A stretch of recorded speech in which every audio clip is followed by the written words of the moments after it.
Понеділок,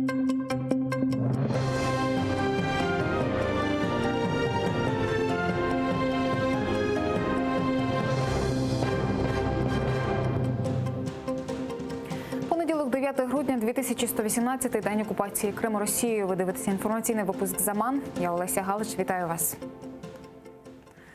Історичний день. Сьогодні в Парижі відбудеться зустріч в нормандському форматі. Президенти України, Франції, Росії та канцлер Німеччини обговорять ситуацію в Україні. Минулого разу така зустріч відбувалася 2016-го. О 16-й за київським часом Володимир Зеленський має прибути до Єлисейського палацу. Спочатку він зустрінеться з очільником Франції Еммануелем Макроном, потім з канцлеркою Ангелою Меркель. А чотиристороння зустріч у нормандському форматі розпочнеться о 17-й. О 19:45 лідери країн повідомлять про її результати на прес-конференції. АТР слідкує за подіями. Усі відкриті заходи транслюватимуться у прямому ефірі. Біля Офісу президента досі триває акція «Висадка на Банковій». Напередодні ввечері тут зібралися близько 2000 людей. Вони встановили намети та сцену. Мітингувальники заявили, що залишатимуться на місці до закінчення зустрічі у нормандському форматі. А якщо її результати не задовільнять, акція буде безстрокова.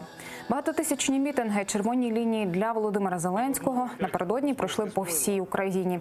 Найбільше людей зібралися на Майдані Незалежності. За оцінками правоохоронців, близько 8000. Перед мітингувальниками виступили представники опозиції. Вони заявили, президент не має здати інтереси України на зустрічі нормандської четвірки.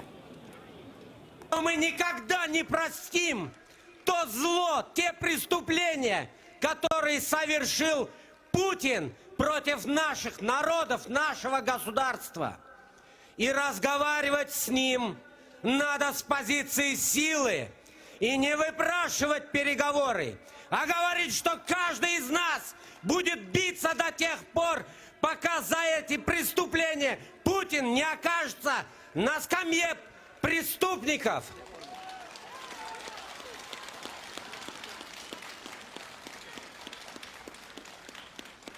Крым верит нам, Крым ждет нас и знает, что мы его освободим. Новая влада должна четко для себя это уяснить, что никаких заборов на нашей территории, никаких подвешиваний и замораживаний наших территорий мы им не позволим. Как не позволили это все эти 5 лет борьбы. Слава Украине! Молитва за Україну. Папа Римський Франциск присвятив частину недільної проповіді майбутній нормандській зустрічі. Він закликав помолитися за те, щоб вона дала свої плоди задля миру і справедливості. Тим часом акція «Підтримай Україну. Зупини російську агресію» відбулася в Парижі. Кілька десятків людей пройшли ходою від пам'ятника Тарасові Шевченку до площі Сен-Жермен в середмісті Парижа.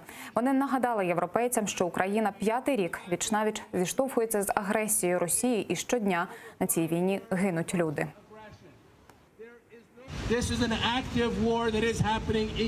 Це відбувається сьогодні в Європі, і ми не повинні забувати про це. Ми маємо бути думками з Україною, з президентом Зеленським, щоб підтримати Україну і зупинити Путіна. Ми маємо закликати лідерів Франції та Німеччини, щоб вони не штовхали Україну до капітуляції. Президент їде на нормандську зустріч, озброївшись інформацією, а Україна готова до будь-яких сценаріїв, які можуть розгортатися після її закінчення. Таку заяву зробив за результатами засідання Ради нацбезпеки та оборони секретар Олексій Данілов. Воно було підготовчим до перемовин у Парижі. Обговорювали, зокрема, припинення вогню на Донбасі, звільнення політв'язнів, контроль над російсько-українським кордоном. Варіанти є на будь-який випадок. Якщо ми домовимося частично, якщо ми домовимося повністю. На будь-який випадок у нас є 5 варіантів наших. Всі готові, всі органи центральної влади, всі наші збройні сили, всі наші спеціалізовані органи, всі готові до будь-якого сценарію. Відведення російських військ з Донбасу та обговорення питання Криму – це ті результати, які продемонструють, нормандська зустріч була успішною. Ймовірність такого результату існує і залежить від принципової позиції Німеччини і Франції. Що привезе з Парижа український президент? Чи наважиться, як обіцяв раніше, підняти там питання Криму? І що означатиме замовчування під час нормандської зустрічі анексії півострова? Далі у нашому сюжеті. З наближенням нормандської зустрічі заяви від України та Росії все більше нагадували гру в покер. В Україні озвучували бажання чітких дат виведення російських військ, встановлення контролю над кордоном, звільнення бранців. Навіть пригрозили планом Б із стіною на Донбасі. Натомість Кремль демонстрував небажання зустрічі та виставляв нові умови. Не буде ні перемоги, ні зради, коли будуть оголошені, причому гучно оголошені певні домовленості про те, що от ми йдемо на черговий обмін військовими, що ми там будемо гарантувати припинення війни, там ще щось, обстрілів, там ще щось. Мені здається, що для України, до речі, цей варіант не менш небезпечний, аніж зрада. Чому? Тому що процес вчергове буде затягуватися. За 3 дні до перемовин у Парижі з Кремля чітко пролунало. Москва не очікує угоди з зобов'язаннями. А щодо питання Криму, там заявили, буцімто зустріч 4 стосується виключно мінського процесу. Позиція, що нормандський формат, як і мінський процес, офіційно не передбачають з питання Криму, Путіну дуже вигідна. Тому і погодився на зустріч, впевнені експерти. За російським задумом перемовини із лідерами інших країн, де не буде обговорення Криму, стануть одним із кроків із визнання півострова російським. В будущем Путин обязательно заявит, что представитель Украины присутствовал и там, и вопрос Крыма не ставил, значит, вопрос Крыма не стоит в повестке дня. Если на нормандской встрече вопроса Крыма не будет, то я считаю, что Зеленский не должен участвовать во встрече этого формата. Непідняття в Парижі питання Криму стане не лише мовчазною згодою з анексією 2014 року, а й принесе Україні не менш важкі наслідки. Зокрема, агресію Росії проти України Москва зможе переформатувати у внутрішній український конфлікт. Неминуче спричинить наступні наслідки. Перше – переведення Росії з категорії агресора у категорію посередник і гарант нових домовленостей. І друге – усунення правової і фінансової відповідальності Російської Федерації за розв'язану війну, заподіяні жертви і збитки, перенесення цієї відповідальності на Україну. Запобігти такому сценарію Зеленський може, якщо підніме питання Криму. І не наодинці з очільником Кремля, а обов'язково в присутності канцлера Меркель і президента Макрона. І президент України має наполягати на фіксації результатів перемовин. Ми маємо справу з лжецом, с коварным врагом, поэтому очень важно, чтобы здесь было присутствие западных стран тоже. При принятии какого-то итогового документа по встрече, там обязательно необходимо употребить фразу, что решением проблемы взаимоотношений между Россией и Украиной должно быть полное восстановление территориальной целостности Украины в международно признанных ее границах. В каком-то контексте сослаться на резолюцию ООН от 27 марта 2014 года, где говорится, осуждается агрессия. Дуже важливо, щоб меседжі з боку президента України були такими, щоб жодні інформаційні провокації Росії вони не досягли своєї мети. Меджліс кримськотатарського народу напередодні саміту в Парижі вже закликав президента України порушити питання повернення Криму. Якщо ж Путін відмовиться говорити, заявити західним партнерам про необхідність зустрічі в іншому форматі. Бажано із країнами-підписантами Будапештського меморандуму. Основоположним принципом міжнародного права є пакта сун серванда, тобто договори повинні виконуватися. Оскільки в меморандумі немає ні Криму, ні Донбасу, але є Україна, тобто вся територія України, з включенням, безумовно, і Донбасу, і Криму. Будапештський меморандум уклали в 94-му. США, Росія та Великобританія в обмін на відмову від ядерної зброї надали Україні гарантії суверенітету. Вікторія Бойка, Заман, АТР.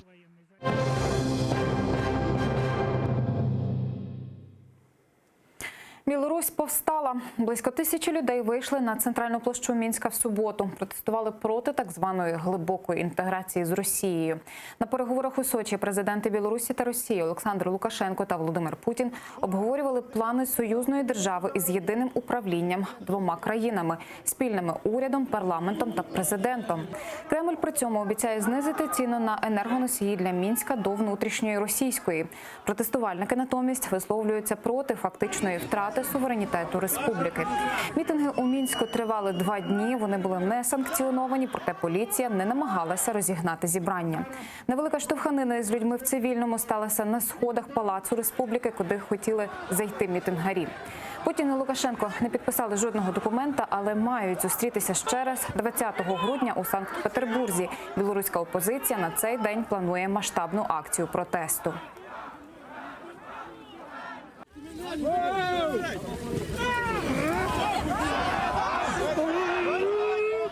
Нас большесть, мы за незалежность. Живе Беларусь! Архієрей Ополченець, священний синод Української православної церкви Московського патріархату висвятив нового єпископа Бахчисарайського. Ним став архімандрит Каліннік Вмиру Костянтин Чернишов.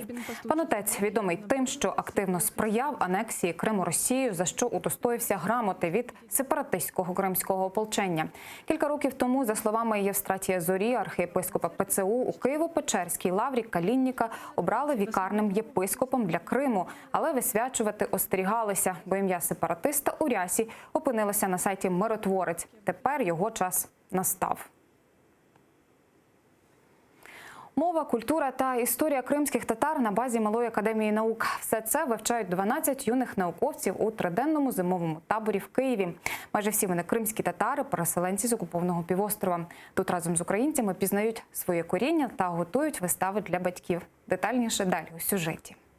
Софія Киянка у вільний від школи час всі сили присвячує хобі – вивченню іноземних мов. У свої 15 років володіє англійською, німецькою, польською, норвезькою та японською. Тепер знайомиться з мовою та культурою кримських татар у студії «Федан». У нас занятия занимают 3 часа, 3,5 часа по воскресеньям. То есть я решила, что я готова выделить свой выходной день для того, что мне интересно.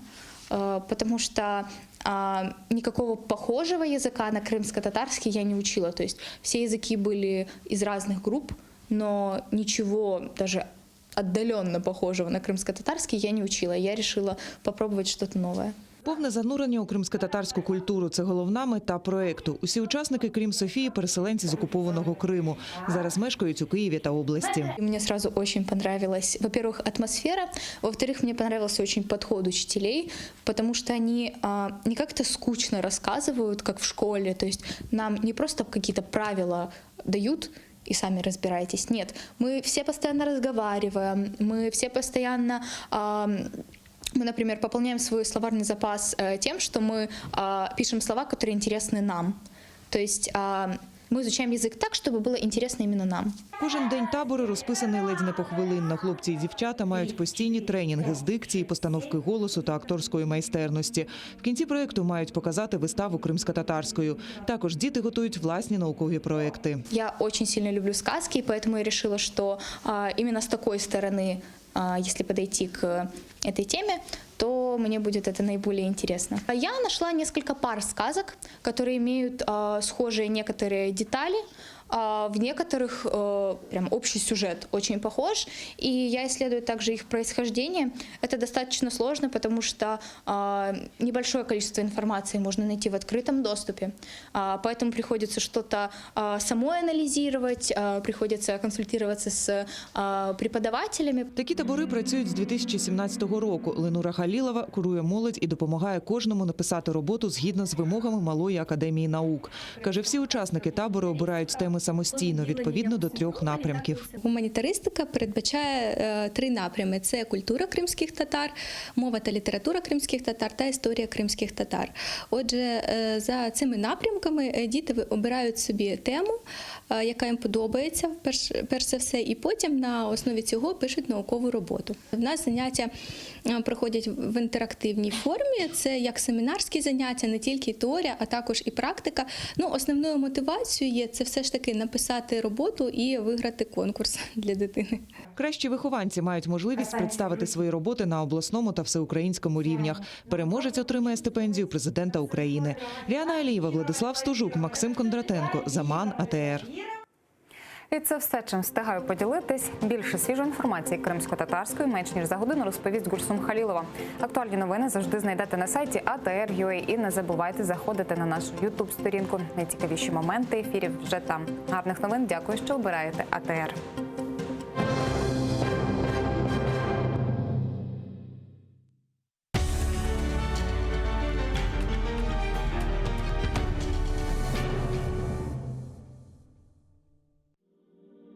Пророк Мухаммед да благословит его Аллах и приветствует, сказал: «Каждая умра после предыдущей служит искуплением совершенных между ними грехов.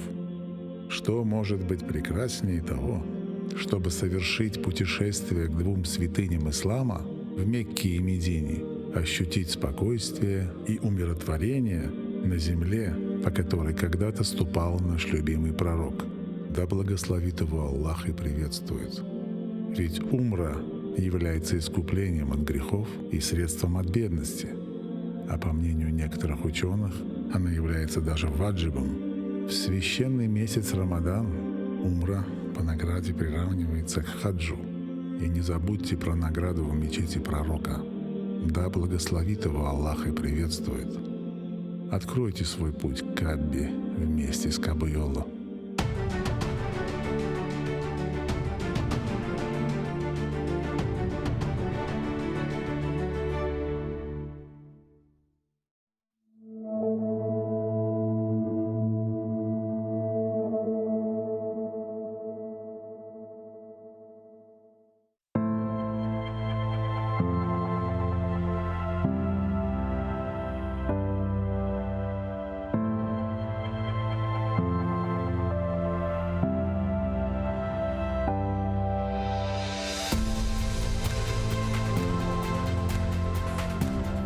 Мен қаялар көксінде, қара қышта, язда, қарлар түбінде,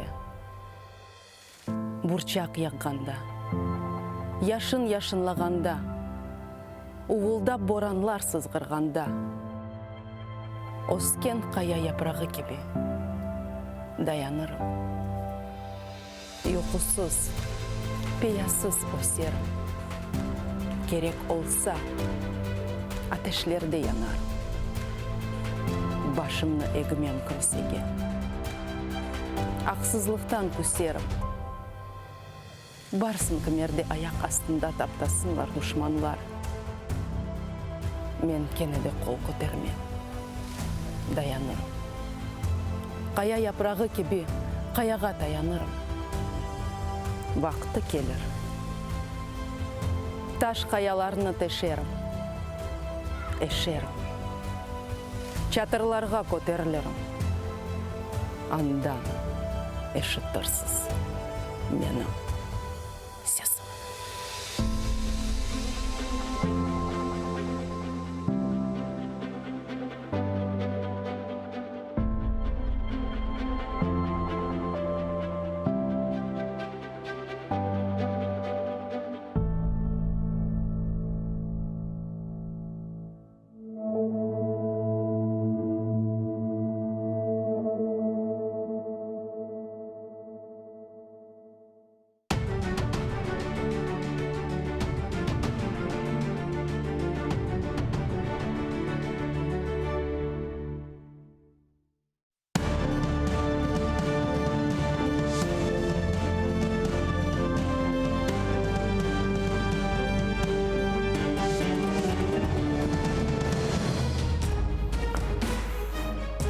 Доброе утро всем, кто вместе с ЭТР начинает день, который может стать решающим в судьбе нашей страны. Сегодня в Париже впервые за последние 3 года лицом к лицу встретятся лидеры нормандской четверки, чтобы попытаться разрешить конфликт на Донбассе. С чем в Париж поехал президент Владимир Зеленский, удастся ли ему привести оттуда мир, обсудим с гостем нашей студии, чрезвычайным полномочным послом Украины в Республике Хорватия с 2010 по 2017 Александром Левченко. Доброе утро. Доброе утро, приветствую всех.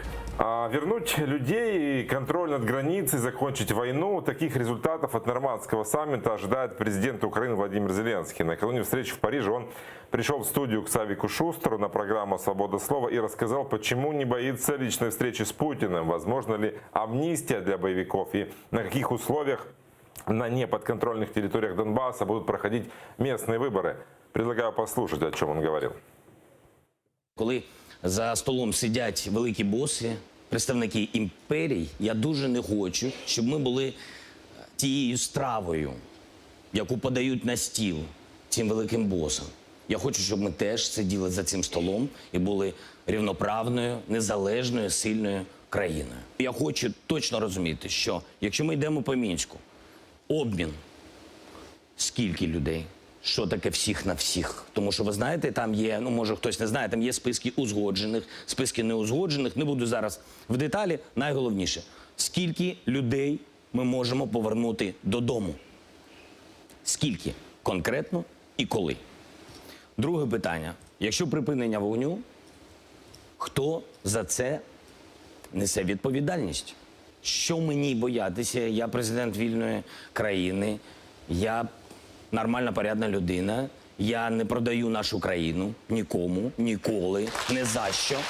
Моя позиція дуже проста, що в момент виборів, коли вони стануться, на тимчасово окупованому, в тимчасово окупованому Донецьку і в тимчасово окупованому Луганську, в цей момент Україна повинна повністю контролювати наш кордон, український кордон.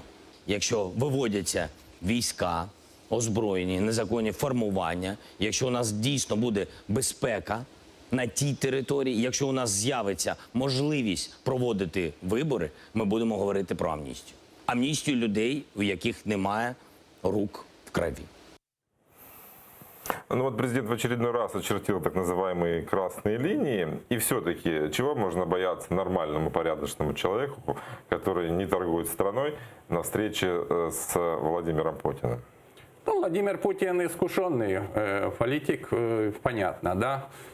И пятый президент предупреждает, что надо быть очень осторожным и нужно ли идти на эту встречу. Мне очень радует, что наш президент уверен в себе, в том, что он хочет донести и чего скрывать, что мы хотим, а чего хочет украинский народ. Мы хотим завершения этого всего и возвращения временно оккупированных территорий. Очень благородная идея, очень важная. Но насколько пойдет в этом диалоге навстречу Украине Путин, то есть по всей вероятности успех сегодняшнего саммита будет во многом зависеть от позиции кого? Владимира Путина. России. Да. В том-то и дело, что наши требования, наши желания, они понятны. Они как бы всегда на слуху. Ведь и это можно было услышать и без встречи в нормандском формате. О чем там будут говорить еще? Чтобы Путин пошел на какую-то встречу, ну не знаю, на какие-то компромиссы, я не знаю, на уступки. Как ну, видите, минимум, который предлагает наш президент, он фактически заложен в Минских соглашениях. Первый обмен всех на всех. Так это записано в Минских соглашениях. То есть мы абсолютно, и Германия, и Франция, и вся Европа может давить на Путина, выполняем положение Минского соглашения. Это что, обмен всех на всех. Следующий момент. Что касается прекращения огня. Это же первый пункт, да, тоже Минских соглашений. А кто несет ответственность, если нарушает это? Это же важно, правильно? Чтобы не просто там что-то фиксировать, какие-то еще ответственность за то, кто нарушает это. Абсолютно правильная позиция, нужная, необходимая и так далее. И здесь и Франция, и Германия, и все мировое сообщество поддерживает Украину, потому что это важный момент. А как мы добьемся мира, если, так сказать, постоянно постреливать? А сегодня же опять, наверное, постреливают. Почему? Потому что боевики заинтересованы в том, чтобы они вернулись в Украину. Я думаю, не совсем заинтересованы. Не демонстрируют то, что они, так сказать, они, естественно, по указке Москвы, что вот тут еще, так сказать, еще не близко этот процесс. Ну и я должен сказать, что дух Минских соглашений, еще раз подчеркну, говорит о том, что нам возвращаются неконтролированные территории. Такой документ по духу был у Хорватии, когда она осуществляла свою мирную, подчеркиваю, реинтеграцию, это Ордутские соглашения. И элементы, которые заложены в Минских соглашениях, во многом перекликаются с элементами, которые был в договоре в Ордуте, в том числе и проведение выборов на неконтролируемой правительственной территории, в том числе и проведение амнистии, и в том числе и другие вещи, которые касаются о том, что в каком состоянии, статусе эти территории переходят в государственное правовое поле Хорватии или Украины. Если говорить, скажем так, технологии переговорной, Как себя вести Владимиру Зеленскому? Вот вам, как дипломату с опытом, может быть, известны какие-то такие приемы, которые позволяют сделать свою позицию более убедительной, скажем так, невербальные приемы? Ну, собственно говоря, позиция всегда сильнее, когда ты стоишь на правильных принципах, которые соотносятся с нормами и принципами международного права. А позиция Украины соотносится полностью с нормами и принципами международного права. Если вы думаете, что можно каким-то образом на мигах и так дальше обмануть другую сторону, ввести в заблуждение и так дальше, ну, я не исключаю, что возможно некоторой техникой манипуляций, некоторой техники, так сказать, ведения, может быть, состояния легкого транса и так дальше, возможно, Путин лично и умеет, потому что он выходит из спецслужб. То есть вы имеете в виду какой-то гипноз? Ну, в том числе, я не исключаю. Я не исключаю, потому что Порошенко, вы видите, говорил, ни в коем случае с ним сам на сам не встречать. То есть у меня такое ощущение, что он под этим, возможно, гипнозом и был, да, после этого. То есть это не каждый умеет, не каждый знает. Этому в дипломатии не учат. Этого учат где? В спецслужбах. А Владимир Владимирович выходит из разведки, из контрразведки, этими манипуляциями там часто пользуется. Но дело в том, что поддаются гипнозу далеко не все люди, да? Далеко не все люди. И овладеть этой техникой тоже дано не каждому. То есть какая-то техника может быть и так дальше.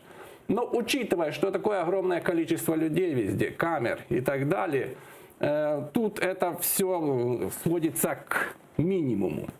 И я считаю, очень честная и правильная позиция нашего президента, который говорит, что он не боится, потому что ему нечего скрывать. Он хочет посмотреть в глаза российскому президенту, спросить, так мы будем решать вопрос по Донбассу или мы будем имитировать, что мы решаем вопрос по Донбассу. Я вижу от президента Зеленского искреннее желание решить этот вопрос. Кстати, его это уполномочили и кто? Кто за него голосовал на последних президентских выборах? Это 74,5%. Насколько выгодные позиции сейчас у нас? Известно в расписании, что сначала будет встреча Владимира Зеленского с президентом Франции Макроном, потом с канцлером Германии Меркель, потом начинается официальная встреча, и потом, возможно, будет встреча тет-а-тет Владимира Путина с Владимиром Зеленским. Владимир Зеленский об этом говорил, что эта встреча планируется. Ну, во-первых, вопрос про наши позиции, насколько они выгодны сегодня. И нужна ли эта встреча уже даже после формандской четверки, нормандской? Ну, наверное, президент настроен, значит, нужна. Есть что сказать. Невысказанных вещей очень много, так сказать. Поэтому некоторые вещи нужно проговорить. То есть нет гарантии о том, что будет успех. Естественно, нет гарантии. Но есть возможность поставить вопросы и решать. Потому что, решая вопросы Донбасса, Путина тоже какие-то плюсы он получит, да? Если он пойдет все-таки на реализацию Минских соглашений, я еще раз хочу подчеркнуть, у нас вот часто идет такая трактовка, что выполнение Минских соглашений выгодно России и невыгодно Украине. Вы такое встречали очень массово. Да. То я хочу сказать, как человек, который занимается конфликтами уже более 30 лет, я хочу сказать, что идеология Минского соглашения говорит о возвращении территории нам.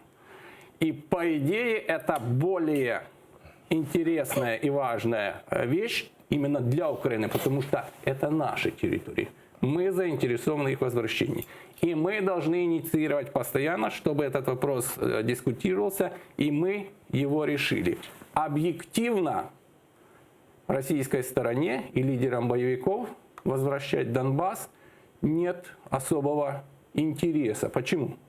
Да потому что после решения вопроса Донбасса мы все сразу можем сконцентрироваться на втором, еще более трудном и важном вопросе. Вопрос реинтеграции Крымского полуострова. Вадим Пристайко, рассказывая о перспективах встречи, о результатах, на которые мы можем рассчитывать, говорил о полном и постоянном прекращении огня, о чем говорил Владимир Зеленский, контроль над границей, и только потом разоружение, выведение незаконных вооруженных формирований, и только потом выборы по украинскому законодательству. Это программа «Максимум». Насколько она выполнима, как вы считаете? Ну, вот это нужно дискуссировать, это нужно обсуждать вопрос. Если мы не контролируем границу, да, если ЛДНР рулит процессом выборов, если там находятся в это время незаконные вооруженные формирования и российские войска, но мы же видели, как проводились выборы в Крыму, как они быстренько организовывались и какой результат. Как спешили, да. Зачем приближались сроки Поэтому мы знаем, как эти выборы проходят, и мы против этого. Естественно, нам такие выборы не нужны. Абсолютно. Если выборы, то они должны быть демократичны. Если бы они демократичны, это значит контроль над границей. Это ясно, что нет уже незаконных вооруженных формирований, нет российских войск. Это ясно, что определенный международный полный контроль над процессом подготовки, проведения и подсчета голосов. Это, естественно, полное украинское законодательство, присутствие украинских СМИ.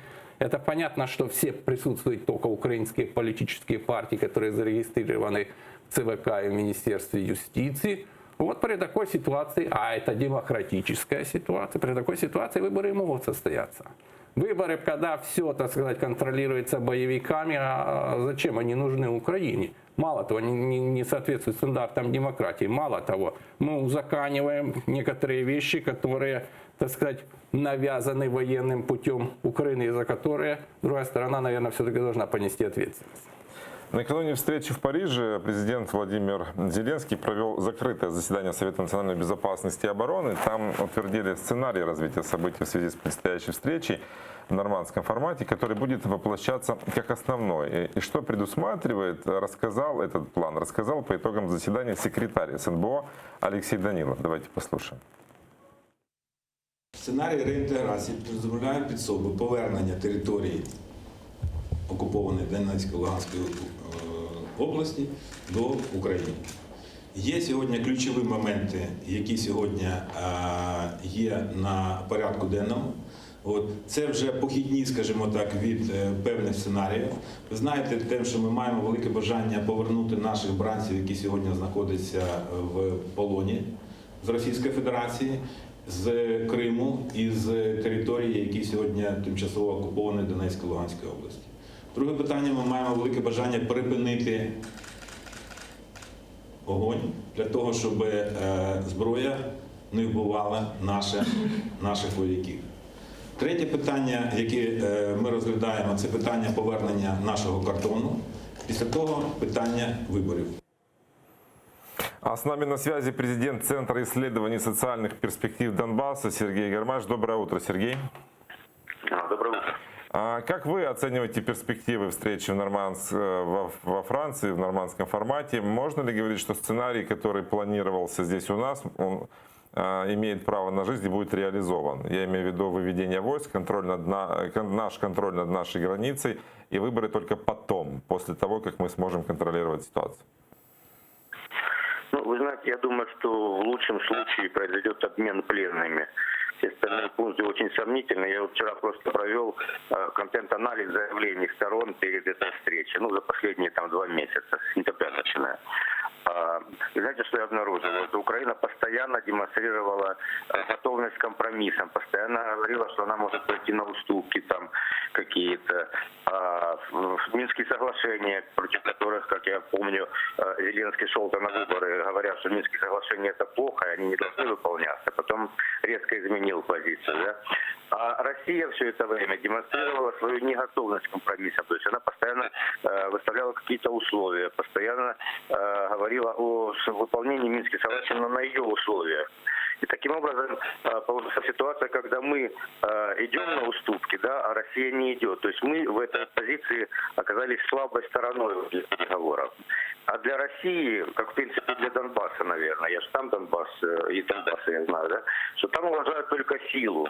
И вот эти наша готовность к компромиссу там расценивается как наша слабость. Поэтому я думаю, Путин воспользуется ситуацией, чтобы додавить просто слабого противника. И единственная надежда, что действительно наш президент все-таки понимает последствия, понимает, что из Парижа ему придется вернуться в Киев и будет принципиальным все-таки отстаивать свою позицию.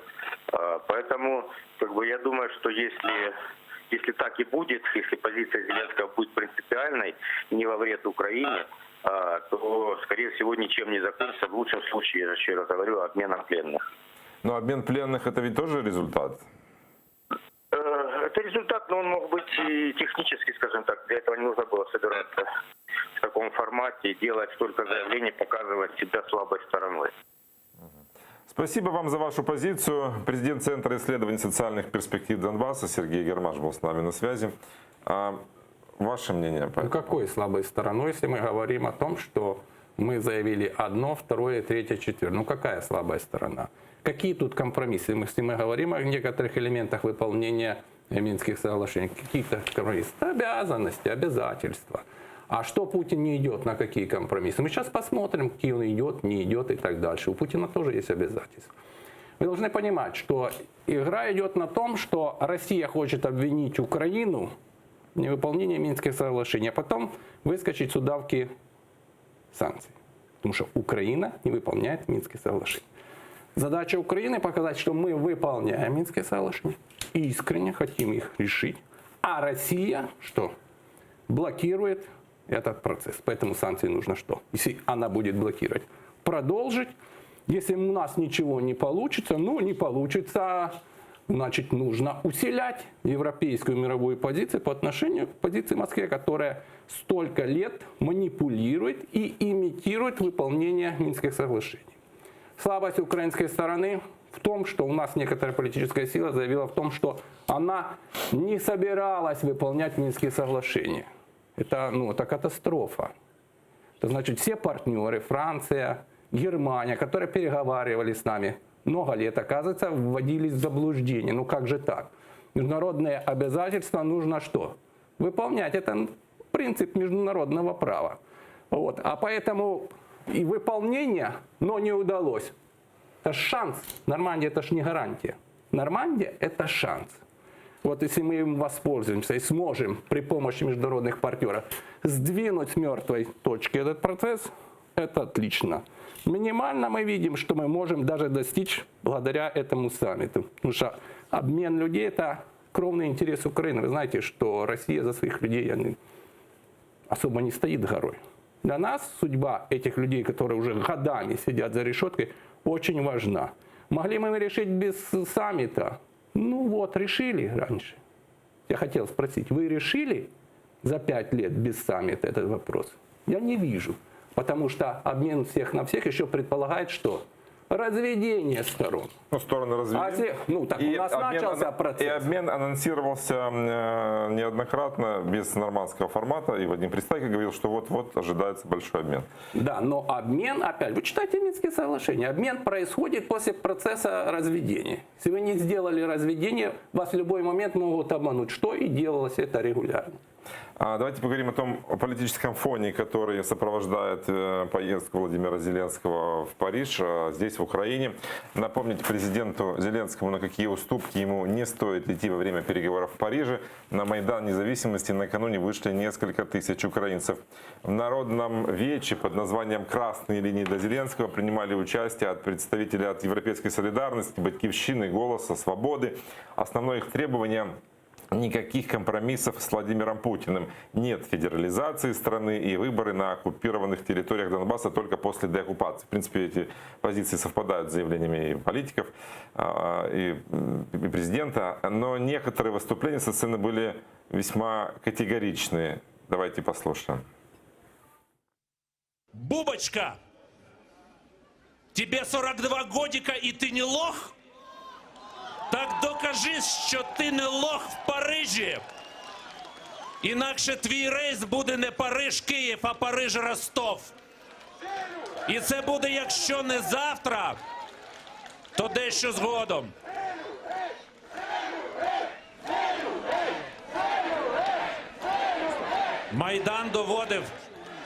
Майдан доводив неодноразово, що громадяни в Україні мають силу.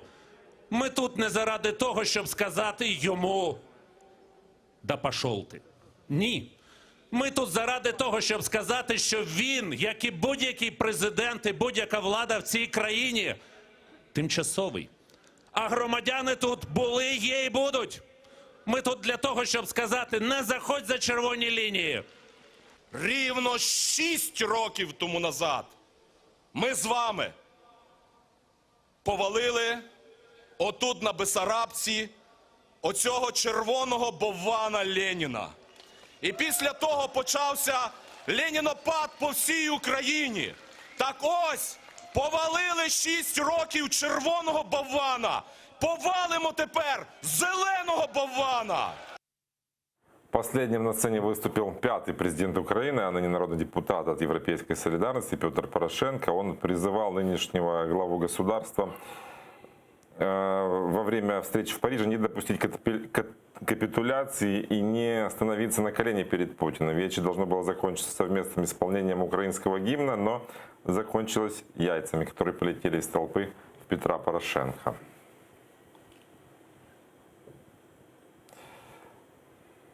Вот такая вот история. Ну, как вам такая реакция на Майдане? Ну как?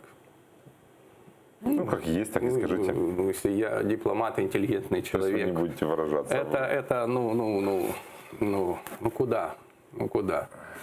Ну, в заявлениях Техниблока даже некоторые усмотрели призыв к свержению государственного Ну, я бы власти. хотел сказать, я понимаю, что 6 лет назад, ну вот вам жизненный пример. Вы хотели это сделать или нет? Вот я исполнял обязанности заврайона Центрального района города Киева, когда произошел 24 августа 1991 года. Я, естественно, был там. Я выступал от тех, кто защищал Белый дом. Я был на защите Белого дома. Я поехал с Киева. От защитников Белого дома я выступал там перед всеми.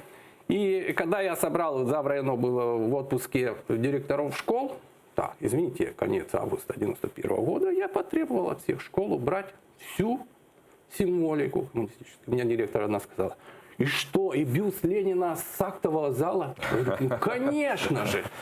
И в августе 1991 года Старокиевский район, все образование Старокиевского района вот было декоммунизировано. Кто почему истока тянул там до 2014 года и так дальше, ну это пусть каждый отвечает за себя. Вот это не так тяжело было сделать, потому что кто понимал, к чему это шло и что дедушка Ленин, к сожалению, делал плохого для Украины, для украинского народа, тот понимал, что это надо было делать. Значит, вопрос в том, что украинские граждане при всем при том, в своем большинстве, люди взвешенные, люди грамотные, они будут судить по поступкам. Что мы можем говорить наперед, если еще у нас нет результата саммита? Ну, да. Несколько тысяч человек собралось. Ну, мы же демократичная страна. Мы демократичная страна, это хорошо, это важно. Люди высказывают свою точку зрения. И они же высказывают свои опасения не из-за того, что они не любят Украину, правильно? А президент и какое-то большинство населения Украины желает решить вопрос по Донбассу тоже не из-за того, что они не любят Украину, а из-за того, что они желают помочь Украине, желают решить вопрос о деоккупации, подчеркиваю, всех территорий. Потому что если мы не деоккупируем Донбасс, мы к Крыму никогда не подступимся.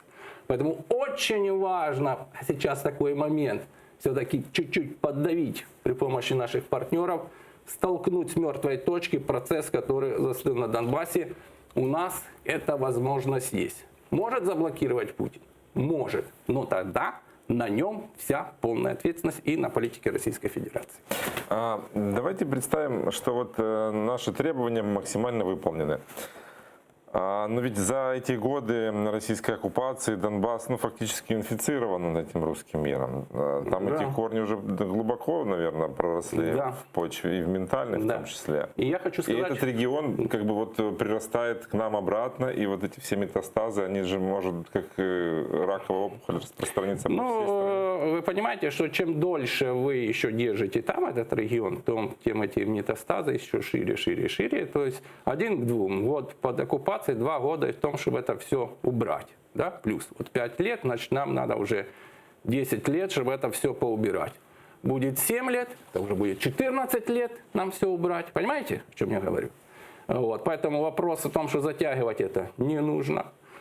Второй вопрос о том, когда вы информационно туда заходите, политически, экономически, на территорию, которую не контролируют, там ситуация что?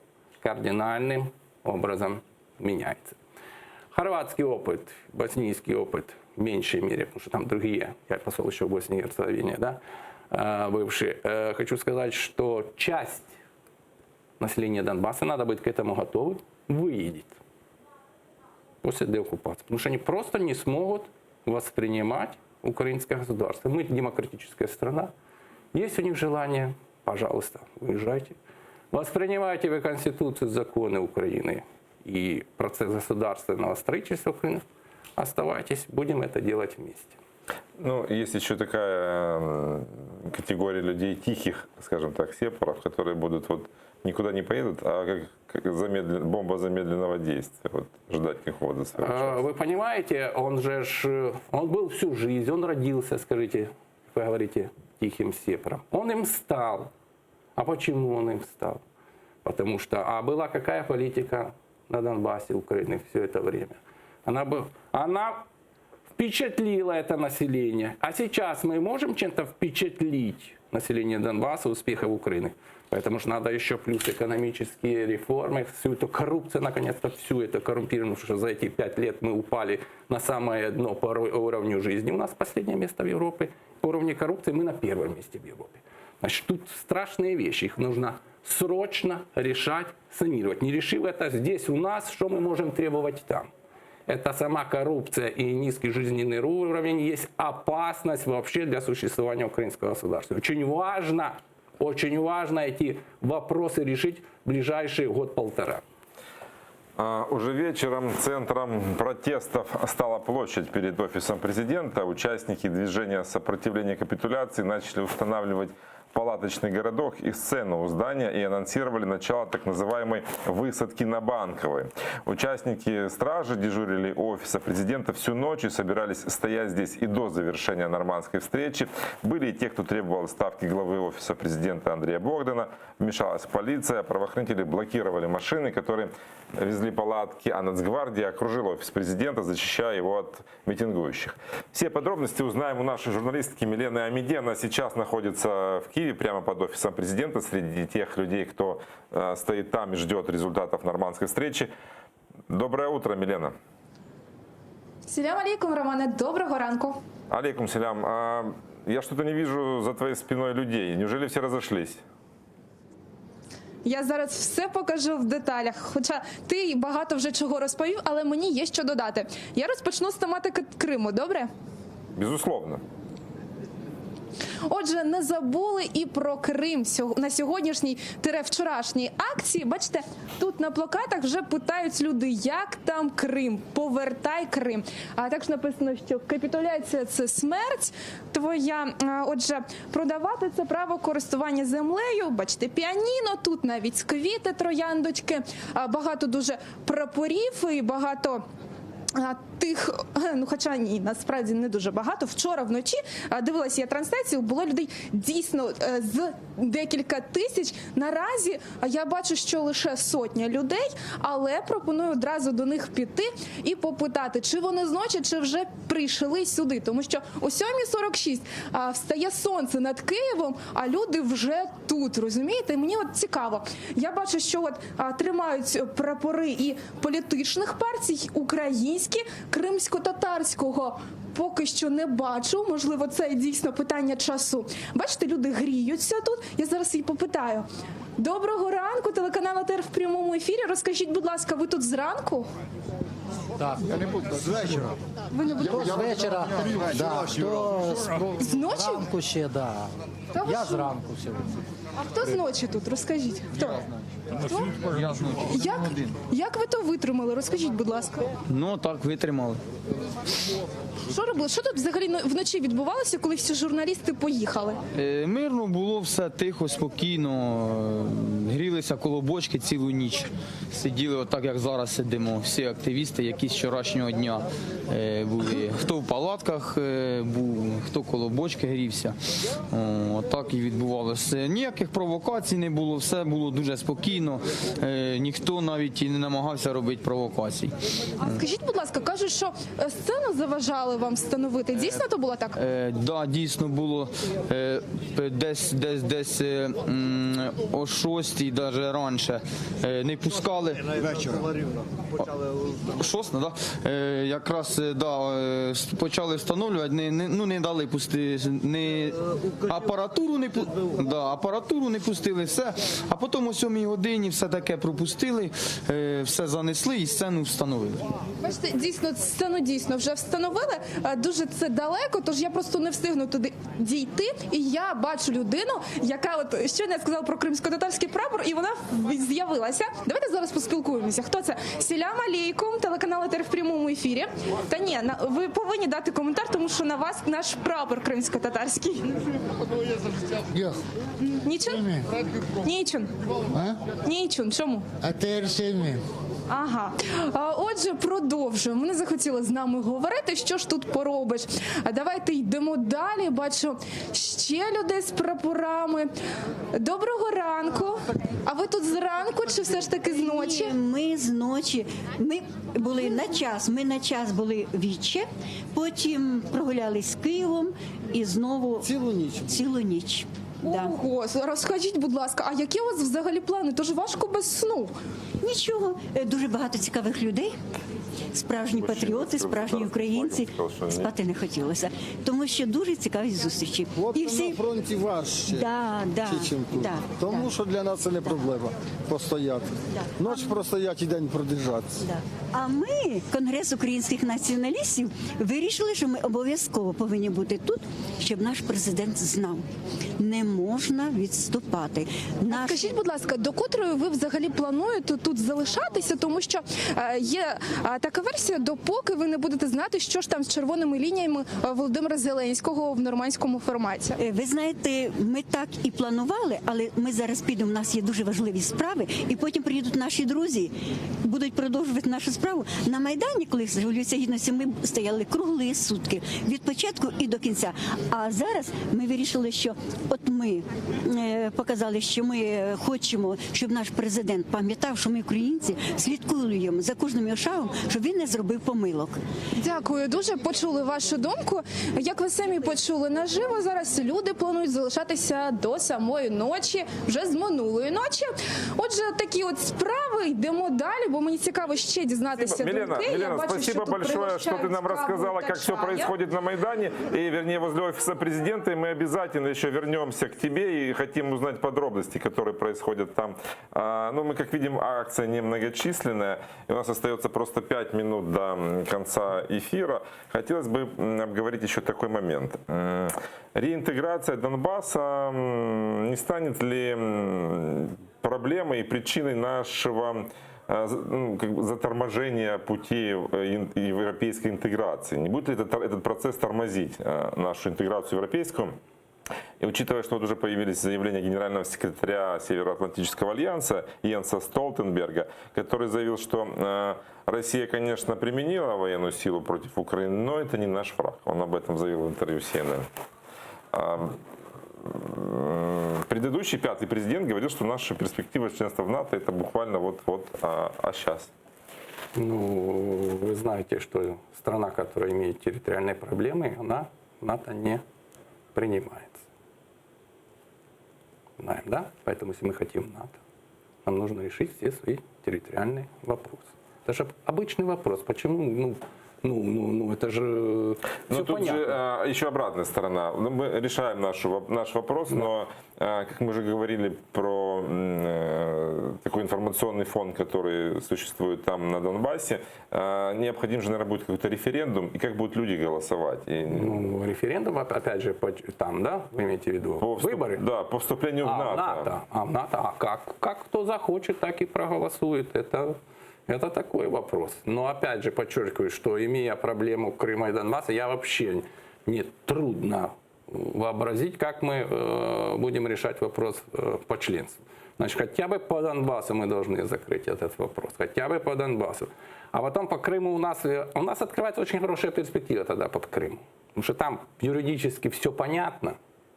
И, так сказать, обставлять флажками международного сообщества этот вопрос будет намного проще. Потому что Донбасс, он же постоянно, это точка, болевая точка Украины.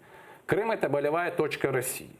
Мы должны убрать эту болевую точку для нас и сконцентрироваться, наконец, на возвращении полуострова. Ну, плюсы у нас это, так сказать, мы же идем на другой волне, да? Если мы возвращаем Донбасс, мы на другой волне уже идем по решению вопроса Крыма. А по вот красным как линиям... начать этот разговор, как вот вернуть тему Крыма в повестку дня? Тут хотя бы есть какие-то формы. Минские, нормандские, Крым, мы же с вами говорили уже много раз, видите, постоянно. поставили вопрос, а что ж с Крымом, не сдавай Крым и так дальше. Вопрос, а кто сдал Крым? А не является событие конца марта 2014 года капитуляцией? Что вы имеете в виду? Ну, а как? Надо же бороться за свою территорию, как вы считаете? Бездействие центральной власти, ну, минимум которой это преступное, не было? Это преступное бездействие, как минимум, да? А вообще-то все это как бы перешло каким-то образом. Расследовался этот вопрос, я еще не знаю. Ну, мне было очень интересно послушать некоторые вопросы, когда был допрос по Януковичу, когда стали вызывать наших военных руководителей, бывших тогда. Я для себя, катастрофические вещи. Армия же была там. Говоришь, там стояла танковая бригада, притом летели туда самолеты с десантниками нашими, их развернули, они вернулись назад. Слушайте, там огромное количество вопросов, огромнейший вопрос. А если бы мы удержали Крым, Донбасса что? Не было. Значит, надо же поискать по Крыму, а кто там, каким образом и почему поступил так, а не иначе. Поэтому вопрос Крыма, конечно же, очень важен. После этого саммита станет ясней нам, как двигаться и по вопросу Крыма. Нужно ли создавать что-то, отдельную площадку, мы с вами говорили, было бы логично, правильно и нужно. Или объединить вопросы Донбасса и Крыма. Вы видите, в офисе говорили о 5 сценариях. Я же их не знаю, но предполагаю, это же несколько вопросов, и один из сценариев говорит и о чем. И объединение, наверное, вопросов Крыма и Донбасса. Вот. Поэтому люди беспокоятся, очень хорошо, что они беспокоятся, чтобы президент ничего плохого не сделал. Но вопрос, когда нет федерализации, а что, Зеленский хоть раз сказал о федерализации? Он даже автономизацию осуждает. Но речь идет об особом статусе, который может особый превратить... статус абсолютно не есть федерализации. Мало того, вы меня спрашивали, а пойдут ли в Евросоюз? Так вот, Хорватия, возвратив временно оккупированной территории, есть членом Европейского Союза, есть членом НАТО. Вот такая и у нас перспектива, если, подчеркиваю, мы вернем временно оккупированные территории. Благодарю вас, спасибо, что пришли в студию. Далее в нашем эфире информационный выпуск «Заман» с Ильей Сигалович, так что не переключайте и подписывайтесь на наш YouTube-канал. Все самые интересные моменты наших эфиров уже там.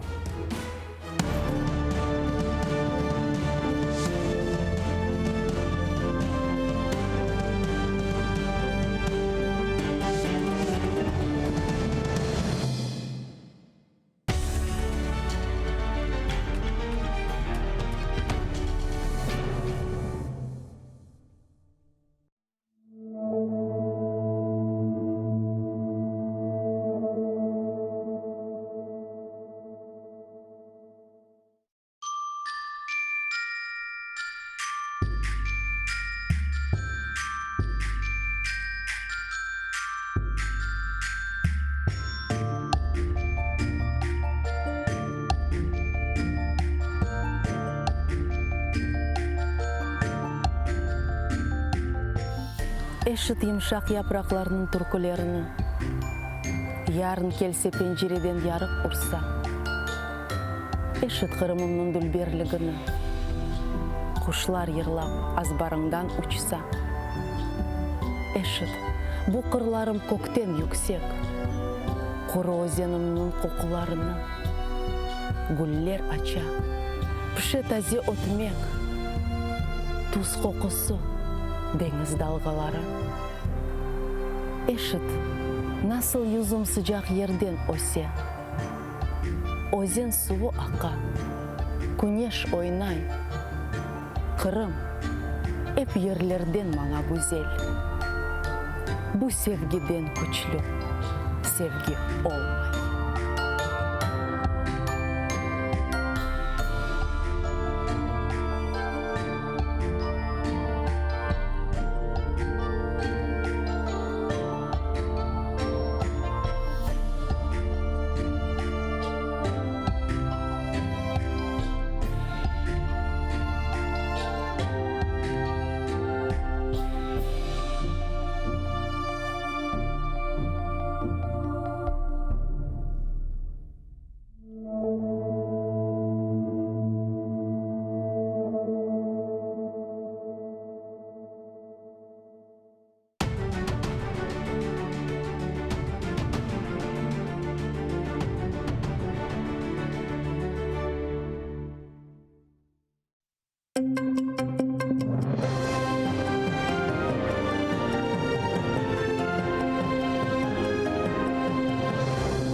Ассаляму алейкум. АТР телеканалының янында заман бүгін декабрның 9-ы студияда сізлер үшін мен Гүлсум Халилова чалшам.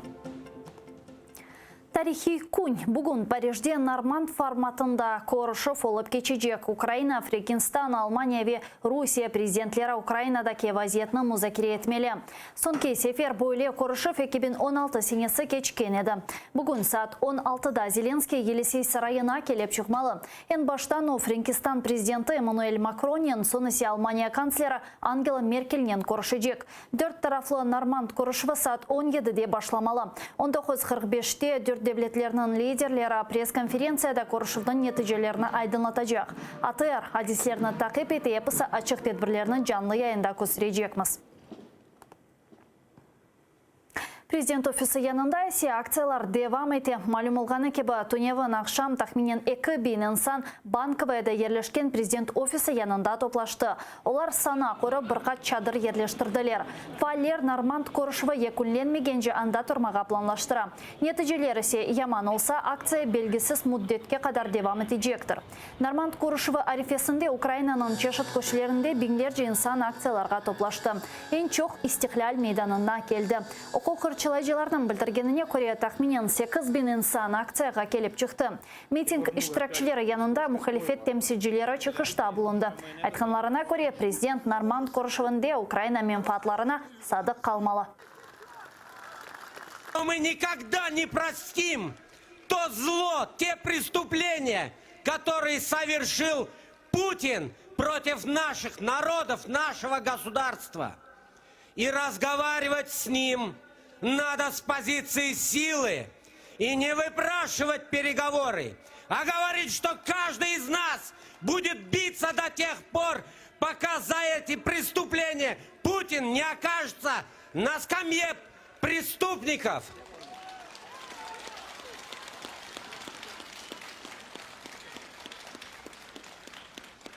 Крым верит нам, Крым ждет нас. И знает, что мы его освободим.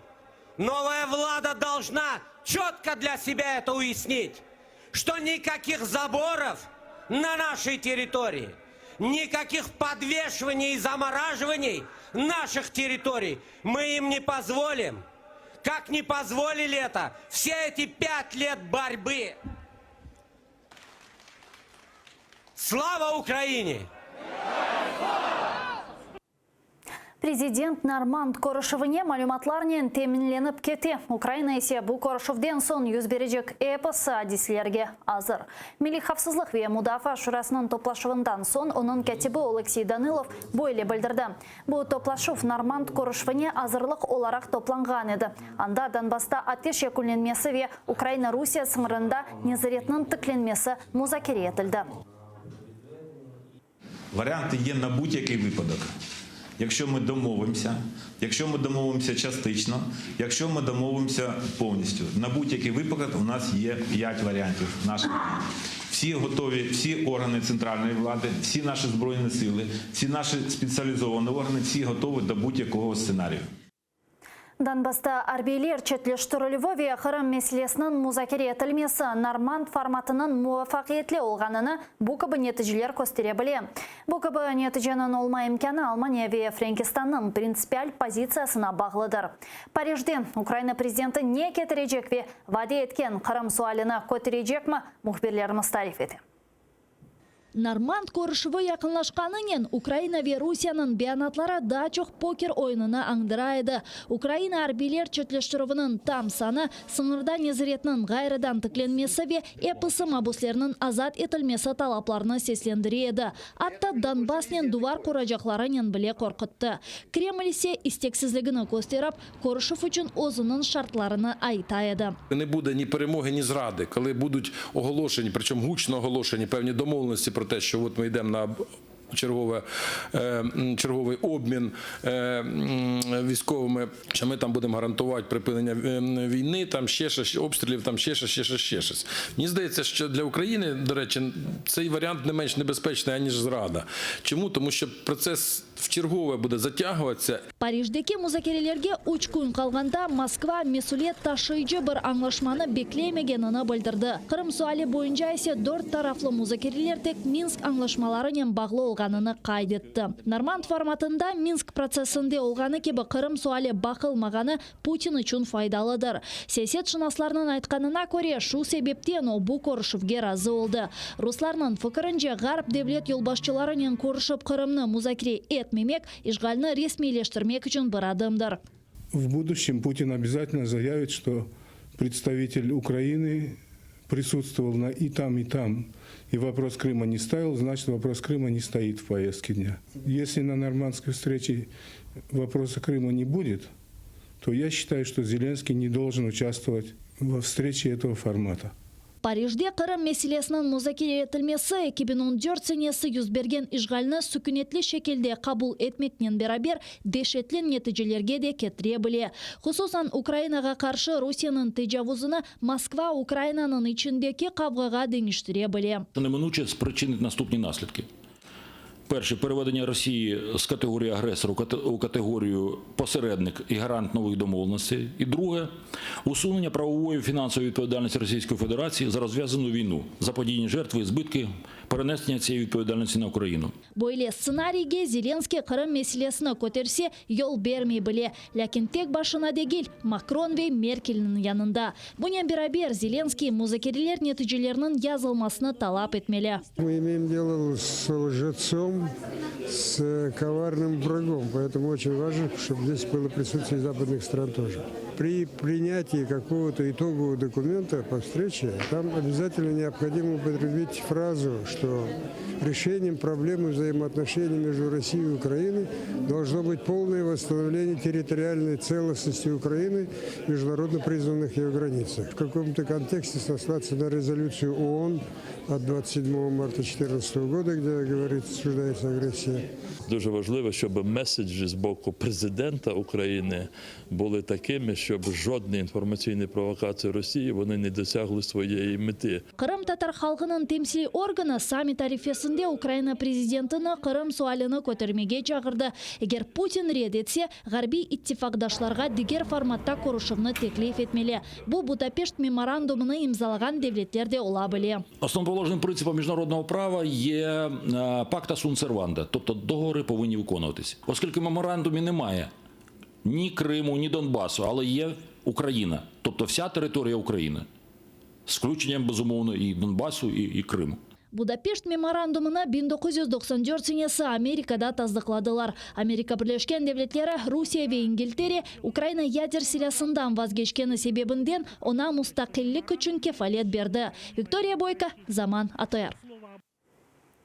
Беларусь турды. Бинглер жинсан жұма әртесі күні Минскнің меркези мейданына шықты. Олар Русияның сөзде терен интеграцияға қаршы шыға. Беларусь президенті Александр Лукашенко, Русия президенті Владимир Путинен Сочиде кечірген музакерлері девамында иттифақ девлеттер ве екі девлетнан бір идарежілігі, бір акиметі, бір парламенті ве бір президенті суалерні лаф етті. Кремль Минск чунайнен Русияде олған екебі энерготашыйжы фиятларыны тушырмеге ваде еті. Наразылық көстергенлер мұстақиллікнің аман-аман yok olacağını білдіре. Минсктегі митинглер екі күн девам етті. Олар ресми олмағанына бақмадан полис хадимлері инсанларына дағытмады. Күчік қавға көтек Жұмхуретінің сарайы янында юз берді. Путин ве Лукашенко 20 декабрь күні Санкт-Петербургта көрішмелі. О күн Беларусь мұхалифеті көтлеви наразылық акциясыны кечірмеге планлаштыра.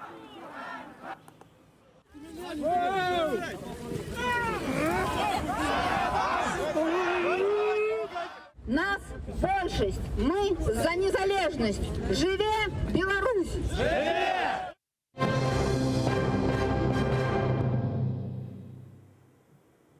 Психологик уджум жғалетілген Қырымның мемория сыңырында Қырым татар ақ қорчалайжысы Абдурашид Джипаровны туттылар. Бұтыневін ойле вақты юзберді. Оны 2 саат девамында фаалиетінен бағлы суалернен сұрғыға чектілер.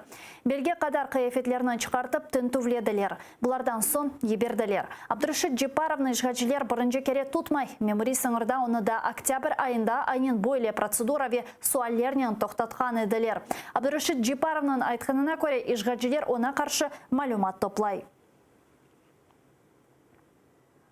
Жұма күні Чаплынка кечет ноқтасында қанунсыз 4 саат тұтылған Нури Джаферов išғажылерінің қанунсыз әрекетлеріне қаршы полиске шикетте бұлынды.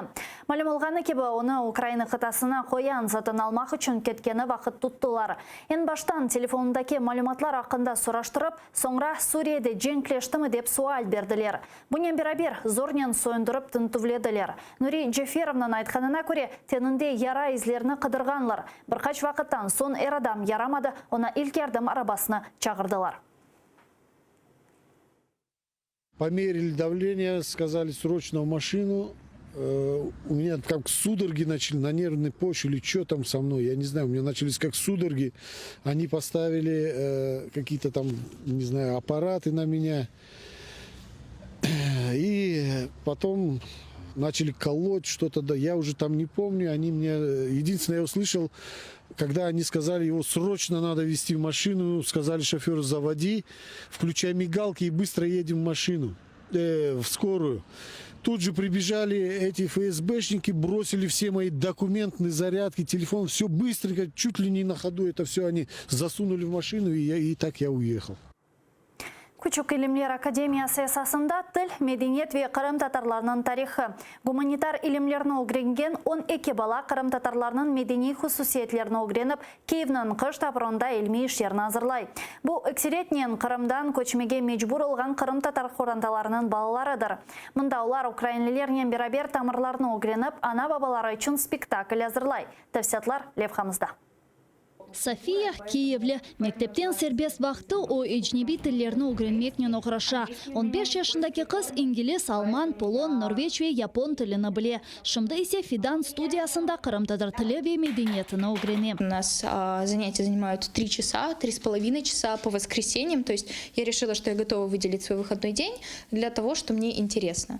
Потому что никакого похожего языка на крымско-татарский я не учила. То есть все языки были из разных групп, но ничего даже отдаленно похожего на крымско-татарский я не учила. Я решила попробовать что-то новое.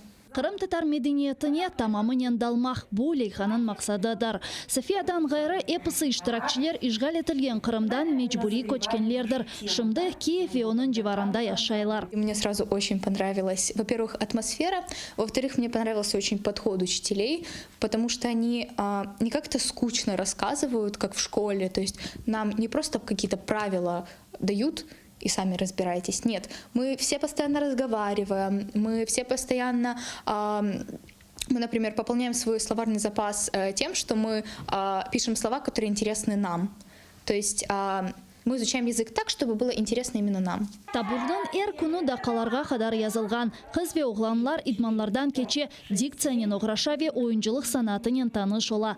Лейха сонында Қырым-татарча спектакль тақдим етмелелер. Бұнен берабер балалар шахси илми ишлеріні де азырлай. Я очень сильно люблю сказки, поэтому я решила, что именно с такой стороны, если подойти к этой теме, то мне будет это наиболее интересно. Я нашла несколько пар сказок, которые имеют схожие некоторые детали, в некоторых прям общий сюжет очень похож, и я исследую также их происхождение. Это достаточно сложно, потому что небольшое количество информации можно найти в открытом доступе, поэтому приходится что-то самой анализировать, приходится консультироваться с преподавателями. Букабы табурлар 2017 сенесінден берле çalışа. Ленура Халилова яшларның идарежесі олып, Күчік Илимлер Академиясының талапларына көре илми ишлерні язмаға ярдым еті. Айтқанына көре табурның эпосы іштиракчылары илми ішлері үшін мевзуларыны өзлері сече. Гуманітаристика передбачає три напрями. Це культура кримських татар, мова та література кримських татар та історія кримських татар. Отже, за цими напрямками діти обирають собі тему, яка їм подобається, перш за все, і потім на основі цього пишуть наукову роботу. В нас заняття проходять в інтерактивній формі, це як семінарські заняття, не тільки теорія, а також і практика. Основною мотивацією є це все ж таки написати роботу і виграти конкурс для дитини. Ен истидатлы талебилер өзлерінің ишлеріні вилаятве бутун Украина севиясында тақдим ете біле. Ғалипчы Украина президенті стипендиясына наил олажақ. Владислав Стужук, Максим Кондратенко, Заман АТР. Бушымдылық сонки хабермыздар. АТР телеканалының YouTube сайфесіне абоне олнасанда абонжілерінің миқдары 100 бенден зәделса, Роскомнадзор бізлеріні аблокаға алып оламайжық. АТР телеканалында инсе информацион күн дебамыте бізілі олнас көрішкенші.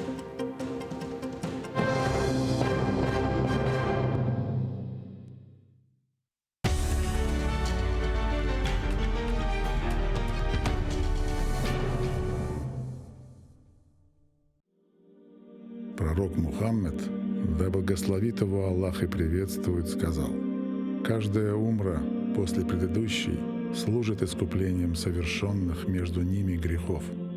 Что может быть прекраснее того, чтобы совершить путешествие к двум святыням ислама в Мекке и Медине, ощутить спокойствие и умиротворение на земле, по которой когда-то ступал наш любимый пророк? Да благословит его Аллах и приветствует. Ведь умра является искуплением от грехов и средством от бедности. А по мнению некоторых ученых, она является даже ваджибом. В священный месяц Рамадан умра по награде приравнивается к хаджу.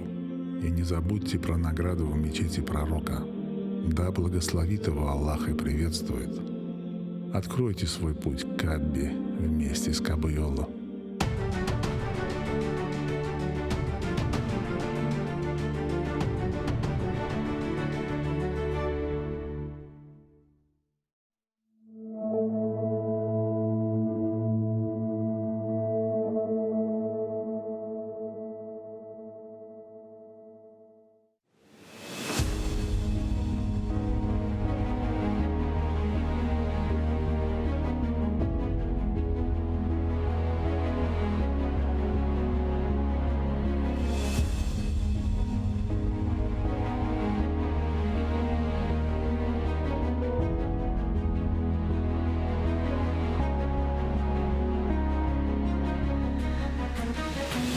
Dağlarda, taşlarda kezdim vatanım.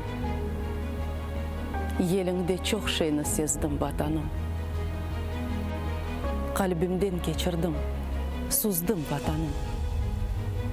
Alda kaç antlardan bezdim vatanım. Kalplerden yasalgan basamaklardan. Dini yok, teni yok kol ayaklardan. Tarakını kuturtup taramaklardan. Omurni kuletip kayramaklardan. Bu dünya sersem bir dünya ekendi. Savaplar savaplı günah ekendi. Kalk, суға айтылған руя екенде. Нейлейім айтылып руя біткенде. Өліңе, тіріңе нене янайым.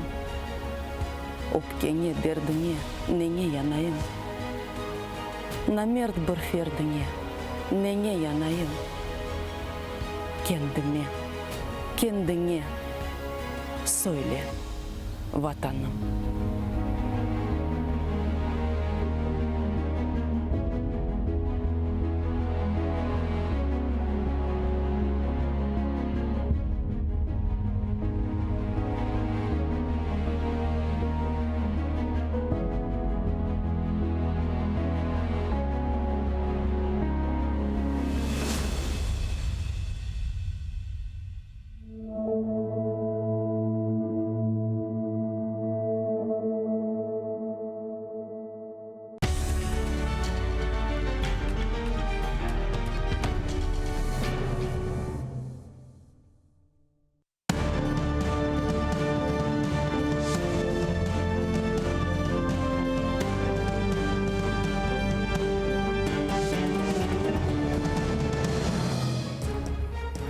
Продолжается информационное утро на АТР. И гость этого часа — спикер Национального корпуса Александр Алферов. Доброе утро. Доброго ранку. Мир или обострение ситуации на Донбассе? В Совете национальной безопасности и обороны готовы к любому финалу сегодняшней встречи нормандской четверки в Париже. Об этом по итогам закрытого заседания во главе с президентом Владимиром Зеленским заявил секретарь СНБО Алексей Данилов. Давайте послушаем, что он сказал. Президент їде до нормандського формату озброєний певною інформацією, я думаю, яка буде абсолютно корисно використана в інтересах нашої держави. Я хочу зауважити, що 22 установи відпрацьовували всі ці процеси, і наші спецслужби, безпосередньо служба зовнішньої розвідки, служба головного управління Міністерства оборони, служба прикордонної розвідки, служба, яка займається розвідкою Служби безпеки України, контррозвідка, всі відпрацювали і всі отримали відзнаку дуже якісної, хорошої роботи, саме, скажімо так, по цьому напрямку. Вы участвуете в акциях, которые происходят сейчас в Киеве, были на Майдане, и ваши люди сейчас под офисом президента. Это вы таким образом поддерживаете Володимира Зеленского?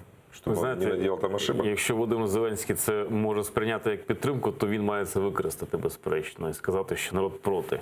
Бо у нас є свої вимоги, і він завжди може апелювати до людей, які вийшли до адміністрації, до офісу, і сказати, бачите, в Парижі народ хоче, щоб я не здавав Україну. Тому, ну, он же тоже так говорит. Так, безперечно. Он же тоже говорит, что не хочет этого. Безперечно, він не хоче, але ми не знаємо як остаточної мети, бо і Данілов, і всі інші, Пристайко, служили заяви про 5 варіацій, про якісь дорожні карти, але вони не оприлюднені. Ми не знаємо, з чим президент Володимир Зеленський поїхав. Ну, подождите, это же переговоры, вы же в них не участвуете. Должны быть какие-то секретные материалы, хотя бы не для общего пользования, с которыми мы поедем на встречу. Сьогодні ми про це дізнаємося, але як і громадськість, щороку, так і політичні партії, низка, в тому числі Національний корпус, робить все, щоб надати можливість президенту почути голос тих людей, які дійсно і воювали, і творили, скажімо так, цю політичну ситуацію в країні останні роки. Тому я переконаний, що Володимир Зеленський це може прекрасно використати, власне, як метод того, щоб сказати, що він на цих мінських перемовинах не сдаст Донбасс. Ну, вот вы говорите, что не знаете, ну, есть прямые заявления, которые в той или иной форме повторяет и президент, и говорит министр иностранных дел. Полное и постоянное прекращение огня, контроль над границей, разоружение, выведение незаконных вооруженных формирований, и только потом выборы на основе украинского законодательства. Вот это основные элементы, с которыми наша делегация поехала в Париж. Ну, об этом сказал Вадим Пристайко. Ну, я думаю, що ви теж за ці тезиси. Хороші тезиси, але що таке припинення вогню? В результаті чого? Це тимчасове припинення вогню, як ми спостерігали це, наприклад, у 2015 році. Це припинення вогню через виведення звідти російських військ. Це припинення вогню через те, що українська армія відновить контроль над територією до кордону України з Росією. Розумієте, можна в будь-яких варіаціях говорити цими фразами, але яка остаточна мета за кожною з них? Що за словом мир ми бачимо? Капітуляцію чи за словом мир ми бачимо відновлення України в тих територіях, які були до війни з Росією? Ну вот даже по сегодняшним сообщениям штаба ВОС оккупанты трижды нарушили режим тишины, стреляли под Мар'їнки, Широкино, там работали гранатометы. Вчора було 11 обстрілів і 1 загиблий. Ну і, до речі, тут про загиблих, пам'ятаєте, коли командир бригади підірвався на... Да. Так, і що б там не казав, він підірвався на території так званої лінії розведення. Обстріли ведуться з українських позицій колишніх. Ми про це маємо теж говорити, що вони зайняли наші позиції насправді. Где? Как? Потому что такой информации нигде нет. Ну, бачите, ваші представники же в Золотому? Річ йде о Золотому? В Золотому розведення не відбулося так, як вони це маркували в засобах масової інформації, а от на інших ділянках то дійсно є відомості про те, що сепаратисти просто зайшли на ті позиції українські, які українська армія покинула. Точніше, і зайшли. Це район Троїцького, Богданівки, там, де, власне, з тих позицій українських ведуться обстріли. Тобто вони заходять, йдуть обстріли, відходять. Странно, на це немає ніякої реакції офіційної. Ну, бо ми знаємо, що так само немає жодних реакцій на ті обстріли, які зараз продовжуються. Хоча ми пам'ятаємо про 7-денні терміни, це можливі озвучені, так, перед розведенням. Закриваються очі. Ну, смотрите, в то же время, как сообщают некоторые источники в Генштабе Вооруженных сил, планируется усилить позиции в пунктах соприкосновения с ОРДЛО. Это для того, чтобы не было невозможно каких-то непредвиденных ситуаций, которые могут произойти в связи со встречей в нормандском формате. И вот есть информация, что всю прошлую неделю и сейчас в зону боевых действий отправили вооружение и продолжают перекидывать даже тяжелую артиллерию и технику. Ну, правда, тоже происходит и с той стороны, там такое же происходит усиление. Это нормальная реакция на встречу в нормандском формате? Так должно быть? Ну, вы знаете, Или это может воспринято быть как нарушением договоренности? З приводу озброєння, то ми прекрасно розуміємо, що на території України, офіційної держави, та ще підконтрольно стоїть ОБСЄ. Так? Ці спостерігачі, які часто закривають очі на тому, що відбувається за територією підконтрольної України, то тут вони постійно проголошують про ті чи інші порушення. Я не впевнений, що ми аж так підводимо артилерію близько, щоб про це не дізналися спостерігачі ОБСЄ і не зафіксували це. На даний момент ми прекрасно розуміємо, що відведення, створення сірої зони, демілітаризація території – це все йде крок за кроком в контексті домовленостей перед нормандською зустрічю. Я не переконаний, що Володимир Зеленський буде зривати зараз, бо бачимо, що він просто семимильними кроками намагався наблизити день зустрічі в Парижі. І, відповідно, будь-які підведення, ну, звісно, українська армія є. Так, там. А что в вашем понимании капитуляция? Вот чего не должен допустить президент в Нормандии? Ну, Національний корпус вважає, що капітуляція і допуск Нормандії – це проведення виборів в ОРДЛО. Це відведення українських військ. Це не досягнення мети під контролю над всією українською територією, яка нині окупована російськими агресорами. Ці позиції є принциповими. І водночас амністія бойовикам. Надасть він її, не надасть. На які домовленості він піде, щоб провести вибори. Бо у нього, зрештою, є перша мета – це проведення виборів в ОРДЛО. Яким чином вони будуть проводитися, це вже інший механізм, і яка буде діяти система виборчого права, так? Очевидно, що мажоритарне буде там діяти. Що буде в контексті тих людей, які займали посади адміністративні в ОРДЛО. І зрештою, тобто ми говоримо про те, що капітуляція – це не відстоювання українського інтересу, української держави на цей момент. Ну, может, амнистия – это тот компромисс, который допустим? Було багато розмов з приводу амністії, так? Ну, люди, які порушили закон України, і це не просто про державну зраду на рівні там, економіки чи там, шпигунства, так? Це рівень підняття зброї проти українських громадян. Тому чи можливо амністувати бойовиків? Ні. Так Зеленский вот у Савика Шустера в эфире вчера сказал, что это невозможно. Мы можем сейчас его послушать. Давайте. Давайте, я продовжу. Что сказал Владимир Зеленский в эфире? Коли за столом сидять великі боси, представники імперій, я дуже не хочу, щоб ми були тією стравою, яку подають на стіл цим великим босам. Я хочу, щоб ми теж сиділи за цим столом і були рівноправною, незалежною, сильною країною. Я хочу точно розуміти, що якщо ми йдемо по Мінську, обмін, скільки людей, що таке всіх на всіх. Тому що, ви знаєте, там є, ну, може хтось не знає, там є списки узгоджених, списки неузгоджених. Не буду зараз в деталі. Найголовніше, скільки людей ми можемо повернути додому. Скільки конкретно і коли. Друге питання. Якщо припинення вогню, хто за це несе відповідальність? Що мені боятися? Я президент вільної країни, я нормальна, порядна людина, я не продаю нашу країну нікому, ніколи, не за що.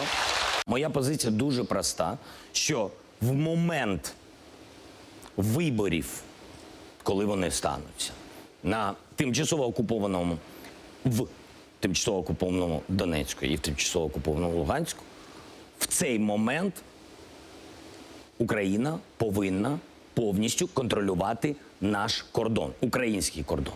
Якщо виводяться війська, озброєні, незаконні формування, якщо у нас дійсно буде безпека на тій території, якщо у нас з'явиться можливість проводити вибори, ми будемо говорити про амністію. Амністію людей, у яких немає рук в крові.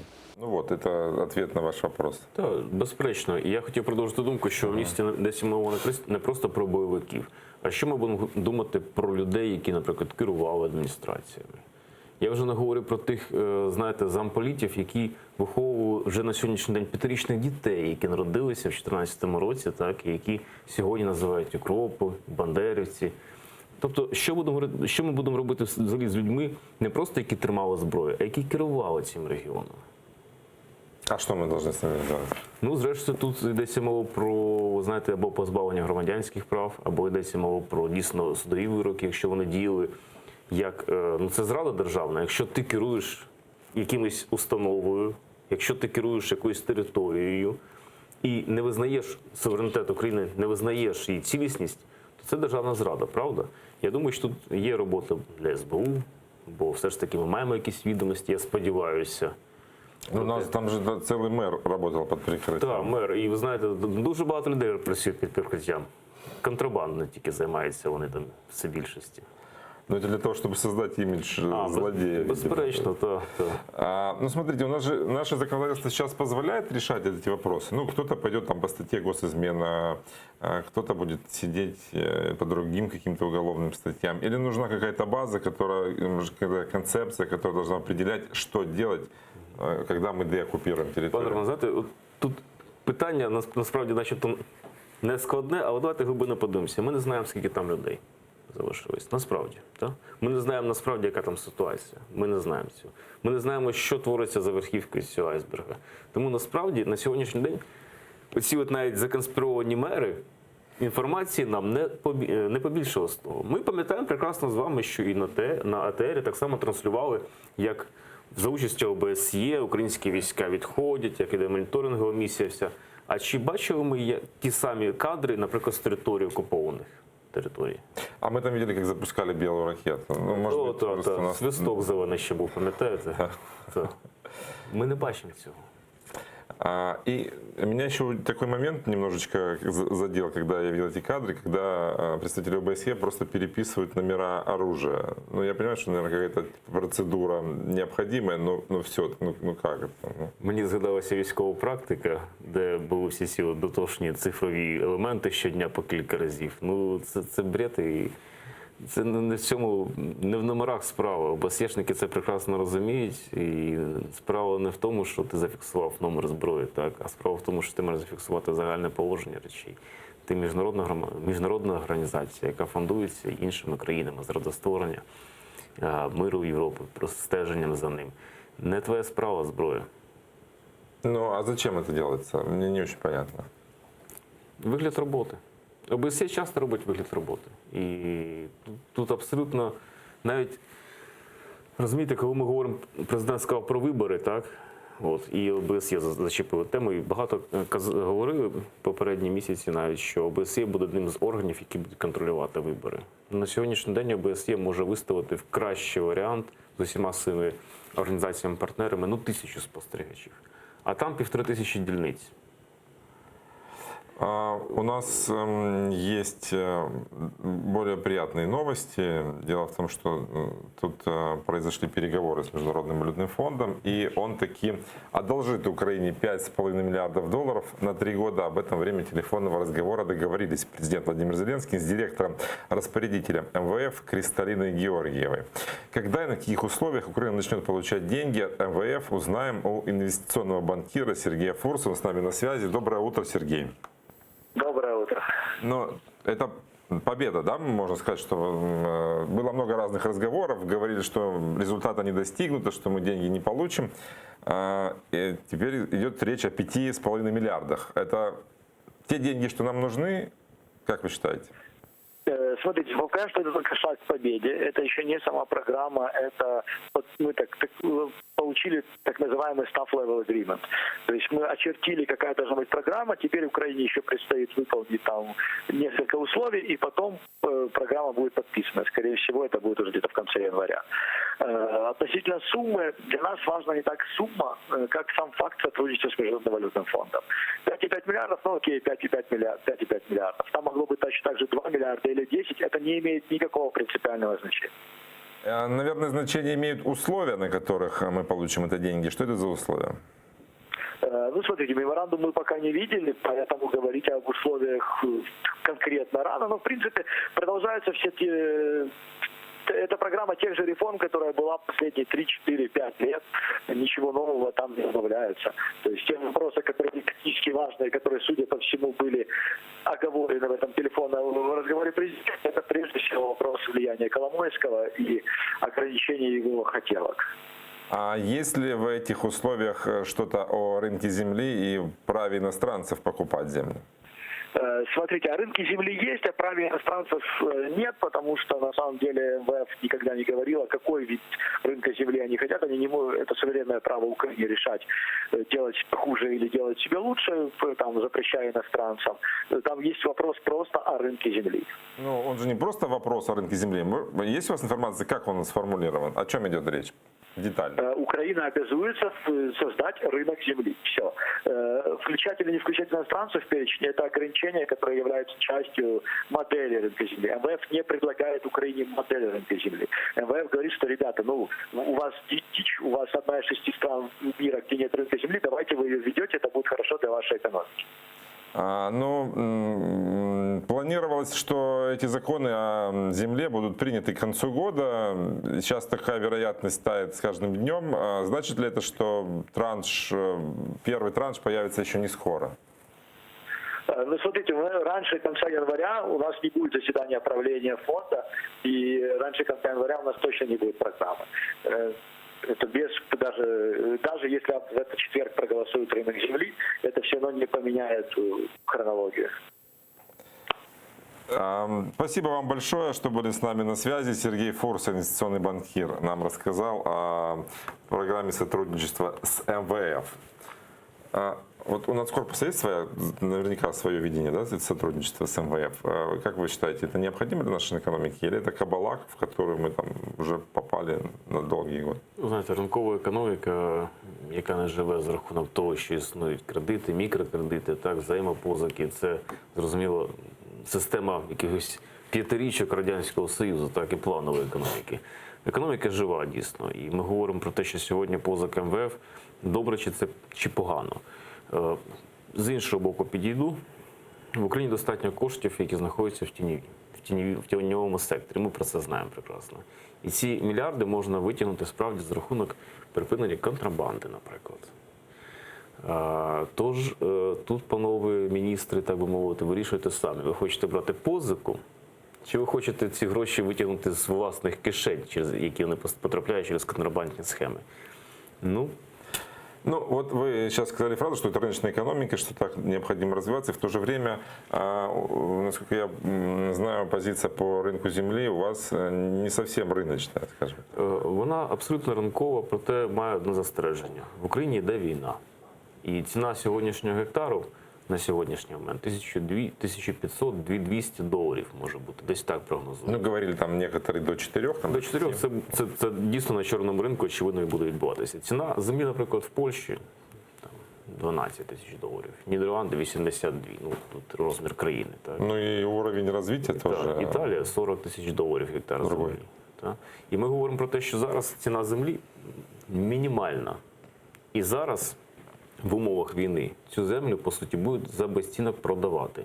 Тобто ми будемо знов-таки говорити про те, що будуть люди, які мають можливість її купити, і за старою схемою 90-х років купив-продав, купив землю, засадив соняшником, рапсом. Наши крестьяне и так ее отдают за бесценок, отдавая в аренду, получая в год $300 Погоджуюсь. Я навіть буду апелювати до творів українських класиків, пам'ятаєте, 100 тисяч. Взяти гроші, щоб купити землю. Так? Земля, земля, земля. Тобто той український селянин 19-го сторіччя давно вже зник. І зараз інший селянин, ми це прекрасно розуміємо.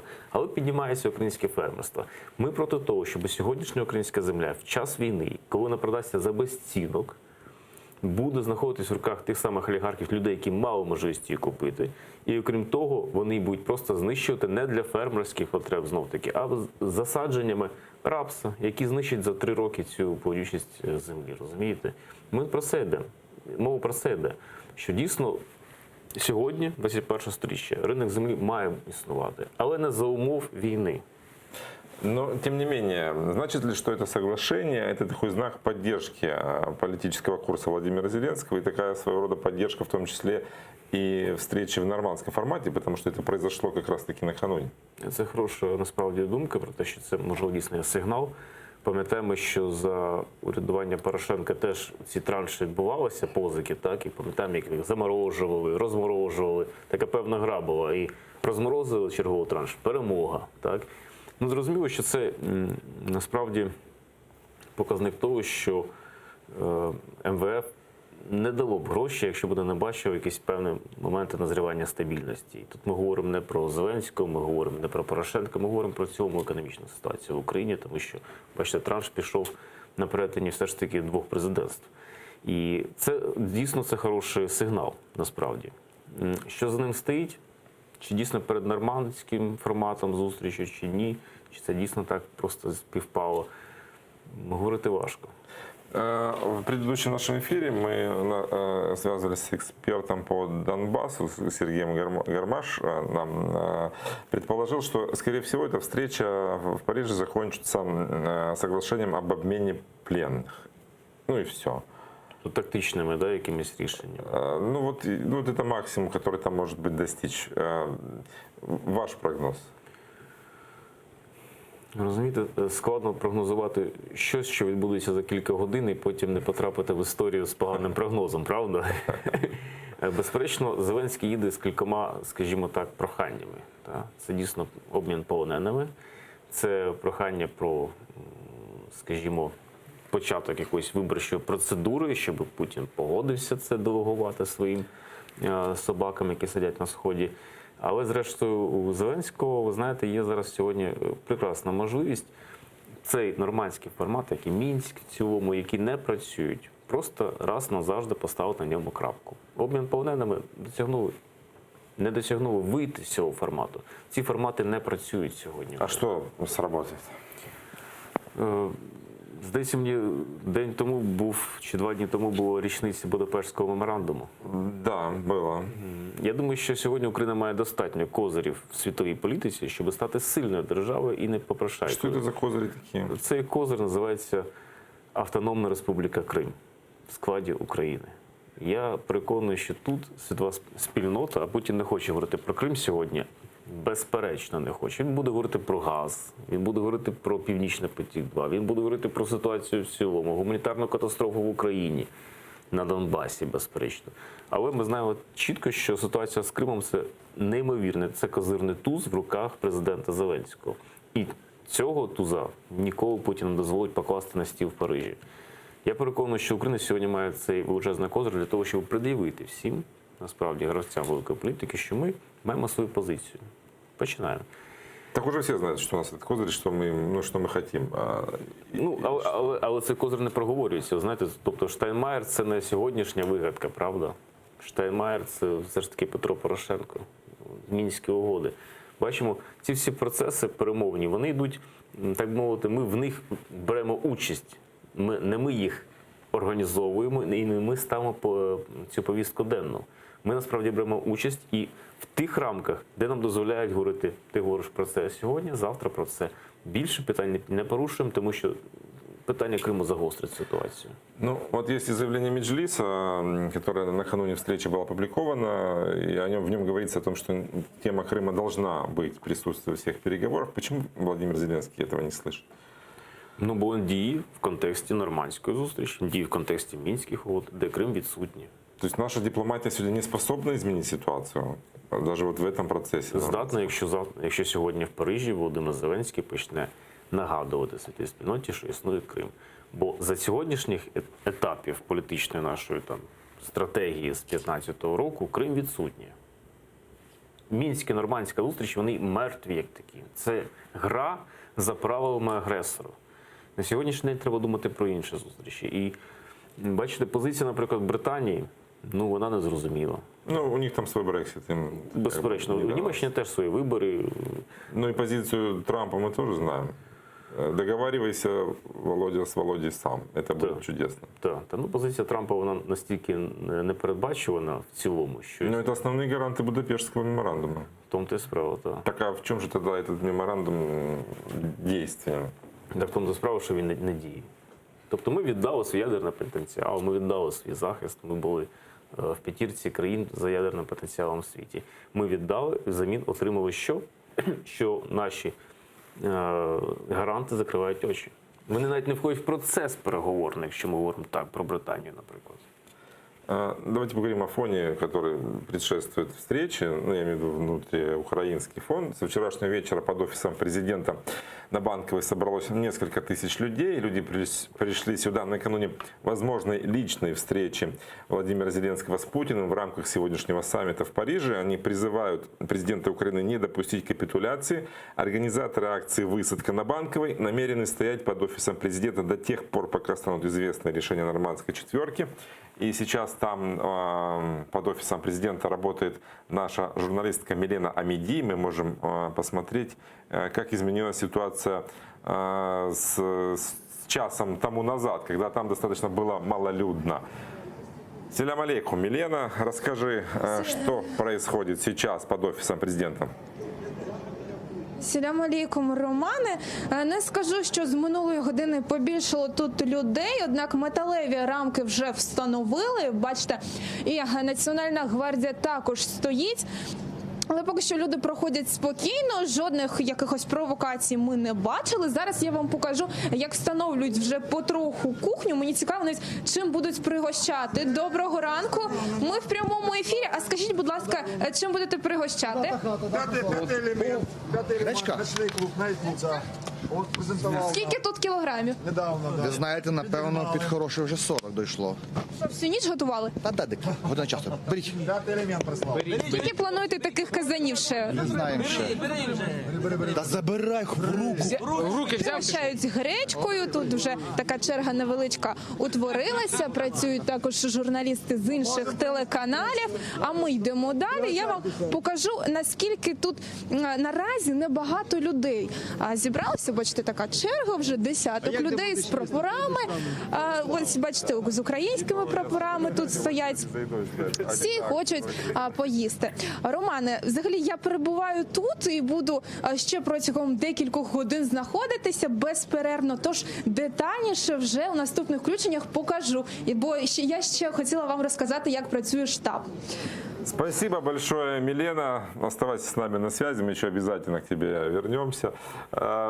Очередь за едой, а где акции, где протест? Где ваши люди? Національний корпус вчора вийшов на акцію на Банковій. Ми підтягнулися достатньо великим складом. Справді розбили там намети, величезні намети, де навіть мали змогу показувати фільми, проводити лекторії. Ну, все по-серйозному. Тобто цієї ночі активісти Національного корпусу були на Банковій і сьогодні там продовжують стояти. Вранці я знаю, що під'їжджають з інших областей вже наші активісти, які і вчора, до речі, були представники Запоріжжя, Одеси, хто встиг приїхати. Ну і сьогодні буде ще більша кількість людей, наших активістів. Ну, ранок він завжди ранок. Ми це прекрасно розуміємо, бо... Тобто війна війною, обід по розписанню. Ми говоримо про те, що в 23-й годині закінчила роботу свою сцена згідно з законами України. І люди продовжують свою діяльність, так мовити, в цьому містечку. Температура, ну, зрештою, нагадую, все умови 5-річної давнини. От. Хоча, звісно, той, скажімо, градус не той, зрозуміло, тому що тут ідуть люди, які прийшли конкретно говорити про перед нормандською зустрічю. Ну, дещо нагадує, пам'ятаєте, коли Янукович мав поїхати, підписувати вільність асоціації. Тихий Майдан, там ходили студенти. Тобто люди говорили, що вони підтримують позицію ось таку. Ну вот подобные акции оценил бывший премьер-министр Гройсман. Он сказал, что подобные акции протестов накануне важной встречи в Париже могут навредить Украине. Владимир Гройсман у себя на Facebook призвал поддержать Владимира Зеленского, а не ставить ему палки в колеса. Предлагаю послушать. Президент Володимир Зеленський візьме участь у надважливій та надскладній міжнародній зустрічі у Франції. Це саме той момент, коли політики повинні показати, що вони державники, а не дешеві політикани, які хочуть поставити підніжку президенту як політичному опоненту. Момент, коли ми маємо продовжити боротись та вболівати за відновлення нашої територіальної цілісності. Вот. Зачем ви подножку ставите президенту? Да, цікаво, наш прем'єр-міністр, який ставить підножку ще одному президенту України, екс-президенту, своєму колишньому очільнику. Вчергово хочу сказати, що якщо Володимир Зеленський поїде на зустріч, він може завжди апелювати, що в мене в країні народ проти. Вибачте, друзі, але нормандський формат і ті умови, які мені пропонує Володимир Володимирович Путін, неприйнятні, тому що у нас є такі дорожні карти, які проговорюються у нас, і бачите, народ хоче бачити іншу картину.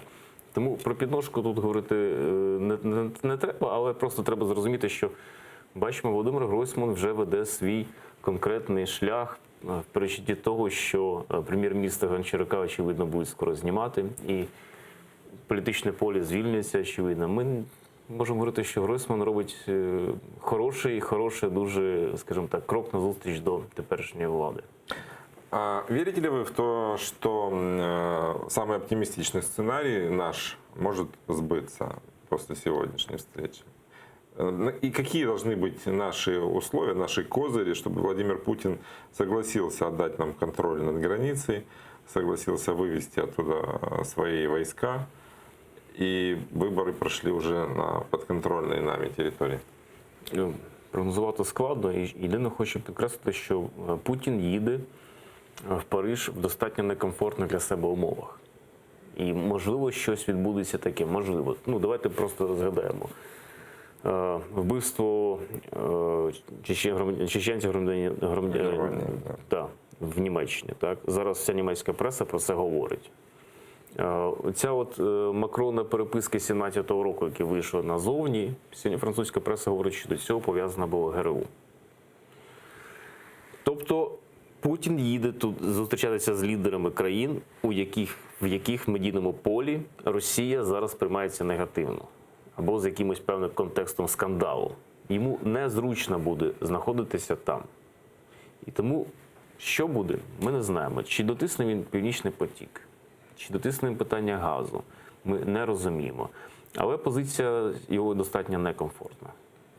Ну, слушайте, уже всем известно, что агенты российского ГУРа, или ГРУ, как там правильно называется, отравили Скрипалей, что их следы, кстати, есть в этих, ну, не этих, а агентов тоже Главного разведывательного управления в убийстве этого чеченца в Германии. И все равно, ну, и не новых санкций, ну, как бы не новых каких-то реакций, ну, громкие заявления были, конечно.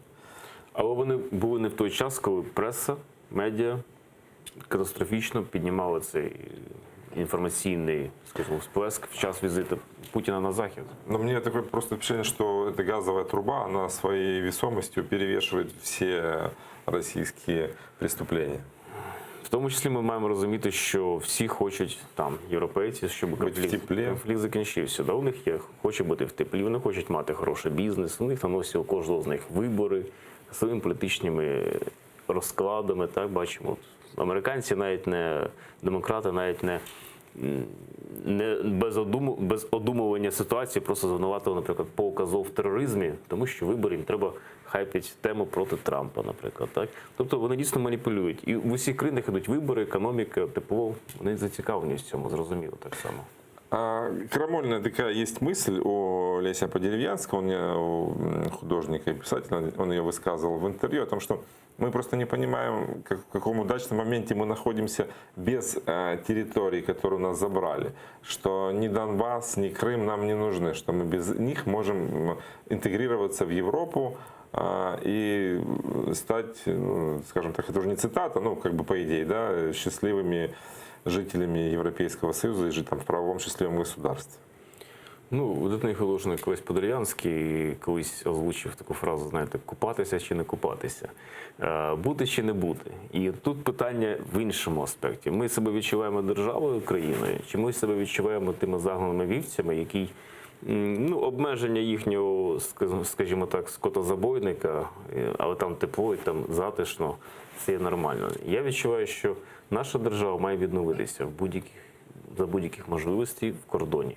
Бо по-іншому говорити про те, що ми, ну добре, Донбас, без Криму, без Донбасу, зайдемо в Євросоюз, Англія виходить, якісь перетворення, потім без Одеси, наприклад, станеться.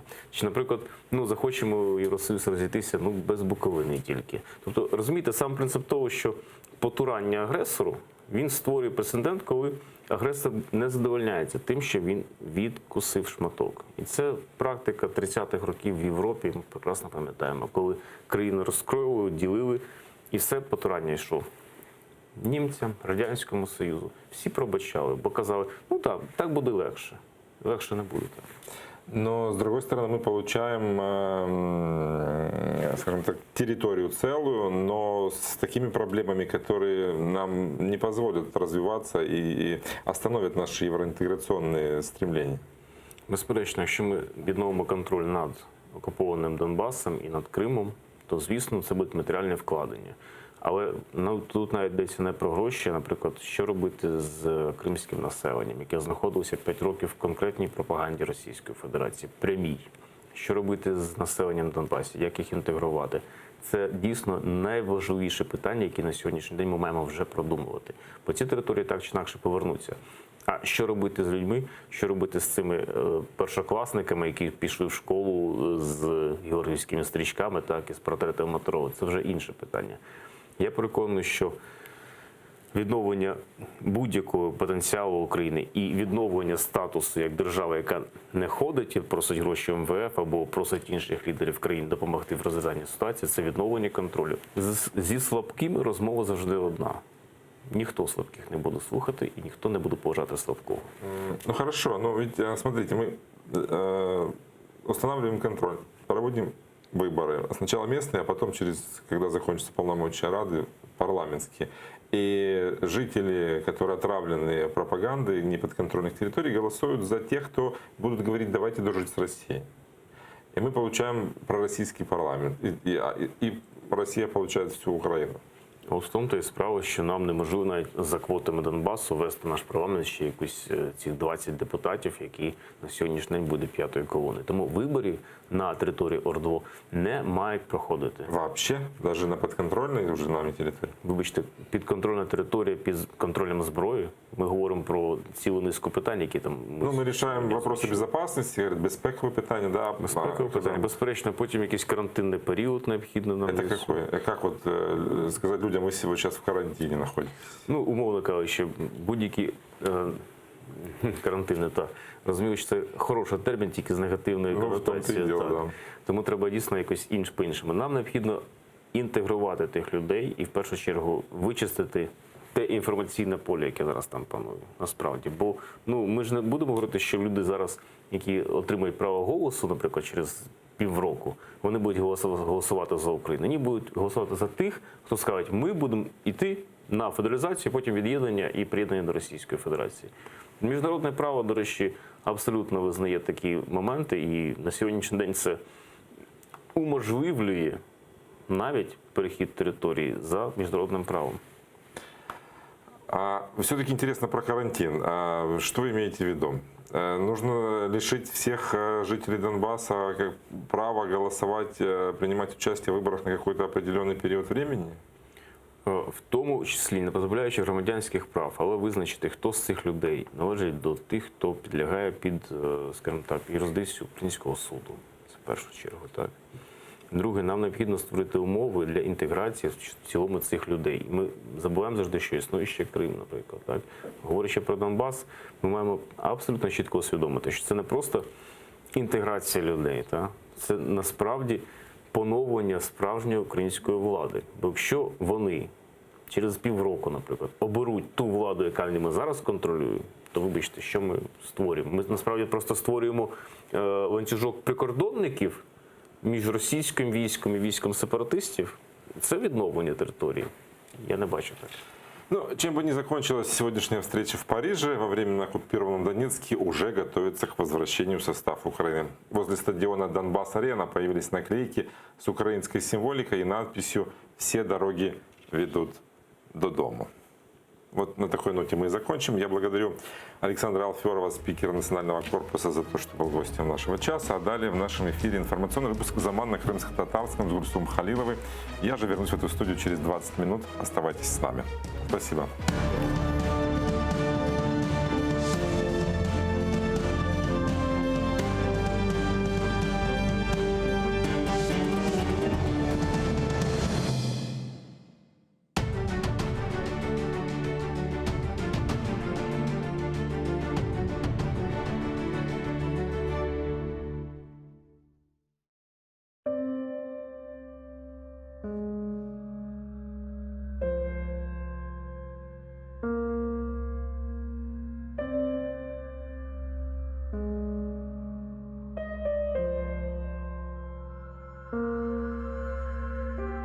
Nasıl bir kunlarga qaldık qardaşlar. Bu uzun yollarda taldık qardaşlar. Aman bitip yandık qardaşlar. Ko'zimiz o'g'inde sabiylar o'li. Dünya bizga baqib, bir ko'znen ag'lay, bir ko'znen kulya. Dunyoga nam bergen bir millet edik. Asırlar tubundan tirilib keldik. Vatanga ko'z tikib qurbonlar berdik. Bizni kene bo'lelar bir shina ile. Dunyo bizga baqib bir ko'znen ag'lay, bir ko'znen kulya. Qalmadi aramizda birlik kengashi. Shuning uchun qizdirmay vatan kuneshi. Shuning uchun yurishmi ey xalqim ishim. Shuning uchun bag'ringni xanjarlar tili. Dunyo bizga baqib bir ko'znen ag'lay, bir ko'znen kulya. Hepimiz xabardik mingen qamirday. Qarishib qalmayıq bir top çamurday. Kesilib başladı qurgan tamirday. Yaşaymiz bularni bile. Dünya bizga baqib bir ko'znen ag'lay, bir ko'znen kulya. Bizni kene birevler o'ynatmoq istay. Kene damsiz bir sho'rba qaynatmoq istay. Kenardan qo'shlanib bir baqmoq istay. Bar, o'yna ko'z yoshingni sile. Dünya bizga baqib bir ko'znen ag'lay, bir ko'znen kulya. Sanki dushman oldik bir-birimizga. Hurmat yo'q ne o'lim etrimizga. Ne oldu qardaşlar? Ne oldu bizga? Kene dersin bir belalar bastırıp kele. Dünya bizga baqib bir ko'znen ag'lay, bir ko'znen kulya. Allah'dan berilgen güzel bu toprak, ko'zlarimiz gibi ko'rlangan cho'qroq, tereklerimizde sarargan yaprak, bizi gibi çekmekte feryat ve nale. Dünya bizga baqib bir ko'znen ag'lay, bir ko'znen kulya. Ey felek, Ишіңе ақыллар етмей, татарның башында düşünce bitmей. Bir küçük arzum var, aklımdan ketmey. Ömürler bite ve ömürler kelle. Demesinler, dünya bizge bakıp, bir köznen ağlay, bir köznen kule.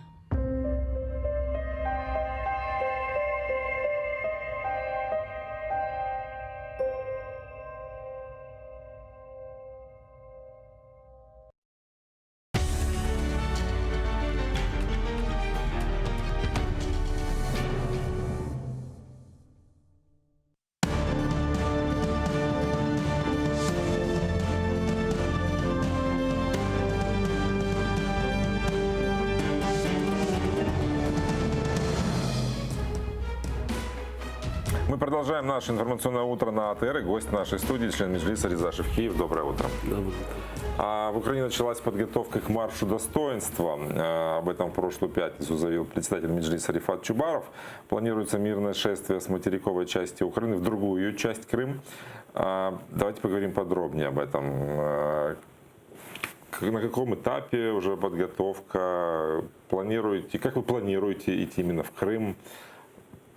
Ну, было небольшое заседание членов Меджлиса, где мы обговорили. До этого председатель Меджлиса нас известил, что он обговорил с другой частью Меджлиса. То есть он провел в рамках совещательного уровня заседания и приняли решение, что провести этот марш достоинства. Значит, этот марш у нас еще обговаривался еще ранее, где-то в 15-16 году, по-моему, или 15-16 был. Ну, тогда не приняли его. Сегодня вот решили, что он необходим. И я тоже, в принципе, считаю, что он необходим. Почему? Потому что в информационном поле нужно, чтобы больше звучал коренной народ Крыма, крымские татары.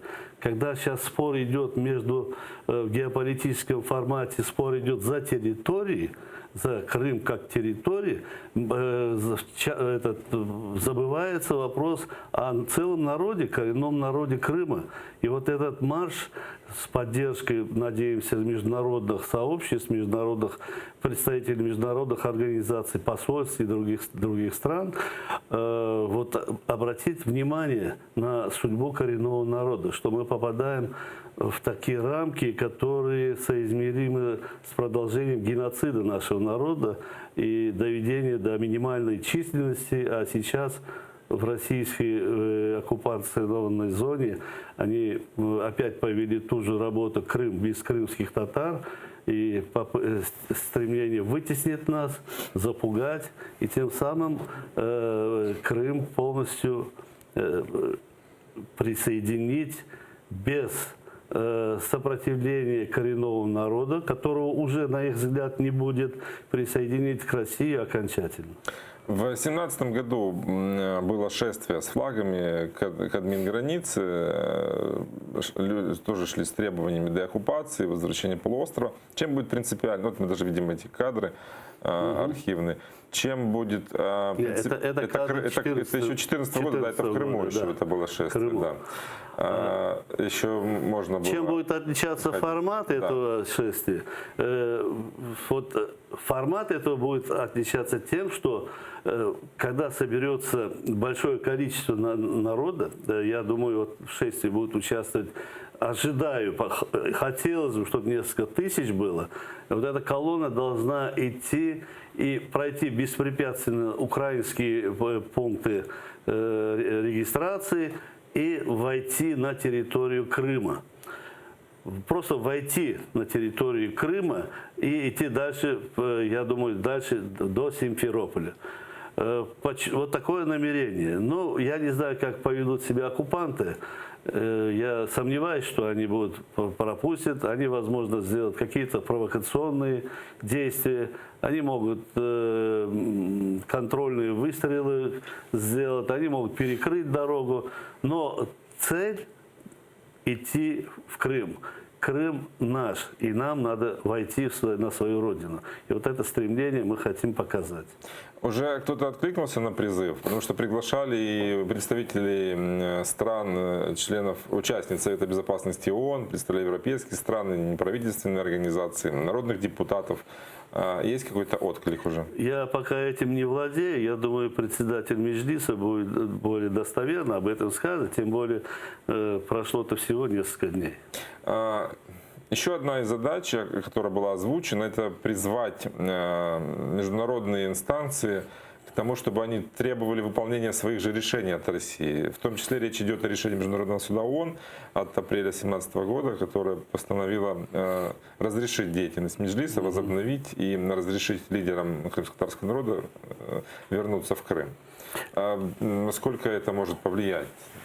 Я думаю, что когда вот это шествие пойдет на территорию Крыма, у нас будут лозунги, и в этих лозунгах будут звучать требования к тем государствам, странам, которые обязаны по сути своей деятельности, по сути своего вхождения в ОБСЕ, ООН и прочие международные организации, которые призваны защищать мир от провокаций и вот таких агрессий, как со стороны России, эти страны будут названы, требования к ним будут озвучены, и вот таким образом на информационной волне появится еще раз напоминание о своих обязанностях и что они должны сделать. Я думаю, что вот такие действия как-то повлияют на внутреннюю политику этих стран, и они будут более ответственно относиться к тем обязательствам,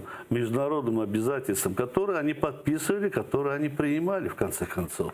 Ну вот уже есть реакция оккупационной стороны. Глава оккупационного правительства Крыма Сергей Аксенов заявил, что пусть ходят по кругу по Херсонской области, в Крым никого пускать не собирается. Ну, это его естественно, он не мог иначе ничего сказать. Он в 2014 году возле митинга Верховного Совета кричал, что мы никого не допустим оккупации Крыма. Сейчас он так кричит, завтра поменяется его хозяева, он будет кричать в их так. Это его, как говорится, работа, и он иначе сказать не может.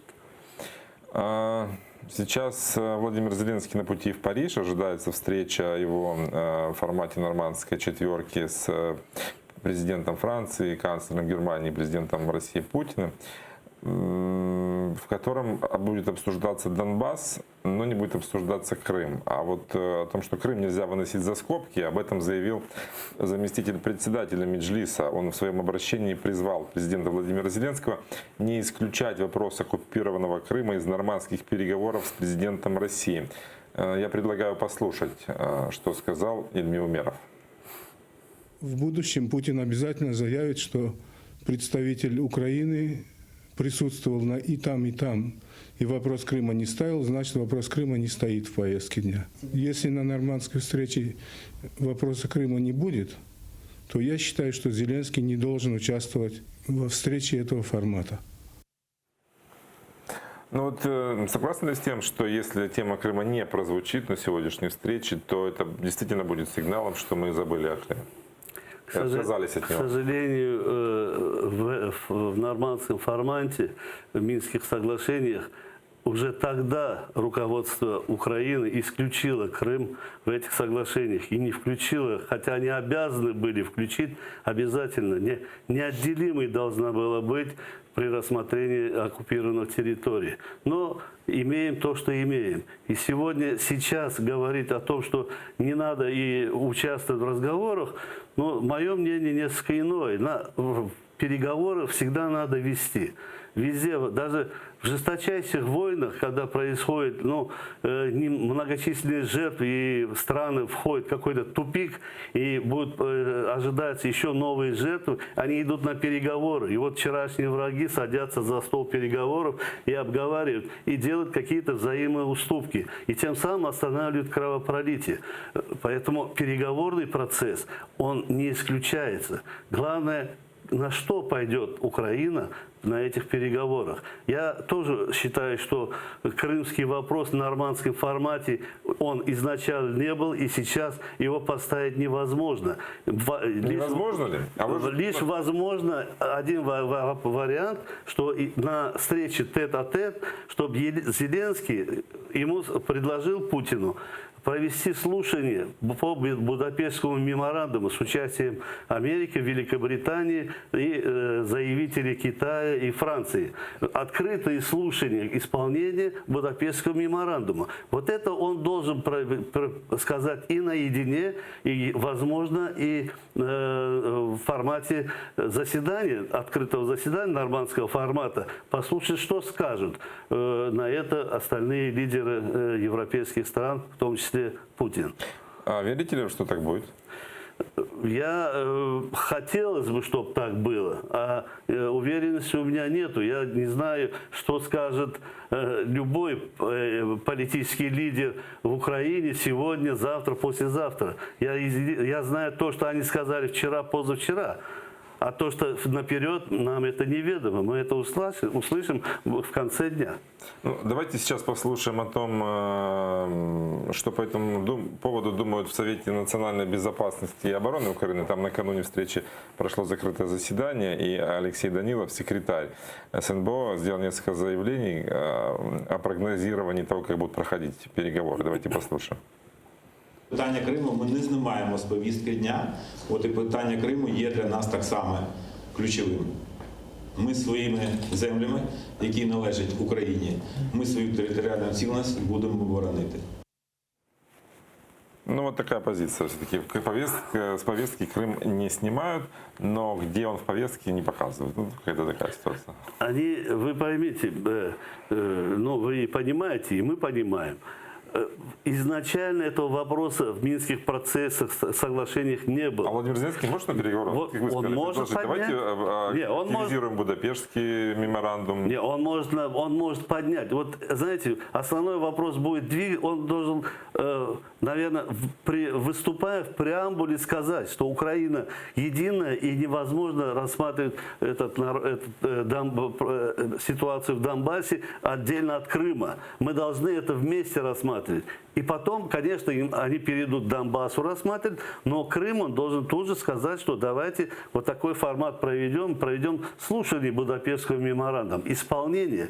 Если, естественно, я ожидаю, что Путин на это не пойдет, ясное дело, услышит мировое сообщество его заявление, и затем Украина имеет право официально подать или обращение в Соединенным Штатам и Великобритании в том числе, или подать, в конце концов, рассмотрение в Международный суд исполнения Будапештского меморандума, где среди виноватых будет как агрессор, который нарушил этот меморандум, так и это страны-гаранты, подписанты, которые не обеспечили безопасность Украины и территориальную его целостность. И эти открытые слушания, эти суды, они международные, они должны быть. Мы уже подошли к тому, что надо требовать не только с агрессора, надо требовать и с союзников, и с себя тоже, в конце концов.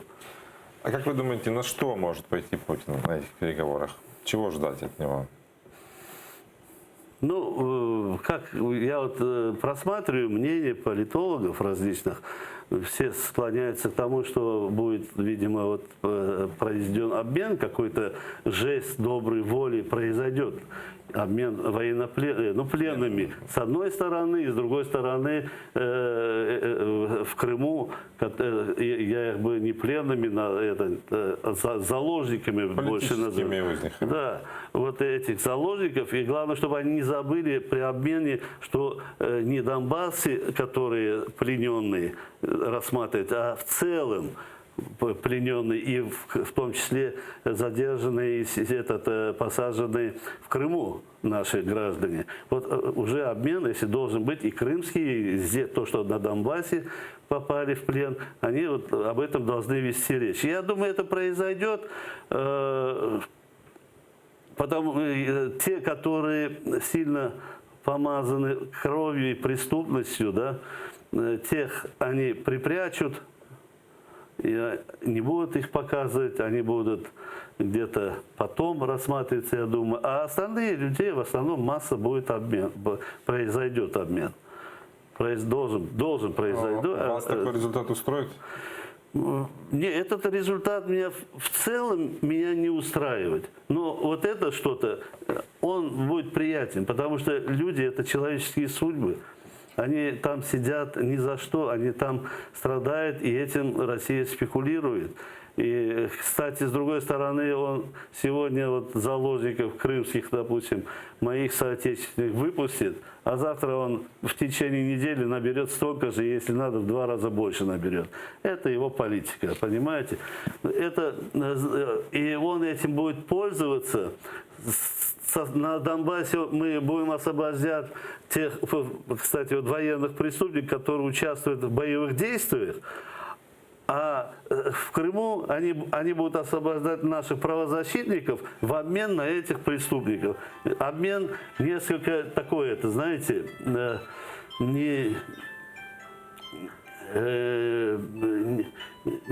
обмен несправедливый, да, я так скажу. Но, с другой стороны, что делать? Его надо проводить. Это ваш телефон таким мелодичным. Оставьте телефон. Ну, пусть он доиграет, я думаю, что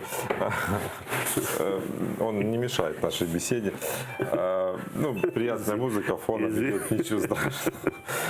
Возвращаясь к разговору о том, что там задерживают правозащитников, в очередной раз на КПВВ со стороны Крыма российские ФСБшники задержали 2,5 часа удерживали на админгранице Крыма с Херсонской областью Абдуришита Джипарова. Да.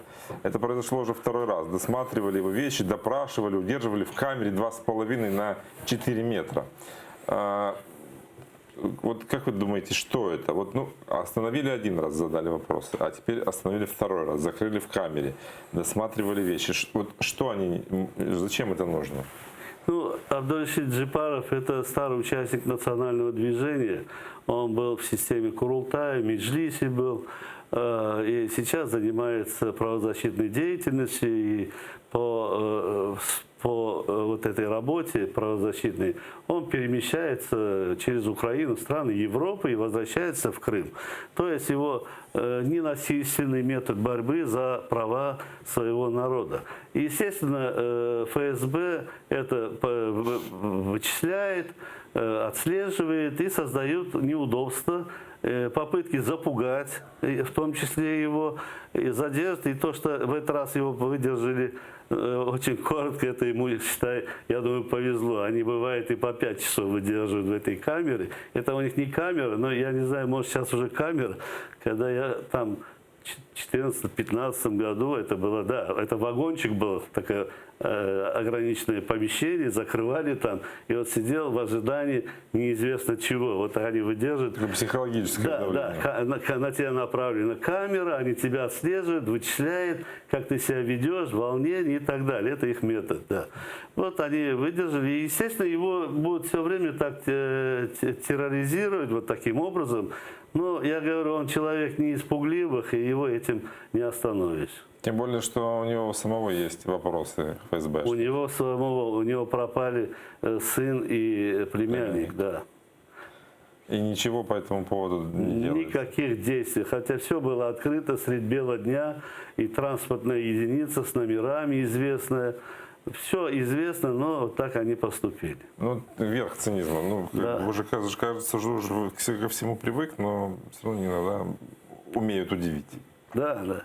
Ну, я же повторюсь, его не запугаешь этим. Не только его, многих из нас не запугаешь такими действиями. Наш народ, знаете, вот настолько вот в первый год, наверное, был несколько растерян, потому что давно не подвергался такому запугиванию, когда вот так громада вот так нахлынула, эти БТРы, эти в масках, эти неопознавательные знаки, без опознавательных знаков. И вот тогда был какая-то растерянность, она бы прошла. Но сейчас люди адаптировались к страху. И люди все смелее и смелее ставят. Посмотрите, наши женщины как ведут борьбу, как смело они все выступают. Созревает такая ситуация, когда через пример нашего народа, крымско-татарского народа в Крыму, их вот эту борьбу, это их смелость, поднимется остальная часть населения Крыма. Кстати, она так и уже идут такие сигналы, вот те мои знакомые, которые, с кем я общаюсь там в Крыму, они об этом говорят, что украинцы, русскоязычные, они все ближе и ближе приближаются к нашим крымским татарам, которые ведут такую правозащитную борьбу. Они тоже устали от этого режима. И сегодня вряд ли большинство крикнет, что хоть камни с неба.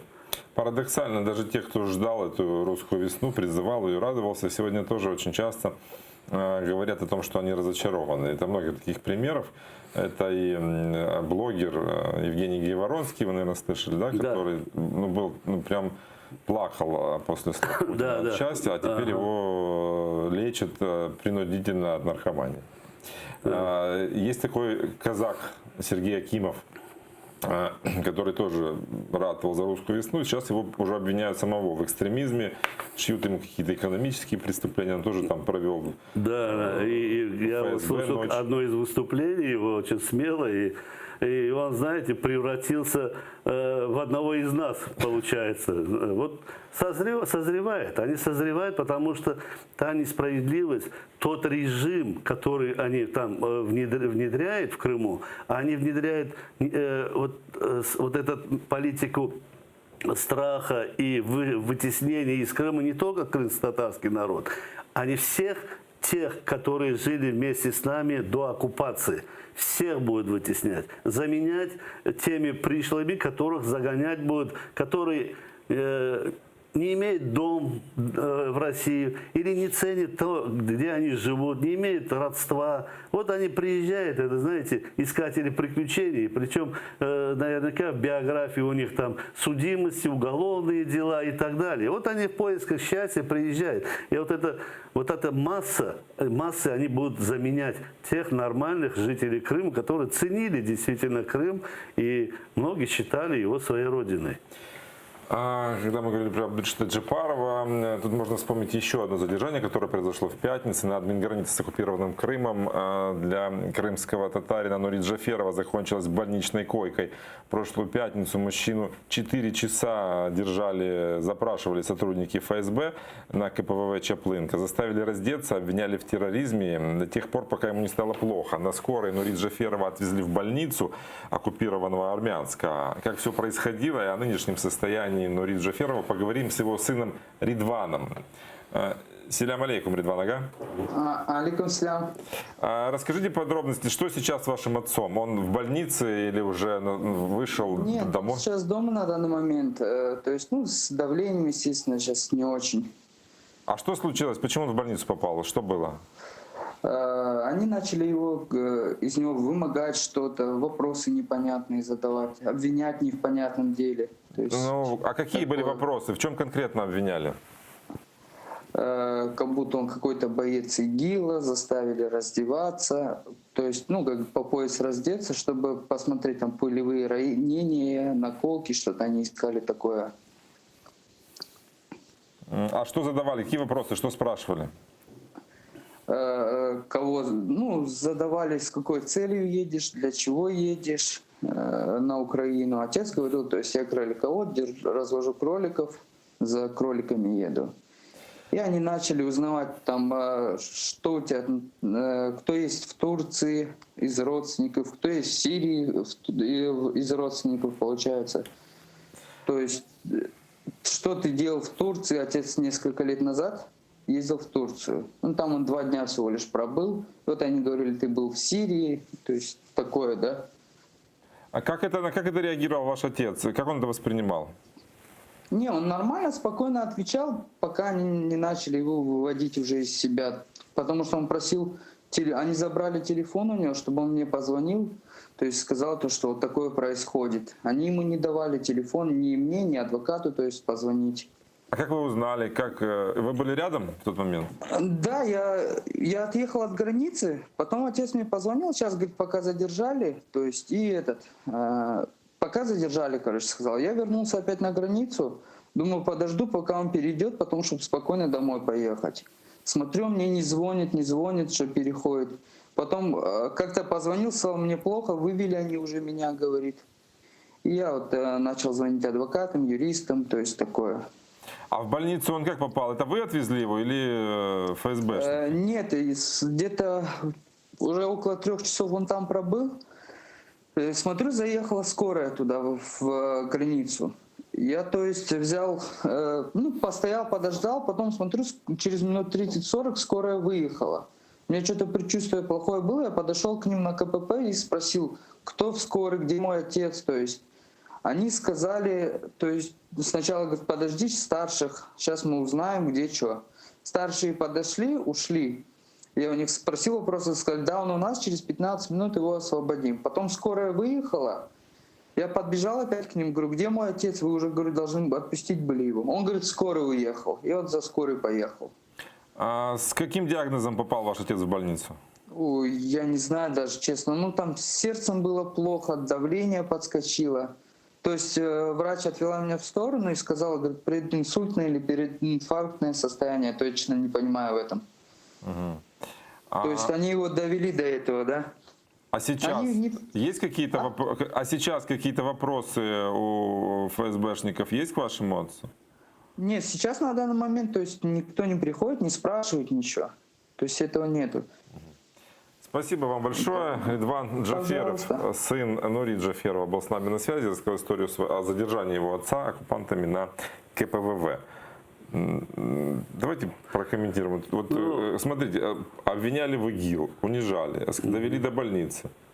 А потом как будто и самое интересное, что нет никаких санкций. Санкций прокурора на обыск.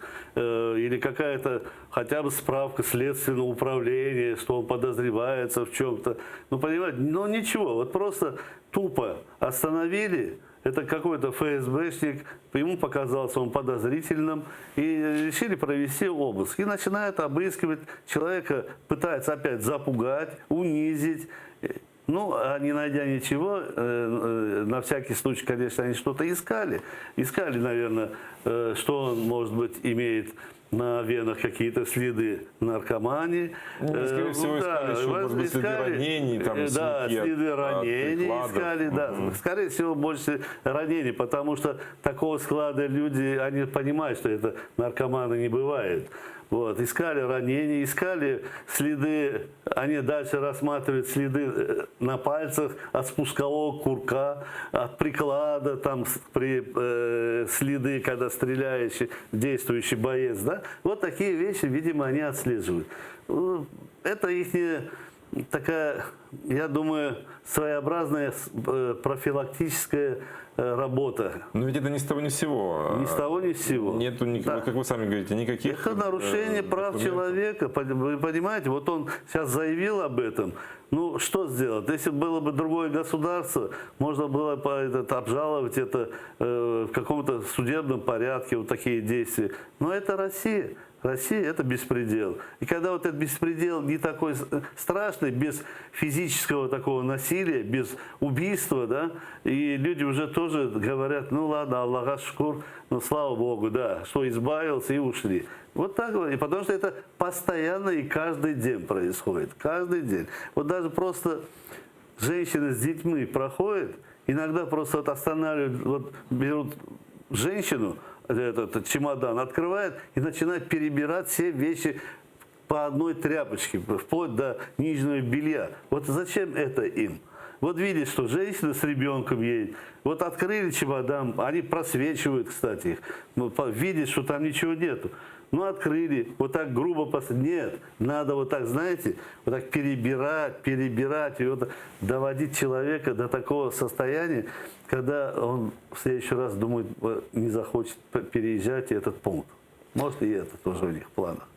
И возвращаясь к разговору о том, что там многие разочаровываются, а многие еще пытаются как-то приспособиться. Помните эту историю, на прошлой неделе произошла с задержанием Игоря Кучерявого?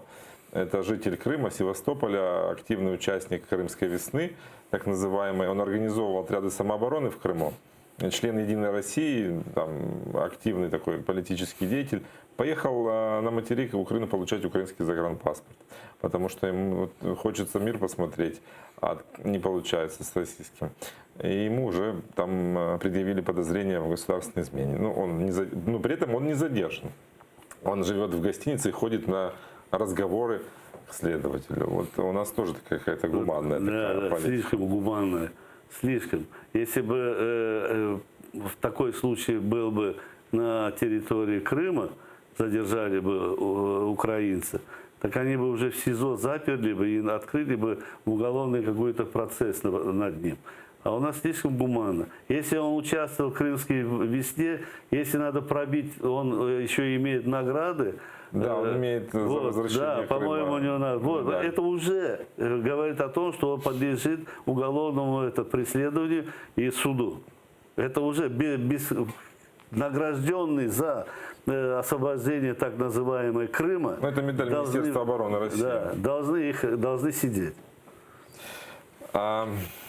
На улицу вышли люди, на выходных были на Майдане, сейчас стоят возле офиса президента, требуют, чтобы Владимир Зеленский в Париже не допустил капитуляции. Как вы относитесь к этим акциям? У нас страна демократии, и любая мирная акция, любые высказывания, они уместны, они должны быть.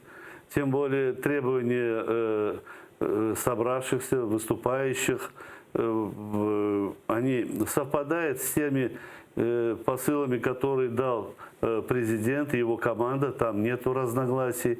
Но есть у них беспокойство, а вдруг президент даст слабинку, вдруг он что-то упустит, вдруг он его припугнут и так далее. Да, есть у меня тоже, но я, знаете, иногда думаю, что да, Путин гибист. И причем с таким стажем и с таким опытом президентства и так далее. Но не забывайте, что Зеленский молод и Зеленский КВНщик. Он человек, у него... Путин умрет со смеху? Нет, я не в этом смысле. Он с детства воспитывался находить ответы на разные вопросы. Понимаете? Вот КВН, что это? Разминка, да. Они находят. И вот он в любой ситуации должен найти тот ответ, тот вопрос задать, который от него требует общество, в том числе на митинге, на пикете у его офиса. А давайте, кстати, узнаем, что сейчас там происходит, потому что с нами на связи наша журналистка Милена Амиди. Селям алейкум, Милена. Я смотрю, людей как-то больше не встает, да, с утренними твоими включениями. Я дуже рада, що ти також зауважив це, тому що більше тут стало значно журналістів, фотокореспондентів і все. А в принципі, людей, які прийшли на мітинг безпосередньо, їх поки що немає. І от я зараз стою на фоні сцени, через яку і виник же вчора конфлікт. Тому що спочатку не дозволила поліція взагалі її тут встановлювати разом з наметами. Але потім таки домовилися мітингарі і все ж таки, от бачите, її встановили. Поки що там ніхто не виступає, виступи взагалі заплановані лише ввечері. Ну а поки що люди гріються, люди їдять, як я вам вже показувала, гречку, бутерброди, п'ють чай. Зараз покажу я вам оцей білий намет. Ні капітуляції тут велетенськими літерами написано, що коїться власне всередині. Треба його обійти, тож я розкажу. Там вчора вночі, як це відбувалося, показували фільми, уявіть собі. Ну, звичайно, мені розказують колеги, що поки вони тут знаходилися, що власне ніхто ці фільми і не дивився, тому що всі хотіли спати. Що там зараз відбувається, я вам покажу. Ми зазирнемо сюди. Бачите, як то обігрівається, тому що в приміщенні там в цьому наметі тепло. Просто заглянемо, не будемо заходити, тому що місця там мало. Але, бачите, люди відпочивають, показують фільми, сказали мені, що якісь патріотичні. Отакі от справи, романи.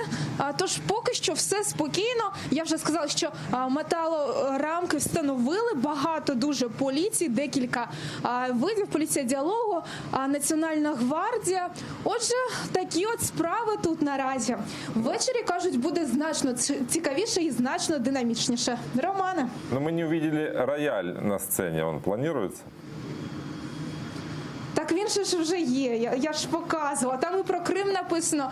Питають, коли ж поверне Зеленський його. Ну, да, хорошо. Спасибо большое, Милена. Оставайся на связи. О событиях под офисом президента рассказала нам Милена Амиди. Все ждут. Вам эта ситуация не напоминает ситуацию, когда Янукович ездил подписывать соглашение об ассоциации с Европой? Ну, нет, нет. Вы знаете, когда он ездил, он же сразу отказал, насколько я помню, у него здесь несколько иные были. Здесь Зеленский высказал свою позицию, которая полностью совпадает с позицией протестующих. Ну, Янукович тоже уехал с позиции подписывать ассоциацию, но потом там произошло, вот как рассказывают те, кто это видел, что он там поменял после звонка Путина, поменялся в лице и резко отказался от дальнейших переговоров. Ну, опять же, Янукович уголовник, преступник. Ну, это другой склад людей, он коррупционер. Зеленский, он чисто от коррупции, он не участвовал в каких-то уголовных делах. То есть он пришел с открытым сердцем, и народ его поддержал. Народ дал ему карт-бланш всей власти. Я не думаю, что человек, получив такое доверие, может унизиться и потерять лицо не только свое, а свое будущее, детей, потомство, которые будут говорить о нем как о президенте, который сдал свою страну и который вынужден будет вслед за Януковичем ехать в Ростов-на-Дону и рядом с ним проживать. Не думаю я, что он так поступит. И я не думаю, что он трусливый. И я не думаю, что он растеряется. Я выше сказал, что он участвовал в таких молодежных мероприятиях, когда мозги работали очень четко, остроумно, быстро находить решения. И он эти решения, я думаю, найдет. И эти решения не будут сдавальческими, и они не позволят нарушить территориальную целостность Украины, которую он всегда во главе своей речи повторяет постоянно. Ну, пока это выглядит как такая открытая позиция человека, который, как он сам себе нормальный человек, который не сдает интересы Украины, а наши козыри, как он говорит, ну, понятно, что мы хотим. И вот с этим он идет на переговоры с Путиным, у которого там 7 планов развития процесса. И не всегда то, что он говорит, как бы то, к чему он хочет прийти. Вот как они друг с другом сработают? У Зеленского тоже есть какие-то планы. Вот сейчас мы определили, сказали, я вот сколько говорил, что стратегия Зеленского неизменна. Та же стратегия, как предыдущего президента и стратегия Украины. Она неизменна. Тактически он допускает какие-то другие подходы, другие ходы. Ну, мы посмотрим. Вот сейчас проявится, вот на нормандской встрече проявится его талант или талант в кавычках ведения международных переговоров на высшем уровне. Вот здесь мы увидим и поймем, наконец, кто он на самом деле. И кто-то обрадуется, 73% избирателей. Уже меньше. Да. Или будет разочарование, это тоже может наступить. Но в любом случае, вы поймите, те избиратели, которые голосовали за него, они голосовали не за то, чтобы Зеленский был всегда президентом. Они голосовали за ту политику, которую от него ожидали. Изменения в Украине, борьбу с коррупцией и продвижение вперед в Европу, в НАТО. И если он подведет и потеряет целостность Украины, ему не быть президентом. просто так. Это вот эти люди, которые собрались, они ясно говорят, если с чем вернется. Ему сейчас после нормандской встречи, я думаю, почему сейчас народу мало, сейчас они соберутся к пресс-конференции, которая в 19 часов, по-моему, состоится после этих встреч. И вот на этой пресс-конференции, которая будет озвучена на весь мир, мы узнаем результаты этих переговоров. И из этого будем судить, в конце концов, как поступил наш президент. Правильно или неправильно. Если он поступил правильно, нам надо ему помогать. Если он поступил неправильно, нам надо думать о переизбрании президента. Планируется личная встреча уже после заседания нормандской четверки, это ближе там, к 10 вечера. Как вы думаете, стоит Владимиру Зеленскому на нее с Путиным личная встреча? Владимиру Зеленскому на нее соглашаться? Я думаю, стоит. Почему? Потому что встреча, он не обязан ничем Путину. Вы помните, когда встречался Трамп, и он вышел оттуда, Трамп как мокрая курица, вы знаете? Это было видно, он даже не смог скрыть это. Я даже удивляюсь, что вот такой подготовленный человек вышел оттуда как мокрая курица, это бросалось в глаза. Я не думаю, что Зеленский выйдет от встречи таким же. Потому что Трамп чем-то обязан Путину. У Путина есть на Трампа какой-то компромат. И он ему показал и рассказал. И тот озяб.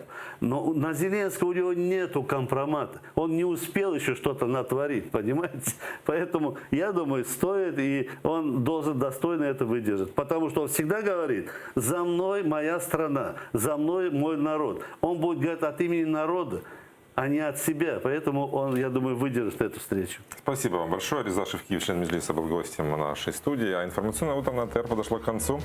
Через несколько минут в нашем эфире выпуск «Заман на крымско-татарском» с Гульсум Халиловой. Традиционно по понедельникам в 20:00 по Киеву, в 21:00 по Крыму. Прайм Муждабаев. Спасибо, что доверяете. Спасибо вам большое.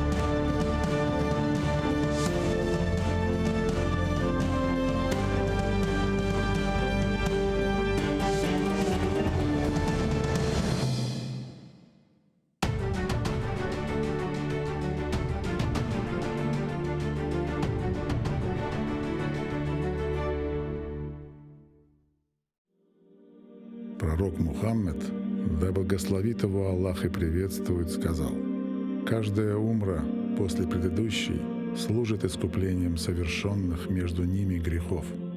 Что может быть прекраснее того, чтобы совершить путешествие к двум святыням ислама в Мекке и Медине, ощутить спокойствие и умиротворение на земле, по которой когда-то ступал наш любимый пророк? Да благословит его Аллах и приветствует. Ведь умра является искуплением от грехов и средством от бедности.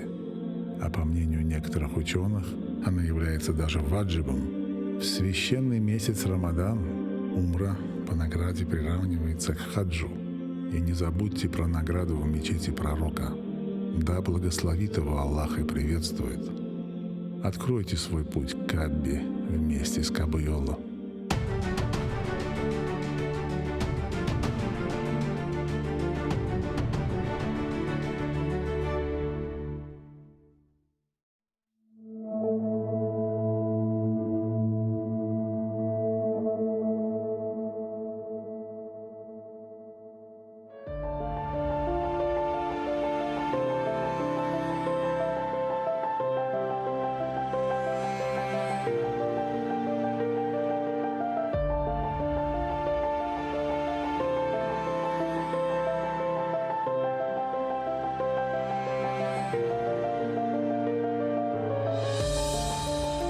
Her şeyge rağmen, bir şeyge bakmadan, kış biter bir kun ve gelir bahar. Gürleşir bahçeler, filizler bostan. Her şeyge rağmen, bir şeyge bakmadan.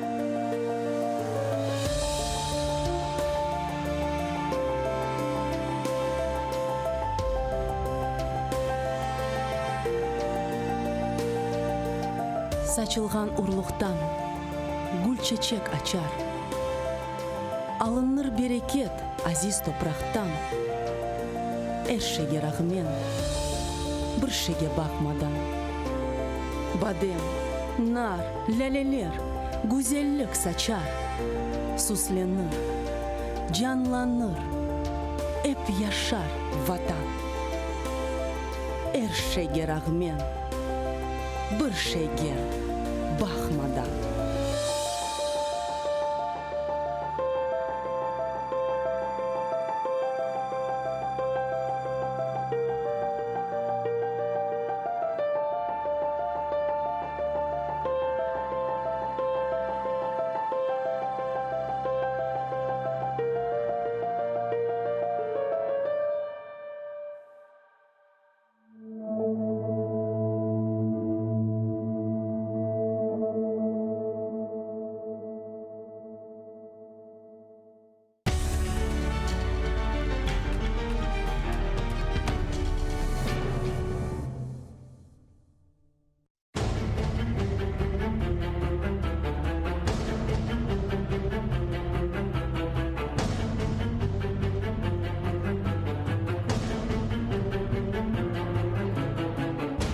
Хан разделил свое войско на две части.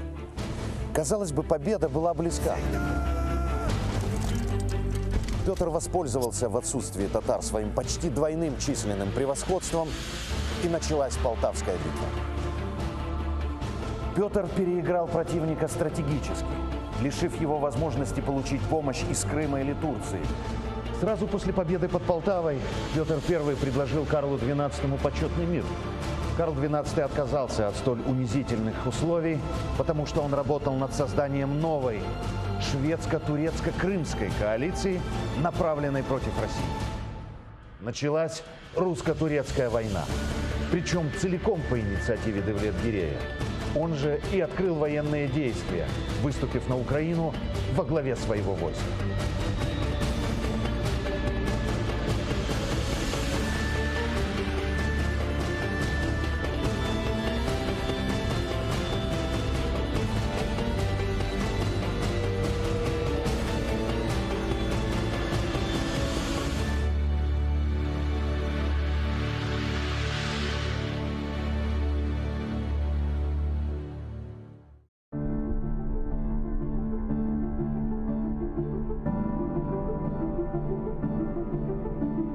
В конце декабря 1710 года хан за 22 дня достиг реки Самары и взял Новосергиевскую крепость. Этот молниеносный успех был бы вряд ли возможен, если бы крымским татарам не оказывало помощи украинское население, доведенное московскими оккупантами до отчаяния. Имело значение и то, что к хану присоединилось около 3000 казаков. Пока хан выбивал русские гарнизоны на левобережной Украине, его Калга с таким же войском вошел в пределы правобережья, создав угрозу западному флангу русской армии. Немаловажную политическую роль играло участие в походе Пылы по Орлыку. Под его командованием находилось 8000 казаков. Этот выдающийся политик смог найти нужные слова, обращаясь к соотечественникам с призывом бороться, не щадя сил, против московской неволи, сломания прав и вольностей войсковых, несказанных тягостей, налогов и мучительства.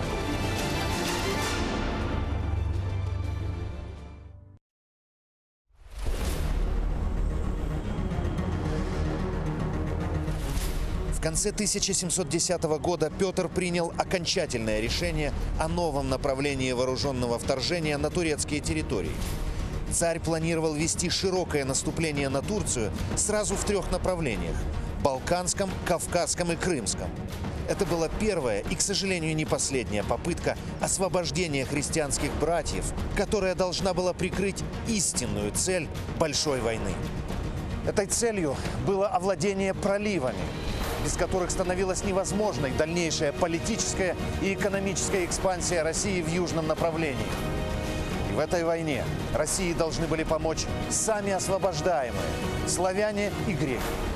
Среди них особо выделялось высшее православное духовенство в лице патриарха Досифея. Он создал обширную сеть агентов из завербованных им греков, через которых распространял антитурецкие и антикрымские подрывные материалы собственного сочинения. Патриарх настолько увлекся этими выдумками, что, кажется, и сам поверил в них.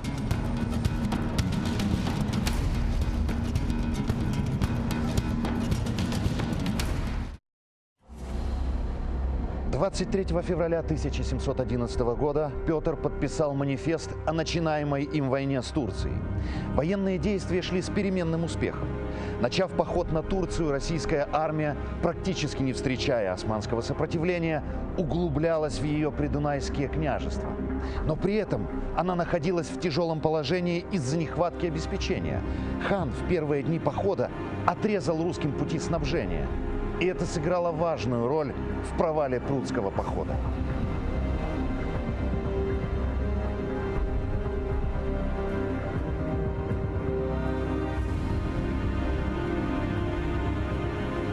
Но были и другие причины тяжелого положения Петровской армии. Во-первых, еще в начале похода от поставок в российскую армию наотрез отказались украинцы, так что было разрешено применять к ним силу.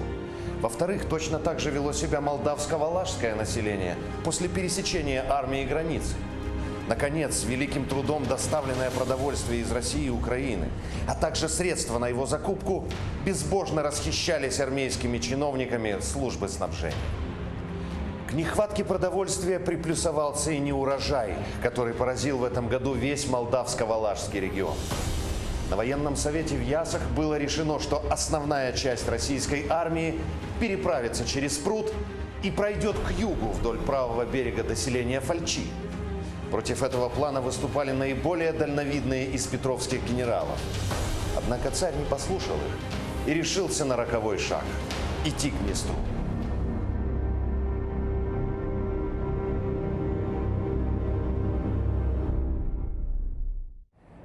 Царь объяснял свой выбор тем, что безопасность его войска с юга обеспечивало обширное непроходимое болото, на северной окраине которого находился город Фальча.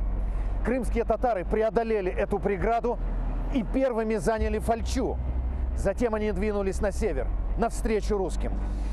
Одновременно Девлет-Гирей молниеносным броском своей конницы форсировал пруд и отрезал русское войско от тыловой поддержки. Помимо того, крымские татары практически лишили русское войско воды, предугадав маршрут и приведя на нем в негодность все источники и колодцы. Петр об этом знал по донесениям разведки и, тем не менее, решился двинуться в путь по практически обезвоженной местности. Затем войска Девлет-Гирея и подоспевшие турки атаковали передовые части российской армии и оттеснили ее на 15 верст в северном направлении, к урочищу Новые Станилешти, к месту будущего сражения. Теперь проблема состояла в том, кто первый придет к Дунаю. Но громоздкий обоз замедлил движение Петровской армии. Поэтому османы не просто опередили русскую армию, но и переправились на северный берег.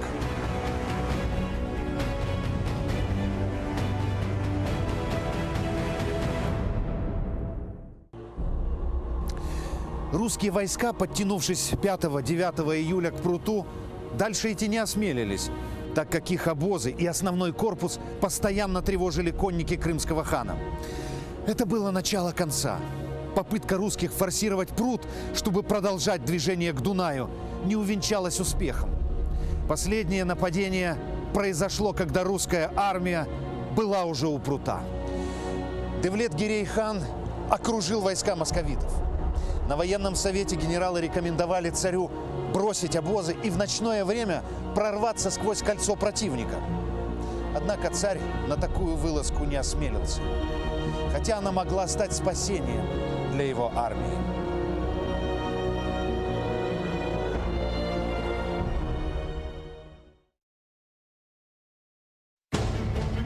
Из котла, созданного таким образом у прута, выхода не было. Петровские солдаты были лишены провианта и воды, а конница – фуража. Царь не стал гадать, как будут развиваться события в дальнейшем, и в тот же день, 10 июля, склонился к капитуляции.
Насыл бір күнлерге қалдық, қардашлар.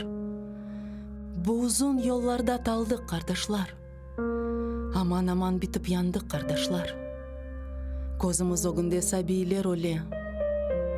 Дүния бізге бақып, бір көзнен ағылай, бір көзнен күле. Дүнияға нам берген бір миллет едік. Асырлар түбінден тіріліп келдік.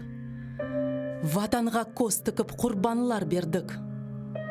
Бізні кене болелер бір шына еле. Дүния бізге бақып бір көзнен ағылай, бір көзнен күле. Қалмады арамызда бірліккен еші. Шуның чүн қыздырмай ватан күнеші. Шуның чүн юрушме ей қалқым ишің. Шуның чүн бағырыңны ханжерлер тіле. Дүния бізге бақып бір көзнен ағылай, бір көзнен күле. Эпіміз хабардық менген қамырдай, қарышып қалмайық бір топ чамырдай. Кесіліп башладық құрған тамырдай. Яшаймыз бұларны біле. Дүния бізге бақып бір көзнен ағылай, бір көзнен күле. Бізні кене біревлер ойнатмақ істей. Кене дамсыз бір шорба қайнатмақ істей. Кенардан қошланып бір бақмақ істей. Бар, ойна көз яшыңны сіле. Дүния бізге бақып, бір көзнен ағылай, бір көзнен күле. Санки душман олдық бір-бірімізге. Урмет жоқ не өлі, не тірімізге. Не олды, қардашлар? Не олды бізге? Кене дерсін бір белелар бастырып келе. Дүния бізге бақып бір көзнен ағылай, бір көзнен күле. Алладан берілген güzel bu топрақ, көзлеріміз кібі корланған чоқрақ, тереклерімізде сарарған япрақ, бізі кібі чекмекте ферият венале. Дүния бізге бақып бір көзнен ағылай, бір көзнен күле. Эй, фелек, ішіңе ақыллар етмей, татарның башында түшінже бітмей. Бір күчік арзым бар, ақылымдан кетмей. Өмірлер біте, ве өмірлер келе. Демесінлер, дүния бізге бақып, бір көзнен ағылай, бір көзнен күле.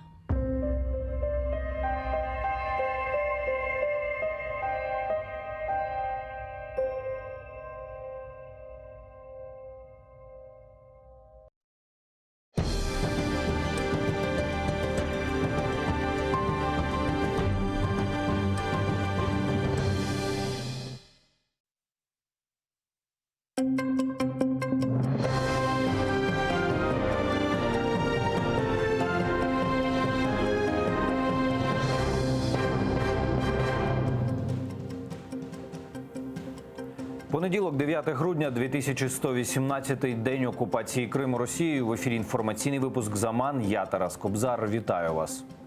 Історичний день. Сьогодні в Парижі відбудеться зустріч в нормандському форматі. Президенти України, Франції та Росії і канцлер Німеччини обговорять ситуацію в Україні.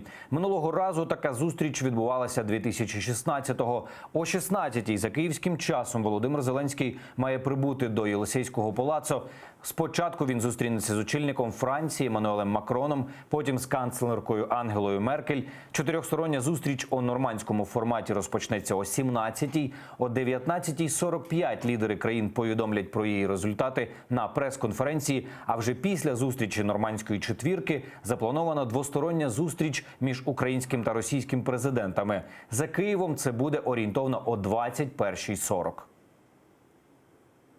Зустрічі у нормандському форматі чотирьох лідерів. Президент України Володимир Зеленський проведе двосторонню зустріч з президентом Російської Федерації Володимиром Путіним. Щодо делегації, знаю, що є питання щодо газу і так далі. У складі делегації є пан Оржель та пан Вітренко. При потребі вони будуть приймати участь у обговоренні питань газу і інших питань, які стосуються них. АТР слідкуватиме за подіями в Парижі, і всі відкриті заходи транслюватимуться в прямому ефірі телеканалу АТР. Біля офісу президента досі триває акція «Висадка на Банковій». Напередодні ввечері тут зібралися близько 2000 людей. Вони встановили намети та сцену. Мітингувальники заявили, що залишатимуться на місці до закінчення зустрічі в нормандському форматі. А якщо її результати не будуть задовільними, акція стане безстроковою.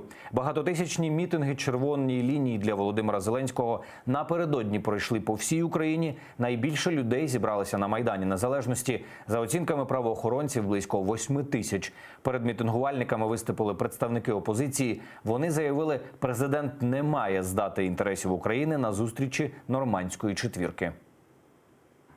Мы никогда не простим то зло, те преступления, которые совершил Путин против наших народов, нашего государства. И разговаривать с ним надо с позиции силы. И не выпрашивать переговоры, а говорить, что каждый из нас будет биться до тех пор, пока за эти преступления Путин не окажется на скамье преступников.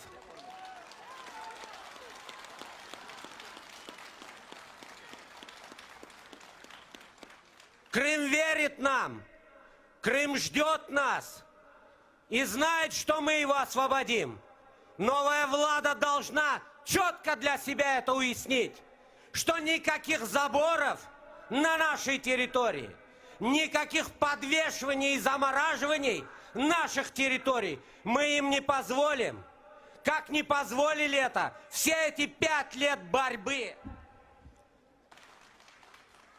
Слава Украине! Відведення російських військ з Донбасу та обговорення питання Криму – це ті результати, які продемонструють, нормандська зустріч була успішна. Ймовірність такого результату існує і залежить від принципової позиції Німеччини і Франції. Що привезе з Парижа український президент, чи наважиться, як і обіцяв раніше, підняти там питання Криму, і що означатиме замовчування під час нормандської зустрічі анексії півострова в нашому сюжеті. Нормандської зустрічі заяви від України та Росії все більше нагадували гру в покер. В Україні озвучували бажання чітких дат виведення російських військ, встановлення контролю над кордоном, звільнення бранців. Навіть пригрозили планом Б із стіною на Донбасі. Натомість Кремль демонстрував небажання зустрічі та виставляв нові умови. Не буде ні перемоги, ні зради, коли будуть оголошені, причому гучно оголошені певні домовленості про те, що от ми йдемо на черговий обмін військовими, що ми там будемо гарантувати припинення війни, там ще щось, обстрілів, там ще щось. Мені здається, що для України, до речі, цей варіант не менш небезпечний, аніж зрада. Чому? Тому що процес вчергове буде затягуватися. За 3 дні до перемовин у Парижі з Кремля чітко пролунало. Москва не очікує угоди з зобов'язаннями. А щодо питання Криму, там заявили, буцімто зустріч 4 стосується виключно мінського процесу. Позиція, що нормандський формат, як і мінський процес, офіційно не передбачають питання Криму, Путіну дуже вигідна. Тому і погодився на зустріч, впевнені експерти. За російським задумом перемовини із лідерами інших країн, де не буде обговорення Криму, стануть одним із кроків із визнання півострова російським. В будущем Путин обязательно заявит, что представитель Украины присутствовал и там, и вопрос Крыма не ставил, значит, вопрос Крыма не стоит в повестке дня. Если на нормандской встрече вопроса Крыма не будет, то я считаю, что Зеленский не должен участвовать во встрече этого формата. Непідняття в Парижі питання Криму стане не лише мовчазною згодою з анексією 2014 року, а й принесе Україні не менш важкі наслідки. Зокрема, агресію Росії проти України Москва зможе переформатувати у внутрішній український конфлікт. Це неминуче спричинить наступні наслідки.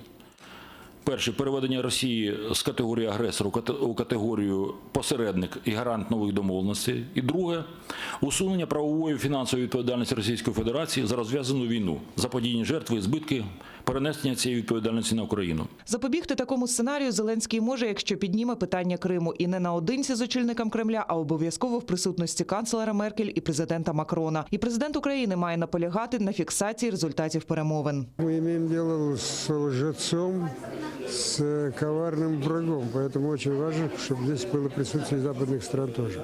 при принятии какого-то итогового документа по встрече, там обязательно необходимо употребить фразу, что решением проблемы взаимоотношений между Россией и Украиной должно быть полное восстановление территориальной целостности Украины в международно признанных ее границах. В каком-то контексте сослаться на резолюцию ООН от 27 марта 2014 года, где говорится, осуждается агрессия.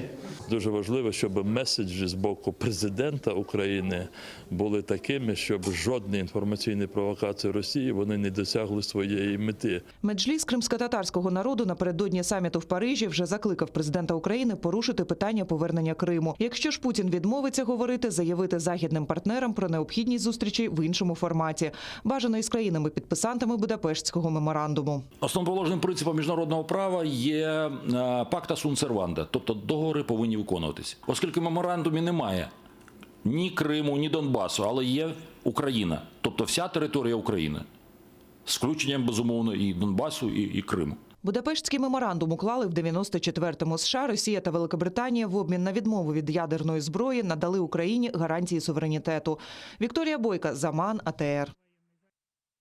Обмін полоненими всіх на всіх. Він може відбутись ще до кінця поточного року. В Кремлі називають дату 25 грудня. Так припускає голова Центру політичної кон'юнктури Олексій Чесноков. В Росії його називають прибічником та активним учасником команди Владислава Суркова, правої руки Путіна, який курує питання Донбасу. Наскільки це можливо і яка інформація шириться московськими владними коридорами, ми запитали в нашого спецкора Олександра Подрабінека. То, что высказал Алексей Чесноков, конечно, это не есть официальная точка зрения Кремля. И я даже думаю, что это не есть вообще выражение мнения, которое Кремль собирается озвучить или уже озвучил на встрече в Париже. Это некоторая такая удочка, закинутая удочка с наживкой для того, чтобы Украина, общественность украинская, украинская делегация на встрече в Париже, сам президент Зеленский имели в виду, что такая ситуация в принципе возможна, и ради этого следует идти на какие-то компромиссы.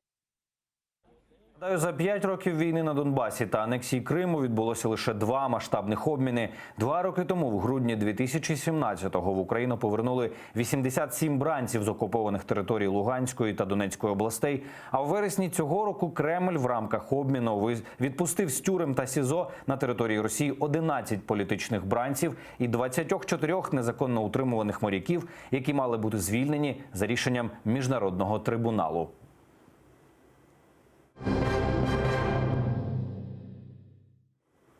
Відповідь окупантів. Глава окупаційної влади Криму Сергій Аксьонов пригрозив застосувати усі засоби до учасників Маршу Гідності з материкової частини України до анексованого півострова. За словами колаборанта, усі марші можливі лише до нейтральної смуги.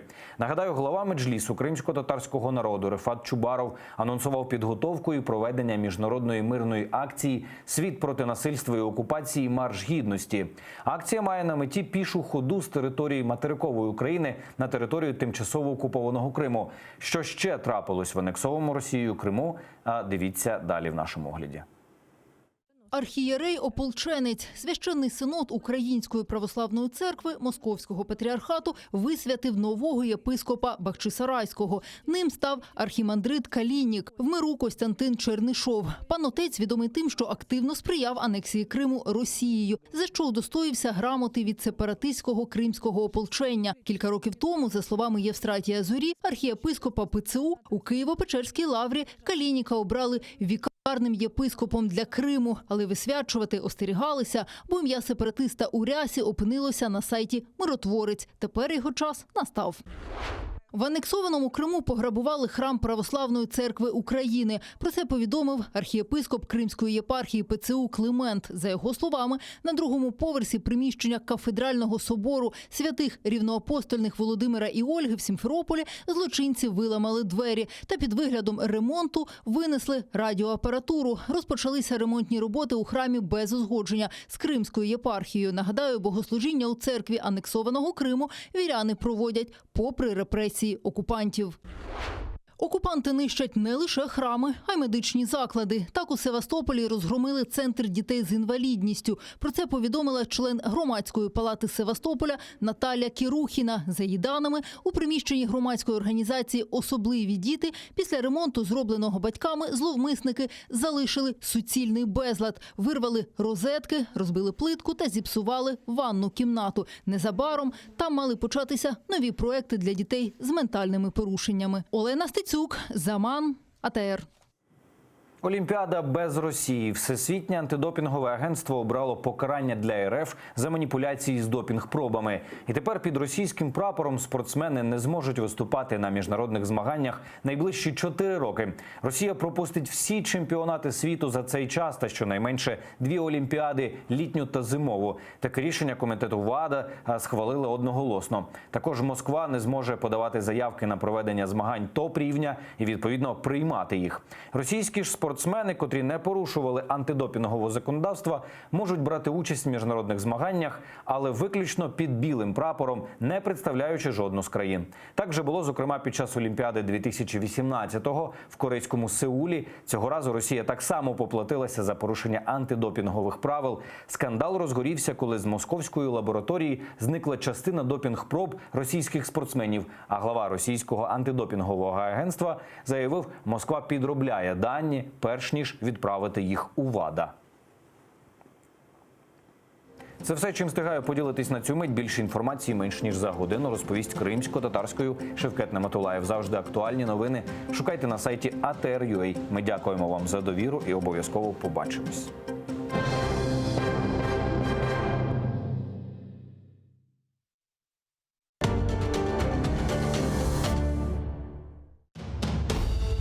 Как за короткий срок Саадет Герай I изменил внешнюю политику предшественников? И почему против него, законно избранного хана, выступили племянник и влиятельный бей из рода Ширинских? Отправляя в поход войска, Саадет Герай не рассчитал одного. Собрав под одни знамена, казалось бы, лояльных себе членов семьи Ибеев, он и мысли не допускал, что в походных шатрах созреет заговор против него. А возглавит этот заговор Мимеш Ширинский, тот самый, который лично принял участие в избрании Саадета Герая ханом. Смотрите в программе «Алтын Девир» в новом цикле «История династии Гераев». В эту субботу, 14 декабря, в 16:35 по киевскому и 17:35 по крымскому времени на телеканале АТР. Саадет Герай I. Часть 3. Dedim ma керек Обаман yanına бармага. Ана коржулары мен коймас. Бізге әбет ол яш нәсілін жоймамақ керек. Мына иш. Bir taraftan ev kuraydık, ikinci taraftan bala bakaydık, üçüncü taraftan repetisiyalar yapaydık benim evimde. Sanksiyalar yaptılar bana. Eğer geçmesen biz sana akça vermeyeceğimiz dediler. Mutlaka Kırım'a kaytacağımız. Öyle bir tez hareketler olacak ki özümüz de duymayı kalacağız. Kırım hükümeti değiller. Ya da Kırım parlamenti değiller. Yanında Kırım halkı yok da. Bizim tarihimiz olğan kadar etraftaki devlet ve halkların tarihleri yoktur. Adaletsizlik yaşayan sayın ona karşı adaletperverlik olacak. Ben o kadar yıldız olmak istemeyeyim. Ben yıldız değil, ben galaktika. Bir-birimizden pek uzaklaşan bir günde bir-birimizge yakınlaşmağa sebepler ve fırsatlar kıdırayıq. Adamlar çöberek yaşaganda bizim bestekarımız müzik çalar. Son ne? 40 yıl bir yerde yaşap biz subyetsiz birbirimizin pek yaxşı anlayıq. Demek televideniye o işlerini yapar. Bazar kuni Kiyev'de saat 19'da, Kırım'da saat 20'de Gönül Gönül'den programmasını seyrediniz.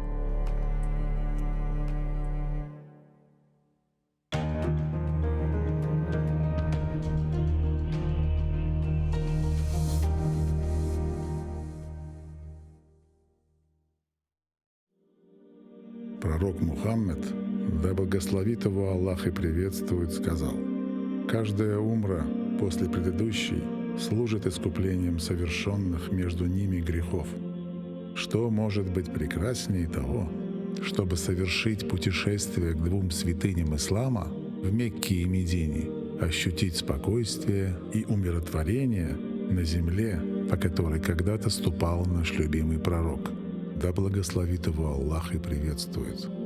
Ведь умра является искуплением от грехов и средством от бедности. А по мнению некоторых ученых, она является даже ваджибом. В священный месяц Рамадан умра по награде приравнивается к хаджу. И не забудьте про награду в мечети пророка. Да благословит его Аллах и приветствует. Откройте свой путь к Каббе вместе с Кабайоло.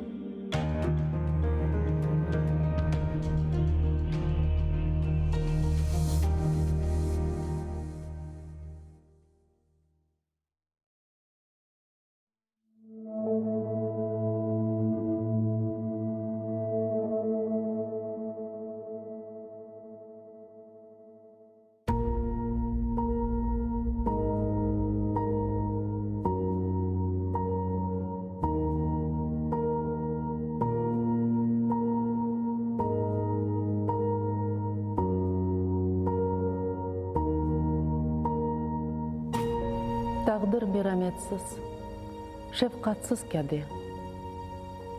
İnsanны çok şeyden ayıra bile. Ama uğrar eken yürekteninde, algan nefeste anla dost bille. Seni unutmağan vatanın olsun. Tağdır koldan ayırır, dayanırsın. Bahtlı yoldan ayırır, dayanırsın. Dayanırsın. Dayanırsın, dayanırsın. En ağır ehvalda umutmen tile. Seni unutmağan vatanın olsun.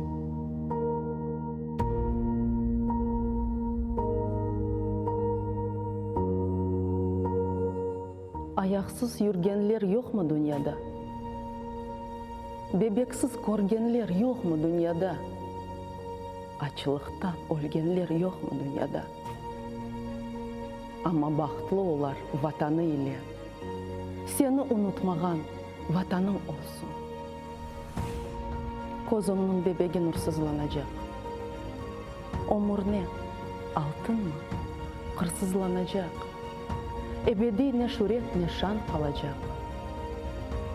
Unutma kendini bilgenden bile. Seni unutmağan vatanın olsun.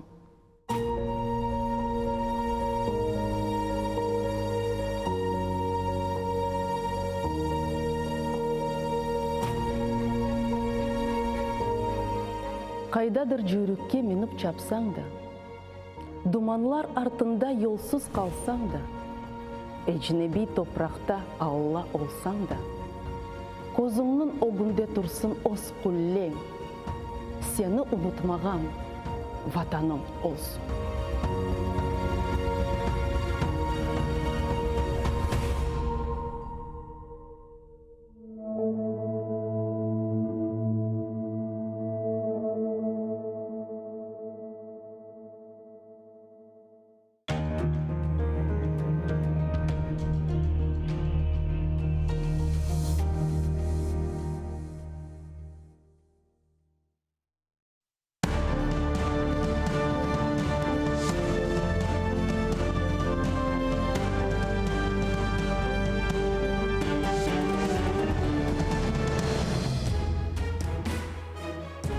Триває інформаційний день на АТР. Мене звати Інга Левченко.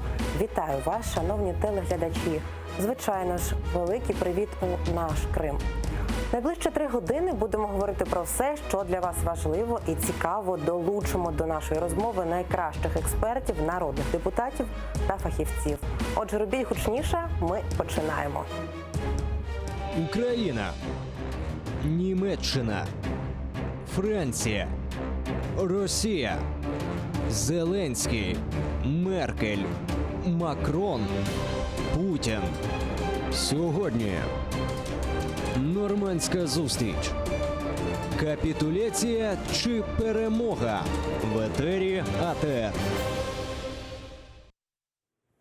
Вітаю усіх, хто долучився до прямого ефіру. Дякую, що обрали телеканал АТР. Інга Левченко разом із вами для обговорення найгарячіших тем. Вітаю гостей нашої студії, політологів Валерія Димова та Валерія Клочка. Вітаю, пане Валерії. Сьогодні будемо загадувати бажання. Отже, починаємо з найактуальнішого. Вже відомий графік зустрічі президента з лідерами країн-учасниць нормандського формату. Дивимось. 15:55. Прибуття президента України Володимира Зеленського до Єлисейського палацу. 16:05. Початок зустрічі президента України Володимира Зеленського з президентом Французької Республіки Еммануелем Макроном. 16:30. Початок зустрічі президента України Володимира Зеленського з федеральним канцлером Німеччини Ангелою Меркель. 17:00. Початок зустрічі лідерів країн-учасниць нормандського формату. 19:45. Прес-конференція лідерів країн-учасниць нормандського формату. Ну і окрім цього, президент Зеленський зустрінеться з Владимиром Путіним віч-навіч. Це підтвердив заступник керівника Офісу президента Кирило Тимошенко. Давайте послухаємо. Після зустрічі у нормандському форматі 4 лідерів президент України Володимир Зеленський проведе двосторонню зустріч з президентом Російської Федерації Володимиром Путіним. Пане Валерію, гадаєте, така зустріч зараз потрібна? Ну, очевидно, Зеленський вважає, що потрібно. Думаю, що насправді передумовою зустрічі Путіна з Зеленським, з точки зору Путіна, знаючи, що Зеленському вона потрібна, очевидно, були певні умови висунуті з боку Путіна, і відповідно, якщо ця зустріч відбувається, то пан Зеленський погодився на ці умови. А ви також так вважаєте? Також потрібна ця зустріч? Чи це була, ну скажімо так, вимушене погодження? По-перше, ця зустріч потрібна Україні, не стільки Зеленському. Тому що 3 роки статусу КВО, який ми там спостерігаємо, вони вказують на те, що або ми не рухаємось нікуди і живемо так, як є, або ми кудись рухаємося. От питання в тому, куди ми рухаємося. Дати відповідь на це питання так однозначно відразу дуже тяжко. В Україні частково змінилися умови для ведення переговорів у нормандському форматі, але це не означає, що результати, наприклад, цих переговорів... Змінилися умови? Але це не означає, що результати цих перемовин вони можуть бути якимись іншими, ніж були раніше. Головною зміною умови – це зміна особистості президента. Відтак, звісно, що не скористатися цим Україна, я зараз не говорю за Зеленського, просто не могла за визначенням. Тому саме оця зустріч заради зустрічі, вона повинна бути. І в цьому її найбільша корисність. Тому що це може стати початком нового відліку, якого поки що говорити зараді. Тому що варто дочекатися кінця сьогоднішнього дня. Хоча, як на мене, очікувань поклали на українців від цього дня більш, ніж це вони дійсно можуть дати. Та напруга, яка сьогодні є в соцмережах і взагалі на телеканалах, таке враження, що сьогодні закінчиться війна і наступить, як раніше, 9 травня в 45-му році. Хоча це далеко не так. Пане Валерію, а ви вважаєте, Зеленський сильно залежить від результатів цих перемовин, цієї зустрічі? Наскільки залежний зараз наш президент? Давайте класику переговорів або взагалі взаємин між людьми. Я ще, не знаю, там 30 років тому писав дипломну розуміння, взаєморозуміння вона називалася. Якщо я хочу з вами зустрітися, то зрозуміло, що ви знаєте, що я хочу з вами зустрітися, ну не будете поспішати для цієї зустрічі. Або висувати певні умови, або, ну я не кажу про взаємини чоловік-жінка, зрозуміло, що там існують ще інші додаткові чинники, але насправді, якщо Путін знає, що Зеленський хоче зустрітися, то він висуває умови. Я просто можу нагадати, наприклад, іншу історію з недавніх.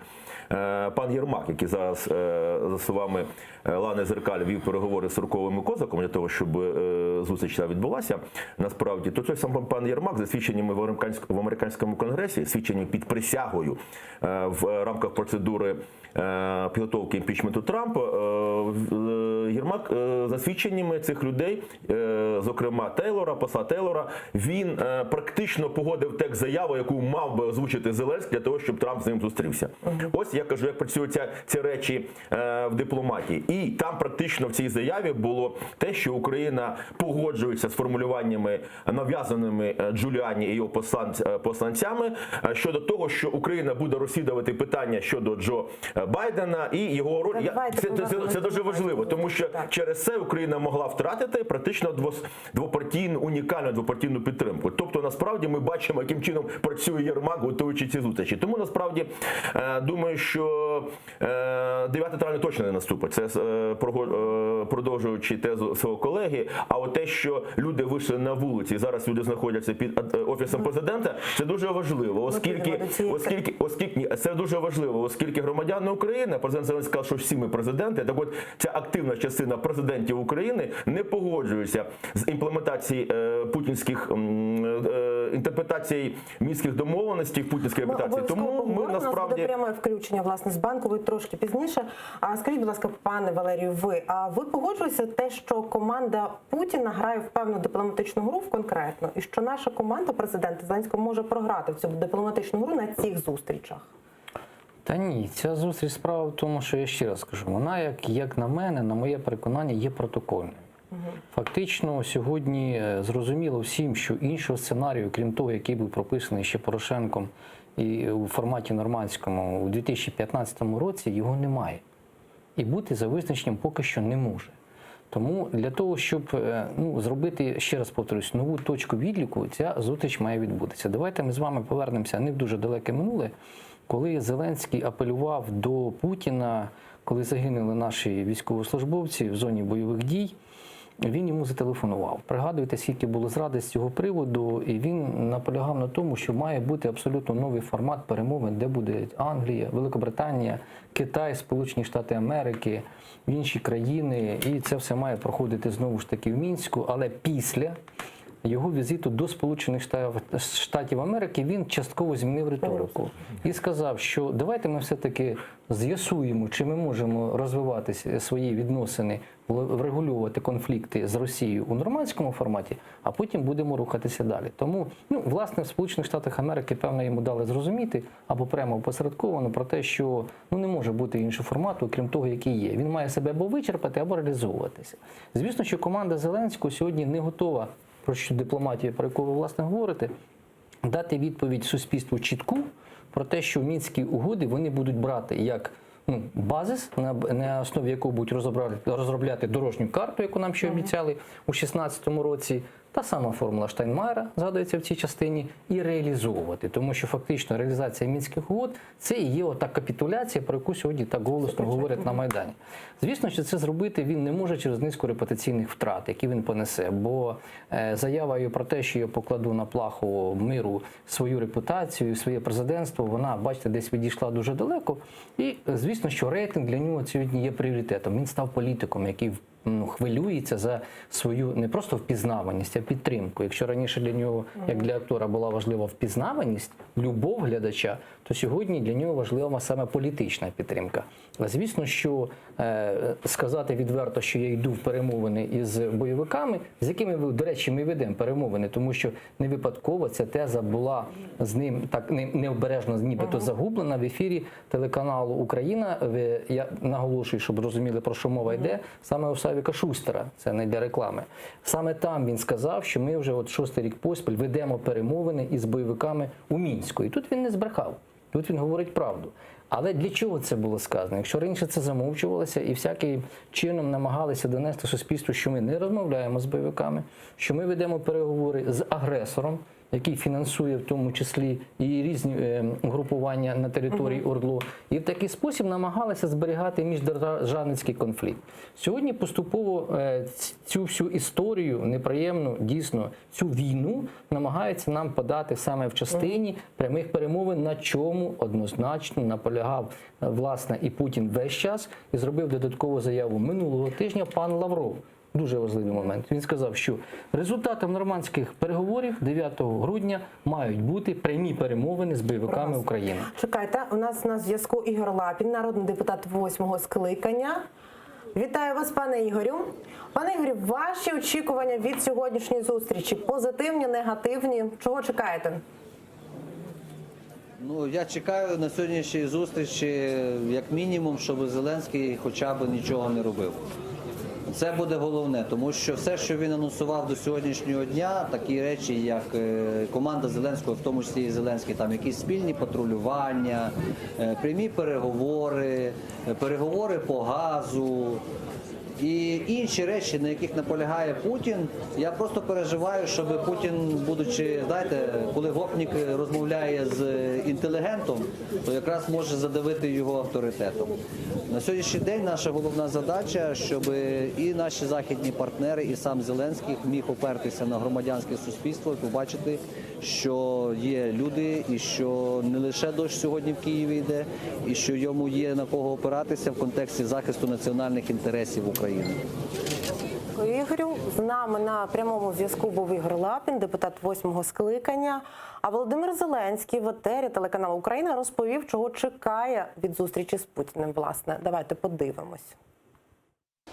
Я така людина дуже сенситив. Ми говорили з президентом Російської Федерації, коли повернули моряків, і ми говорили з ним по телефону. Але це телефонна розмова.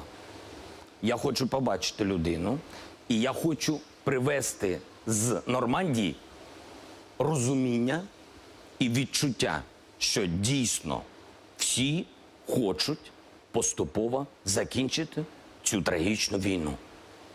Я це зможу точно зрозуміти за столом. Ну, от, власне, президент в ефірі телеканалу «Україна». А його промова вам сподобалась? Ну, тобто...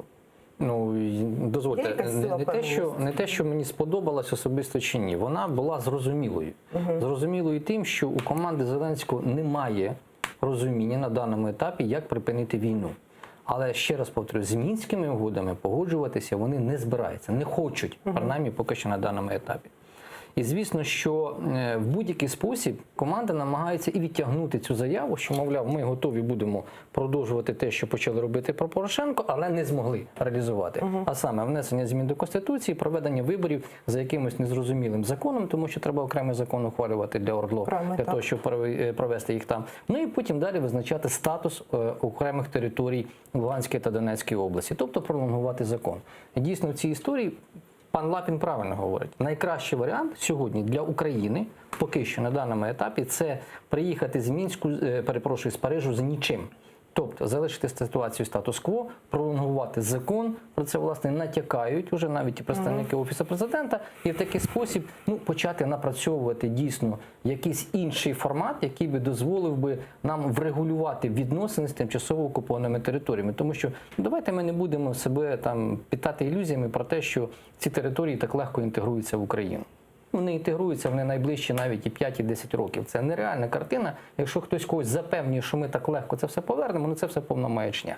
Цього не відбудеться так швидко. Процес дуже довготривалий. І в цій частині дійсно єдиним сьогодні планом, який може бути далі після нормандського формату, напрацьований був план опозиційними силами, в тому числі і БЮТом, і Європейською солідарністю. Давайте поки що почекаємо. Одну секунду, зараз закінчу, просто закінчу. Єдиним планом, який може бути на далеку перспективу, це той план, який був підготовлений. Реінтеграція плюс євроінтеграція дорівнює Україна за ініціативи Наливайченка. Це дійсно той момент, коли ми беремо за курс євроатлантичну і європейську інтеграцію, що закріплено в Конституції, і 10 років будуємо Україну. 15, 20, стільки, скільки треба, щоб ці території сказали, да, ми готові повернутися. Але до цього, чи готові до цього ще Зеленський, тут велике питання. Пане Димов, таке запитання. А ваш колега говорить про те, що ця зустріч найкращим буде для України варіантом, якщо закінчиться нічим. Але ж перемовини, які вже підтверджені, власне, президента України з президентом Росії, вони також закінчаться нічим, як на вашу думку? Чи там буде конкретика озвучуватися? Ну, по-перше, Україна вже певною мірою втратила перед тими переговорами. Ну, тому що якщо наш ворог, а Росія наш ворог, вона агресор, з цим, я думаю, що всі наші глядачі погодяться. Якщо наш ворог говорить про те, що вони бачать останнім часом позитивну динаміку, то зрозуміло, що тоді, а війна це гра з нульовою сумою, то зрозуміло, що ми вже погодилися на певні речі, які задовольняють Росію. Покажіть мені позитивну динаміку з боку Росії. Я її не бачу. Якщо хтось бачить, нехай мені покажуть. Імплементація формули Штайнмаєра, насправді, це є умова Путіна. Це вони про це нам говорили постійно. І якщо колись Порошенко на неї кажуть, що погодився, то чому тоді вони вимагали її імплементації? Тут якась логіка. Ні, все-таки давайте не будемо все-таки мене перебивати. Тому насправді ми вже втратили репутаційно. Українська влада. Президент Зеленський втратив 20% саме через це. Він втратив частину підтримку найбільш активної частини українського суспільства. Ні, почекайте. Вибачайтеся, ми зараз повернемося до цієї теми, обов'язково з нами. Просто на прямому зв'язку наша кореспондентка Мілена Амеді. Мілено, вітаю тебе. Ти на Банковій. Як там справи? Що зараз відбувається? Салям алейкум. Катерина, зачиталася я листівку, яку тут роздають, щодо того, які взагалі вимоги людей, які зібралися. І от одна з них, те, що не дати мінським домовленостям спрацювати і ні російському сценарію. Тут детальніше описано, що це таке взагалі російський сценарій. Як порівнювати з ранком, то тут значно більше людей і значно більше поліції.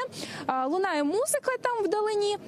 Отут щодо музики теми, якщо повернутися, то є навіть піаніно, яке встановили. Бачите, тут навіть цукерочки, ніхто на ньому поки що не грав, але от мітингарі сказали, що довго тут будуть до самого вечора стояти, тож, можливо, навіть ще й почуємо, як хтось виконує якісь мелодії. Бачите, охорону біля дверей до входу Офісу президента. Також зібралися декілька видів поліції. Це Національна гвардія та також поліція діалогу і звичайна патрульна. Змонтували сцену, через яку вчора, до речі, сперечалися багато з правоохоронцями, тому що спочатку не дали їй встановити, не давали дозвіл на намети, хоча цей мітинг, він був узгоджений з владою. Однак після гарячих суперечок таки встановили. Люди з прапорами прийшли, є різні політичні сили. І їх все більше і більше людей, а поліція ходить туди-сюди. З одного боку також багато. Отже, бачимо, що тут і хтось в такій сукні гарній. Добрий день. А скажіть, будь ласка, як це відноситься до акції? Ми просто робимо зйомку з новими химерами. А вам не будуть заважати от люди, які тут? Ми зараз зробимо так, щоб буде класно. І що, навіть прапори якісь не завадять? Нічого не видно буде, да. Ми вот наш ракурс. У нас професіонали працюють, все в порядку. Дякую. Бачите, як відбувається? Хтось прийшов на фотозйомку, хтось на акцію. Все відбувається дуже мирно, жодних провокацій поки що ми не бачили. Отут є штаб, там люди гріються, також проводять лекції у пункті обігріву. Отже, детальніше про все я в наступних включеннях також вам розкажу і покажу, тож не перемикайтеся в жодному разі. Дякую, Мілено. З нами на зв'язку була Мілена Амеді, наша кореспондентка. Ми говорили вже з вами, що сьогодні трошки зачіпали тему того, що відбувається на Банковій. Там вже встановили намети, готують їжу, поставили біля Офісу президента металошукач. Це все серйозно, як, на вашу думку, вважаєте? Серйозне зібрання? Валерій хай закінчить. Давайте, пане Валерію. Він там думку не закінчив. Це дуже серйозно. Якби це не було серйозно, то Зеленський би не прибігав до військових зі словами «я не лох». Класика психоаналізу говорить про те, що він не впевнений, саме не впевнений перед військовими. Акції «Ні капітуляція, ні кроку назад» вони насправді показали те, що українські громадяни проти імплементації мінських домовленостей, путінської інтерпретації. Падіння рейтингу Зеленського відбулося в тому числі через спротив активної частини українських громадян, які є сьогодні носієм суб'єктності України. Саме вони не підтримують такого роду речі. Падіння рейтингу Зеленського відбулося в тому числі за рахунок підвищення рейтингу довіри до Збройних сил України волонтерів і добровольців. Ми це бачимо в соціології. Саме тому відбуваються певною мірою репресії, наїзди правоохоронної системи саме на активістів і на людей з погонами. Ми бачимо, як вони реагують. Вони намагаються розпорошити, дискредитувати цей активний громадян, і саме тому, що вони розуміють, що головна проблема для влади – це є активний спротив українських громадян. І саме тому, насправді, я не бачу, повертаючись до головної теми нашої розмови, я не бачу жодних чинників, які б дозволяли мені песимізмом дивитися на сьогоднішню зустріч, оскільки домовиться, зрадять і таке інше. А імплементація цих речей в українське законодавство. А хто сьогодні стане на дорозі українським громадянам, які вийдуть до Верховної Ради, якщо вона захоче насправді всі ці речі зробити? А я нагадаю тим, хто не пам'ятає, що, наприклад, намагання внести в Конституцію так званий особливий статус Донбасу призвів до тих подій, які відбувалися 31 серпня 2015 року. Я нагадаю, що там 2 кримінальні справи. Перша кримінальна справа стосовно тих людей, які кинули гранату, і там загинуло 4 нацгвардійця. Зрозуміло, що вона має кримінальну перспективу, тому що там загинули люди. А друга кримінальна справа щодо організації масових заворушень, вона зійшла на нівець, оскільки ті люди, які насправді нібито робили ці заворушення, перемогли на місцевих виборах. Я говорю зараз про легальність і про легітимність. Переважна більшість українських громадян за останніми опитуваннями, вони проти того роду речей, до яких спонукатиме Путін на цих переговорах Зеленського. Якщо Зеленський сподівається певною мірою на якісь такі речі, спрощення, як він же нам обіцяв, не нам, не мені, зрозуміло, громадянам, що достатньо просто припинити стріляти. Припинили стріляти, у нас гинуть люди далі. Достатньо виписати свої умови, він казав, а вони випишуть свої умови, десь посередині зійдемось. Так він розуміє політику. Розумієте, я думаю, що...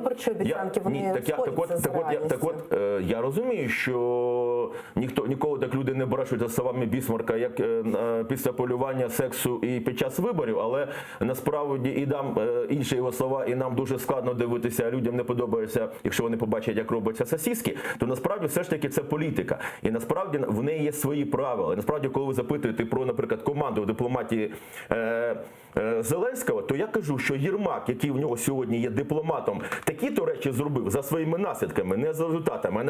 Наприклад, пані Лана Зеркаль, яка здобула перемоги на дипломатичному фронті, пішла з цієї команди саме тому, що якщо каже вона про мир з Росією, то тоді тут я не при ділах. Тому ми говоримо з вами не про слова, не про обіцянки, не окуляри, які надягнув на себе Зеленський, чи хоче надягнути, чи надягнув своїм виборцям, а саме про те, що ми не бачимо насправді виваженої стратегічної концепції програми, коли нам говорять про те, що там план Б, то АБВГ деякі політики справжні не грають. Побачить він і думаю, що насправді максимум, що він зробив, що поступок, сподіваюся, на тому Україна зупиниться, тому що інших поступок ми їм просто зробити не дамо. Давайте до конкретики перейдемо. Є люди, які знають, які теми будуть обговорюватися сьогодні. Власне, міністр закордонних справ України Вадим Пристайко розповів ключові теми, які планують обговорити на зустрічі лідерів країн-учасниць нормандського формату. Які? Давайте послухаємо. Повне і постійне припинення вогню, наш контроль над кордоном єдиної неподільної держави, роззброєння і виведення незаконних збройних формувань, місцеві вибори за нашим законодавством, основні елементи позиції на завтра. Немає значення за спільним столом переговорів чи тет-а-тет. А до нашої розмови приєднається зараз телефоном Ігор Ейдман, політолог. Він знаходиться у Німеччині. Ігорю, вітаю вас. Здравствуйте. Ігорю, а які очікування у Німеччині від сьогоднішньої зустрічі в Парижі? Я прошу прощения, я, к сожалению, не владею. Игорь, скажите, пожалуйста, какие ожидания в Германии относительно сегодняшней встречи в Париже? Я честно вам могу сказать, к сожалению, немецкое общество, что называется, не так уж пристально за этим всем следит и смотрит. Это скорее интересует некое профессиональное сообщество, которое связано с журналистов, может быть, политологов. Но Германия живет своей жизнью и старается не замечать той угрозы, которая, в общем, исходит с Востока. В профессиональной вашей среде есть ли разговор о том, что встретятся лидеры, не знаю, возможно, перестанут стрелять в Донецкой и в Луганской областях? Или нет таких разговоров? Я хочу сказать, на что рассчитывает, на что надеется немецкое руководство, немецкие власти. Они, конечно, стремятся к тому, чтобы, что называется, мытьем так катанием как-то установить хотя бы хрупкий, хоть какой-то, хоть плохенький, но мир на востоке Украины, оккупированной российскими фактически наемниками. Да? И это их главная задача. Они просто это мешает развивать. Дело в том, что Германия продолжает сотрудничать с Россией. и в экономическом плане тоже. И, собственно, вот эта вся проблема, связанная с российской агрессией против Украины, воспринимается немецким эстеблишментом в значительной степени как некий кость горный, который мешает им активно сотрудничать с Россией. Потому что это, соответственно, вызывает определенные волнения, что называется, в СМИ, да, некое недоумение общественного мнения, как же так, Россия нападает на Украину, там льется кровь, а вы продолжаете с ними сотрудничать. Поэтому их задача как-то все это закамуфлировать и как-то, знаете, заретушировать и сделать вид, что ничего не происходит. И вот, собственно, для этого этот мирный так называемый процесс и идет. Дякую. Спасибо, Ігор. З нами на зв'язку був Ігор Ейдман, політолог з Німеччини. В принципі, ви погоджуєтесь з тим, що Німеччині і Франції, власне, це зустріч необхідна для того, що, от бачите, Росія з Україною говорять, все нормально, ми знімаємо санкції і нашому бізнесу далі продовжує робити свій бізнес з Росією. Чи ні? Чи не все так однозначно? Да, абсолютно все однозначно. Тут навіть заперечити тяжко. Бачите, політолог із Німеччини підтверджує позицію того, що нормандський формат за великим рахунком це є зустріч двох президентів, які мають вирішити питання припинення війни, а решта просто спостерігачі, які слідкують за тим, коли ж це припинення війни відбудеться, тому що треба працювати, заробляти гроші. В перекладі на людську мову. Тому дійсно на сьогодні, якщо повертаючись до тези Пристайка, то вона мені абсолютно схожа на заяви, які робив при Порошенку міністр закордонних справ Клімкін. Одне й те саме. Тому я, чесно кажучи, зараз знову до початку програми ейфорії, засторог, які нас можуть чекати, позиції мітингувальників, більшості, я, чесно кажучи, не розумію, тому що я не бачу зараз небезпек нових для України, які можуть сьогодні виникнути. Тому що абсолютно продовжується та риторика, яка була у нас попередні 5 років, вона продовжується і нині. Як командою Зеленського, так і самим президентом. Як командою тоді Порошенка, яка плавно інтегрувалася в команду Зеленського, так і донині. Тобто на міжнародній арені ніяких змін не відбулося, окрім хіба що того, що ми здійснили доволі успішний обмін полоненими. Але також цікавим питанням. Чому це тоді не робилося? Можливо, якась була токсичність у відносинах особистості, несприйняття Путіна і Порошенка. Тут є кроки, тому дійсно можуть бути якісь загрози, але якихось таких суттєвих моментів я б не малював. Ще одна цікава інформація. Заступник керівника Офісу президента Кирило Тимошенко зазначив, що на зустрічі будуть піднімати і питання газу. Давайте послухаємо. Щодо делегації, знаю, що є питання щодо газу і так далі. У складі делегації є пан Оржель та пан Вітренко. При потребі вони будуть приймати участь у обговоренні питань газу і інших питань, які стосуються них. Це питання не є небезпечним для України, тому що ми знаємо, що від Росії також поїхав їхній міністр енергетики, поїхав Міллер. Тобто будуть говорити, домовлятися про газ після вже всіх нормандських зустрічей, як по-вашому? По-перше, Міллер там взагалі, знаєте, так, фунт, вибачте на слові. Там питання газу – це питання особисто Путіна. Те, що вони це зробили, Росія зробила зброю, це інше питання. Але на газі всі питання вирішує Путін. Звідки взявся той Міллер? Насправді ситуація дуже проста. От, знаєте, ви запитували тоді про Німеччину. Був такий один німецький пастор, який колись сказав так, коли прийшли за большевиками, за комуністами я промовчав, тому що я не комуніст. Коли прийшли за євреями, я промовчав, тому що я не єврей. Ну і так далі. Коли прийшли за мною, то нема кому було на мене запитати. Так само німці або французи, вони промикають канали. Коли їх там нет, захопили Крим, то це не наша проблема. Це ж Крим десь там далеко, ми перемкнули на свої проблеми. Коли їх там нет, окупували територію Донбаса, це не наші проблеми, перемкнули далі. От коли їх там нет, збили MH17, тоді мешканці Нідерландів подумали, да. Коли їх там нет, отруїли родину Скрипалів, тоді мешканці Великої Британії сказали да. Коли зараз в Німеччині обговорюють скандал, коли росіяни вбили 2 людей, вірніше 1 людину, і вони виселили, да, це їх там нет уже в них на території. Коли у Франції зараз обговорюється питання щодо того, що під час передвиборчої кампанії Макрона його переписка і архіви були взломані російським ФСБ, тоді да, мешканці Франції задумали, що їх там нет, можливо, тепер хазяйнують у нас. Газ дуже важлива річ. Тому дивіться, до чого зараз на пальцях показує, будуть спонукати Меркель і Німеччині треба довести, що Північний потік-2 не є політичним проектом, це є економічний проект. Вони наполягають на тому, кажуть вони, що насправді Україна має утримати свою дещицю в транзиті газу. Путін каже 15, Україна каже 60.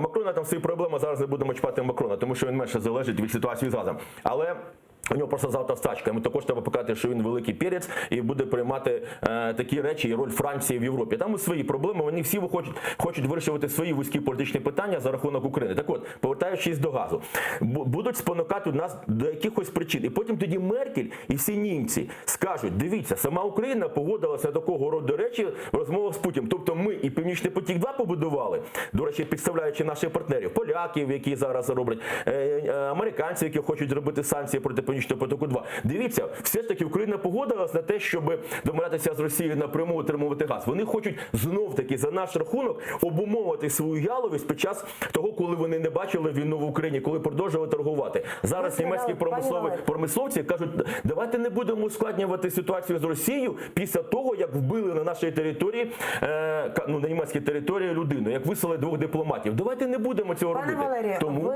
ви дуже гарно сказали про те, що вони не звертали увагу, коли нас забрали Крим. А що зараз каже Зеленський про Крим? Чи будуть говорити про Крим на нормандській зустрічі? Раніше президент Зеленський в інтерв'ю газеті «Виборчий» розповів, що робитиме, якщо в Парижі Крим не обговорюватимуть. Давайте подивимось. Під час зустрічі нормандської четвірки порушив питання, чи можливо у цьому форматі обговорювати питання Криму. Якщо ні, то мені б хотілося, щоб ми погодили ще якийсь формат. Думаю, що в справі з Кримом могли б допомогти США. Міг би бути такий формат переговорів: Україна, Росія, Сполучені Штати Америки. А з нами на зв'язку Сеневер Кадиров, активіст Кримсько-татарського національного руху. Вітаю вас! Які ваші сподівання? Згадає президент Зеленський про Крим сьогодні в Парижі? Ну, если откровенно, я не очень ожидаю по одной простой причине, что, в принципе, Путин относится к той категории людей, которые не очень любят сюрпризов, и не думаю, что он бы согласился бы на встречу, ожидая он такого сюрприза. Я все-таки остаюсь уверен в том, что сюрпризов больших не будет. А хотілося б вам особисто, щоб згадали про Крим, не знаю, вчергово привернули увагу до цього моменту, до цієї проблеми? В принципе, я как-то в эфирах АТР говорил также, что кроме, скажем, каких-то посылов в общество со стороны украинского правительства, я не видел серьезной подготовки к нормандской встрече, и тем более в контексте того, чтобы на этой встрече поднимать вопрос Крыма. Я все-таки не увидел той степени подготовки. Дякую, Сеневере. З нами на зв'язку був Сеневер Кадиров, активіст Кримсько-татарського національного руху. Пане Валерію, те саме питання до вас. Питання Криму промовчать? Звичайно, що промовчать. Про нього говорити не будуть, це однозначно, бо заява Зеленського, яка прозвучала саме перед зустрічю, вона була суто політичною, для того, щоб дати посил кримсько-татарському народу, що, мовляв, дивіться, я про вас пам'ятаю. Я не забув, я буду довго пам'ятати про вас. Так, але справа в тому, що за цим стоїть. Давайте звернемося з вами до такої дуже показової історії, яка виникла під час зустрічі Зеленського напередодні Дня Незалежності на Майдані Незалежності, де він зустрів саме кримських татар. І там йому задали питання, коли, врешті-решт, буде виконана обіцянка попереднього президента, який обіцяв зміни до Конституції в частині надання права кримсько-татарському населенню на самовизначення. Була обіцянка дана, що я це, мовляв, зроблю. І пізніше вона була дана, також уже після Дня Незалежності. Але до цього часу нічого не відбулося. Тому сьогодні навіть влада в Україні, вона не готова вирішувати, і ця так само, питання Криму. Вона не знає, що з ним робити. Хоча певні кроки мали б бути. То скажіть, будь ласка, чого можна очікувати, поговорити в нормандському форматі про Крим? Ну, це нічого не дасть. І Пісков напередодні, буквально 2 дні тому, чітко дав відповідь на заяву Зеленського. Ніякого Криму в нормандському форматі бути не може. Крим взагалі виносять за дужки. А стосовно долучення Сполучених Штатів до такого формату перемовин стосовно Криму, так може бути. Частково мали б змінитися умови для нових переговорів, тому що ми ж вже мали цю групу разом із Сполученими Штатами Америки ще в 2014 році Женевського формату. Але вона результатів не дала. Да, перепрошую. Дуже дякую вам за цікаву розмову. З нами були Валерій Димов та Валерій Кучок, політологи. Далі ефір АТР продовжить випуск «Заман» кримсько-татарською. Про найсвіжіші новини вам розповість Шевкет Аматулаєв. Я повернуся до студії за 20 хвилин. Залишайтеся з АТР і дякую, що довіряєте.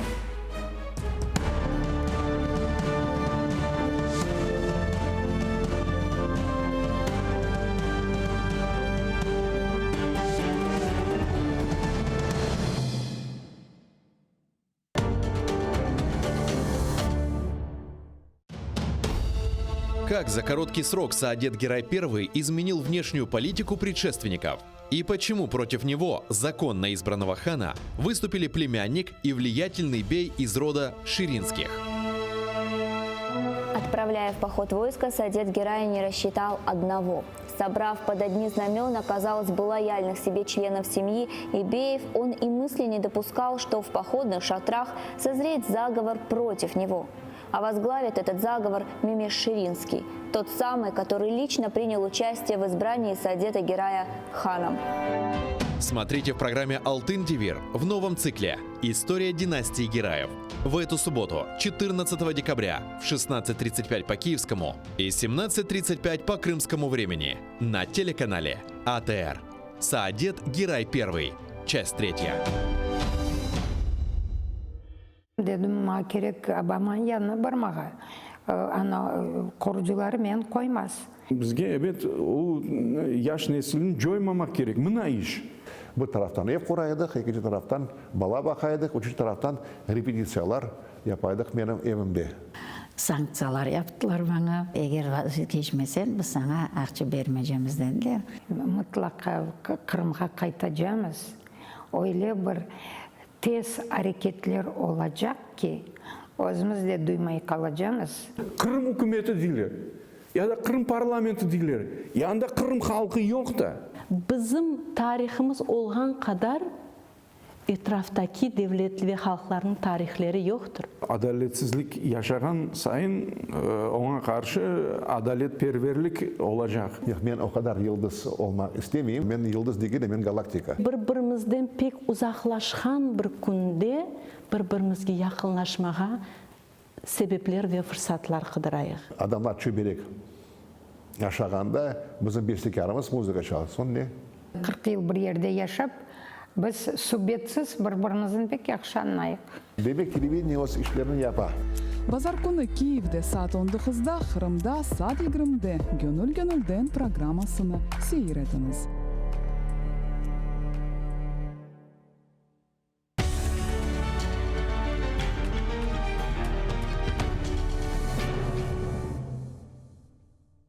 Залізна завіса, два світи і боротьба за правду. Фактичність, теорія медіа та об'єктивність журналістики. Пропаганда Суркова.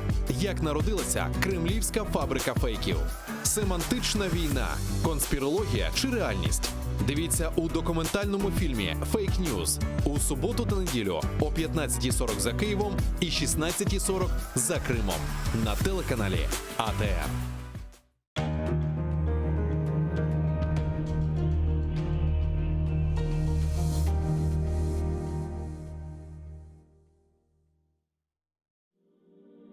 Пророк Мухаммед, да благословит его Аллах и приветствует, сказал: «Каждая умра после предыдущей служит искуплением совершенных между ними грехов.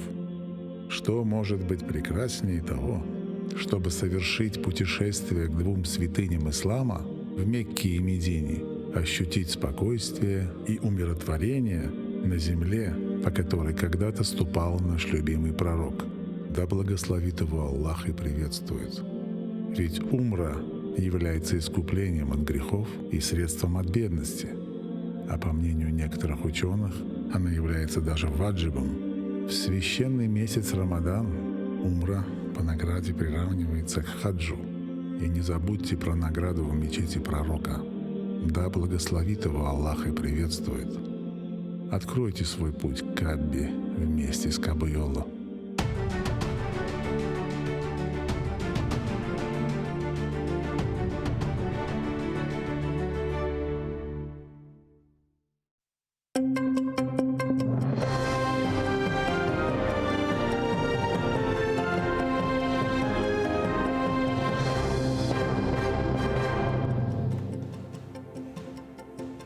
Селям алейкум, эфирде заман. Бүгін декабрьнан 9 студияда сілер үшін мен Шевкет Аматулаев. Чалшам. Тарихи кун. Бүгін Парижде Норманд форматында Корушев өткерілежек. Украина, Франкистан, Русия, Алмания лидерлері Украина шарқындаки вазиетні музакер етежек. Сонки көре бөле Корушев 2016 сенесі өткерілген еді. Саат 16-да Зеленский, Елисейск сарайына келмелі.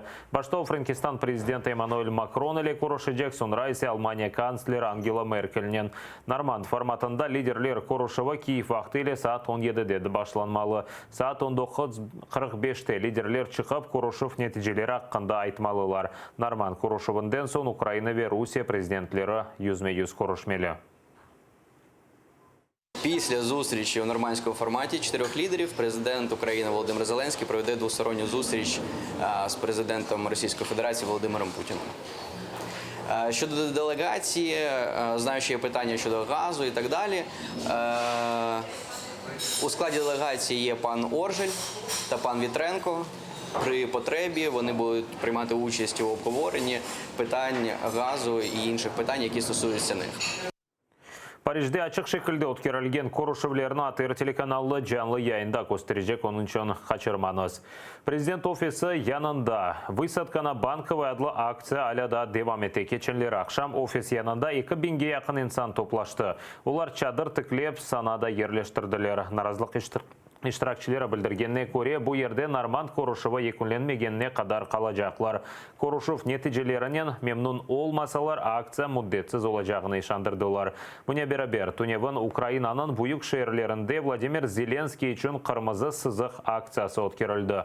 Ең чоқ инсан Киевнің мұстақылық мейданында топлашты. 8000-ге яқын. Санада мұхалифет темсілчілері чықыш япты. Олар президент Украина менфаатларына теслим етмемесіні талап етті. Мы никогда не простим то зло, те преступления, которые совершил Путин против наших народов, нашего государства. И разговаривать с ним надо с позиции силы и не выпрашивать переговоры, а говорить, что каждый из нас будет биться до тех пор, пока за эти преступления Путин не окажется на скамье преступников.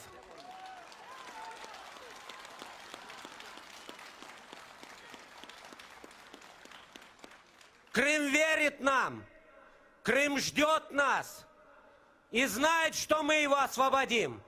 Новая влада должна четко для себя это уяснить, что никаких заборов на нашей территории, никаких подвешиваний и замораживаний наших территорий мы им не позволим, как не позволили это все эти 5 лет борьбы.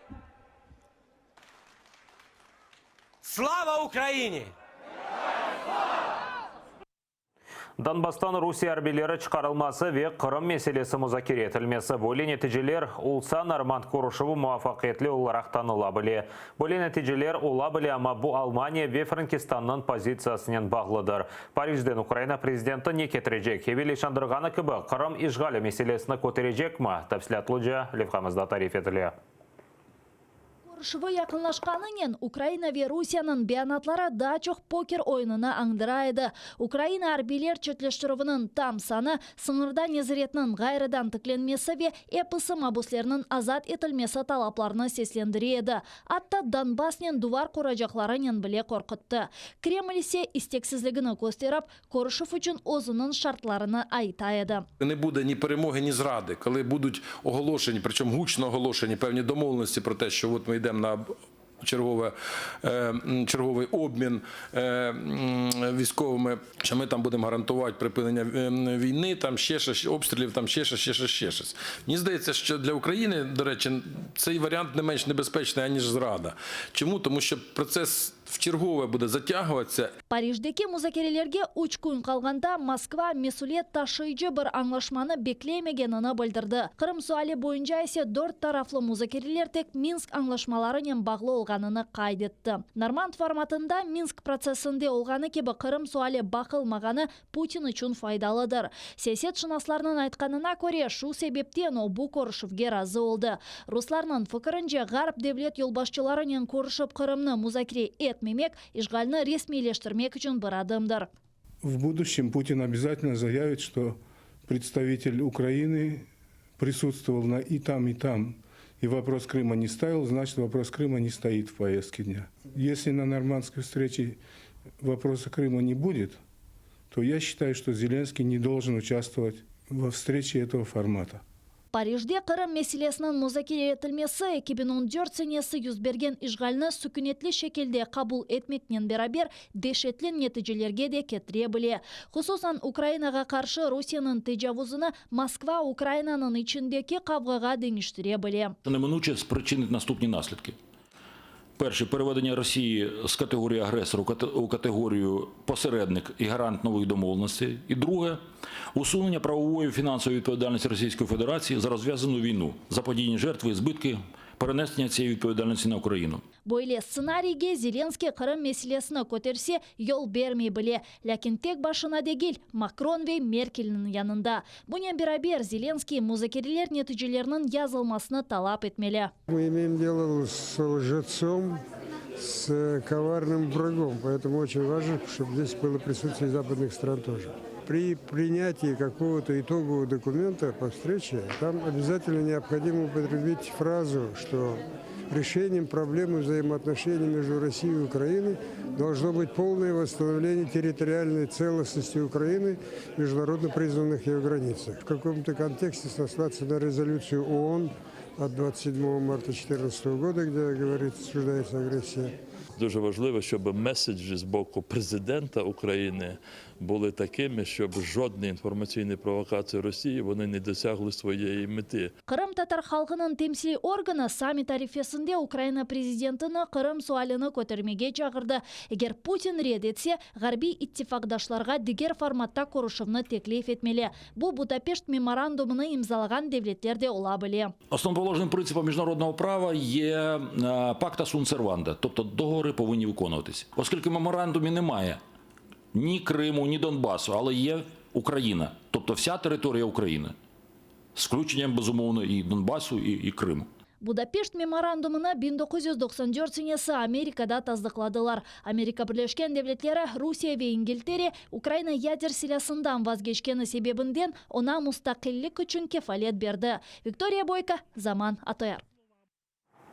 Мабуслернен Деңіштұрулев еркесіні еркесге боле Деңіштұрулев бұйылның сонына қадар өткерілі біле. Кремльді декабрынан 25 дейлер. Мұны сияси конъюнктура мерkezінен башы Алексей Чесноков айтты. Русияда оны Владислав Сурковнан тарафдары дейлер. Сурков есе Путиннің он елі кібі. Донбасс меселесінен ұғыраша бұл план керчеклеші білемі? Москвадаки мақсус мұхбирымыз Александр Подробинник аңлата. То, что высказал Алексей Чесноков, конечно, это не есть официальная точка зрения Кремля.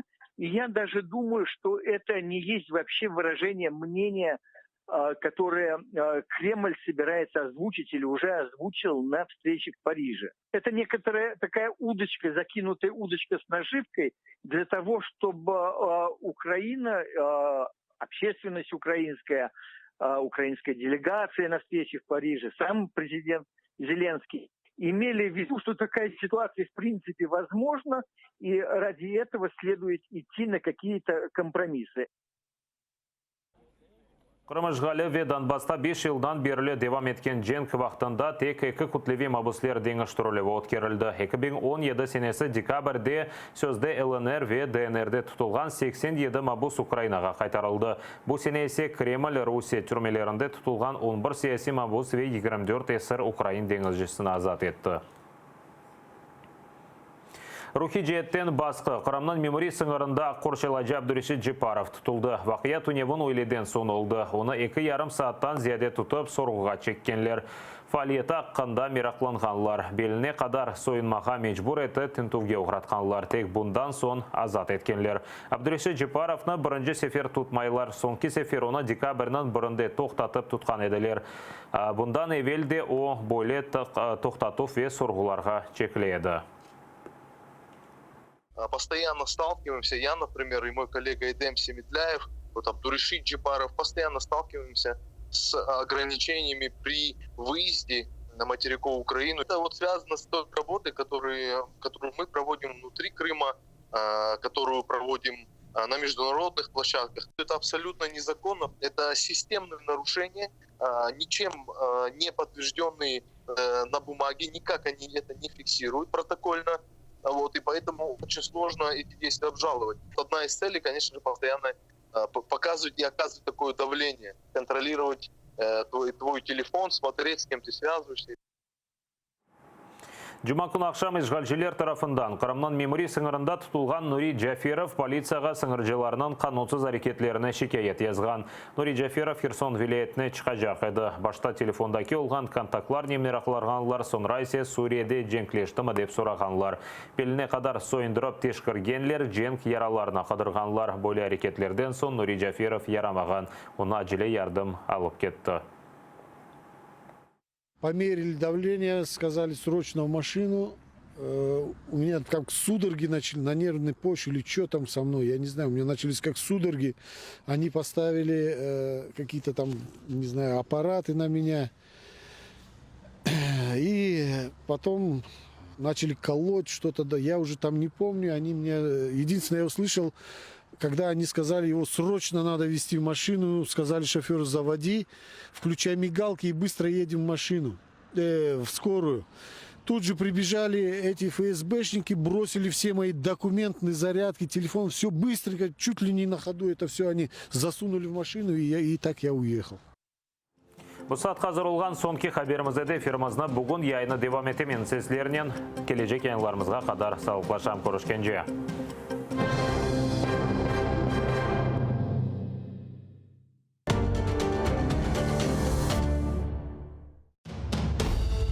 Как за короткий срок Саадет Герай I изменил внешнюю политику предшественников?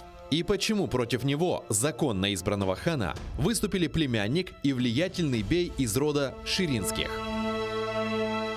Отправляя в поход войска, Саадет Герай не рассчитал одного. Собрав под одни знамена, казалось бы, лояльных себе членов семьи Ибеев, он и мысли не допускал, что в походных шатрах созреет заговор против него. А возглавит этот заговор Мемеш Ширинский, тот самый, который лично принял участие в избрании Саадета Герая ханом. Смотрите в программе «Алтын Дивир» в новом цикле «История династии Гераев». В эту субботу, 14 декабря в 16:35 по киевскому и 17:35 по крымскому времени на телеканале АТР. Саадет Герай I. Часть 3. Dedim ma керек Обаманың yanına бармаға. Ана қоржылары мен қоймас. Бізге әбет ол яш нәсілін жоймамақ керек. Мына иш. Bir taraftan ev kuraydık, ikinci taraftan bala bakaydık, üçüncü taraftan repetisiyalar yapaydık benim evimde. Sanksiyalar yaptılar bana. Eğer vaziyet geçmesen biz sana akça vermeyeceğimiz dediler. Mutlaka Kırım'a kaytacağımız. Öyle bir tez hareketler olacak ki özümüz de duymay kalacağımız. Kırım hükümeti değiller. Ya da Kırım parlamenti değiller. Ya da Kırım halkı yok da. Bizim tarihimiz olğan kadar etraftaki devletli ve halkların tarihleri yoktur. Adaletsizlik yaşagan sayın ona karşı adaletperverlik olacak. Yok, ben o kadar yıldız olmak istemeyeyim. Ben yıldız değil de ben galaktika. Bir-birimizden pek uzaklaşan bir günde bir-birimizge yakınlaşmağa sebepler ve fırsatlar kıdırayıq. Adamlar çöberek yaşaganda bizim bestekarımız muzika çalsın ne? 40 yıl bir yerde yaşap biz subyetsiz birbirimizin pek yaxşı anlayıq. Demek televideniye o işlerini yapar. Базар күні Киевде саат 19-да, Қырымда саат 20-де Гönül программасыны сейретіңіз.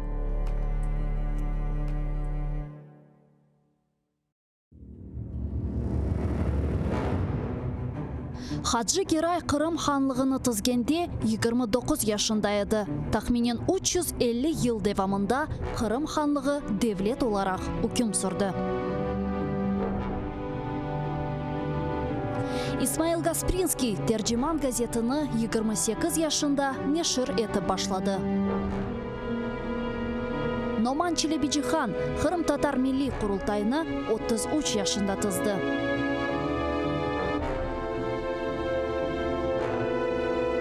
Бекир Чобанзаде 27 yaşında профессор olarak Latin әліпбесіні Түрки devletlerге teşviqat etті. Шайыр Амди Герайбай 29 yaşında milletçilikte qabatlanıp, Moskvada Butyrka hapishanesinde vahşice öldürüldü. Ahmetхан Султан бірінші кере қараманлықны 23 yaşında kazandı. 25 yaşında ise 2 defa қараман oldu. Musa Mahmud 1978 senesi hakimiyetke karşı isyan etip ozunu yaktı. Milli meşal oldu. Ayşe Setmuratova 27 yaşında adalet күрешіне кірішті ve bütün ömrünü Kırım Tatar milli hareketine bağışladı. Genç ve yaşlar, fedakarlık ve kahramanlık için күреш meydanı açıktır.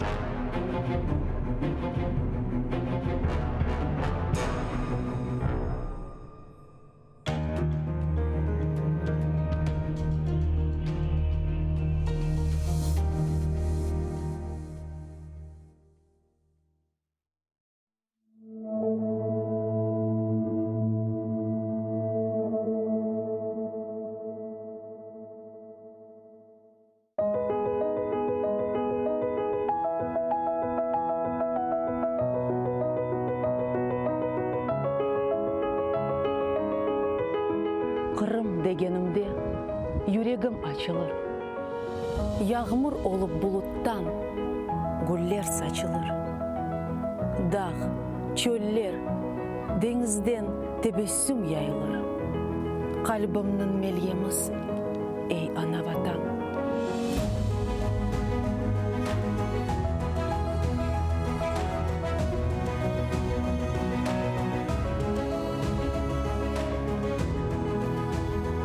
Adını ayttım, yırlay bağlarda kuşlar, sümbüller dağlarımda takar sırgalar, denizinin tılsımı ruhumnu sıylar, gönlümün tacısın, ey ana vatan.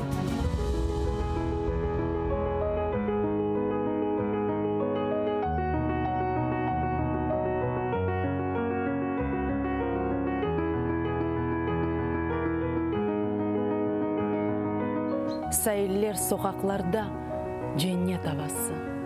Bahçe bağlar kalkın için dertler devası. Budur asıl insanın ömür sefası. Gözümün nurusun, ey ana vatan.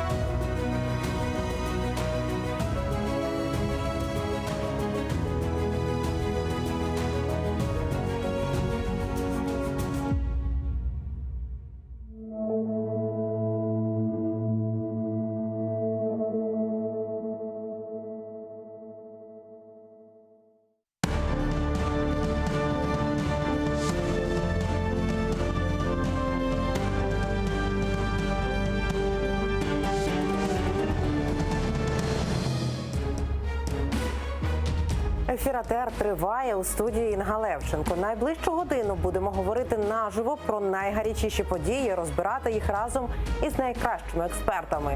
Тож робіть АТР гучніше, ми починаємо. Україна, Німеччина, Франція, Росія, Зеленський, Меркель, Макрон, Путін. Сьогодні нормандська зустріч. Капітуляція чи перемога? В етері АТР. Вітаю усіх, хто долучився до прямого ефіру АТР. Інга Левченко разом із вами задля обговорення всього найцікавішого. Сьогодні у нас в гостях Олександр Солонтай, експерт з політики, та Микола Греков, мер окупованого Олександрівська. Вітаю, панове експерти. Отже, наша перша і, в принципі, головна на сьогодні тема – вже відомий графік зустрічі президента з лідерами країн-учасниць нормандського формату. Дивимося, який графік. 15:55. Прибуття президента України Володимира Зеленського до Єлисейського палацу. 16:05. Початок зустрічі президента України Володимира Зеленського з президентом Французької Республіки Еммануелем Макроном. 16:30. Початок зустрічі президента України Володимира Зеленського з федеральним канцлером Німеччини Ангелою Меркель. 17:00. Початок зустрічі лідерів країн-учасниць нормандського формату. 19:45. Прес-конференція лідерів країн-учасниць нормандського формату. Президент Зеленський зустрінеться з Владимиром Путіном віч-навіч. Це підтвердив заступник керівника Офісу президента Кирило Тимошенко. Давайте послухаємо. Після зустрічі у нормандському форматі 4 лідерів президент України Володимир Зеленський проведе двосторонню зустріч з президентом Російської Федерації Володимиром Путіним. Олександре, Миколо, потрібна така зустріч зараз Зеленського і Путіна, на вашу думку? Вы знаете, вот есть хорошая такая пословица, говорит, не надо говорить под руку, да? Вот вы нас пригласили, и в такое невыгодное время встречи начнутся через час. И действительно не хотелось бы наговорить чего-то плохого под руку, хотя я думаю, все, что будет сказано нами в этой Слухайте, студии... вже кілька тижнів всі говорять. Это да, но это же вы понимаете, когда мы обсуждаем, как ехать, это одно, а когда ты сидишь за рулем и тебе кто-то под руку говорит, куда поворачивать, это совсем другое. Хотя я думаю, что не повлияет никоим образом то, что мы будем говорить с коллегой в студии, на то, что будет происходить сегодня в Париже. Да? Я думаю, что встреча закончится на высокоморальной, политической, идейной ноте. Путіна і Зеленського? Ну, нет. Давайте ми поговоримо про Путіна і про Зеленського. Слухайте, нема ніяких офіційних... Є офіційне підтвердження від Офісу президента. Тимошенко, який заступник, який не відповідає за міжнародні зв'язки. Я не знаю. Я би, знаєте, на язикі президенту порадив би, щоб він запретив мести метлой своєму окружению. Я хочу это сказать и о Тимошенко, тобто ви сумніваєтеся, що зустріч взагалі буде? Я практически уверен, что зустрічи тет-на-тет Зеленского и Путина не будет. А если она будет, это, знаете, с Макроном, наверное, ему труднее разговаривать из Меркель через переводчика, но с Путиным они за 15 минут ничего тоже не смогут решить. Знаете, для того, чтобы вести такие переговоры, они должны проходить не 1 час и при закрытых дверях. А это так, можно только, знаете, обменяться рахунками, куда перечислить деньги или отогнать то, що треба отогнать. Олександр, здається, там всі зустрічі, окрім зустрічі з пресою, будуть за зачиненими дверима. Ви думаєте, зустрінуться Путін з Зеленським і про що говоритимуть, на вашу думку? Я б на їхньому місці зустрівся, користуючись нагодою. Користуючись нагодою. І говорив би про те, про що цікаво розмовляти саме Путіну. Мені здається, основний мотив, основна причина, чому він поїхав на цю зустріч, це, окрім бажання, звичайно, традиційне розвалювати європейську коаліцію і зробити так, щоб Україна втратила частину підтримки, є актуальна тема. Тобто, я думаю, все-таки газовий контракт і потреба юридично оформити наступне постачання газу до Європи, вона стимулює Путіна в цьому році додатково. І він в результаті сукупності цих всіх факторів прийняв рішення бути в Парижі, розмовляти, і розмовляти не тільки про нормандський формат, а і про свої інтереси. І якщо ми знаємо, які можуть бути в Путіна на даний момент гарячі інтереси, а ми це знаємо, це питання продажу газу і питання транзиту до газу, то чому би цим не скористатися для того, щоб з ним розмовляти і поставити йому додаткові вимоги або можливості витрясти з нього того, що потрібно було би для України. А питання, чи вміє, чи зможе скористатися цією ситуацією. Так, давайте послухаємо, які інтереси в нашого президента. Володимир Зеленський в етері телеканалу «Україна» розповів, чого чекає від зустрічі з Путіним. Давайте подивимось. Я така людина дуже сенситив. Ми говорили з президентом Російської Федерації, коли повернули моряків, і ми говорили з ним по телефону. Але це телефонна розмова. Я хочу побачити людину, і я хочу привести з Нормандії розуміння і відчуття, що дійсно всі хочуть поступово закінчити цю трагічну війну. Я це зможу точно зрозуміти за столом. Міністр закордонних справ України Вадим Пристайко розповів ключові теми, які планують обговорити на зустрічі лідерів країн-учасниць нормандського формату. Давайте послухаємо. Повне і постійне припинення вогню, наш контроль над кордоном єдиної неподільної держави, роззброєння і виведення незаконних збройних формувань, місцеві вибори за нашим законодавством, основні елементи позиції на завтра, немає значення за спільним столом переговорів чи тет-а-тет. Власне, ось такі темы завтра. Очень хорошая позиция, но я хочу вернуться к тому, что я сказал. Да? Несколько часов назад Мендель заявила, что ничего хорошего не ждут уже от переговоров в Париже. Поэтому, вы знаете, вот я не понимаю, почему сегодня идет вот эта вся такая истерика. Давайте мы дождемся окончания, и когда выйдут к журналистам, и мы услышим позицию всех четырех: президента Украины, президента России, президента Франции и президента Германии.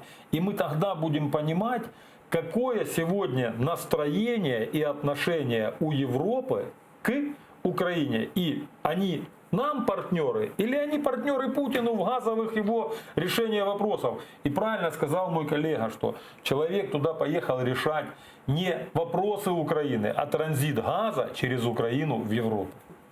Олександр, ваші очікування вийдуть з позитивними новинами, чи це буде так, не знаю, декларація про наміри? Ми зустрілися, ми поговорили. Ну, ви знаєте, все залежить від того, в якій перспективі ми це дивимося. Якщо дивимося в перспективі історичній, то, наприклад, 100 років назад був 1919 рік, і війська Франції, а також партнерів Франції, Антанти, війська Німеччини, тоді ще після Скоропадського посунулась лінія фронту, і війська Кремля топтали Україну і розривали Україну на різні частини, окуповували Україну з різних сторін. Війська німецькі заходили. Чому таку паралель проводите? Ну, тому що станом на зараз пройшло 100 років, і ми маємо справу тільки з військами Кремля. Тобто, якщо говорити в історичному плані, все розвивається на добре. Уже дві країни не військами нас топчать,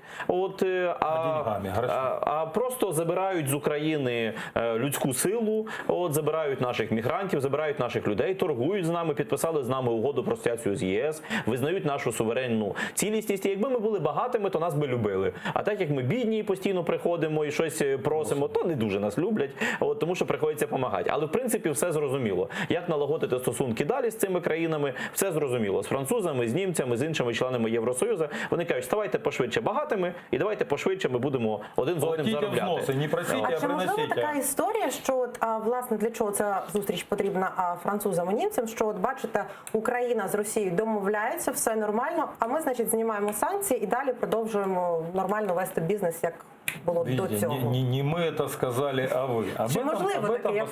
Об этом говорят уже все и говорят давно. Да? Если это не фейк, то сегодня Всемирная спортивная ассоциация, да, правда, да, вот видите, вы подтверждаете, то есть лишила Россию права участия в Олимпийских играх. Да? В 2014 году я говорил говорю, войну в Украине могут остановить футбольные фанаты. Если бы тогда подняли этот вопрос, а вы видите, да, то есть из-за допинга спортсменов им готовы делать блокаду, а то, что у нас погибают и умирают тысячи украинцев, хотят снять блокаду. И мы все видим, что санкции помягчаются и идет к тому, что их все-таки хотят снять, объяснив, что страдают граждане Евросоюза. Ну, конечно, они страдают, когда чиновники Евросоюза вместе с украинскими чиновниками грабят свой народ. Зашли в Україну. Перепрошую, зараз повернемося до цієї теми. Давайте послухаємо, що взагалі з цього приводу думає Росія. З нами на зв'язку Леонід Гозман, президент загальноросійського руху «Союз правых сил». Леонид, здравствуйте. Добрый день. Леонид, в России также много говорят о сегодняшней встрече в нормандском формате, как и в Украине. Обсуждают эту тему? Ну, вы знаете, я все-таки думаю, что у вас больше. У нас накладываются всякие другие вещи, типа провала переговоров с Белоруссией, типа решения ВАДА отстранить Россию от международных соревнований на 4 года и так далее. Ну, конечно, это одна так достаточно тема. Что говорили до этого, какие были ожидания? Ой, вы знаете, ну, позиция российской пропаганды, она такая, что Украина, конечно, попытается нас обмануть, но наш президент, конечно, вам этого не позволит, поскольку он самый сильный и самый такой, так сказать, молодец. Вот. То есть, скорее это такое, а если о чем-то договорятся, то это только благодаря мудрости нашего начальства, а ваше, оно, значит, просто признает свое поражение. Вот. В любом случае, любая договоренность, если она будет, конечно, дай бог, да, она будет подаваться нашей пропагандой как поражение украинских бандеровцев и победа русского мира. Спасибо, Леонід. А з нами на зв'язку був Леонід Гозман, президент загальноросійського руху «Союз правих сил». Микола, Олександре, позиція російських ЗМІ, вона не дивна і не шокуюча. На вашу думку, буде якась перемога, якісь перемовини? Тобто, от ми такий-то документ підписали. Чи... Вы знаете, вот мы сейчас услышали позицию российских СМИ, да? Да. А давайте мы посмотрим на украинские СМИ.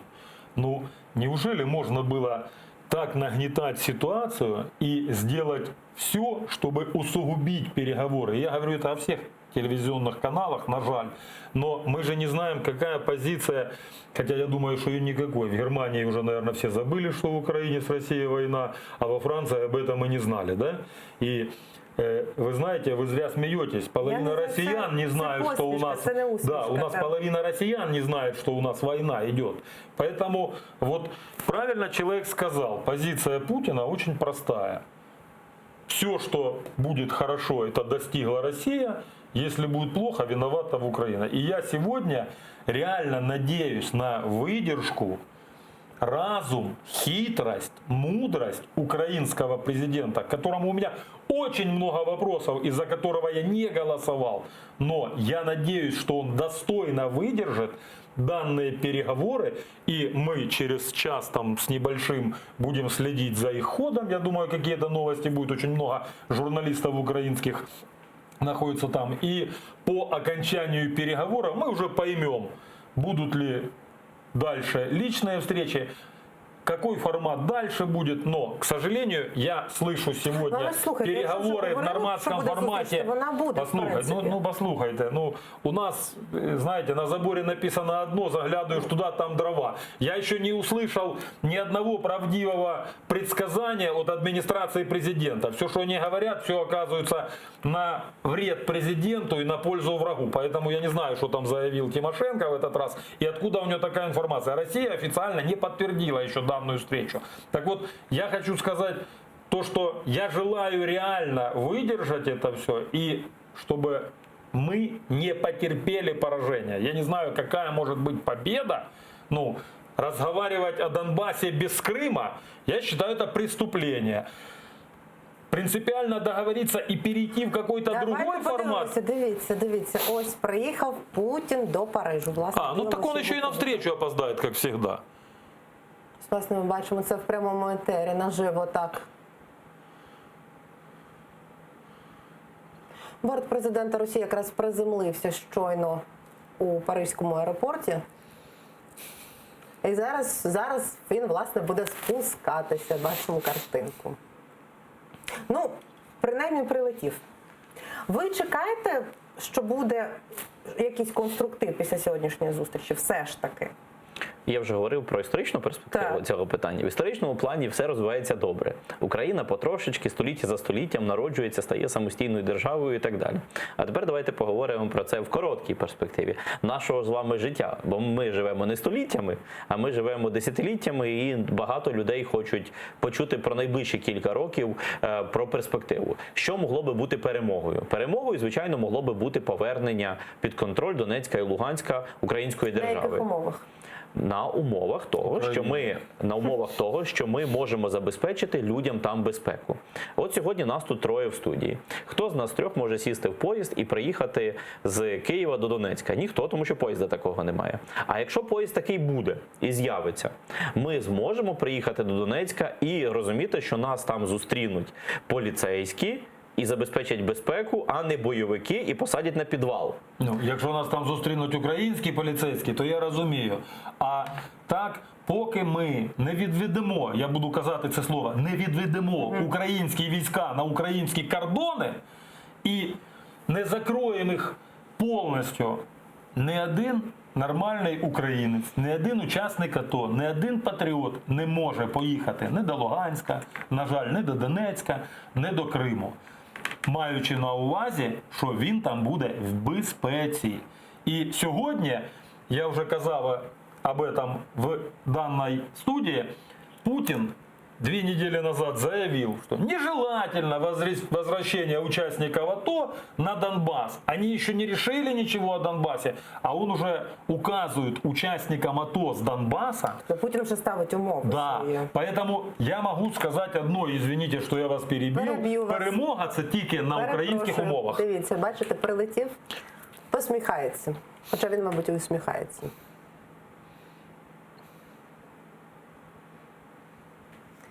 Як він виглядає, як вам здається? Оптимістичний має настрій? Що думаєте? Ну, він не виглядає як людина, яка хоче дозволити рух поїздів з Києва до Донецька і Луганська. Це да. А мені би хотілося, щоб все-таки була перемога. Перемога – це означає, що відновлюється пасажирське сполучення, відновлення означає, що відновлюються економічні відносини. Замість контрабанди йде нормальна торгівля, замість нелегальної тіньової економіки розвивається, йдуть програми. Контрабанди не може бути. Це не контрабанда. Контрабанда, коли товар пересекает державный кордон. А сегодня я выставлял недавно в Фейсбуке фотографии, я вам на всякий случай скажу, молоко в ЛНР, я буду говорить о Луганской Народной Республике, стоит 20 рублей. Молоко в Киеве стоит 20 гривен. С учетом разницы 1 к 3 рубля гривня.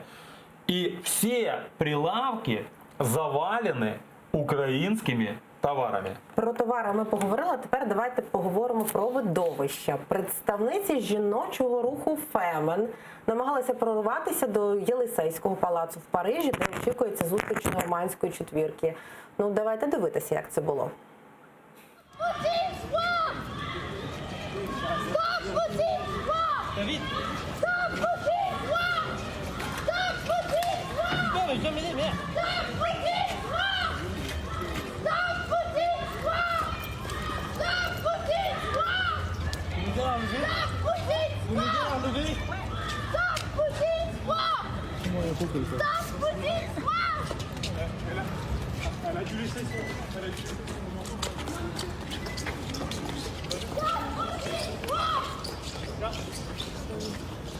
Ну а з нами на прямому зв'язку наша кореспондентка Мілена Амеді. Вона знаходиться на Банковій під Офісом президента. Мілено, вітаю. Що змінилося за останні кілька годин? Чи побільшало людей на Банковій? Які настрої панують? Салям алейкум. Інго, так, дійсно, людей побільшало, і навіть ви можете бачити наживо, як вони заходять. Звісно, доводиться їм проходити через металорамки, але нічого страшного в цьому абсолютно немає. І процедура триває досить таки швидко. Стало набагато вже гучніше, лунають і музика, жодних гасел поки що ми, звісно, не почули. Брифінг відбувся о 15-й годині і сказали, що налаштовані організатори акції і самі учасники мирно. Просто їм потрібні новини від Зеленського, і вони мають знати, що таки не здався він і немає жодної капітуляції, про яку тут нас застережують. Наразі, от ви бачите людей, які зібралися. Не гріються вони, якщо порівнювати з ранком, коли люди прокинулися, які ночували, то вони обігрівачі вимкнули. Наразі цього нічого немає, навіть не працює кухня, тому що сказали, що закінчилася вода, навіть зігрітися там не можуть, тому деякі політичні партії, політичні сили, вони пригощаються чаєм та кавою. Можете побачити, якщо щось взагалі залишилося. Тих, хто прийшов на акцію. А також тут є обігрівачі електричні, наразі не працюють, як я сказала, і дивляться навіть деякі люди телевізор, дивляться новини, аби знати, що ж там відбувається і де зараз знаходиться саме президент України. Я попрошу оператора показати ці пункти. Бачите, ноутбуки, обігрівачі, люди стоять з прапорами. Чомусь, на жаль, не наш телеканал показують, але я думаю, що ми це питання вирішимо. Люди говорять, що стоятимуть доти, доки не почують чіткої позиції Зеленського, чим же закінчилися ці перемовини. Тож я залишаюся тут, бо цікавого ще багато, і покажу вже у наступних включеннях. Інго. Дякую, Мілено. З нами була Мілена Амеді, наша кореспондентка. Вона зараз на Банковій під Офісом президента. Бачили, які акції протесту у нас відбуваються, бачили те, що відбувається в Парижі. Те, що у нас зараз відбувається під Офісом президента, прогнозовано для вас? І це може стати чимось більшим? Вы знаете, я вам хочу сказать, тупость и жадность – путь к забвению, не к щите. И хочу посоветовать Петру Алексеевичу Порошенко поучиться у Коломойского. Я специально прошелся мимо Нацбанка, где очень большой митинг, и люди получают хорошие деньги. Хорошие цеки. Ну, не знаю. Хорошие, украинские, я надеюсь. Я пришел сюда несколько часов назад. И вам не пропонували за Нет, меня не приглашали ни туда, ни сюда, и гроши. Мы простояли 3 недели под администрацией президента. Президент нам, правда, так и не вышел, но мы решили свой вопрос. Так вот, я вам хочу сказать, к нам и тогда приходили люди, которые спрашивали, сколько платят и поесть. Вот, на жаль, что сегодня я увидел там людей, которые пришли туда не только за идею, а и за деньги. Меня смутили новые палатки, обогреватели, телевизоры, хорошая организация, да? То есть, ну, на жаль, организовывать такие мероприятия в канун переговоров и шантажировать этим, это не совсем как бы прилично, да? И, ну, я насколько понял и из слов вашего журналиста, то в 19:00 акция снимется и разойдется, да? Уже ж у нас объявили, во сколько будут брифинг и скажут результат встречи. Поэтому вот если собирать людей за идею, собирать в поддержку, если собирать против, собирать по факту события. Олександр, для вас наскільки щира ситуація і ці зібрання, які зараз на Банковій? Щира? Наскільки щира вона? Так, тому що, бачите, Микола говорить про те, що... Ні, там є люди, які прийшли за ідею теж. Так. І я це підтверджую. Но, на жаль, є і люди, які прийшли туди за гроші. Ну, якщо від цього відштовхнутися, що є люди, які прийшли за ідею, ну, молодці, що виражають свою позицію. От, якщо є люди, які прийшли за ідею і по дорозі привели з собою інших людей, які не мають своєї в житті позиції, але вони їх заодно нагодували, обігріли і показали їм, де знаходиться адміністрація президента, провели офіс, провели біля офісу, в офіс не пускають, екскурсії немає. Ну, теж непогано, от має зростати політична грамотність людей. Тому... По результатам сьогоднішньої зустрічі в Парижі, а ця акція може бути, не знаю, розширена? Ну, звичайно, якщо станеться так, що буде щось погане. Більше людей зібруться прямо на наступний Майдан? Я только переживаю, что те, которые стоят до обеда возле Нацбанка, перейдут после обеда к администрации президента. И мне бы этого действительно очень не хотелось бы. Я зрозумів. Про що ви говорите? Я не можу зрозуміти, де біля Нацбанка якісь інші люди. Ну там платная акция стоят уже я 3 зрозумів. недели, Зараз все нормально, все зараз хорошо. наші глядачі зараз, давайте, щоб ми пояснили. От вулиця Банкова біля Офісу Президента, де знаходиться акція проти того, щоб були здані зовнішні інтереси. Я перепрошую, можу вас перебити. З нами на прямому зв'язку Максим Жорін, представник Національного корпусу, і він у Франції. Вітаю вас, Максиме. Як ваші справи? Як зараз ситуація? Тому що знаю, що було трохи неспокійно. Дивіться, стосовно сьогоднішніх подій, які відбувалися в Парижі, в Франції, біля Єлисеївського палацу. Сьогодні ми, як ветерани, представники ветеранської спільноти, прибули під Єлисеївський палац для того, щоб на весь світ сказати про українську позицію, про те, що Україна не збирається капітулювати, і ми готові за це боротись. Під час спілкування з журналістами французька поліція затримала абсолютно всіх ветеранів. На даний момент вже всіх відпустили. Єдине, Висували якісь звинувачення? На підставі ні, чого абсолютно затримали? звинувачень. Жодних пояснень не було. Я думаю, що вони дуже переживали, що в нас будуть якісь, можуть, агресивні дії або ще щось. Але хочу зазначити, що жодним чином ми не порушували законодавство Франції. Ми просто спілкувалися з журналістами. На даний момент поліція вивезла всіх ветеранів за декілька районів від Єлисеївського палацу і всіх відпустила. Що ви зараз робите, що плануєте? Ну, дивіться, саме зараз, от буквально тільки що, ми зібрали всіх хлопців, яких вивезла поліція. Тобто зараз будемо вирішувати і повертатися назад. Окей, дякую. З нами на зв'язку був Максим Жорін, представник Національного корпусу. Дякую, Максиме. Я закінчу те, що почали, бо я сам довго намагався зрозуміти, про що ви говорите, тепер тільки зрозумів. От, вулиця Банкова, яка знаходиться біля нашого Офісу Президента, який відповідає за зустріч у нормандському форматі, знаходиться прямо на перехресті з вулицею Інститутською, де знаходиться Національний банк. Через це вулиця Банкова і називається Банкова, бо вона опирається в Національний банк. Національний банк відповідає в тому числі за банки, за вклади, за депозити, за фінанси, за кредити і так далі. І там відбувається вже енний день величезна, організована, проплачена, з біотуалетами, з усім акція, де купа організованого народу. І виходить, тепер я зрозумів про що. Слухайте, Виходить, що непогано на чого виходить, що в Париже я би теж з'їздив в Париж. Знаєте? І виходить так, що поруч на одній вулиці Банковій з одної частини і з другої знаходяться дуже різні люди. Люди, які приїхали на проплачену акцію, і зрозуміло, що вони взагалі перший раз ходять і на це все дивляться і так далі. І ідейні люди, там від націоналістів до прихильників Порошенка, від противників Зеленського до тих, хто реально щиросердечно переживає. Парижа, те, що зараз відбувається в Парижі. Вот 2 часа назад сообщили, что в Париже были задержаны представители ветеранского руха Украины. Да, есть у нас такая организация. За то, что они порвали флаг России и флаг ДНР. Я возмущен, что не был порван флаг ЛНР, но переживаю за полицейских, могли попутать с французским российский флаг. Єлисейський палац, виходять зараз лідери. Та я думаю, Путин еще не доехал. Путин еще не доехал. Вишукувалися охоронці. Як думаєте, всі всміхатимуться зараз, коли вийдуть? Ну, є церемоніал, протокол. Тут нам думати... У них же сьогодні нету там траура. Поэтому, я думаю, посміхатися будуть. Ну, здається, у Франції, як завжди, страйк.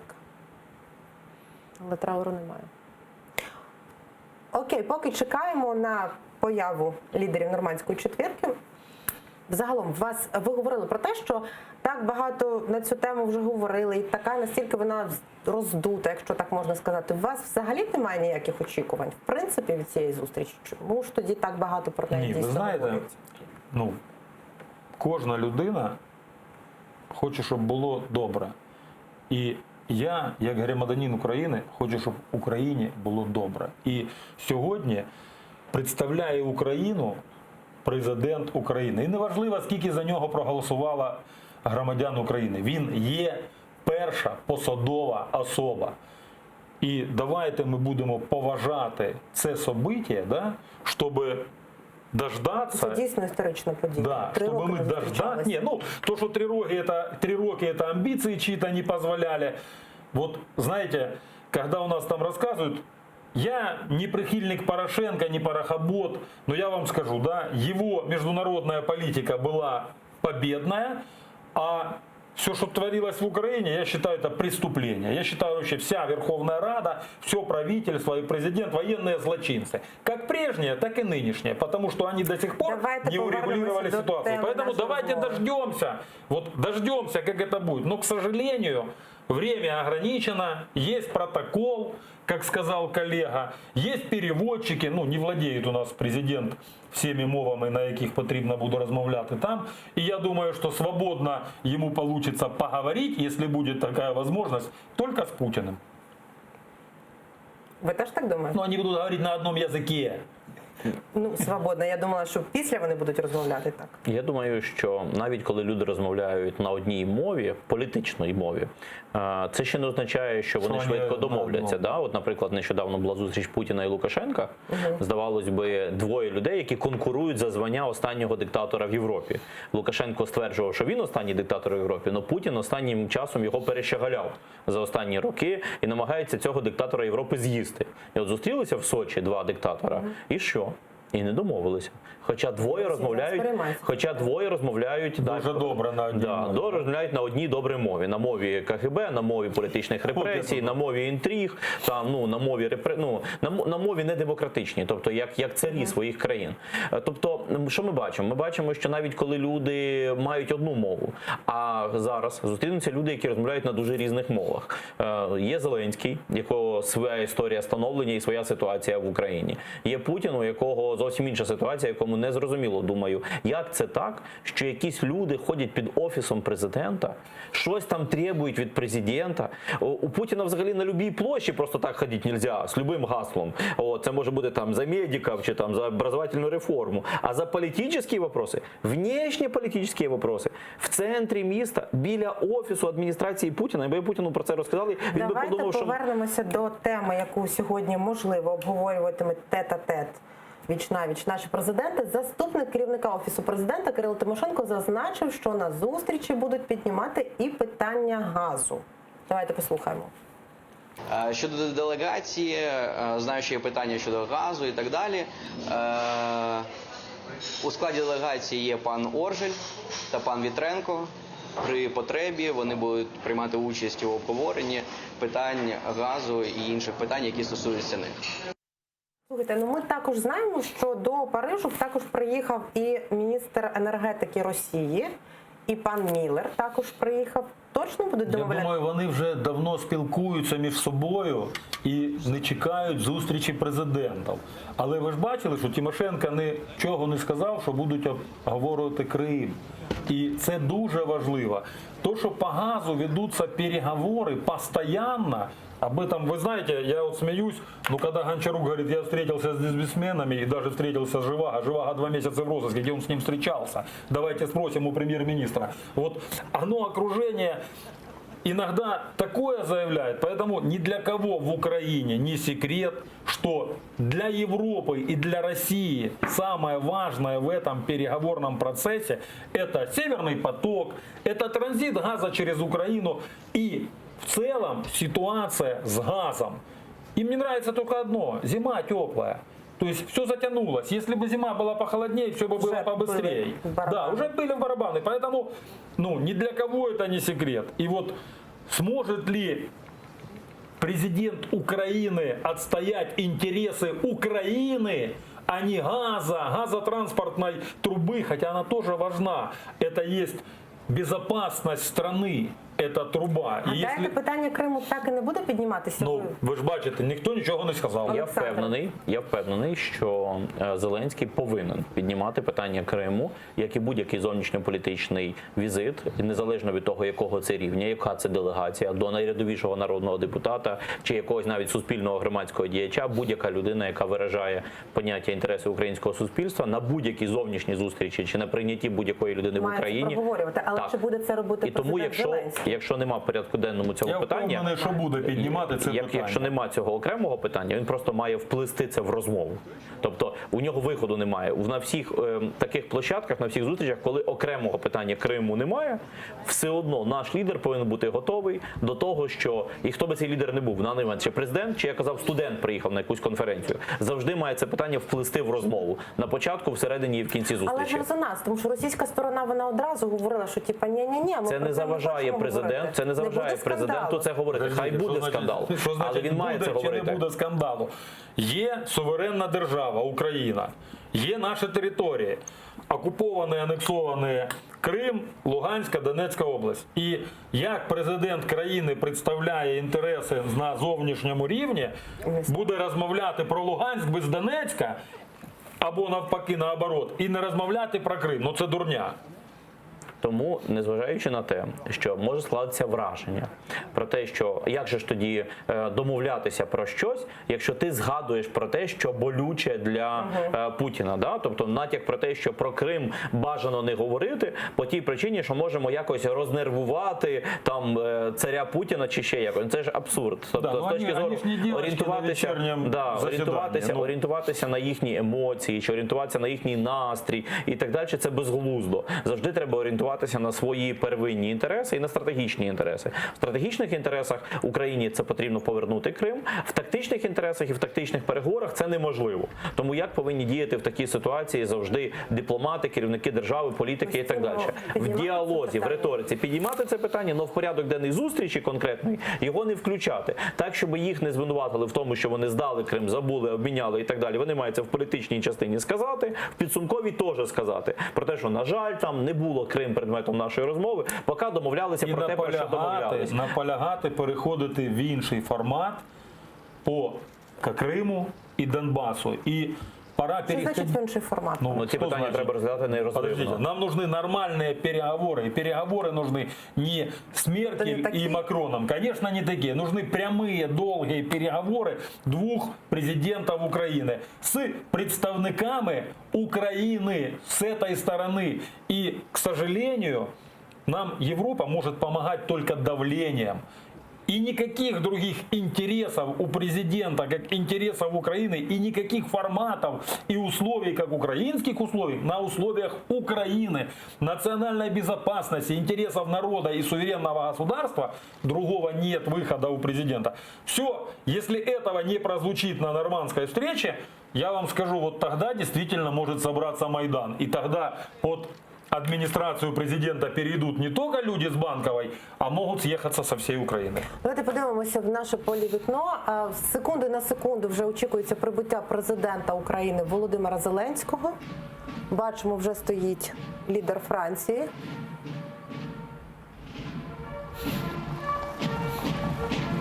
Урочиста зустріч, насправді.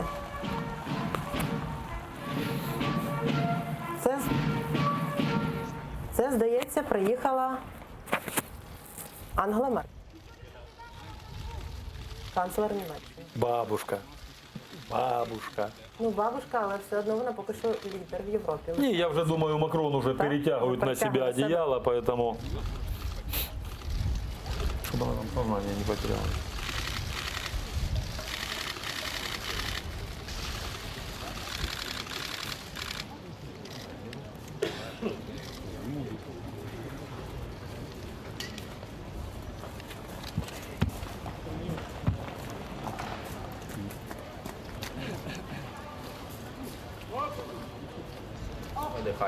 Ну що, будемо чекати результатів сьогодні? Ну, у нас, на жаль, немає іншого варіанту, і нам остается только ждать, надеяться, держать кулаки и желать, что все в Париже пройдет нормально. Наше задание всегда готовиться к худшему, а надеяться на лучшее.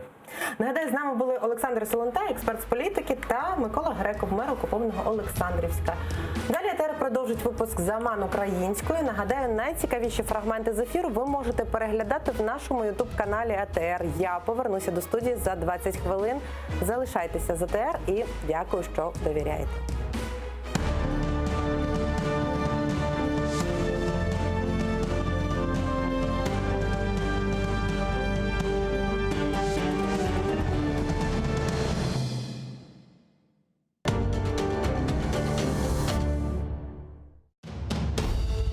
Как за короткий срок Саадет Герай I изменил внешнюю политику предшественников? И почему против него, законно избранного хана, выступили племянник и влиятельный бей из рода Ширинских? Отправляя в поход войска, Саадет Герай не рассчитал одного. Собрав под одни знамена, казалось бы, лояльных себе членов семьи и беев, он и мысли не допускал, что в походных шатрах созреет заговор против него. А возглавит этот заговор Мемеш Ширинский, тот самый, который лично принял участие в избрании Саадета Герая ханом. Смотрите в программе «Алтын Тивир» в новом цикле «История династии Гераев». В эту субботу, 14 декабря в 16:35 по киевскому и 17:35 по крымскому времени на телеканале АТР. Саадет Герай I. Часть 3.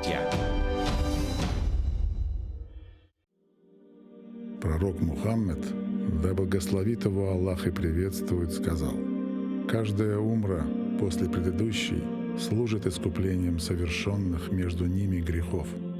Что может быть прекраснее того, чтобы совершить путешествие к двум святыням ислама в Мекке и Медине, ощутить спокойствие и умиротворение на земле, по которой когда-то ступал наш любимый пророк? Да благословит его Аллах и приветствует. Ведь умра является искуплением от грехов и средством от бедности. А по мнению некоторых ученых, она является даже ваджибом. В священный месяц Рамадан умра по награде приравнивается к хаджу. И не забудьте про награду в мечети пророка. Да благословит его Аллах и приветствует. Откройте свой путь к Каббе вместе с Кабайоло.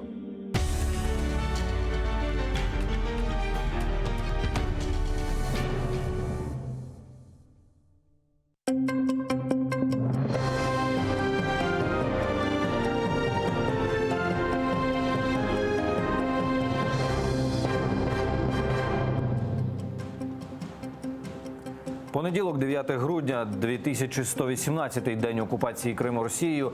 В ефірі інформаційний випуск «Заман». Я Тарас Кобзар. Вітаю вас. Історичний день. Сьогодні в Парижі розпочинається зустріч в нормандському форматі. Президенти України, Франції та Росії та канцлер Німеччини обговорять ситуацію в Україні. А в ці хвилини Володимир Зеленський саме прямує до Єлисейського палацу. Там його зустрічає президент Франції Еммануель Макрон. А після зустрічі з Еммануелем Макроном Володимир Зеленський зустрінеться з канцлеркою Німеччини Ангелою Меркель. Відомо, що майже півгодини тому в Париж прилетів очільник Кремля Владимир Путін. Чотирьохстороння зустріч в нормандському форматі розпочнеться о 17-й годині. О 19:45 лідери країн повідомлять про її результати на прес-конференції. А вже після зустрічі нормандської четвірки запланована двостороння зустріч між українським та російським президентами. За Києвом це буде орієнтовно о 21:40.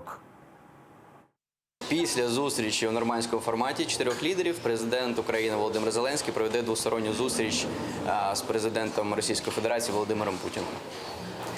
Щодо делегації, знаю, що є питання щодо газу і так далі.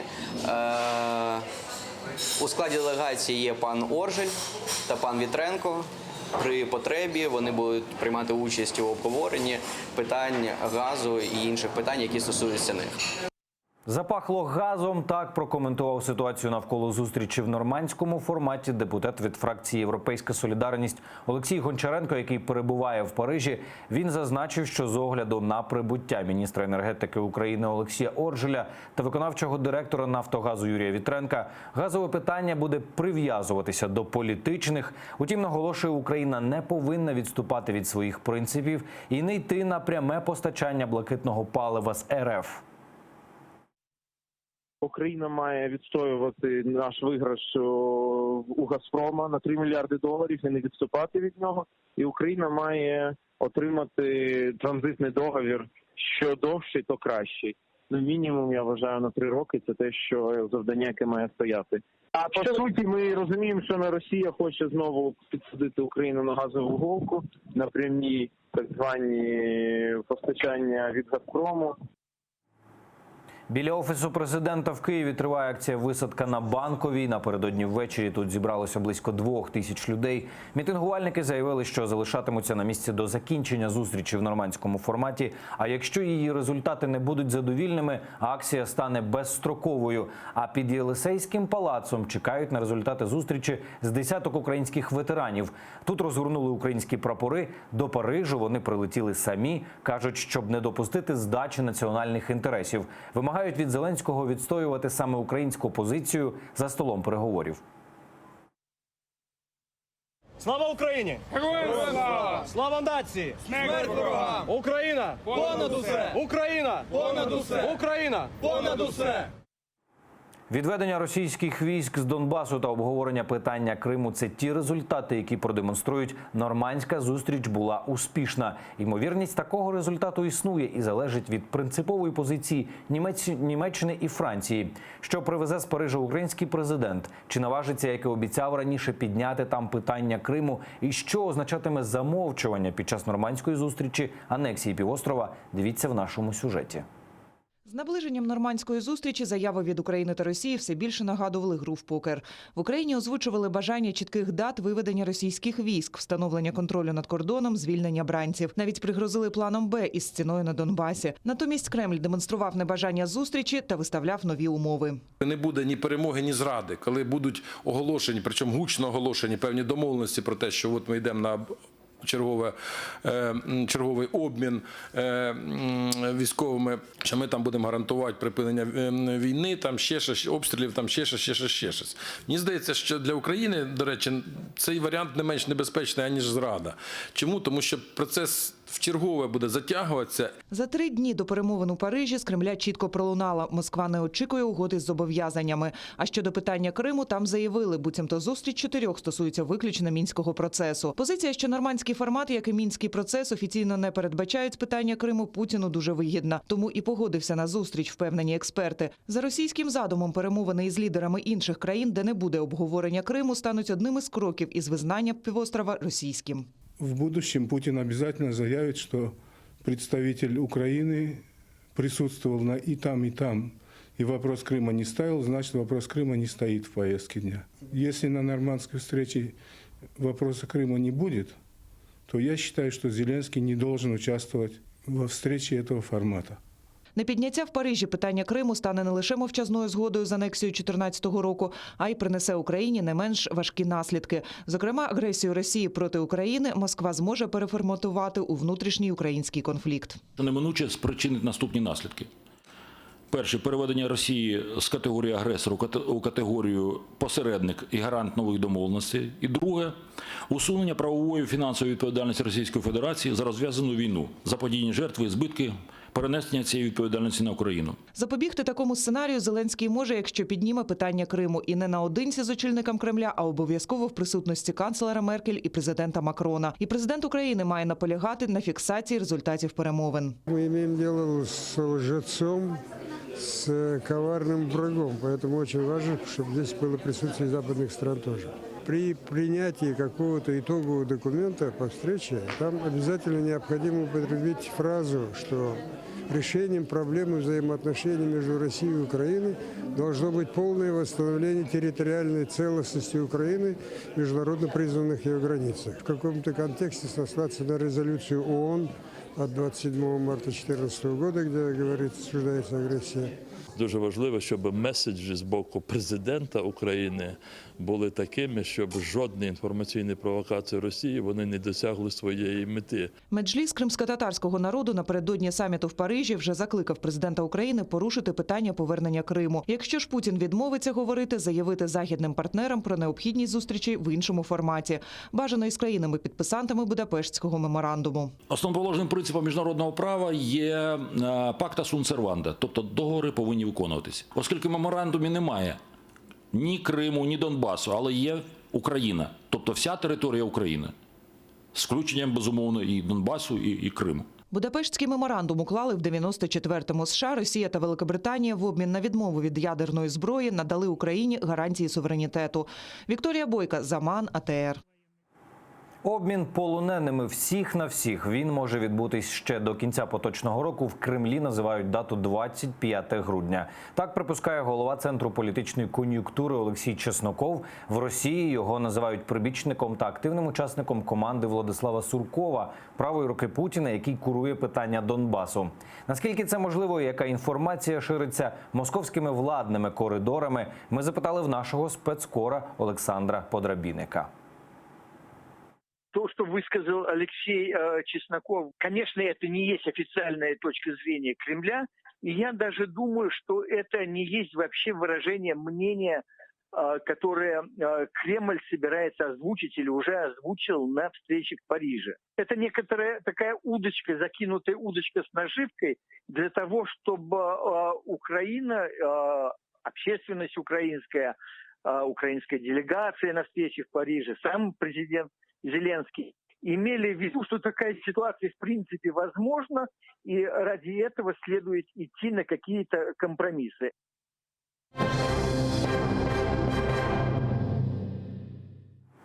На адмінмежі з окупованим Кримом почастішили кількагодинні допити та обшуки кримських татар. Так, російські прикордонники днями затримали Абдурашита Джипарова та Нурі Джаферова. Тримали кілька годин, допитували, наскільки законними є ці затримання та чи пов'язують громадські активісти та правозахисники дії російських прикордонників з оголошенням про підготовку маршу гідності до окупованого Криму. Вікторія Козуб розкаже далі. По кілька годин на кордоні допити та обшуки. Російські прикордонники влаштували психологічну атаку на кримських татар. Лише за останні 3 дні 2 подібних затримання.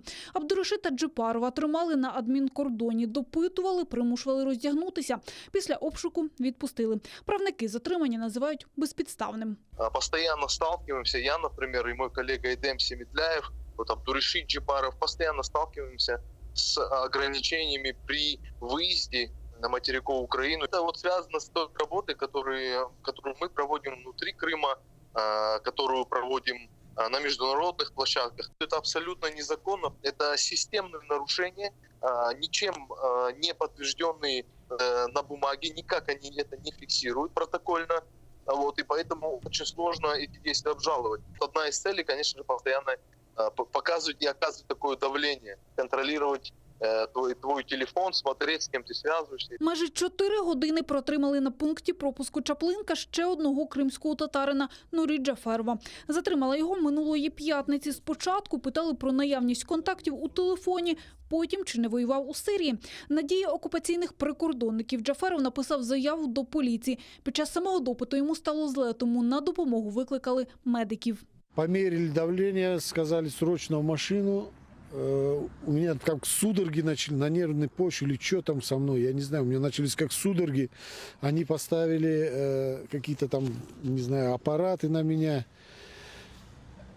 И потом начали колоть что-то, да, я уже там не помню. Они мне, единственное, я услышал, когда они сказали, его срочно надо везти в машину, сказали шоферу: заводи, включай мигалки и быстро едем в машину, в скорую. Тут же прибежали эти ФСБшники, бросили все мои документные зарядки, телефон, все быстренько, чуть ли не на ходу это все они засунули в машину, и так я уехал. Правозахисник Едем Семедляєв не виключає, що затримання можуть бути пов'язані з оголошенням маршу гідності до окупованого Криму. Нещодавно про підготовку до такої мирної акції заявив голова Меджлісу Рефат Чубаров. Связано ли это сейчас такое обострение с тем, что объявил Рефат Ага? К сожалению, я не могу сказать. Возможно, и с этим связано. Но то, что задерживают постоянно, это как бы факт.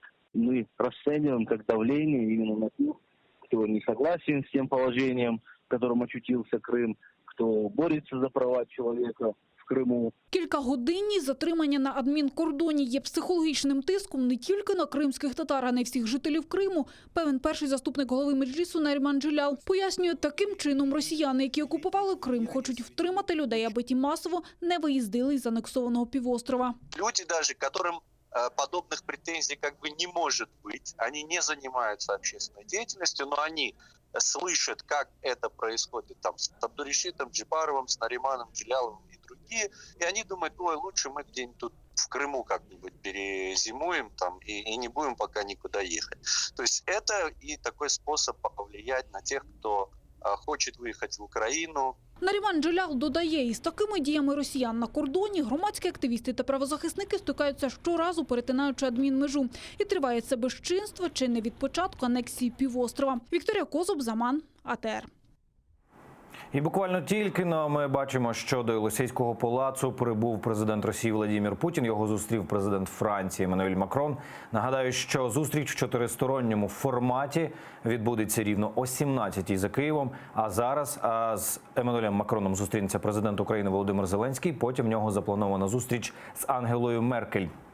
Олімпіада без Росії. Всесвітнє антидопінгове агентство обрало покарання для країни за маніпуляції з допінг-пробами.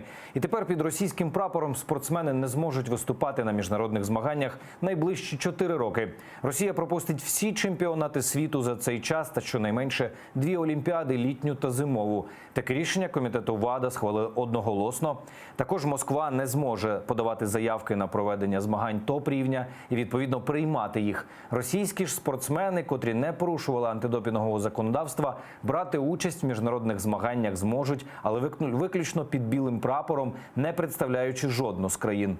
Так вже було, зокрема, під час Олімпіади 2018-го в корейському Сеулі. Цього разу Росія так само поплатилася за порушення антидопінгових правил. Скандал розгорівся, коли з московської лабораторії зникла частина допінг-проб російських спортсменів, а глава російського антидопінгового агентства заявив, що Москва підробляє дані, перш ніж відправити їх у ВАДА. Изменения были значимые, изменения были существенные, часть данных была удалена, в том числе перед передачей данных, фактически передачей данных. Более того, изменения оказали негативное влияние и препятствовали проведению расследований ВАДА. А это очень плохо. Це чим встигаю поділитись. Більше інформації менш ніж за годину.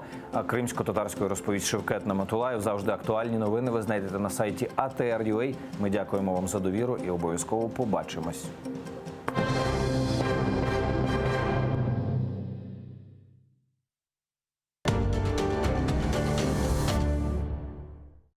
Сьогодні у Прайм Муждабаєв журналіст Юрій Макаров, канадський публіцист Юрій Поляківський та режисер-постановник Євген Степаненко.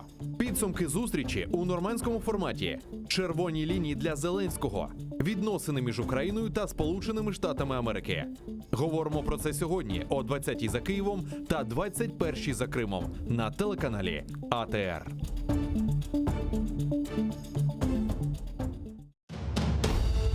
Как за короткий срок Саадет Герай I изменил внешнюю политику предшественников? И почему против него, законно избранного хана, выступили племянник и влиятельный бей из рода Ширинских? Отправляя в поход войска, Саадет Герай не рассчитал одного. Собрав под одни знамена, казалось бы, лояльных себе членов семьи Ибеев, он и мысли не допускал, что в походных шатрах созреет заговор против него. А возглавит этот заговор Мимеш Ширинский, тот самый, который лично принял участие в избрании Саадета Герая ханом. Смотрите в программе «Алтын Дивир» в новом цикле «История династии Гераев». В эту субботу, 14 декабря, в 16:35 по киевскому и 17:35 по крымскому времени на телеканале АТР. Саадет Герай I. Часть 3. İnsanны үч şey бақытлы ете екен. Sevimli iş, Коранта ve seyahat. Bu sözlerden men de 100% razım ve eminim ki bugünkü bizim karamanımız da razı olur. Çünkü o mına endi 40 yıldan ziyade sevimli işiyle uğraşap. İfak olganda çeşitli renkli bir şeylerini görsem, onu cam olsun, başkası olsun, onu koluma alıp saatlerden güneşke bakıp oturaydım. Yürekte yatkan resimler, men onların yapkanda ne zaman yapkanım, nasıl yapkanım aklımda var. Smarışlar olsa, bazıları istey, özüm ailesinin resimde görmege. Сіздің ресімлеріңізге баққанда чоқ бөлі бір символик шейлеріні көрмек мүмкін. Бұл чапқан атлар, учқан құшлар. Aslında onlar nasıldır bizim halkımız ile bağlı mı? Ocağını yaktık, pilavını yapmaya başladık ve ressam İrfan Ağanafiyev'ni böyle ocak başında görmesi pek meraklı. Bizim halkımızın gücü birlikte. Birlik olgan yerde her vakit dirlik ola. Kırım'da nam kazanған ressam, Kırım Tatar Ressamlar Assotsiatsiyasының reisi Büyük Usta İrfan Ağanafiyev bugün bizlerini evine davet etti. Kamış Қора kasabasına yol alamız.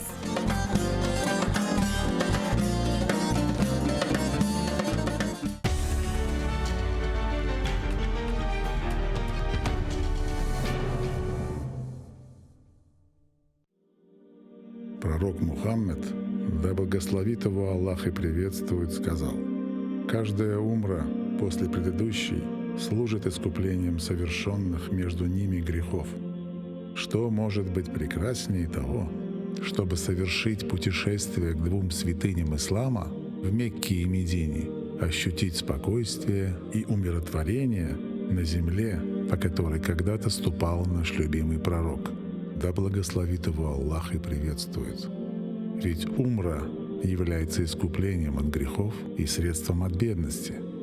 А по мнению некоторых ученых, она является даже ваджибом. В священный месяц Рамадан умра по награде приравнивается к хаджу. И не забудьте про награду в мечети пророка.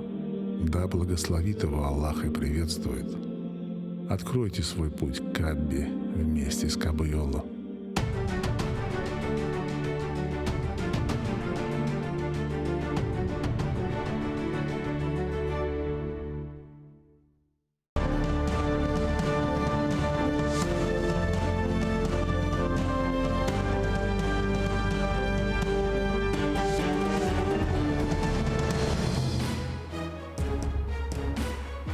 Ефір АТР триває, у студії Інга Левченко.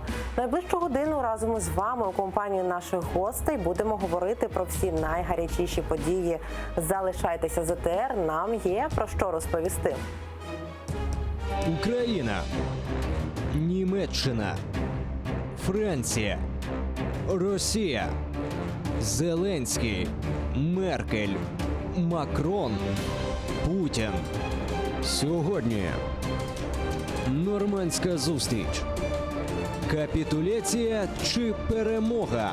В етері АТР. Вітаю усіх, хто долучився до прямого ефіру. Дякую, що обрали АТР.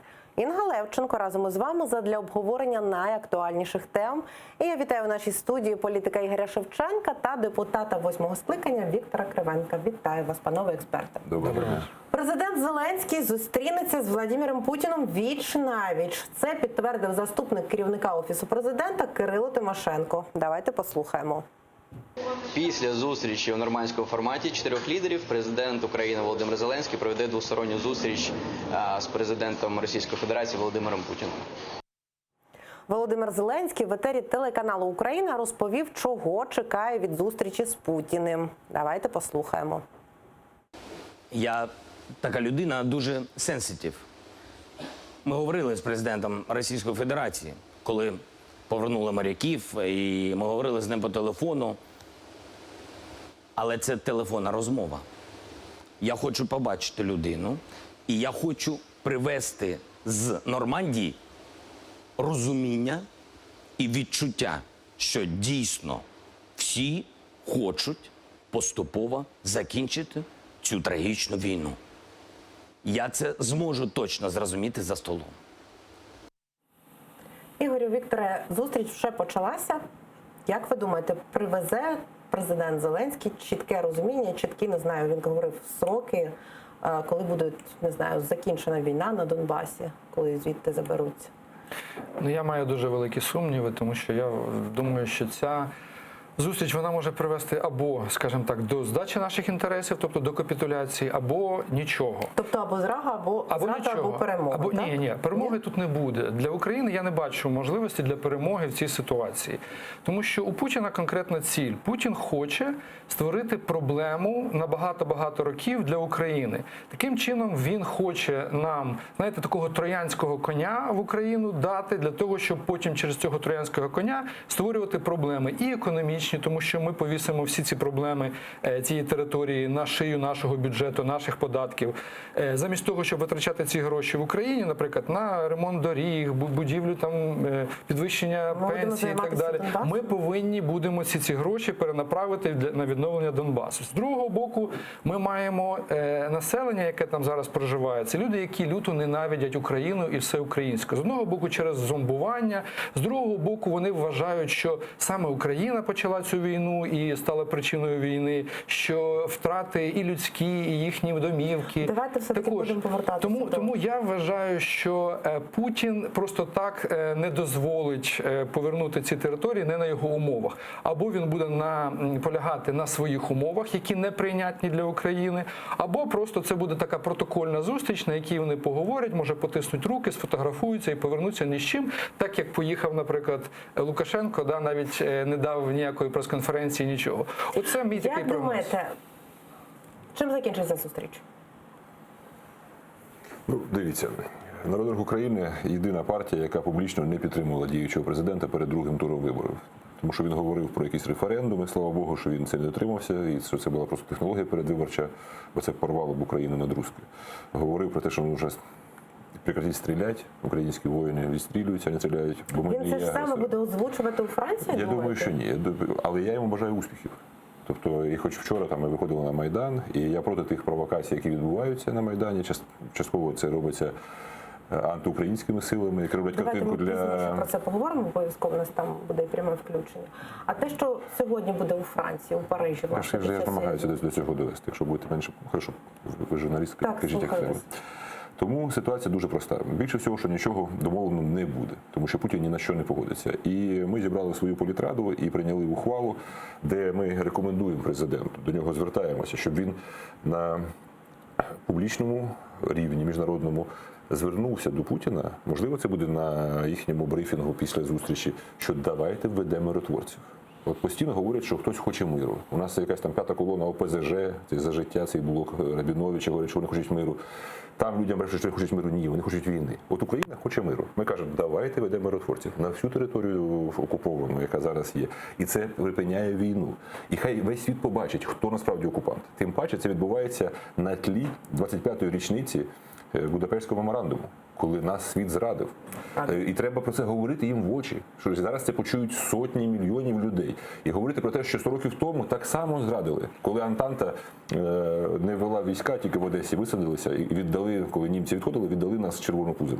Тому зараз ключове – це яке буде враження після цієї зустрічі, розумієте? Сама факт зустрічі, сама домовленості. Ми можемо бачити в нашому полі вікні, власне, вже всі прийшли, зараз Володимир Путін прибуває. І питання, яке враження залишиться у всіх сторін. Тому що Європа втомилася від нас.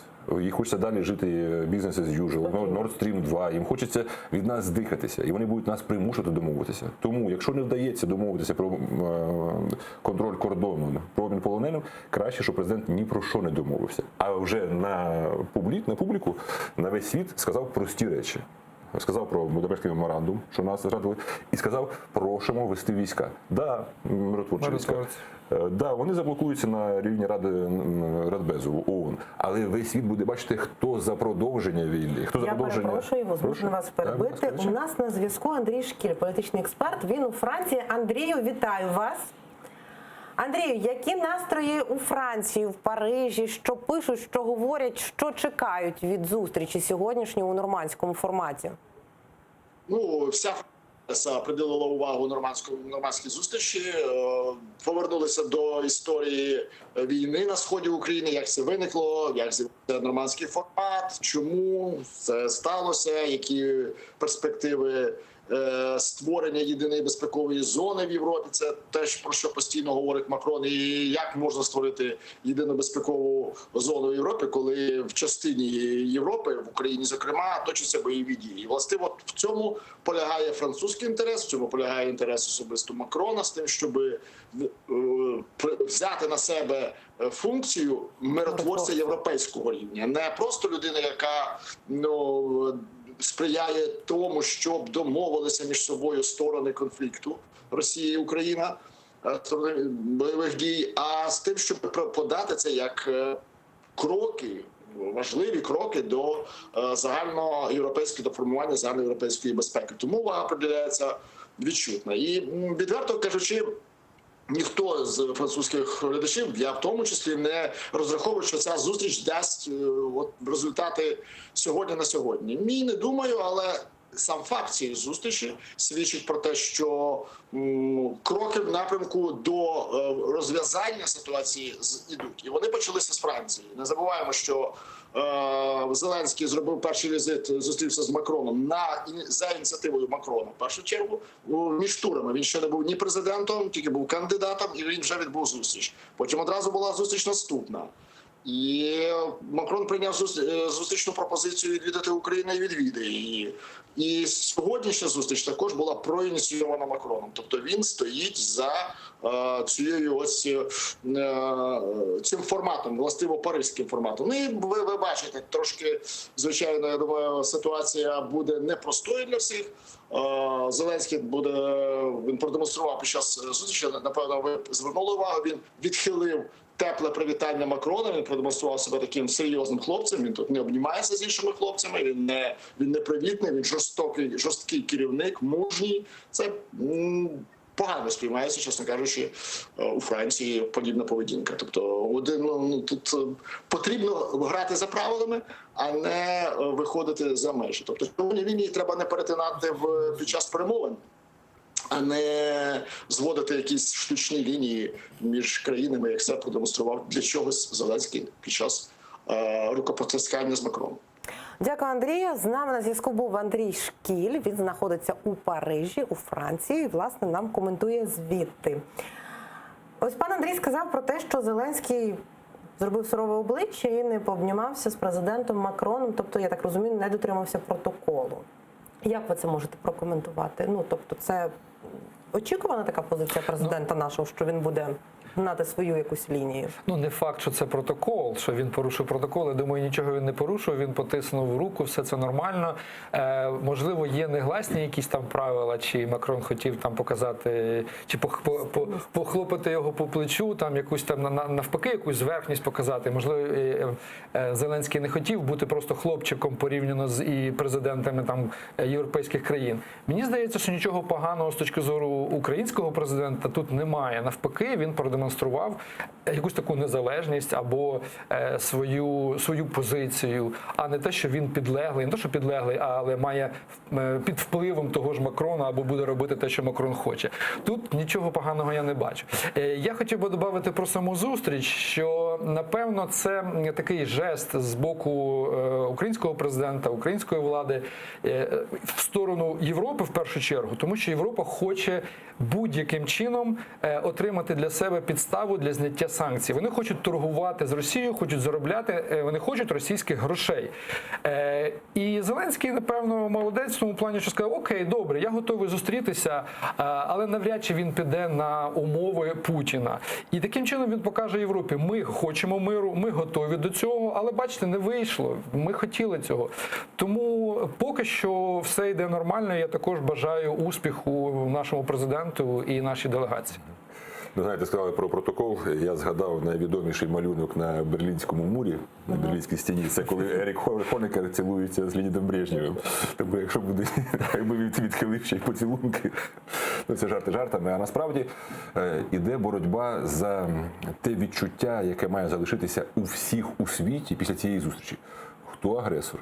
Тобто, я як голова Народного руху України зібрав політраду, і ми випустили заяву, що це неприпустимо, що формулою Штайнмаєра ми дізнаємося про її підписання з російських ЗМІ. Але все-таки, з точки зору світу, Україна підписала формулу Штайнмаєра, розвела війська, і зараз приїжджає готовістю домовитися. От, і якщо ми не будемо... Це сигналом для Європи, щоб зняти, власне, санкції. Ні, але ми не повинні ніяким чином здаватися. Ми повинні вимагати свої абсолютно чіткі речі. Контроль за кордоном, от, на який ніколи Путін не піде, тому що йому треба продовження війни. І всі мають побачити, хто агресор. От що Україна хоче миру, і саме тому я і зговорив з дипломатами, і по неформальним каналам передавав, що ми ж всі в інтересах України працюємо. Те, що ми там десь вас критикуємо, це не означає, що треба від нас закриватися і не робити те, що ми радимо. Ми говоримо, закликайте, кожен дипломат, кожен журналіст має кожному російському чиновнику, Лаврову, Путіну, кожному російському журналісту говорить, чому Росія проти миротворців. У нас ми спокійно розпускаємо по домівках 100 тисяч своєї армії, навіть якщо нас заставлять, навіть треба погоджуватися, брати на себе частину фінансування миротворчого контингенту, бо це одразу буде мир. У нас ми поховали 2 героїв полковників СБУ, ми ховаємо кожного дня людей, а скільки вбивають людей на окупованій території? Я трошки не погоджуся з моїм колегою по студії, що там всі зазомбовані, що там всі категорично проти. Подивіться статистику. 50%, але не всі. Як тільки там з'являться наші ЗМІ... Соціологічне дослідження, подивіться, які були зроблені буквально недавно. Дуже багато 80% проти України. Про те, що на нормандських зустрічах будуть говорити про газ. От, власне, і заступник керівника Офісу президента Кирило Тимошенко зазначив, що на зустрічі будуть піднімати і питання газу. Давайте послухаємо. Щодо делегації, знаю, що є питання щодо газу і так далі. У складі делегації є пан Оржель та пан Вітренко. При потребі вони будуть приймати участь у обговоренні питань газу і інших питань, які стосуються них. Говорили про бізнес-інтереси Франції і Німеччині в цій зустрічі. Питання газу – це в площині їхніх бізнес-інтересів? Їм вигідно, щоб Путін домовився з Зеленським, можливо, після щодо газу, транзиту газу? Знаєте, газ Росія завжди використовувала в політиці і в геополітиці. Тобто зараз так само Росія буде намагатися виторгувати для себе кращі умови по Донбасу, які нам не прийнятні за будь-яких обставин. Навіть газ нам не потрібен, тому що маніпулюючи газовим питанням. Вони будуть пропонувати там дешевший газ або продовження підписання на 10 років транзиту газу за те, щоб Зеленський погодився на умови невигідні нам по Донбасу. Тобто категорично цього робити не можна. Звичайно, вони будуть грати цю карту, газову карту в переговорах. Скоріш за все, в нормандському форматі домовленості ніяких не буде, і Путін буде намагатися вже один на один якось умовити, переконати або якийсь там психологічний тиск здійснювати на Зеленського, в тому числі використовуючи газ як аргумент для прийняття путінських умов по Донбасу. Вася, ця зустріч анонсована, власне, в Офісі президента віч-навіч Путіна і Зеленським. Не лякає, не здається, що, не знаю, недосвідчений все-таки політик Зеленський може програти досвідченому політику Путіну? Я не думаю, що в когось, чи в Путіна, чи в Зеленського є ілюзії, що технічно захищеним є те приміщення, де вони будуть проводити переговори. Тобто навіть якщо їхні спецслужби перевірять і одного, і іншого, що тут немає жодного записувачого засобу, вони все одно не будуть один одному вірити, що в того нема на грудях якогось мікрофону, що потім... Тому це буде зустріч доволі така коректна, з загальними фразами. Ще раз, Макрон намагається стати європейським лідером. От після того, як англосакси гуртуються, Брексіт і Великобританія йде до Сполучених Штатів Америки, ви бачите заяви по НАТО, Меркель відходить. В Меркель дуже серйозне лобі бізнесове, яке за співпрацю з Росією. І проблеми газу, вони є загальноєвропейські. Вони, до речі, Франції не сильно стосуються чисто як Франції, але як загальноєвропейське. І він теж буде хотіти показувати Путіну, що з одного боку, якщо Зеленський погодиться на якісь газові компроміси, то в Україні скажуть, що він зрадник. От, а якщо він буде стояти просто впершися, то Європа буде говорити, так як, ми ж замерзнемо. Хоча ніхто не замерзне, запасів всім вистачає і за 2 роки взагалі не буде цієї проблеми. Тому знову-таки питання, картинки, яка буде після. Путіну потрібні місцеві вибори. От. І це, безумовно, величезна, на мою думку, політична помилка окремих спікерів. Взагалі не розумію, навіщо у нас 10 чоловік з діючої влади коментують порядок денний нормандського формату, про що будуть говорити, і про те, що да, ми хочемо вибори провести 20-го році на окупованій території. Звернемо увагу ще на людей, які чекають, власне, результатів зустрічі. З нами на зв'язку Мілена Амеді, наша кореспондентка. Вона перебуває на Банковій з самого ранку. Мілено, вітаю. Чи знають вже люди, які там зібралися, що вже зустрілися лідери Нормандської четвірки і пішли на розмову? Про що говорять зараз на Банковій? Салям алейкум, Інго. Зараз розкажу про все по порядку, а ще краще в людей запитаю, щоб вам нічого не казати про це, просто в них запитаємо самі. Але зараз відбувається концерт. Ми взагалі-то очікували, нам так сказали, принаймні, що тут буде трансляція зустрічі. Однак поки що люди слухають музику, їх стає все більше. Зазначу, що в порівнянні з ранком тут їх дуже багато стало. Ось ви бачите, вони прийшли деякі у футболках, тематичних курточках. Добрий день. Добрий вечір, точніше. Скажіть, будь ласка, чи знаєте ви, що лідери Нормандської четвірки вже зустрілися? Ну так, я сподіваюся. А на що очікуєте взагалі від зустрічі? На чудо. От, бачите, дехто сподівається на чудо, а ми йдемо далі і розмовляємо з тими, хто таки прийшов. Тут дуже така велика відстань, її треба подолати через те, що наразі не заповнена ще площа біля Офісу Президента. Однак ми бачимо, звісно, там посилену охорону, вже з самого ранку це відбувається. Ті, хто приходить на мітинг, вони повинні пройти через металеві рамки, однак жодної проблеми в цьому ніхто не вбачає. Взагалі, організатори цього мітингу кажуть, що вони налаштовані дуже дружелюбно і, в принципі, їм головне почути у результаті цієї зустрічі, що ніякої капітуляції немає. Тож продовжуємо ми шукати тих, хто хоче з нами поділитися чимось. Де не так багато, як хотілося б побачити просто їх і поспілкуватись. Добрий вечір. Скажіть, будь ласка, що очікуєте від зустрічі взагалі? Я маю надію, що все буде гаразд. Я маю надію, що нашій країні не буде хуже. А скажіть, будь ласка, готові тут ще ніч стояти? Я при необхідності. Дякую. Бачите, дехто хоче стояти, дехто ні. Взагалі організатори кажуть, що їм би самим хотілося б почути після цієї зустрічі, що ж вирішили таки. І тільки потім вони будуть приймати рішення або залишатися тут, або ж таки ні. Тож завтра зранку ми ще й побачимо, що тут буде відбуватися, тому що я знаю, що я вже сюди приїду точно, аби подивитися принаймні на наслідки сьогоднішніх заходів. Добрий вечір. А ви теж прийшли на акцію? Так. А скажіть, будь ласка, чого очікуєте від зустрічі Нормандської четвірки? Ми, можна сказати, очікуємо, що не будуть зраджені основні інтереси України. І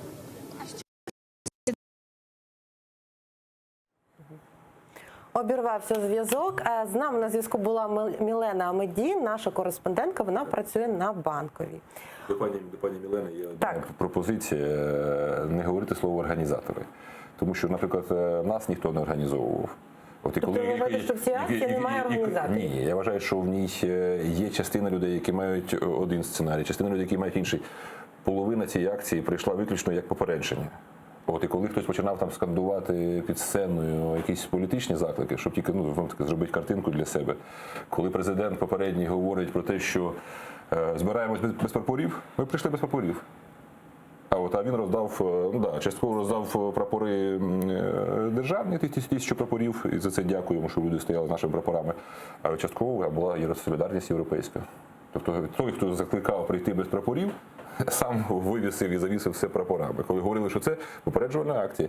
І у кожної з сил були свої мотиви туди приходу. Так, хтось, безумовно, молодці, займалися організацією сцени, і це правильно, і це добре. Просто, щоб не було відчуття, знаєте, зараз частково у тієї ж влади у них такий тренд замазати всіх у Порошенка. Знаєте? Тобто, якщо ви прийшли на, значить ви всі за Порошенка. Повертаючись до фракції Європейської солідарності, з нами на зв'язку Олексій Гончаренко, народний депутат фракції Європейська солідарність. Олексію, зв'язок обірвався. На жаль, спробуємо зв'язатися пізніше. Просто почув, що я говорю, і вирішив покласти слухавку. Ми спробуємо ще раз почути Олексія пізніше, тому що він у Франції, можливо, не розкаже нам щось нове. Для вас наскільки серйозне це зібрання людей на Банковій, наскільки це серйозний протест? І чи варто президенту Зеленському задуматися, чи задумується він вже зараз? Ні, звичайно, президент Зеленський враховує цю ситуацію. Я думаю, що вони дуже добре підготувалися і з точки зору офіційних сил, скажімо, там Нацгвардія, поліція, вони там всі готові. Але я думаю, що вони там маючи і свої неофіційні громадські там об'єднання, якісь там націоналісти, які є підконтрольні певним структурам, вони також там тримають під контролем ситуацію. Я думаю, що не говори слово якихось там націоналістів, в більшості свої дуже хороші. Ні, я маю на увазі, радикали, які маскуються під національними гаслами. Я про це мав на увазі, ми знаємо, про кого йде мова. Тому вони добре підготувалися, і я думаю, що загрози великої немає. Немає ризику нового Майдану зараз. Все буде залежати від того, до чого там домовляться, якщо про щось домовляться. Як я казав, я думаю, конкретно ні про що не домовляться. Я не думаю, що Зеленський і його команда будуть готові здавати от зараз якісь там інтереси, іти проти, скажімо так, народної думки. Тому чогось такого, як було в 2013 році, коли там не був підписаний там договір про асоціацію, не буде. Якщо щось, відбудеться, тоді вже люди почнуть підтягуватися не за гроші, не тому, що хтось там щось організував, а вони прийдуть щиро тоді захищати інтереси України і висловлювати свою, скажімо так, незгоду з тим, про що домовилися в Парижі. Але все буде залежати від результатів зустрічі в Парижі. Я вважаю, що вчора люди прийшли не за гроші. І це було б самогубством для якоїсь там з тих 3 сил парламентських, які закликали. Там Частково були люди за гроші, бо були фотографії, було відео, як людям платили. Я не кажу, що всі. Питання, хто ці фотографії і відео робив. Тобто, згоден, що є питання. Я пам'ятаю, як я особисто бачив, як під Нацбанком, коли там той, що ПСЖ мітингував, як ці бабушки бідні, яких там підходиш, питаєш, а чого прийшли? Каже, так Кабмін пікетує. Каже, так це ж Нацбанк. Це Нацбанк? Хорошо, пікетуємо тоді Нацбанк. Тобто вчора я ходив по Майдану, абсолютно щира атмосфера. Не було агресії. Тобто агресія була у рядах прямо перед сценою, які після там майже кожного другого виступу починали кричати, що там «Зєлю геть», ще щось. Нашу цю картинку було створювати саме в цей момент. Тобто, це їхнє питання. І питання, хто цю картинку створював. Тому зараз це попереджено, але я погоджуюсь з тим, що дуже багато людей вийде. Тобто, і ми будемо людей виводити. І якщо будуть справді передані ці так уже умовно червоні лінії, так звані, то безумовно, я думаю, що цього не буде. Боротьба в нормандському форматі зараз іде за відчуття в світі. Що ми боремося, що Росія не хоче миру і шантажує. Дотягнуло до грудня спеціально зустріч, тому що газове питання залишилось там 2,5 тижні. Слухайте, а якщо, можливо, такий варіант? В принципі, всі ми бачили соцопитування, президент Зеленський трошки втрачає свій рейтинг, так? Він повільно падає, так? І наскільки він зараз залежний від результатів цієї зустрічі, щоб, він дуже переживає, я так думаю, за свій рейтинг. Президент Зеленський пообіцяв, що він йде лише на 1 каденцію. І це дуже серйозна обіцянка. І це можна зробити реформи. Коли ти не думаєш про рейтинги на 2 свою каденцію, то справді можна зробити реформи. Те, що ми не погоджуємося з економічною політикою уряду, те, що відбувається, нас точно не влаштовує. І люди це бачать. І ключове питання, я ще про нього говорив, по-моєму, в червні, коли був цей незаконний указ про розпуск попереднього парламенту. Тоді говорили, що народ не довіряє Верховній Раді. Я казав, дивіться, навесні точно Верховна Рада буде мати менше 50% довіри народу. Чи підпише президент черговий указ про чергові вибори?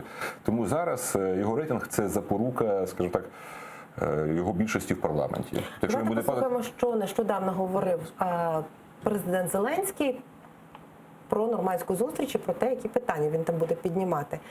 Отже, раніше Володимир Олександрович в інтерв'ю газеті «Виборчий» розповів, що робитиме, якщо в Парижі Крим не обговорюватимуть. Давайте послухаємо його план.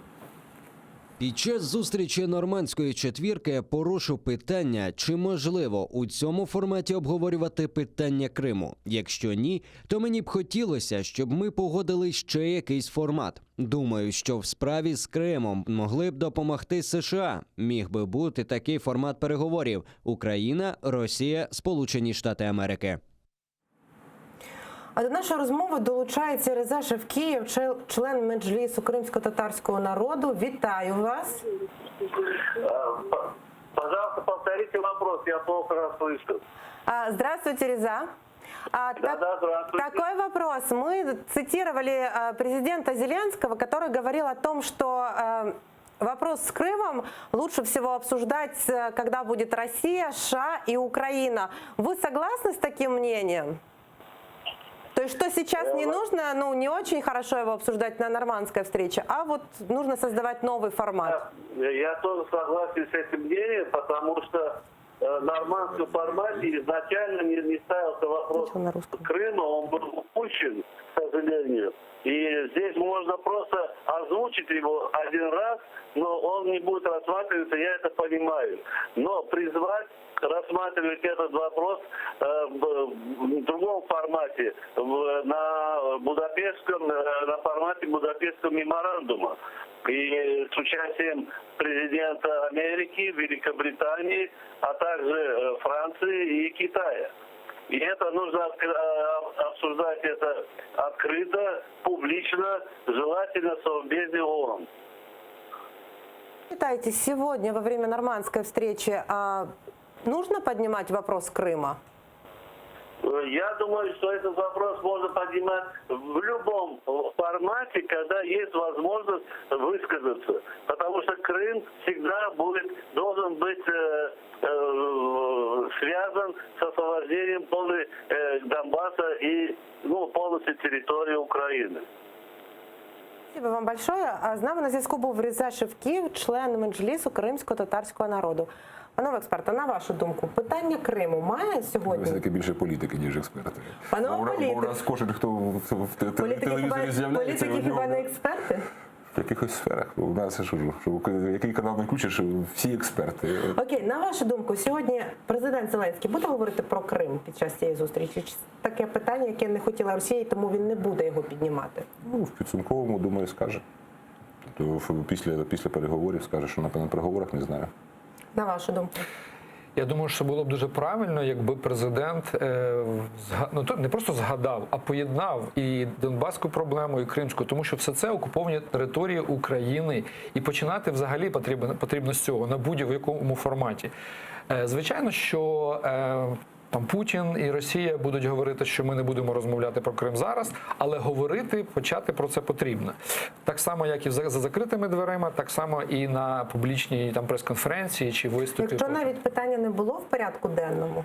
Все рівно починати треба це, тому що треба казати про окуповані території України. А окуповані території – це як частина Донбаса, так і Крим. Це одна і та сама проблема. Це окупація Росією української території. Ну от ви запитували, чи буде говорити, чи не буде, я відповів вам дуже коротко. А я погоджуюсь з колегою. Тобто це одна з тих позицій, де ми маємо показувати європейців про подвійну мораль. І всьому світу, що світ після 45-го року базувався на непорушності кордонів. І якраз Крим, він визнано анексований. Росія ж каже, що їх там немає на Донбасі, що це там конфлікт внутрішній. А Крим вони визнають, що вони окупували. І тут треба говорити, ще раз, які санкції знімати? Про що ви говорите? Який бізнес as usual? Тому Крим безумовно треба підіймати. А от чи буде піднято, чи ні, я не знаю. А можливо така історія, що, наприклад, Володимир Зеленський говорить про Крим, Володимир Путін встає і йде, тому що ми це не планували. Він програє в цьому. Звичайно, ні. Він витриманий розвідник, тобто в нього супер досвід. Він дуже кваліфікований в усіх інтригах і розумінні, і стратегіях, баченні на крок, на 2, на 5, на 7 вперед. Тобто їх не хвилює ця домовленість, яка буде зараз. Їх хвилює, хто вийде в очах світу, той, хто хоче якихось домовленостей і скасування санкцій. Його цікавить скасування санкцій. Це ж вони там розповідають, що у них там білоруські креветки і все їм там вистачає цього всього діла. А насправді у них ситуація дуже нехороша. І те, що вони там навіть зараз мають профіцитний бюджет, але економісти, я просто слідкую за цим, за їхнім станом економіки. Ситуація катастрофічна. Із населенням мінус 400 тисяч щороку. Та в Україні ситуація не краща. Тому у них задача помиритися з Заходом. Для цього треба показати, що ці українці неадеквати. Подивіться, вони знову там зараз почнуть якусь кров проливати в центрі міста. Вони знову, ми ще ні про що не поговорили, а там вже якісь провокації відбуваються. Тому зараз треба спокійно пройти, дочекатися наслідків і потім вже робити висновки. Слухайте, але якщо, припустімо, що виходять 4 лідери, сказали, ми зустрілися, поговорили, але нічого не прийшли. Чи можливо такий результат? Ось, власне, ми бачимо, там Ангела Меркель заходила. А чи можливо такий результат? І чи це результат? Я вважаю, що на 90% саме такий результат і буде. Тому що цілі України, української делегації, українського президента і цілі Путіна, вони прямо протилежні. Путін хоче залишити цю територію, більше того, окуповану, а зараз там з'явилася якась інформація, що вони як умовою хочуть ще виставити особливий статус не тільки для окупованих територій Донбасу, а для всієї Донецької і Луганської області. Це як одна з їх умов. Я не знаю, чи це правда чи ні, але з'явилася така інформація. Тому я думаю, що зійдуться протилежні, непримиримі позиції Росії і України. Західні наші партнери, там Меркель і Макрон, нічого з цим зробити не зможуть. Вони поговорять, можливо, навіть кілька годин будуть говорити, намагаючись переконати в чомусь, шукаючи якусь формулу. Але я 99% вважаю, що результату не буде. Результатом буде сама зустріч, фотографії, рукопотискання і все. Але ж до сьогоднішньої зустрічі лідери Нормандської четвірки зустрічалися вже 5 разів в такому форматі. Давайте згадаємо, як це було. Останній раз 3 роки тому. 6 червня 2014 року. Бенувіль, Нормандія, Франція. Перша зустріч у так званому нормандському форматі. Перемовини тривали близько 15 хвилин, а їх результат був скоріше декларативним. 16-17 жовтня 2014 року. Мілан, Італія. Лідери ставили за мету обговорити ухвалені раніше мінські домовленості та газове питання. За 2 місяці відбувся великий обмін полоненими. 11-12 лютого 2015 року. Мінськ, Білорусь. Одночасно відбулись засідання Нормандської четвірки та тристоронньої контактної групи. Перемовини тривали близько 16 годин. Підписано так звані другі мінські домовленості. 2 жовтня 2015 року. Париж, Франція. Зустріч тривала більше 4 годин. По завершенню Путін і Порошенко по черзі без коментарів залишили переговорну залу. 19 жовтня 2016 року. Берлін, Німеччина. Перемовини тривали понад 4 години. Хотіли визначити, що першочергове на Донбасі – місцеві вибори чи український контроль за кордоном. Домовленості не досягнуто. Згадали історію. Ігорю, Вікторе, я вас попрошу буквально короткі коментарі, тому що закінчується наш час. Все-таки ця зустріч, вона буде відмінною від попередніх у такому форматі? І чому? Ще раз побачимо. Росія буде намагатися кордон не віддавати, тому що це кінець війни, а вона хоче продовження війни. Україні треба інформаційну політику як всередині держави, щоб не було підтримкою п'ятої колони, так і назовні, щоб достукатися до кожної душі, кожного європейця і американця. От по 2 напрямкам. Будапештський меморандум ви нас зрадили, і Україна хоче миру, дайте миротворців. Щоб ми почали вигравати війну за душі. Тобто, в тому числі на окупованій території. Я вважаю, що головним результатом цієї нормандської зустрічі буде те, що Україна і президент український покаже, що Україна дійсно хоче миру і пропонує умови, які логічні і відповідають здоровому глузду. І з другого боку покаже те, що Путін буде вимагати того, що просто неприйнятно в Україні. І ще раз закликайте журналісти, миротворці, ми не чуємо. Президент в ООН мав з трибуни ООН сказати, ми просимо ввести миротворчий контингент. Закінчиться комендантська година, закінчиться зґвалтування на окупованій території. І Путіну, який виступить з правом вето, не буде чому сказати нікому. Ні своїм росіянам, ні мешканцям окупованих територій, ні навіть тим, хто голосував за ті сили, які говорять, що з Путіним можливий мір, тому що Путін хоче міра. Дякую нашим гостям за цікаву розмову. Маю сказати, що вже за 5 хвилин починається зустріч лідерів у нормандському форматі. Вони зустрічатимуться, говоритимуть за зачиненими дверима, а ТР продовжує слідкувати і повідомить вам всю інформацію першими. Всі найцікавіші фрагменти з нашого ефіру ви можете переглядати в нашому YouTube-каналі. Інга Левченко, прощаюся з вами і передаю інформаційну естафету моїй колезі Гульсум Халіловій. Залишайтеся з ТР і дякую, що довіряєте. Забудьте про владу сказати.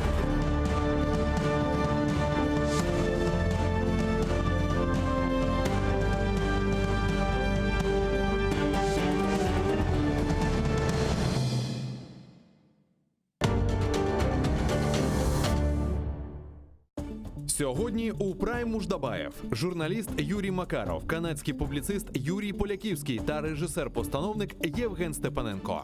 Підсумки зустрічі у нормандському форматі, червоні лінії для Зеленського, відносини між Україною та Сполученими Штатами Америки. Говоримо про це сьогодні о 20-й за Києвом та 21-й за Кримом на телеканалі АТР.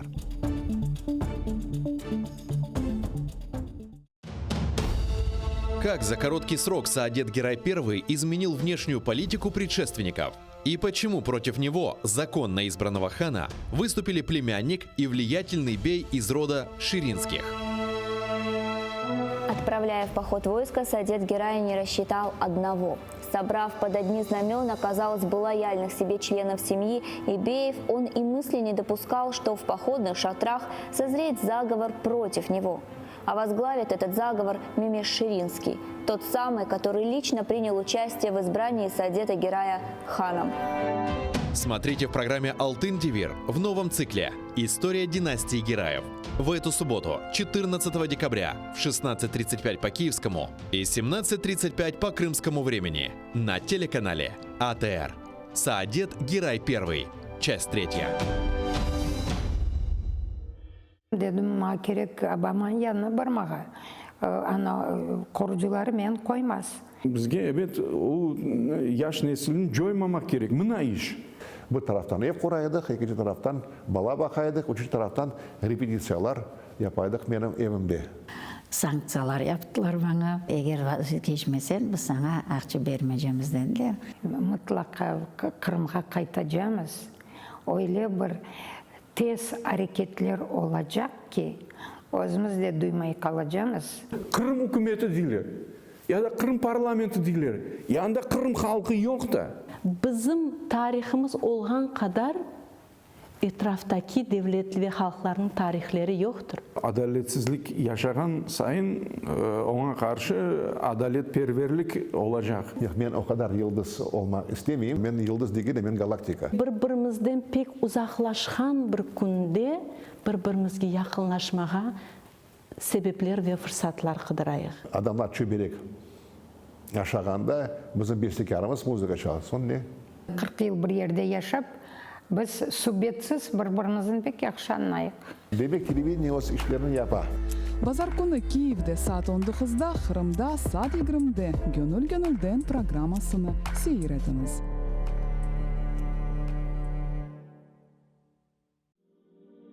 Пророк Мухаммед, да благословит его Аллах и приветствует, сказал: «Каждая умра после предыдущей служит искуплением совершенных между ними грехов.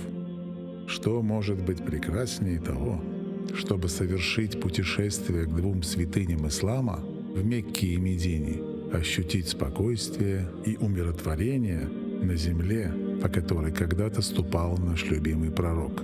Да благословит его Аллах и приветствует. Ведь умра является искуплением от грехов и средством от бедности. А по мнению некоторых ученых, она является даже ваджибом. В священный месяц Рамадан умра по награде приравнивается к хаджу. И не забудьте про награду в мечети пророка. Да благословит его Аллах и приветствует. Откройте свой путь к Каббе вместе с Кабайоло.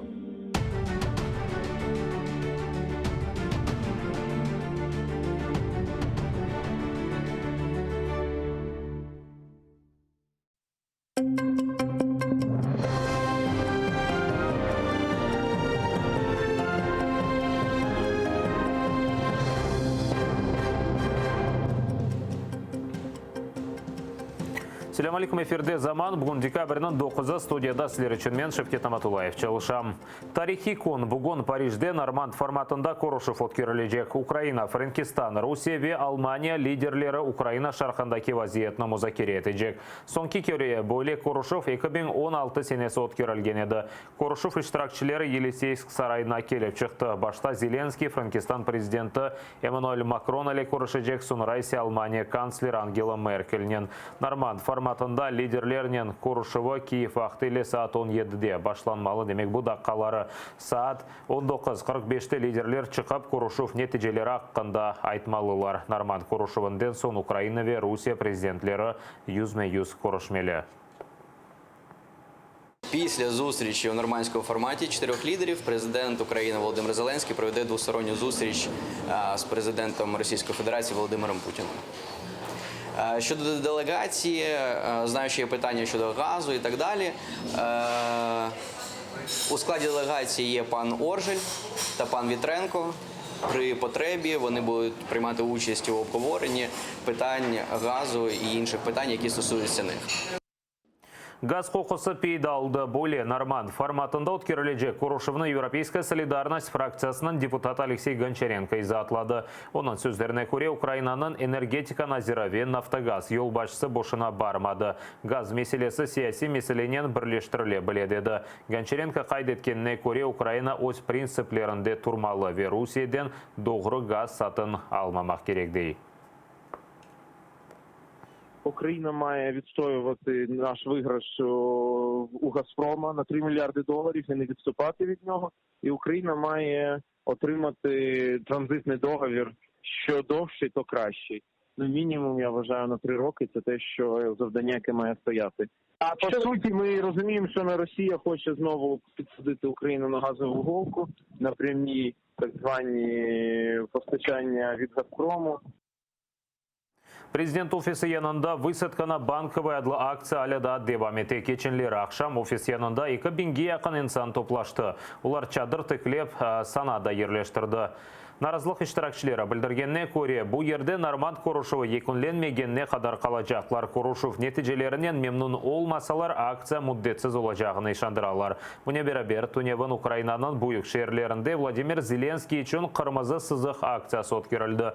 Ең чоқ инсанлар Киевнің мұстақылық мейданында топлашты. 8 бинге яқын санада мұхалифет темсілжілері чықыш япты. Олар президент Украина менфаатларына теслим етмемесіні талап етті. Мы никогда не простим то зло, те преступления, которые совершил Путин против наших народов, нашего государства.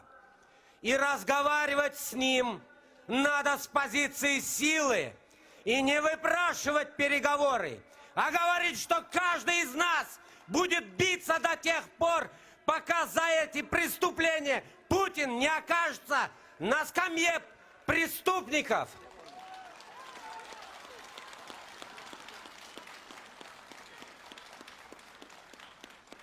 Крым верит нам, Крым ждет нас и знает, что мы его освободим. Новая влада должна четко для себя это уяснить, что никаких заборов на нашей территории, никаких подвешиваний и замораживаний наших территорий мы им не позволим, как не позволили это все эти 5 лет борьбы. Слава Украине! Донбастан Русия арбилері чықарылмасы ве Қырым меселесі мұзакер етілмесі боле. Нәтижелер олса Норманд Курушевы мұвафақетлі олырақ таныла біле. Боле нәтижелер ола біле, ама бұл Алмания ве Франкистанның позициясынен бағлыдыр. Парижден Украина президенті не кетірежегі. Эвели шандырылғаны кіба Қырым ишғалі меселесіні көтережеклерма. Тәпсілатлы Левхамызда тариф етіле. Норманд Курушевы якынлашқанымен Украина ве Русияның биянатлары дачоқ покер ойынына аңдырайды. Украина арбилер чөтлештірівінің там саны сыңырдан езіретінің ғайрыдан тікленмесі ве эпысы мабуслерінің азат етілмесі талапларына сеслендіреді. Атта Донбаснен дувар қорajақларынан біле қорқытты. Кремль ise істексізлігіні көстеріп, Курушев үшін озының шартларını айтайды. Не буде ні перемоги, ні зради, коли будуть оголошені, причому гучно оголошені певні домовленості про те, що от ми йдемо на черговий обмін військовими, що ми там будемо гарантувати припинення війни, там ще щось, обстрілів, там ще щось. Мені здається, що для України, до речі, цей варіант не менш небезпечний, аніж зрада. Чому? Тому що процес вчергове буде затягуватися. Париждеки музакерелерге 3 күн қалғанда Москва месулет ташыйчы бір аңлашманы беклемегенini білдірді. Қырым суали бойынша есе 4 тарафлы музакерелер тек Минск аңлашмаларымен бағлы олғанını қайдетті. Норманд форматында Минск процессінде олғаны кебі Қырым суали бақылмағаны Путин үшін файдалыдыр. Сесет шынасларының айтқанына көре шу себептен о бұ көрішівге разы олды. Русларның фікірінже ғарып девлет елбашчыларының көрішіп Қырымны музакере етмемек, ишғалны ресмилештірмек үшін бір адымдыр. В будущем Путин обязательно заявит, что представитель Украины присутствовал и там, и вопрос Крыма не ставил, значит, вопрос Крыма не стоит в повестке дня. Если на нормандской встрече вопроса Крыма не будет, то я считаю, что Зеленский не должен участвовать во встрече этого формата. Парижде Қырым меселесінің музакере етілмесі 2014 сенесі юзберген ишғалны сүкінетлі шекелде қабул етмекнен берабер дешетлі нәтижелерге де кетіре біле. Хусусан Украинаға қаршы Русияның тежавузыны Москва Украинаның ішіндекі қавғаға деңіштіре біле. Неминуче спричинить наступні наслідки. Перше, переведення Росії з категорії агресора у категорію посередник і гарант нових домовленостей. І друге, усунення правової і фінансової відповідальності Російської Федерації за розв'язану війну, заподіяні жертви і збитки, перенесення цієї відповідальності на Україну. Бойле сценарийге Зеленский Қырым меселесіні көтерсе, ел бермей біле. Ләкин тек башына дегел Макрон ве Меркельнің янында. Бұнен берабер Зеленский музакерелер нәтижелерінің yazılmasını талап етмелі. Мы имеем дело с лжецом, с коварным врагом, поэтому очень важно, чтобы здесь было присутствие западных стран тоже. При принятии какого-то итогового документа по встрече, там обязательно необходимо употребить фразу, что решением проблемы взаимоотношений между Россией и Украиной должно быть полное восстановление территориальной целостности Украины в международно признанных ее границах. В каком-то контексте сослаться на резолюцию ООН от 27 марта 2014 года, где говорится, осуждается агрессия. Дуже важливо, щоб меседжі з боку президента України були такими, щоб жодні інформаційні провокації Росії вони не досягли своєї мети. Қырым татар халқының темсili органы саммит арифесінде Украина президентіні Қырым суалыны көтермеге чағырды. Егер Путин ред етсе, ғарби иттифақдашларға дигер форматта көрішімні теклиф етмелі. Бұл Будапешт меморандумыны имзалаған девлеттерде ола біле. Основоположним принципом міжнародного права є пакта сун-серванда, тобто договори повинні виконуватися. Оскільки в меморандумі немає ні Криму, ні Донбасу, але є Україна, тобто вся територія України, з включенням, безумовно, і Донбасу, і Криму. Будапешт меморандумына 1994 сенесі Америкада таздықладылар. Америка Бірлескен Девлетлері Русия ве Ингилтере Украина ядер силасындан вазгешкені себебінден она мұстақиллік үшін кефалет берді. Виктория Бойко, Заман АТР. Мабыслерінен Деңіштірілів әркесіні әркезге бөле Деңіштірілів бұл елінің сонында қадар өткерілі біле. Кремльді декабрынан 25 дейлер. Бұны сияси конъюнктура мерkezінің башы Алексей Чесноков айтты. Русияда оны Владислав Сурковнан тарафдары дейлер. Сурков есе Путиннің он елі оларақ қыбытанылы. Донбасс меселесінен ұғраша. Бұл план керчеклеше білемі. Москвадаки мақсус мұқберіміз Александр Подробенек аңлата.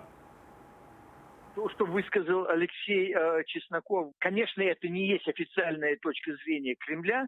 И я даже думаю, что это не есть вообще выражение мнения, которое Кремль собирается озвучить или уже озвучил на встрече в Париже. Это некоторая такая удочка, закинутая удочка с наживкой для того, чтобы Украина, общественность украинская, украинская делегация на встрече в Париже, сам президент Зеленский имели в виду, что такая ситуация в принципе возможна, и ради этого следует идти на какие-то компромиссы. Қырымның меморий сыңырында Қырым татарларына сықча тұтып, вес орғыларға чекі башладылар кеченлері. Рус сыңыржылары Қорчыла Жабдурисі Джипаров и Ишадама Нури Джаферовна тұтты. Оларнен бір қач саатқа бақ жойылды. Бұл тұтулар ве не қадарға қануни олғанны мұхберлеріміз Қорчыла жылардан огренмеге тұрышты. саатлернен турып соргулардан ветентувлерден кечелер. Рус сынырчылары Кырым татарларга психологик баскы япалар. Тек сонки учкун ичинде эки якалануу юз берди. Абдулишит Жапаров мемори сынырда тутулган соргуга чеккенде урбасыны чакармага мичбур эттилер. Тентувден сон ебердилер. Адлийчилер якалануу себепсиз дейлер. Постоянно сталкиваемся, я, например, и мой коллега Эдем Семедляев, вот Абдулишит Джапаров, постоянно сталкиваемся с ограничениями при выезде на материковую Украину. Это вот связано с той работой, которую мы проводим внутри Крыма, которую проводим на международных площадках. Это абсолютно незаконно. Это системные нарушения, ничем не подтвержденные на бумаге, никак они это не фиксируют протокольно.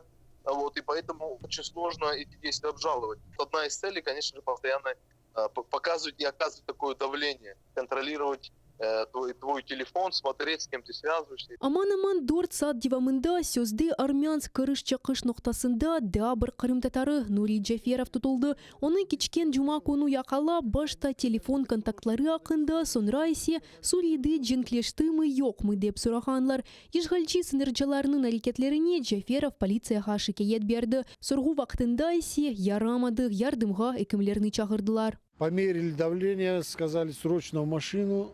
У меня как судороги начали на нервной почве или что там со мной, я не знаю, у меня начались как судороги. Они поставили какие-то там, не знаю, аппараты на меня.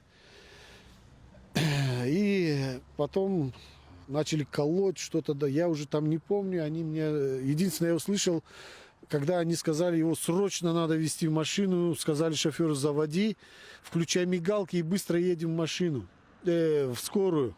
Тут же прибежали эти ФСБшники, бросили все мои документные зарядки, телефон, все быстренько, чуть ли не на ходу это все они засунули в машину, и так я уехал. Аккорчалайджи Эдем Семедляев айтканына көре, тутувлар ишгал етилген Кырымга менлик маршы иләнетмесінен бағлы ула біле. Якында бөле акцияны назарлануы акында Милли Меджлис рейсы Рифат Чубаров хабер етті.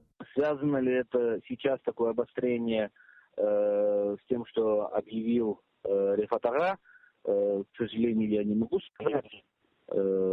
Возможно, и с этим связано. Но то, что задерживают постоянно, это как бы факт. Мы расцениваем как давление именно на тех, кто не согласен с тем положением, в котором очутился Крым, кто борется за права человека в Крыму. Мемори сынырда бір качсат дивам еткен тутувлар тек Кырым татарларга дегіл Кырымнын бутун сәкенлеріне басқы дей Меджлис рейсінің бірінші муавини Нариман Джелал. Анлатқанына көре бойле етіп Кырымны ишгал еткен руселлер ярымададан инсанлар кетмесіне ел бермемек істей. Люди даже, которым подобных претензий как бы не может быть, они не занимаются общественной деятельностью, но они слышат, как это происходит там с Абдулишитом Джапаровым, с Нариманом Джеляловым и другие, и они думают: ой, лучше мы где-нибудь тут в Крыму как-нибудь перезимуем там и не будем пока никуда ехать. То есть это и такой способ повлиять на тех, кто хочет выехать в Украину. Бундан гайры Нариман Джелал айтканына көре, мемори сынырда руселлернын бойле арсыз әрекетлеріне жимаат фааллері ве аккорчалайчылары дайма уграй. Бу адалетсізлі Кырым ишгалинден башлап девам ете. Виктория Козуб, Заман, АТР. Олимпиада Русиясыз допингке қаршы дүния агентлігі допинг пробалары иле улған доландыру жыл үшін Русияны жезалады. Енді Русия спортчылары кележек 4 ел девамында халқара ярышларда иштирак етіп оламай жақ. Русия тақымлары эпысы дүния чемпионатлары ве екі Олимпиаданы кечірежек. Дүния агентлігі бөле қарарыны бір ағыздан қабыл еткен. Бұне бері Москвада халқара ярышларны кечірмеге аққада жоқ. Допинг қайделеріні бозмаған Русия спортчылары Рус байрағы алтында дегілде бейаз байрақ алтында иштирак етіп олажақ. Дава Москва лабораториясында рус спортчыларының допинг пробалары ғайып болған сон башланды. Русия темсілжелері пробаларына деңіштіре екен. Изменения были значимы, изменения были существенны, часть данных была удалена, в том числе перед передачей данных, фактически передачей данных. Более того, изменения оказали негативное влияние и препятствовали проведению расследований ВАДА. А это очень плохо. Бұсат қазір олған соңки хаберімізді фирмазына бүгін яйына девам етемен сеслеріне нетиже программасына қадар сауықлашам көрішкенже.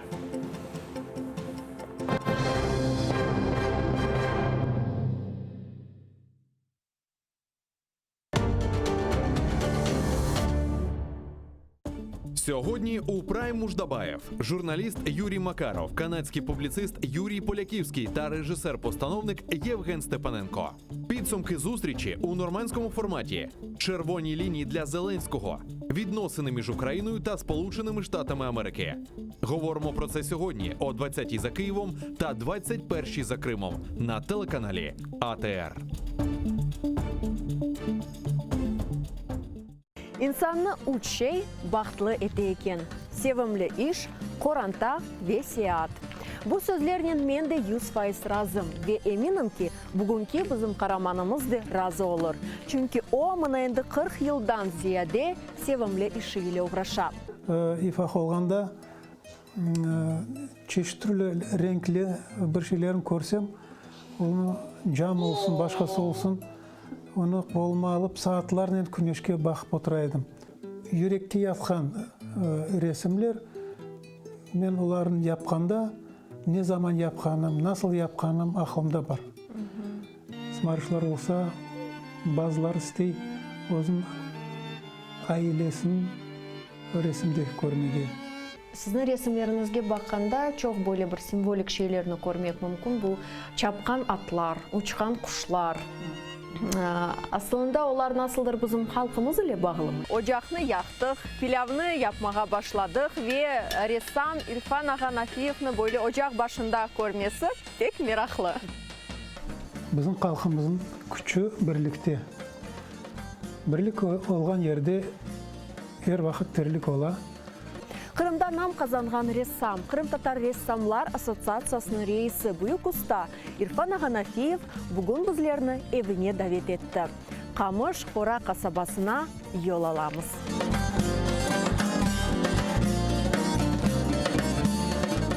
Dedim ma gerek abamın yanına barmağa. Ana korucuları men koymaz. Bizge evet o yaş neslini joymamak gerek. Mına iş. Bir taraftan ev kuraydık, ikinci taraftan bala bakaydık, üçüncü taraftan repetisiyalar yapaydık benim evimde. Sanksiyalar yaptılar bana. Eğer geçmesen biz sana akça vermeyeceğimiz dediler. Mutlaka Kırım'a kaytacağımız. Öyle bir tez hareketler olacak ki özümüz de duymay kalacağımız. Kırım hükümeti değiller. Ya da Kırım parlamenti değiller. Ya da Kırım halkı yok da. Bizim tarihimiz olgan kadar etraftaki devletli ve halkların tarihleri yoktur. Adaletsizlik yaşagan sayın ona karşı adaletperverlik olacak. Yok, ben o kadar yıldız olmak istemeyeyim. Ben yıldız değil de ben galaktika. Bir-birimizden pek uzaklaşkan bir günde bir-birimizge yakınlaşmağa sebepler ve fırsatlar kıdırayıq. Adamlar çöberek yaşaganda bizim bestekarımız muzika çalsın ne? 40 yıl bir yerde yaşap biz subyetsiz birbirimizin pek yaxşı anlayıq. Demek televideniye o işlerini yapar. Bazar kuni Kiyev'de saat 19'da, Kırım'da saat 20'de Gönül Gönül'den programmasını seyrediniz.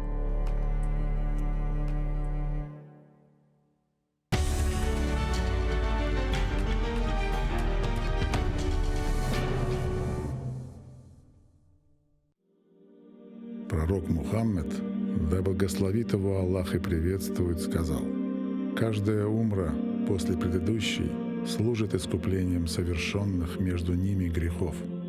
Что может быть прекраснее того, чтобы совершить путешествие к двум святыням ислама в Мекке и Медине, ощутить спокойствие и умиротворение на земле, по которой когда-то ступал наш любимый пророк? Да благословит его Аллах и приветствует. Ведь умра является искуплением от грехов и средством от бедности. А по мнению некоторых ученых, она является даже ваджибом. В священный месяц Рамадан умра по награде приравнивается к хаджу. И не забудьте про награду в мечети пророка. Да благословит его Аллах и приветствует. Откройте свой путь к Каббе вместе с Кабайоло.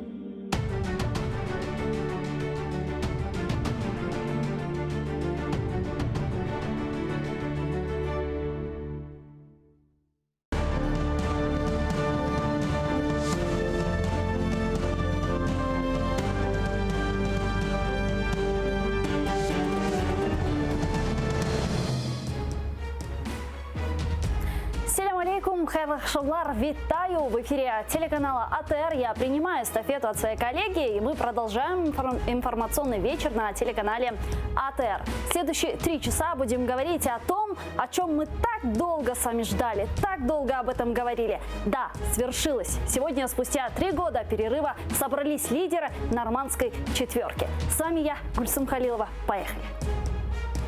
Україна, Німеччина, Франція, Росія, Зеленський, Меркель, Макрон, Путін. Сьогодні нормандська зустріч.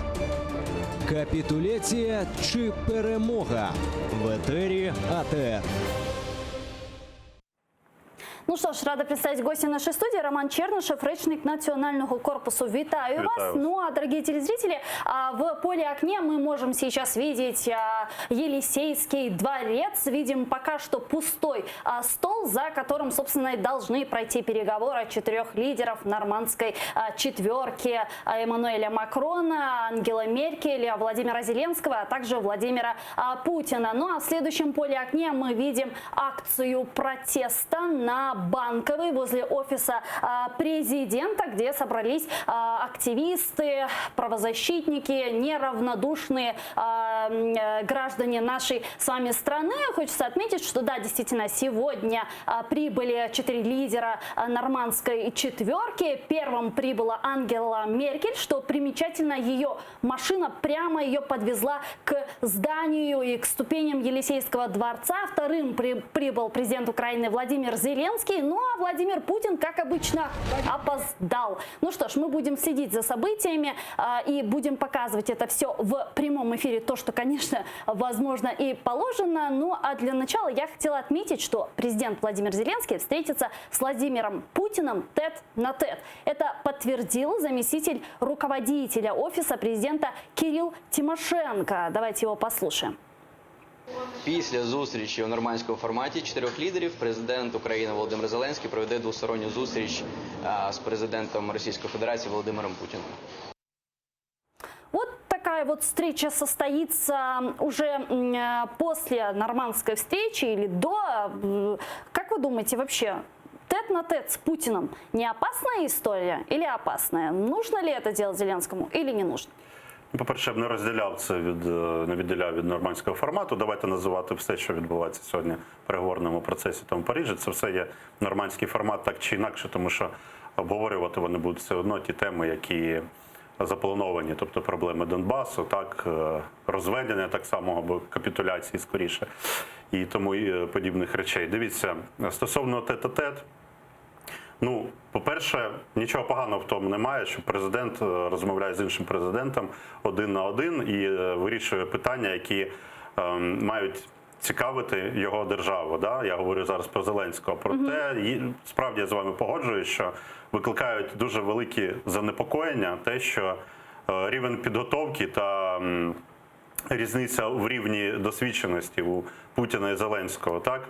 Тому що це просто може бути справді дуже небезпечно, про що там буде говорити Зеленський з Путіним і як він буде відстоювати український інтерес, якщо він навіть у внутрішньополітичній історії, навіть в спілкуванні з простими хлопцями-ветеранами не може тримати обличчя і виглядає дуже погано. А що говорити про такого досвідченого КДБшника, да? І шахрая міжнародного рівня, як Путін. Тому, справді, викликає дуже велике занепокоєння. Ну, але все ж таки головне не формат, не колір одягу, не вираз обличчя, да, які будуть у них під час зустрічі, а головне результати. І що звідти привезе Зеленський. Да. Цьому дуже чекаем. Да, кстати, мы еще обсудим и проанализируем, что может привести оттуда Зеленский. А я хочу отметить, что по последней информации сейчас президент Владимир Зеленский проводит двухстороннюю встречу с канцлером Германии Ангелой Меркель, а тем временем президент Российской Федерации Владимир Путин проводит двухстороннюю встречу с президентом Французской Республики Эммануэлем Макроном. Ну а с нами сейчас на прямой связи по телефону депутат фракции «Слуга народа» Ирина Верещук. Ирина, здравствуйте. Добрый вечер. Добрый вечер. Ирина, ну что ж, расскажите, чего вы ожидаете от встречи 4 лидеров в нормандской четверке? Это будут какие-то декларативные результаты или же можно ожидать каких-то конкретных действий после встречи 4 лидеров? Якщо ми домовимося про припинення вогню і обмін полоненими, це вже, звичайно, буде результат. Я не очікую великих проривів, бо розумію, з ким ми маємо справу, коли говоримо про Російську Федерацію і її очільника Володимира Путіна. Однак, я дуже очікую, що ті, хто є нашими партнерами і союзниками, а саме Ангела Меркель і Еммануель Макрон, зможуть почути і відчути те, що їм донесе Володимир Зеленський як президент України у вигляді і звернень, і тих пропозицій, з якими він приїхав до Парижу. Я не кажу, що вони всі будуть акцептовані і 100% підтримані, але бодай би той факт, що ми сідаємо і вперше за більше ніж 3 роки розмовляємо і говоримо про наші червоні лінії і про те, як ми бачимо ситуацію вирішення конфлікту, міжнародного збройного конфлікту на Сході, це вже великий крок. Ирина, а какие красные линии Зеленский никогда не переступит? Але ви вже це чули, і він сам неодноразово про це говорив. Він говорив про те, що не буде внесено до Конституції питання автономії Донбасу чи частини, так, яка сьогодні тимчасово окупована.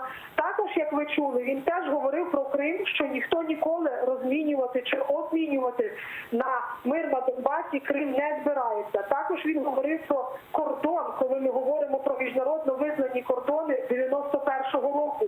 Ми це чули, і я сподіваюся і вірю у те, що жодна червона лінія перейдена не буде. Ирина, и еще один вопрос. Я хотела, чтобы вы ответили коротко. Вот многих украинских экспертов опасения вызывает тот факт, что президент Владимир Зеленский будет проводить двухстороннюю встречу тет-на-тет с Владимиром Путиным. Дескать, говорят, что Путин старый работник КГБ, и Зеленского провести ему ничего не стоит. Вот у вас таких опасений нет?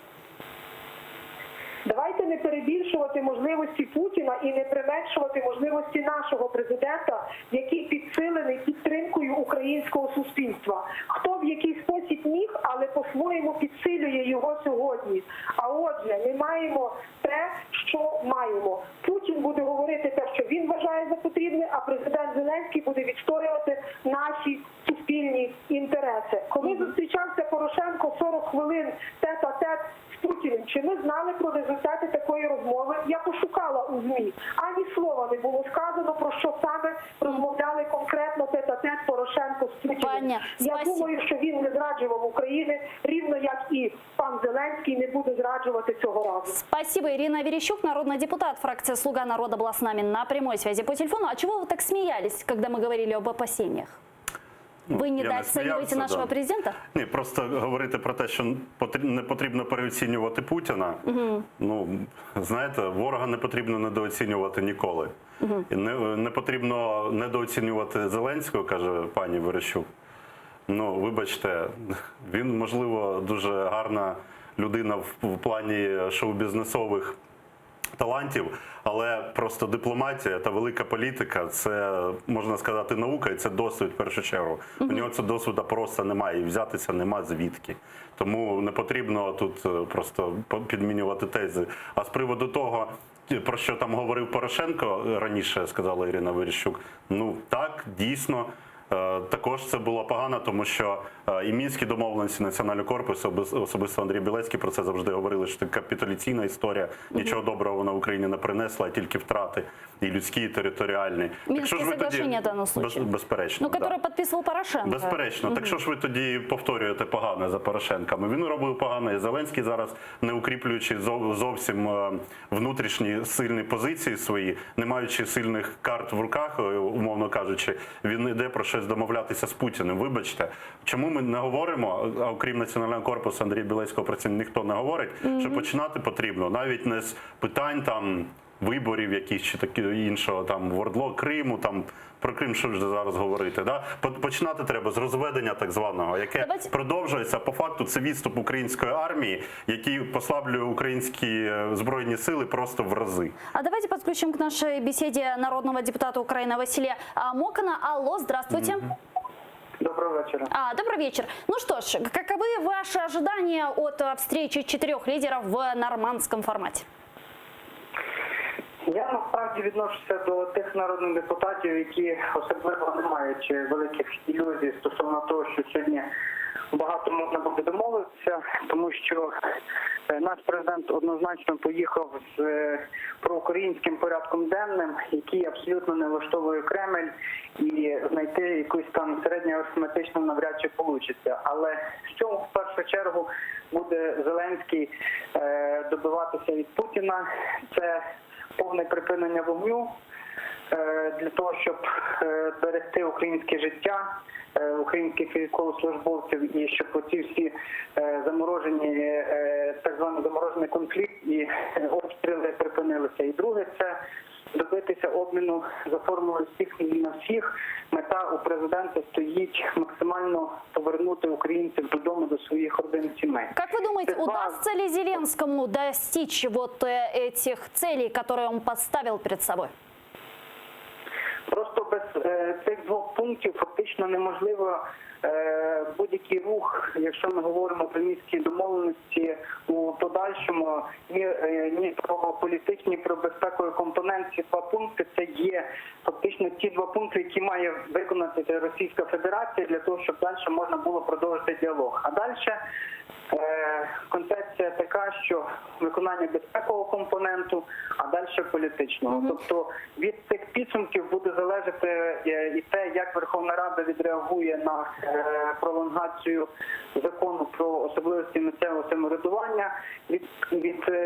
За підсумками зустрічі буде залежати те, як ми будемо далі будувати діалог у рамках тристоронньої контактної групи. І оці от вимоги, вибачте, турнуватися, що пряма комунікація з ОРДЛО, що ми маємо щось начебто виконати і імплементувати до безпекового компоненту, це все не пройде. Чітко президент заявив, що це неприйнятно и это не в интересах нашей державы. Василий, и еще один вопрос. Я бы хотела, чтобы вы ответили очень коротко. Как вы считаете, нужно было ли президенту соглашаться на встречу тет-на-тет с Владимиром Путиным? Потому что вот многие украинские эксперты также выражают свое опасение по этому поводу и говорят, что у нашего президента, к сожалению, небольшой политический опыт, и Путин, как работник КГБ, да, может его там в какой-то степени провести, и с политтехнологической точки зрения, то это может породить там кучу слухов, и российские СМИ якобы будут разгонять информацию, что какая-то договоренность была, там сомнений и так далее. Ну, в цьому плані, для того, щоб ми не ловилися на якусь дезінформацію з боку російських джерел, які можуть маніпулювати результатами зустрічі, я закликаю все-таки вірити офіційним джерелам інформації від самого президента і МЗС. Це перше. Друге, президент дуже щільно готувався до цієї зустрічі, його попереджали і пояснювали, і готували до того, що цей співрозмовник буде досить складний, і він має великий досвід, і все, як ви сказали, і школу КГБ за плечима. Зеленський То есть Зеленский готов, правильно я вас понимаю?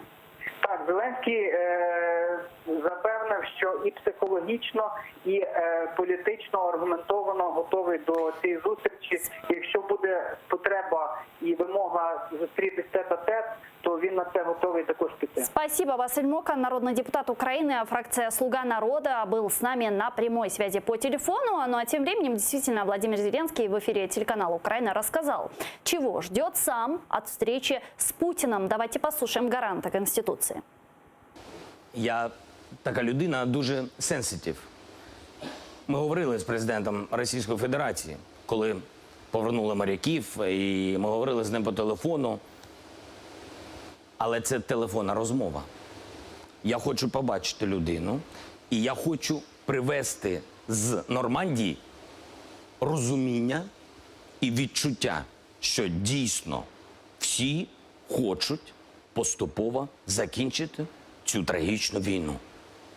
Я це зможу точно зрозуміти за столом. Ну, много говорят про капитуляцию, про поражение и так далее, с разведением войск, да, там подписание Штайнмайера и условия, которые выполняют со стороны Украины, которые выставляет Российская Федерация и так далее. Но все-таки какой может быть самый идеальный сценарий, с которым вернется Владимир Зеленский, и тут его народ встретит и скажет: вот, наш президент, молодец. Василь Макан пропонує вірити офіційним засобам інформації влади, а я пропоную вірити фактам. Якщо ми говоримо про те, що Зеленський привезе звідти припинення вогню, вибачте, зараз грудень місяць, початок, а ще в жовтні ми були в Золотому, особисто я був в Золотому, і коли Зеленський обіцяв, що розведення не буде відбуватися, якщо буде продовжуватися обстріли не припиняються на жоден день, гинуть, продовжують, ви знаєте, гинути українські військові, продовжують обстрілювати мирних мешканців, а розведення, по факту відступ українських військ продовжується. Зеленський говорить про те, що пристайко, будемо говорити, це його прямі слова були в одному з інтерв'ю, що, можливо, там були обстріли, по-людськи я там розумію тих місцевих жителів. Тобто вони не можуть гарантувати навіть на початкових, вони, я маю на увазі влада, на початкових етапах гарантувати дотримання домовленості навіть не Путіним, а його шістками з ДНР, ЛНР. Про що ми говоримо? У Володимира Зеленського зараз взагалі немає ніяких сильних козирів на руках. Роман, я знаю, что вы приехали к нам в эфир прямо с Майдана, где, кстати, проходит... С Банковой, да, где проходит акция. Я вот хочу переключиться немного туда и спросить у нашей коллеги-корреспондентки Милены Амиди, которая там работает с утра. Милена, селям алейкум, рассказывай, какие у тебя новости, какие там настроения. Алейкум селям Гульсум. Я зараз знаходжуся, якщо чесно, мені здається, що у дуже дружній атмосфері, тому що тут лунають патріотичні українські пісні наживо. Також люди з українськими прапорами на спині прийшли сюди, слухають концерт. Очікується також, що тут будуть показувати вже результати зустрічі нормандської четвірки, але то буде трошки згодом. А я особисто зараз хочу поговорити з Володимиром Балухом. Ми всі його добре знаємо. Він прийшов зі своїми друзями. Бачите, наш кримсько-татарський прапор навіть теж сьогодні є на цій акції. Підходимо до Володимира. Володимире, доброго вечора. Телеканал АТР ваш улюблений. Розкажіть, будь ласка, які настрої? Чого очікуєте взагалі від сьогоднішнього вечора? Я перемоги України. В будь-якому випадку це буде перемога України. Я в цьому впевнений. І тому тільки цього і очікую. Знаю, що ви багато дуже усього пройшли. Скажіть, будь ласка, чи готові ви сьогодні, наприклад, провести тут цілу ніч, якщо буде треба? Я готовий провести хоч 28 ночей, хоч 285. Неважливо, це я зараз утрирую. Річ не в тім, річ в тім, що я просто не можу. Я зараз буду бігти, бо є деякі ще зустрічі з людьми. А взагалі, ще не революційна погода, ще не так холодно, досить тепло в Києві, тому щось революцією не пахне. Дякую дуже. Це був Володимир Балух, колишній політв'язень. Я особисто мала з ним честь познайомитися і навіть з його родиною. Продовжується концерт, продовжують збиратися вже люди з кримсько-татарськими прапорами, зокрема з українськими. А ми включимося вже трошки згодом. Я сподіваюся, що відбудеться ще якийсь такий цікавий захід, аби вам про це розповісти вже детальніше у наступних випусках. Гульсум. Чохсагул, это была наша корреспондентка Милена Амиди. Она с утра работает на Банковой возле офиса президента, где проходит акция «Варта на Банковой». Я знаю, что у нас корпус один из организаторов данной акции. А до каких пор вы там собираетесь стоять? Бачу, ваша колега трішки змерзла, хай зайде до білого намету, найбільшого нас корпуса, там і пригощать гарячим чаєм, безперечно, обігріють, і все буде добре. Ми їй передадим. Безперечно, будемо раді. Що ви позвали в гості. Так, безперечно.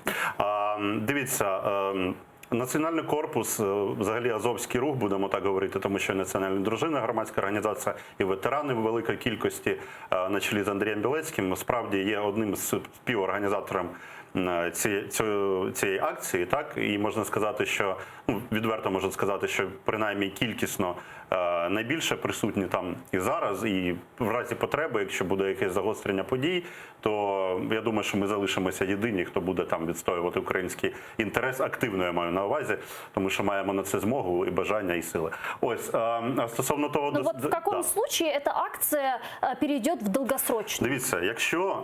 Я дуже цього не хочу, але, на жаль, ми можемо говорити про те, що є не дуже такі оптимістичні прогнози стосовно того, що якщо Зеленський повернеться з Нормандії і під виглядом того, що я сделал вам мир, да, короткотерміновий, просто там перестали стріляти, а пострілювати, як він говорить.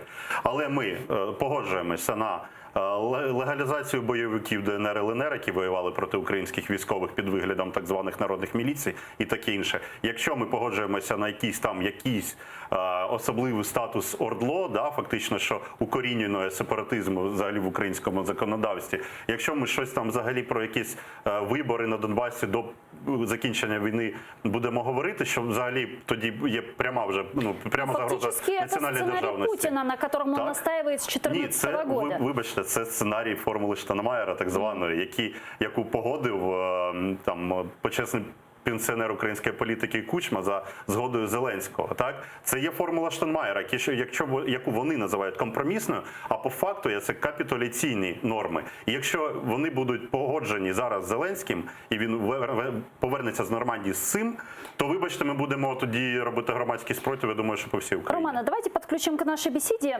Россию и пообщаемся с журналистом Игорем Яковенко, который нас слышит. Игорь, здравствуйте. Здравствуйте. Ну что ж, в Украине украинские средства массовой информации и гражданское общество сконцентрировано на нормандской встрече. А как в России освещают, возможно, вот встречу 4 лидеров в нормандском формате? Как преподносят, собственно, эту информацию? Ну, в России основной информационный повод – это, конечно, решение ВАДА. То есть то, что Россия оказалась на 4 года заблокирована от международного спорта, это самое главное, что произошло. Кроме того, в России довольно серьезно обсуждается полный провал переговоров Путина с Лукашенко. То есть Путин приехал в Париж, имея за спиной 2 поражения серьезных. Причем таких поражений, которые на самом деле невозможно скрыть. То есть понятно, что проблема 2024 года будет решаться не с помощью создания супергосударства России и Беларуси. И понятно, что никакие надежды на то, что удастся купить ВАДу, они не оправдали. Настроения, то есть у Путина нет? Ну, я думаю, что Путин хорошо понимает, что и в Париже ему ловить нечего. Скажите, а на что рассчитывает Владимир Путин? Вот он прибыл в Париж, как обычно, опоздал. Чего он ждет? На что он рассчитывает? Ну, на самом деле, некоторые основания для оптимизма у него есть. Дело в том, что присутствие Юрия Витренко на переговорах с украинской стороны, насколько я понимаю, этот один из руководителей «Нафтогаза» там. Да. Да, и это очень серьезная история, потому что надежда задушить Украину газом и перевести все это на газовую тематику, где Путин, конечно же, гораздо сильнее, чем Зеленский. Вот эта надежда, я думаю, главная. То есть попытаться все-таки отравить Париж газом. Вот это главная надежда. Все остальное это абсолютно безнадежно. Понятно, что никакого выполнения Минских соглашений в том виде, в каком они были изначально приняты, не может быть, потому что это самоубийство Украины.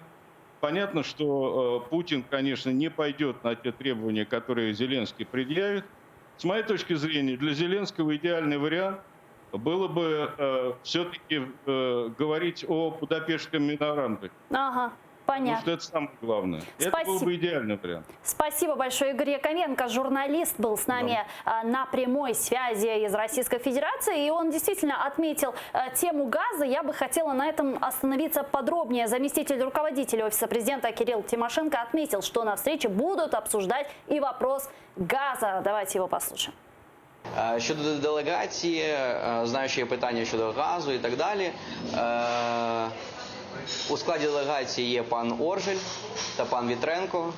При потребі вони будуть приймати участь у обговоренні питань газу і інших питань, які стосуються них.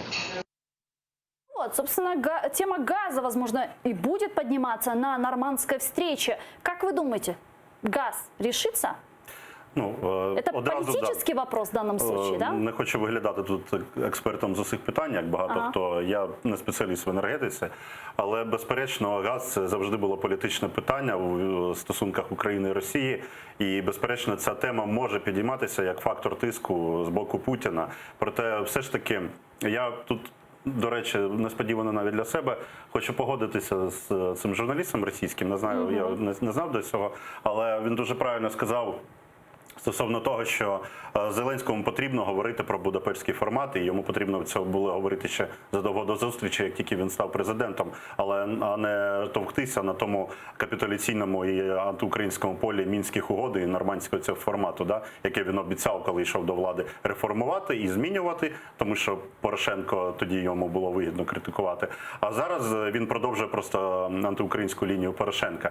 Тому, власне кажучи, я думаю, що перш за все будуть питання вестися політичні. Дуже сподіваємося, що безпекові, тому що це фактор номер один зараз в наших стосунках з агресором і в нашій війні з агресором і в нашому плану по розв'язанню цієї ситуації. А енергетичне питання, якщо вже Юрій Вітренко справді приїхав в Нормандію, то не просто ж так на Ейфелеву вежу подивитися, правда? Тому я думаю, що ці питання також будуть торкатися, але деталі краще вам обговорити з енергетичним експертом. Поговорим. А давайте услышим мнение Соединенных Штатов Америки. Что там думают по поводу нормандской встречи? Ведь с нами сейчас на прямой связи капитан первого ранга ВМС США Гарри Табах. Гарри, здравствуйте. Здравствуйте, Украина. Витаем Я вас. слышу свое эхо. Да, Гарри, скажите, как в Соединенных Штатах Америки вообще следят за нормандской встречей, нет?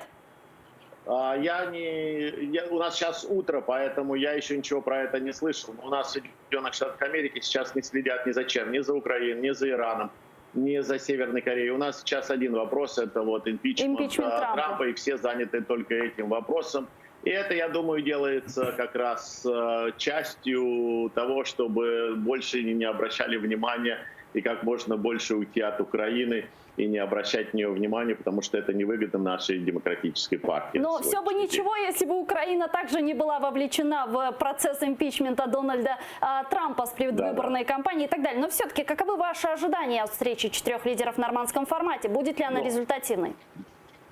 Вы говорите, что думает Америка. Я не смогу говорить за всю Америку. Я только скажите за себя. Ну и также вы знаете, что я не предсказатель, не человек, не всевидящий, что будет в будущем. Просто из моего опыта я могу сказать, что все выйдут и все будут себя хвалить, похлопают себя по плечам, что было продуктивно, что мы обговорили, что мы услышали друг друга, подписали какой-нибудь документ. Это политики делают все время, чтобы просто показать, что они не просто тратят время и деньги своих граждан.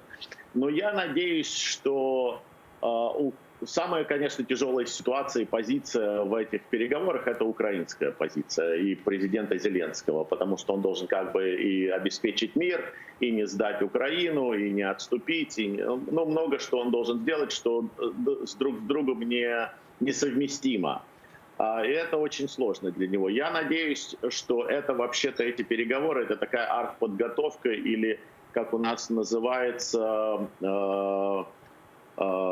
маневры, которые отвлекают, отвлекающий маневр. Потому что для Украины нужно определиться, что и куда Украина хочет, и куда она хочет идти. Хочет ли Украина вернуть Крым, вернуть Донбасс, или хочет Украина стать частью Европы и вступить в НАТО, потому что эти все вещи, они как бы несовместимы. Где-то какую-то цену придется заплатить. И я надеюсь, что Украина в этом отношении выйдет в этой сложной политической игре. Спасибо. Украина все-таки выйдет победителем. Спасибо. Это моя надежда. Гарри Табах, капитан первого ранга ВМС США, был с нами на прямой связи из Соединенных Штатов Америки. И вопрос, который интересует многих, а то и всю Украину: Крым. Будут ли говорить на встрече о Крыме? Ранее президент Зеленский в интервью газете «Выборчий» рассказал, что будет делать, если о Крыме говорить не захотят. Під час зустрічі нормандської четвірки порушу питання, чи можливо у цьому форматі обговорювати питання Криму. Якщо ні, то мені б хотілося, щоб ми погодили ще якийсь формат. Думаю, що в справі з Кримом могли б допомогти США. Міг би бути такий формат переговорів – Україна, Росія, Сполучені Штати Америки. Будут обсуждать Крым, как думаете? Ну, будуть. Знаєте, я впевнений, що повинні завжди українська влада в будь-яких міжнародних переговорах, не тільки з Росією, а взагалі будь-яких переговорах на міжнародному рівні, на рівні консулів, послів, на всіх зустрічах, ми завжди повинні говорити якомога більше про Крим, про український Крим.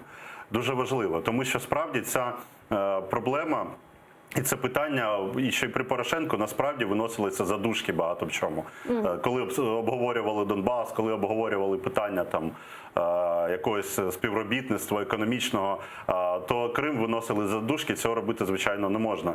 Ну, слава Богу, що вже який 8-й місяць, да, чи 9-й президент Зеленського, а по факту це на хвилиночку, десь 1/6 його президентства вже пройшло, і він тільки зараз додумався про те, що можна долучати Сполучені Штати і говорити про те, що необхідно, вибачте, долучати Сполучені Штати до цих питань як гаранта Будапештського договору, меморандуму того ж самого. Так. Тому справді, але наскільки в нього в планах взагалі у Зеленського є підняття питання Криму на переговорах сьогодні в Нормандії, ну, знаєте, знову ж таки, давайте говорити не гадати на кавовій гущі, а, знаєте, керуватися фактами. А факти говорять про те, що він навіть в кадровій політиці призначає таких людей, як Сивоха, да, абсолютно антиукраїнських людей, якими не то, що він не вважає, очевидно, що Крим, для нього нормально, що Крим це нібито російський, але і про Донбас говорить те саме. Тому, якщо Зеленський призначає таких людей на керівні посади в державі, то значить, щось він, я думаю, в нього є сумніви стосовно україноцентричної позиції. Саме для того ми і на Банковій, щоб нагадувати йому про це. Смотрите, если говорить про Крым, да, мы слышали, как Владимир Путин говорил, что тема Крыма закрыта, обсуждать не будем, все. Мы слышали, что Российская Федерация будет настаивать на особом статусе Донбасса, на амнистии боевиков, да, там, выполнение полностью формулы Штайнмайера, проведение выборов, да, и так далее. Мы по праву действительно стоим на своей позиции, восстановления территориальной целостности Украины.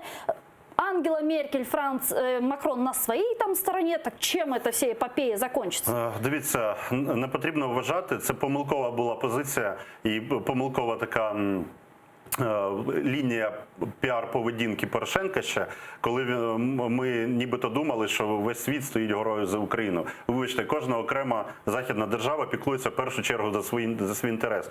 Вони не мають і взагалі не повинні думати в першу чергу за Україну. Давайте не будемо такими інфантильними. І у Франції зараз дуже великі економічні проблеми, і Макрон хоче за допомогою Росії, в тому числі їх вирішити.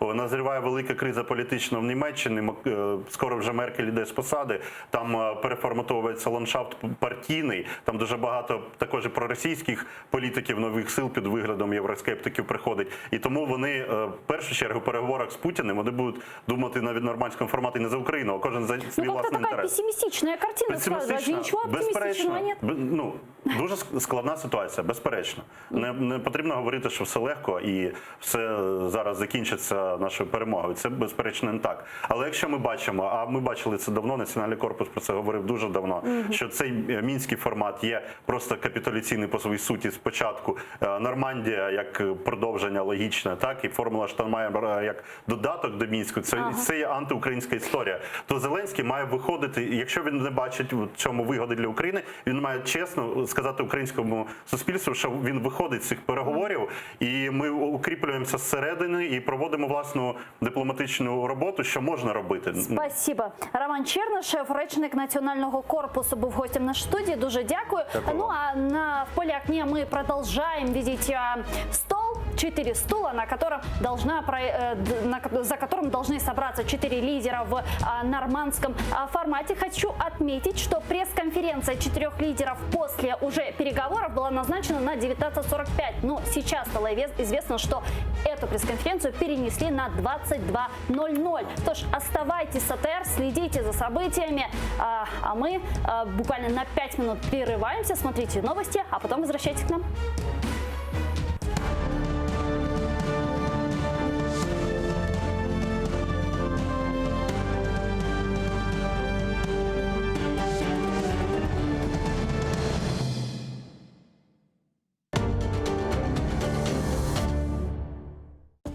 Сьогодні у Прайм Муждабаєв журналіст Юрій Макаров, канадський публіцист Юрій Поляківський та режисер-постановник Євген Степаненко. Підсумки зустрічі у нормандському форматі. Червоні лінії для Зеленського. Відносини між Україною та Сполученими Штатами Америки. Говоримо про це сьогодні о 20-й за Києвом та 21-й за Кримом на телеканалі АТР. Insanны учей бақытлы ете екен. Севімлі іш, коранта, весият. Бұл сөзлерінен мен де 100% разым. Ве еминім ки, бүгінке бізім қараманымыз да разы олыр. Чүнки о мұна енді 40 елдан зияде севімлі іші еле ұғраша. Ифах olganda çeşit türlü renkli bir şeylerini görsem, onu cam olsun, başkası olsun, onu koluma alıp saatlerle güneşke bakıp oturaydım. Yürekte yatkan resimler, ben onların yapkanda ne zaman yapkanım, nasıl yapkanım aklımda var. Smarışlar olsa bazıları istey, özüm ailesinin resimde görmege. Сіздің ресімлеріңізге баққанда çok böyle bir simbolik şeylerini көрмек мүмкін. Бұл чапқан атлар, ұшқан құшлар. Aslında onlar nasıldır bizim halkımız ile bağlı mı? Ocakını yaktık, pilavını yapmaya başladık ve ressam İrfan Ağanafiyev'ni böyle ocak başında görmesi pek meraklı. Bizim halkımızın gücü birlikte. Birlik olgan yerde her vakit tirlik ola. Kırım'da nam kazanған ressam, Kırım Tatar Ressamlar Assotsiatsiyasының reisi Büyük Usta İrfan Ağanafiyev bugün bizlerini evine davet etti. Kamış Қора kasabasına yol alamız.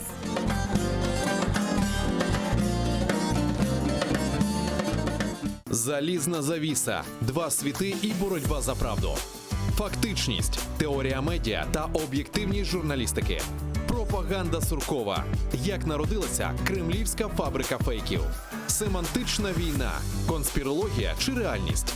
Дивіться у документальному фільмі «Фейк Ньюз» у суботу та неділю о 15:40 за Києвом і 16:40 за Кримом на телеканалі АТР. Dedim ma gerek Obama'nın yanına barmağa. Ana korucuları men koymaz. Бізге evet o yaş neslini joymamak gerek. Mına iş. Bir taraftan ev kuraydık, ikinci taraftan bala bakaydık, üçüncü taraftan repetisiyalar yapaydık benim evimde. Sanksiyalar yaptılar bana. Eğer vazgeçmesen biz sana akça vermeyeceğimiz dediler. Mutlaka Kırım'a kaytacağımız. Öyle bir tez hareketler olacak ki özümüz de duymayı kalacağımız. Kırım hükümeti değiller. Ya da Kırım parlamenti değiller. Ya da Kırım halkı yok da.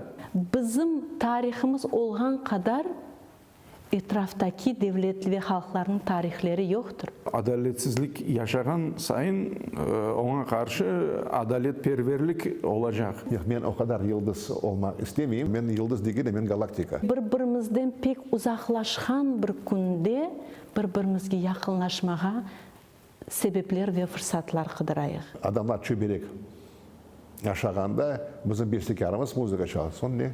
40 yıl bir yerde yaşap biz subyetsiz birbirimizin pek yaxşı anlayıq. Demek televideniye o işlerini yapar. Bazar kuni Kiyev'de saat 19'da, Kırım'da saat 20'de Gönül Gönül'den programmasını seyrediniz.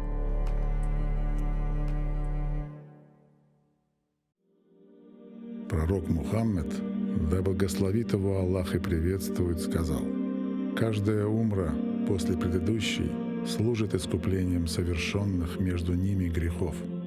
Что может быть прекраснее того, чтобы совершить путешествие к двум святыням ислама в Мекке и Медине, ощутить спокойствие и умиротворение на земле, по которой когда-то ступал наш любимый пророк. Да благословит его Аллах и приветствует. Ведь умра является искуплением от грехов и средством от бедности, а по мнению некоторых ученых, она является даже ваджибом. В священный месяц Рамадан умра по награде приравнивается к хаджу. И не забудьте про награду в мечети пророка. Да благословит его Аллах и приветствует. Откройте свой путь к Каббе вместе с Кабайоло.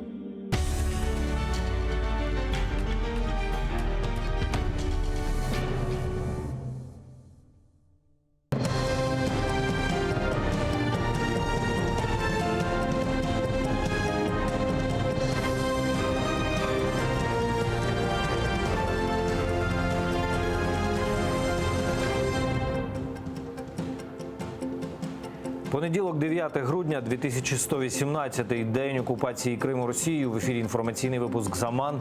Я Тарас Кобзар. Вітаю вас. Зустріч у нормандському форматі в Парижі офіційно розпочалася. Президенти України, Франції та Росії та канцлер Німеччини ще не обговорюють ситуацію в Україні, адже зараз ми бачимо на екрані, що їх поки немає в залі. Вона ще не почалася, і ми знаємо, що Володимир Зеленський на дану мить обговорює ситуацію в Україні з Ангелою Меркель. О 22:00 лідери країн оголосять про результати нормандської зустрічі на прес-конференції. А вже після цієї зустрічі запланована двостороння зустріч між українським та російським президентами. Запахло газом, так прокоментував ситуацію навколо зустрічі в нормандському форматі депутат від фракції «Європейська солідарність» Олексій Гончаренко, який перебуває в Парижі. Він зазначив, що з огляду на прибуття міністра енергетики України Олексія Оржеля та виконавчого директора «Нафтогазу» Юрія Вітренка, газове питання буде прив'язуватися до політичних. Утім, наголошує, Україна не повинна відступати від своїх принципів і не йти на пряме постачання блакитного палива з РФ. Україна має відстоювати наш виграш у «Газпрома» на $3 мільярди і не відступати від нього. І Україна має отримати транзитний договір, що довший, то кращий. Ну, мінімум, я вважаю, на 3 роки – це те, що завдання, яке має стояти. А по суті, ми розуміємо, що Росія хоче знову підсадити Україну на газову голку, на прямі так звані постачання від «Газпрому». Зустріч у Парижі не обійшлася без сюрпризів. На дорогу перед Єлисейським палацом вибігла активістка Фемен з криками «Зупиніть війну Путіна». Поліція відреагувала миттєво, дівчину збили з ніг, а пізніше відвели до приміщення.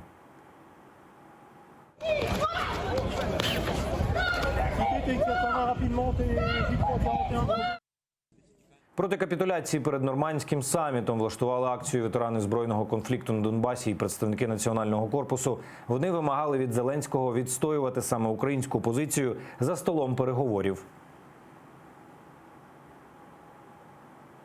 Героям слава! Слава нації! Смерть ворогам! Україна! Понад усе! Україна! Понад усе! Україна! Понад усе! Активісти порвали прапори Росії та так званої ДНР. Їх затримала французька поліція. Згодом правоохоронці відпустили ветеранів. Біля Офісу президента в Києві триває акція «Висадка на Банковій». Мітингувальники заявили, що залишатимуться на місці до закінчення зустрічі в нормандському форматі. А якщо її результати не будуть задовільними, акція стане безстроковою. Відведення російських військ з Донбасу та обговорення питання Криму – це ті результати, які продемонструють, нормандська зустріч була успішна. Ймовірність такого результату існує і залежить від принципової позиції Німеччини і Франції. Що привезе з Парижа український президент? Чи наважиться, як обіцяв раніше, підняти там питання Криму? І що означатиме замовчування під час нормандської зустрічі анексії півострова? Дивіться в нашому сюжеті. Нормандської зустрічі заяви від України та Росії все більше нагадували гру в покер. В Україні озвучували бажання чітких дат виведення російських військ, встановлення контролю над кордоном, звільнення бранців. Навіть пригрозили планом Б із стіною на Донбасі. Натомість Кремль демонстрував небажання зустрічі та виставляв нові умови. Не буде ні перемоги, ні зради, коли будуть оголошені, причому гучно оголошені певні домовленості про те, що от ми йдемо на черговий обмін військовими, що ми там будемо гарантувати припинення війни, там ще щось, обстрілів, там ще щось. Мені здається, що для України, до речі, цей варіант не менш небезпечний, аніж зрада. Чому? Тому що процес вчергове буде затягуватися. За 3 дні до перемовин у Парижі з Кремля чітко пролунало. Москва не очікує угоди з зобов'язаннями. А щодо питання Криму, там заявили, буцімто зустріч 4 стосується виключно мінського процесу. Позиція, що нормандський формат, як і мінський процес, офіційно не передбачають з питання Криму, Путіну дуже вигідна. Тому і погодився на зустріч, впевнені експерти. За російським задумом перемовини із лідерами інших країн, де не буде обговорення Криму, стануть одним із кроків із визнання півострова російським. В будущем Путин обязательно заявит, что представитель Украины присутствовал и там, и вопрос Крыма не ставил, значит, вопрос Крыма не стоит в повестке дня. Если на нормандской встрече вопроса Крыма не будет, то я считаю, что Зеленский не должен участвовать во встрече этого формата. Непідняття в Парижі питання Криму стане не лише мовчазною згодою з анексією 2014 року, а й принесе Україні не менш важкі наслідки. Зокрема, агресію Росії проти України Москва зможе переформатувати у внутрішній український конфлікт. Неминуче спричинить наступні наслідки.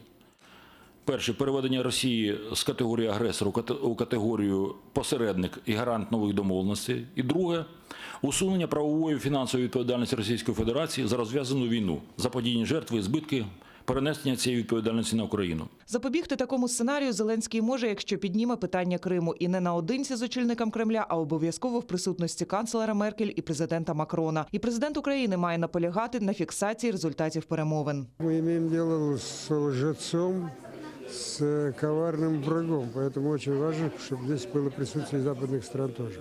При принятии какого-то итогового документа по встрече, там обязательно необходимо употребить фразу, что решением проблемы взаимоотношений между Россией и Украиной должно быть полное восстановление территориальной целостности Украины в международно признанных ее границах. В каком-то контексте сослаться на резолюцию ООН от 27 марта 2014 года, где говорится, осуждается агрессия.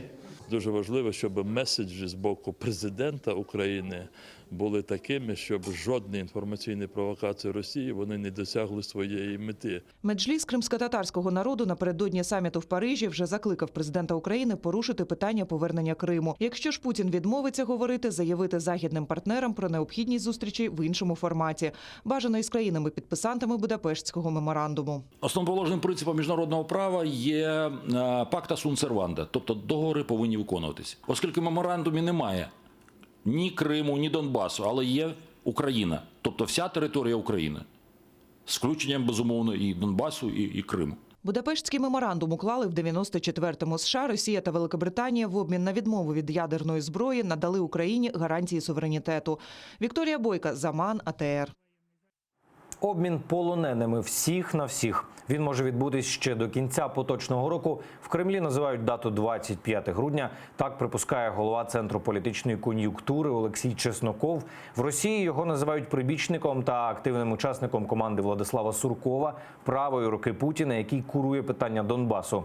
Наскільки це можливо і яка інформація шириться московськими владними коридорами, ми запитали в нашого спецкореспондента Олександра Подрабінника. Пленными тема острая для Украины и выгодная для Кремля. Острая не только потому, что таковым было одно из предвыборных обещаний Владимира Зеленского, но и потому, что украинское общество действительно беспокоится о судьбе своих военнослужащих, попавших в российский плен. А для Кремля эта тема может быть выгодна тем, что Москва легко может пожертвовать как своими военнослужащими, так тем более и донецкими комбатантами. Слухи о том, что обмен может состояться до конца года и будет приурочен к католическому Рождеству, всего лишь слухи. Возможно, так и случится, но следует отдавать себе отчет в том, что как ни будет хороша эта гуманитарная акция сама по себе, она не решает главного вопроса – восстановления суверенитета Украины над оккупированными ныне территориями. Примусити Росію дотримуватись норм міжнародного права. Як це зробити, говорили на зустрічі в Меджлісі з новим послом Франції в Україні Етьєном де Понсеном. Лідер кримсько-татарського народу Мустафа Джемілєв як приклад навів неприпустимість таких кроків, як повернення російської делегації до ПАРЄ, поки Росія нехтує міжнародним правом, та неможливість загравань з Росією у сподіваннях на розсудливість Кремля. Водночас голова Меджлісу Рефат Чубаров назвав зустріч щирою, а головною метою вважає донесення до європейських лідерів правдивої інформації про масові репресії проти незгодних з окупацією на півострові. Франция поддержала возвращение российской делегации в парламентской ассамблее Совета Европы.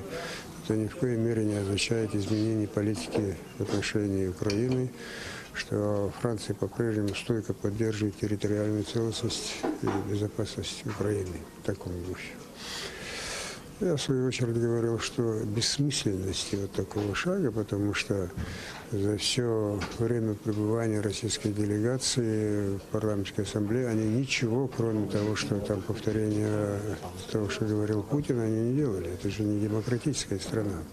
Вся наша бесіда, вона йшла навколо Криму, щодо кримсько-татарського народу, ситуації в окупованому Криму. Ми обмінялися нашими позиціями, думками висловили деякі пропозиції, як могло би бути для того, щоб якомога скоріше звільнити Крим від окупації. Для нас дуже важливо, щоб уряд Франції в деталях усвідомлював те, що відбувається зараз в окупованому Криму і яка загроза нависла над кримсько-татарським народом. Ми започаткували діалог, який буде тривати далі, адже ми приділяємо велике значення ситуації в Криму із дотриманням прав людини щодо представників кримсько-татарського народу. Моя присутність тут сьогодні в день, коли в Парижі відбувається нормандський саміт, свідчить про те, що ми не забуваємо про проблематику Криму і постійно приділяємо їй належної уваги. Окупаційні війська на лінії зіткнення Луганської та Донецької областей тим часом принишкли. З початку доби до 16-ї години дня не було жодного обстрілу, тоді як в неділю 7 разів вони порушували режим тиші. А за даними української розвідки, російське окупаційне командування звозить додаткові інженерно-саперні підрозділи на передову. Вони укріплюють фортифікаційні споруди та облаштовують нові вогневі позиції.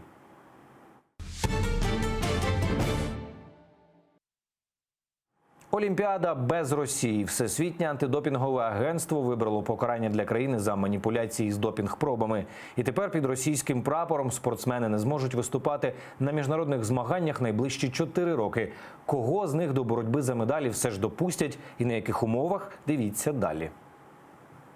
На міжнародних змаганнях не буде видно щонайменше 4 роки поспіль, які не буде чути російського гімну. Так поплатилася Росія за те, що покривала спортсменів-любителів допінгу. Результати їхніх проб московська лабораторія переховувала, а тоді й зовсім підмінила.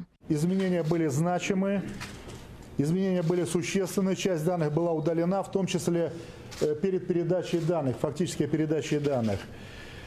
Более того, изменения оказали негативное влияние и препятствовали проведению расследований ВАДА. А це дуже плохо. Ми караємо тих, хто винен в цих маніпуляціях, але тримаємо двері відкритими для тих, хто не пов'язаний з цим допінговим скандалом, для чистих спортсменів. Росію відсторонили від міжнародних змагань на 4 роки. І це рішення Всесвітнє антидопінгове агентство схвалило одноголосно. Росія пропустить всі чемпіонати світу за цей час і щонайменше 2 олімпіади. Так звані чисті спортсмени виступати зможуть, але під білим прапором і не представляючи жодну країну. Так вже було, зокрема, під час Олімпіади 2018 у корейському Сеулі. Ми стоїмо зараз перед достатньо серйозною угрозою, когда мы можем лишиться наших спортсменов. Потому что, смотрите, 5 лет в условиях ограничений, и сейчас спортсмены понимают, что еще 4 года будут действовать эти ограничения. Совершенно однозначно. Хотя документы ВАДА предусматривают возможность сокращения этого срока, если будет идти положительный эффект. Нейтральними на 4 роки муситимуть стати і окремі спортсмени, і збірні, як от футбольна команда на прийдешньому чемпіонаті світу.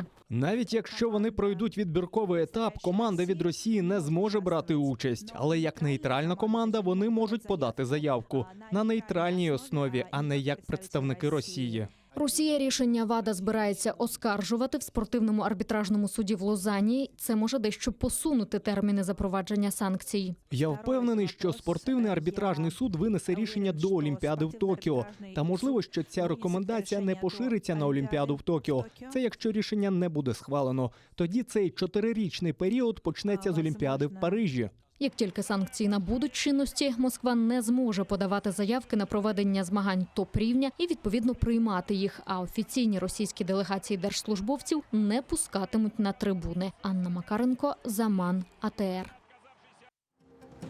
І це все, чим встигаю поділитись. Більше інформації менш ніж за годину кримсько-татарської розповість Шевкет Наматулаєв. Завжди актуальні новини знайдете на сайті ATR.ua. Ми дякуємо вам за довіру і побачимось.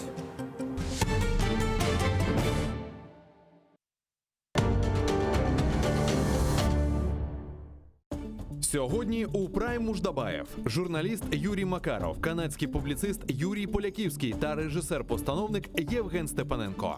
Підсумки зустрічі у нормандському форматі. Червоні лінії для Зеленського. Відносини між Україною та Сполученими Штатами Америки. Говоримо про це сьогодні о 20-й за Києвом та 21-й за Кримом на телеканалі АТR. Bugünkü mevzumuz belli sanatçımız çok medeniyet topluluklarının demek ansambullerinin rehberi olup kelgen.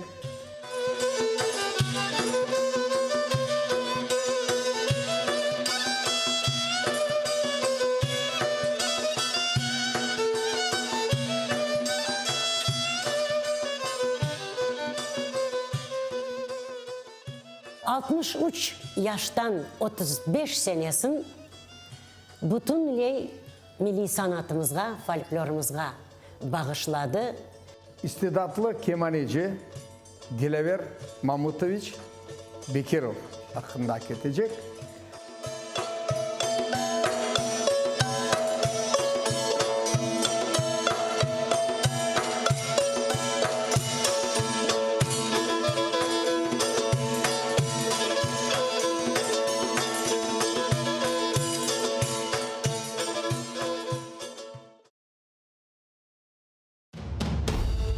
Как за короткий срок Саадет Герай I изменил внешнюю политику предшественников? И почему против него, законно избранного хана, выступили племянник и влиятельный бей из рода Ширинских? Отправляя в поход войска, Саадет Герай не рассчитал одного. Собрав под одни знамена, казалось бы, лояльных себе членов семьи Ибеев, он и мысли не допускал, что в походных шатрах созреет заговор против него. А возглавит этот заговор Мимеш Ширинский, тот самый, который лично принял участие в избрании Саадета Герая ханом. Смотрите в программе «Алтын Девир» в новом цикле «История династии Гераев». В эту субботу, 14 декабря в 16:35 по киевскому и 17:35 по крымскому времени на телеканале АТР. Саадет Герай I. Часть 3.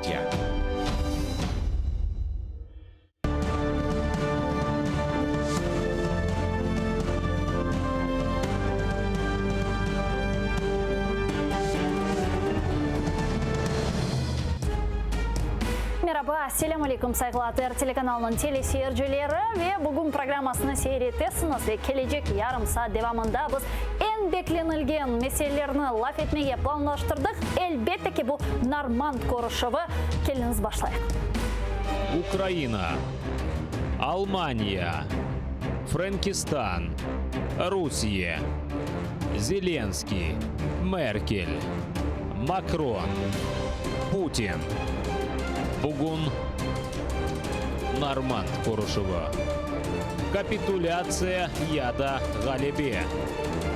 АТР yayınında.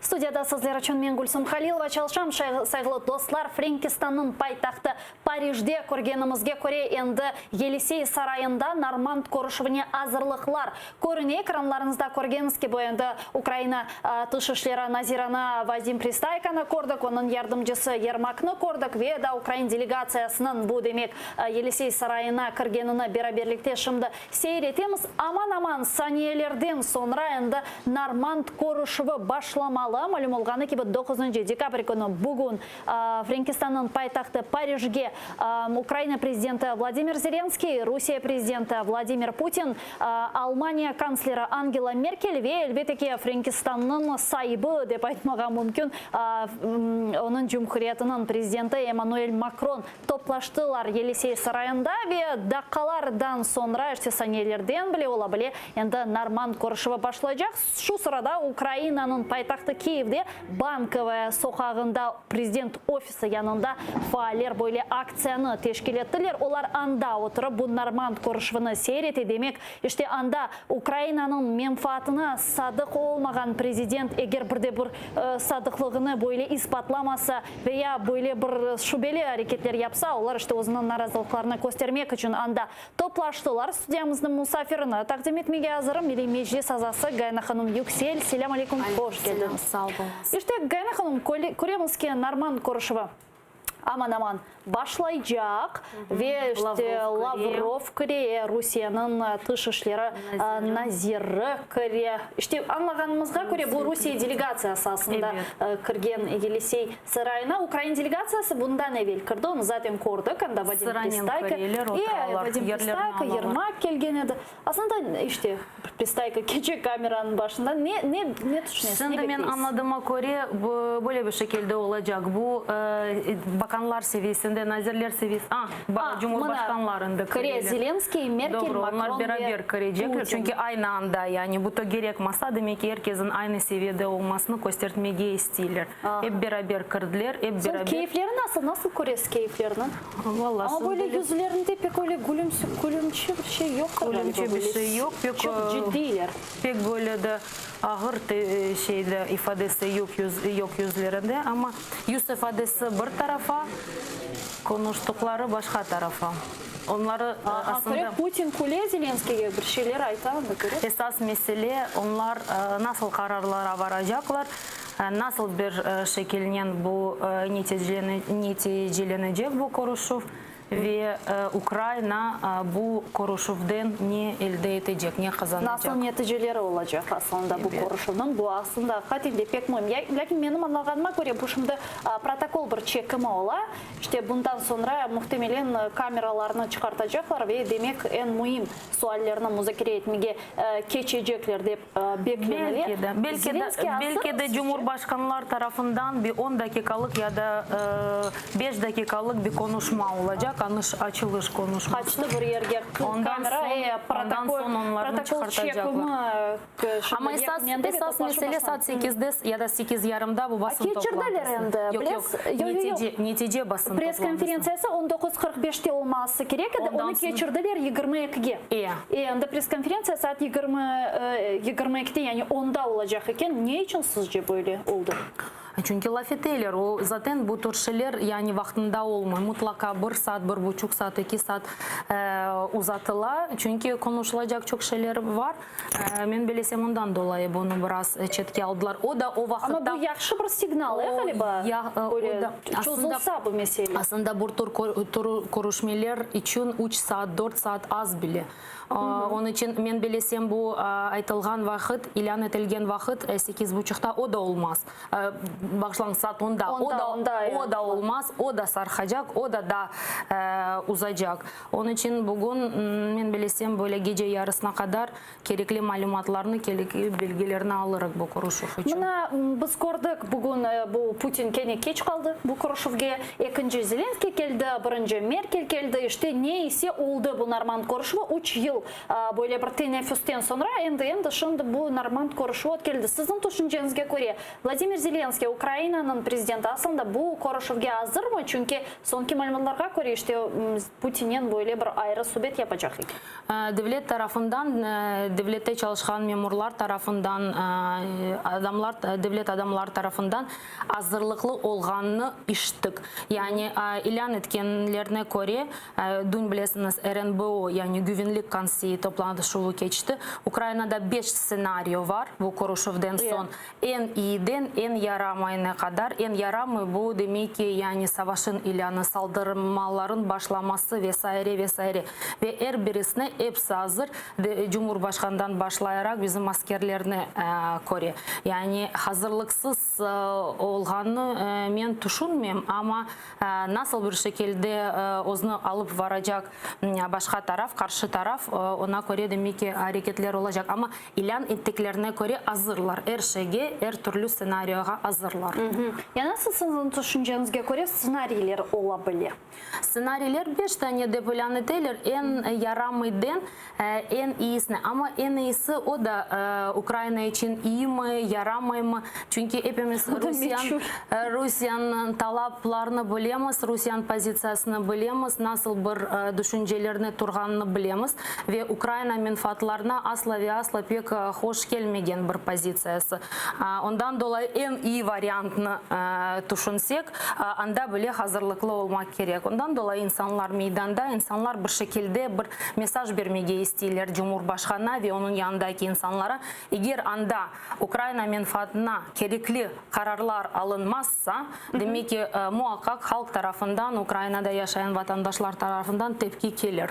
Mına vatandaşlar dep ayttınız da biz şüphesiz bizni şimdi Kırım seyreti, bizim vatandaşlarımız seyreti, Tamır halk dep işte Tamır halk hakkında söz yürütetim ama böyle bir mesele var.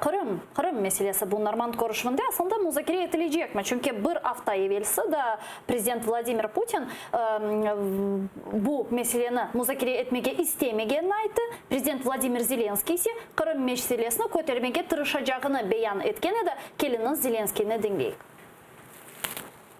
Bu çerçevede Kırım'la müzakere edebilecekmizmi dep soracağım. Yok deseler demek biz Kırım'la müzakere etmek için başka bir format teşkil etemiz. Bu bizim toprağımız ve men onu bizge qaytmasını isteyim. Menimcesine Kırım meselesini Amerika'na davet etmek gerek. Mümkün. Fikrimce Amerika, Rusya ve Ukrayna formatı olabilir. Aslında men soracağım, Kırım meselesini müzakere edebiliriz. Bu normal mi?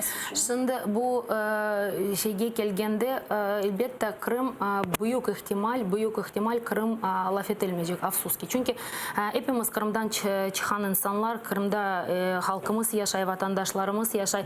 Biz her türlü vakalara mında olup geçken halkara seviyesinde geçken Kırım prizmasından bakamız, Kırım çerçevesinde bakamız ve Kırım'ın bu formatta, Normand formatta, Minski anlaşmalarında трехсторонняя группасы gündemde olmaması bizim için pek kıyın bir şey. Biz başından beri biz derken Kırım Tatarlar hepimizden bahsettim, hepimizden aytam.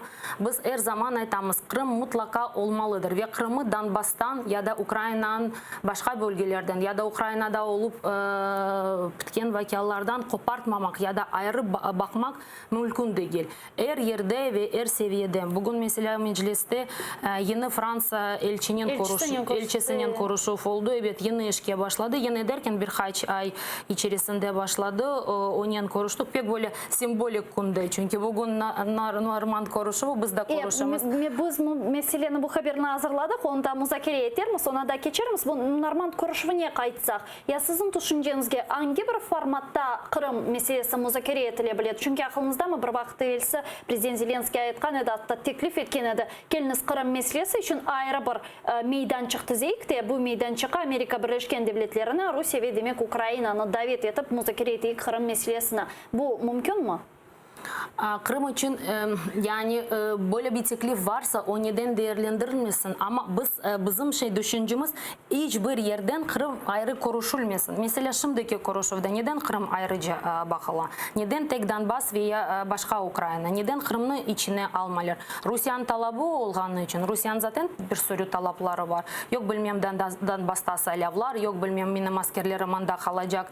Ondan sonra meselelerge bakacağız. Yok andaki herkesge savaşan, Ukrayna karşı silah alğana herkesge af çıkartayık. Rusya'nın zaten var. Kırım'a da karşı Rusya'nın bir pozisiyası var. Men laf etmeye istemiyorum. Anda sözde referandum geçti. Ya biz bu pozisyonu bilemiz. Bilip de neden o çizgide, o düşüncelerden vazgeçemiz. Bu Kırım meselesi da aytmağa isteyeyim. Asla ve asla başka yerde bakılmaz. Şimdi mesela bunda bakarlar Ukrayna meselesine. Ondan sonra ayrıca bir yer yapayık, anda Kırım'ı laf ettik. Bu doğru değil.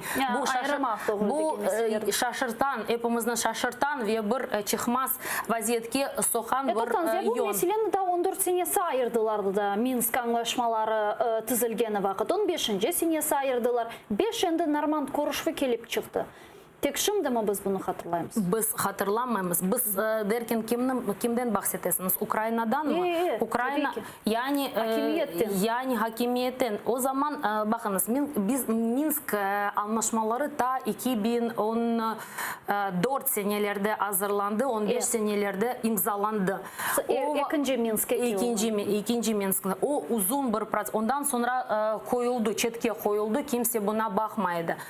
Bu proses içerisinde меселесінде Украина Крым үшін лаф етейді, о бір тараф лаф етмеге істемейді. Шымды Украина бір қач адымларны атты янашмак үшін. О тараф бір бөлге баха, башқа бөлгеге бақмы.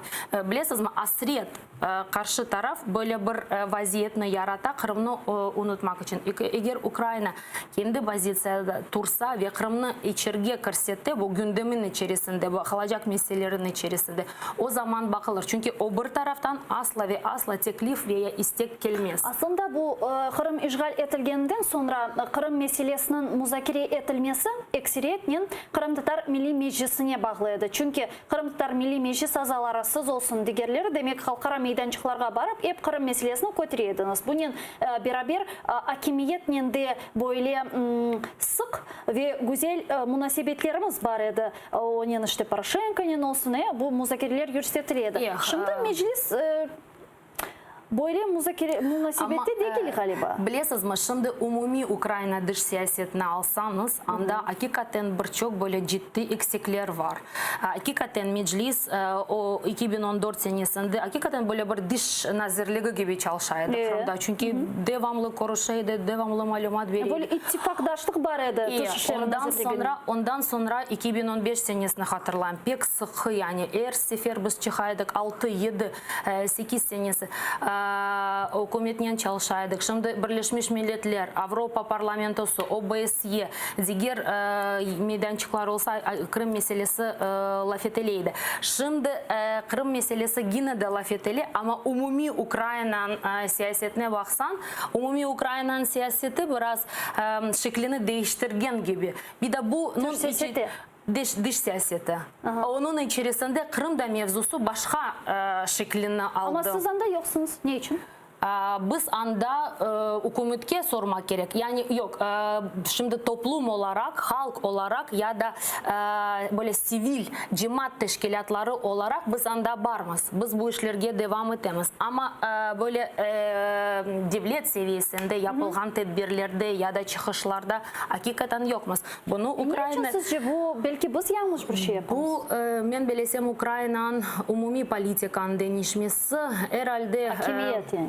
Hakimiyetin böyle bir düşüncesi var. Bazı adımları atmam lazım ya da bazı meselelerde geri arkaya çekilmem lazım. Ondan sonra proseslerini yapacakmız. Ya to'xtangız, bu yanı hakimiyet anlamay mı? Kırım'daki anahtar Kırım Tatarlarda olgan. Hakimiyet stratejiyasını değiştirmey ama taktikayı değiştiriyor. Strateji olarak fikirler değişmedi. Kırım Ukrayna'dır, Donbas Ukrayna'dır. Ukrayna bütün bir unitar bir devlet. Topraklarını satmayımız, paylaşmayız. En azından böyle fikirlerini peyda edip ilan ettiler. Ama taktik tarafından yapılan işler taraftan görüyorsunuz bazı değişmeler var taktika tarafından. Bunun nasıl neticeleri olacak? Hepimiz dört gözden bakamız. Tek Kırım Tatarlar değil, tüm Ukrayna halkı ve ben bilsem Kırım'da da yaşayan insanlarımız bunu mümkün olduğu kadarıyla sıkı takip etmeye tırışırlar. Kendiniz İlmi Ağa'nı bizim sohbetimizde davet ettik. Hoş geldiniz. İlmi Umerov, Kırım Tatar Milli Meclisi reisinin muavini. İlmi Ağa, selamun aleyküm, iştesiniz mi? Aleyküm selam. İlmi Ağa, işte Narman Koruşuvu şimdi birkaç dakikalar önce başlandı, gördük. Demek 4 lider bir masa başına oturdu. Biz Gayana Hanım yani şimdi ya Kırım ne olacak diye laf etemiz de size de sorayım. Kırım ne olacak? Narman Koruşuvu'nda Zelenskiy bu meseleni götürecek mi? Zelenskiy bu meseleni koterse yaxşı. Ama kotermese yaxşı değil. Demek meseleni sattılar. Nasıl sattılar? Birincisi. İkincisi. Meseleni koymağa tırışsa ve ortağa bu masa üstüne bu sualini koymasalar çıkıp gitmek gerek. İştirak etmemek. Bu benim fikrim ve ben onu değiştirmedim. Ya mına siz ayttınız ki Kırım müzakere etilmese demek ki Kırım'ı sattılar. Nege sattılar? Donbass'a mı sizce? Bilmeyeyim.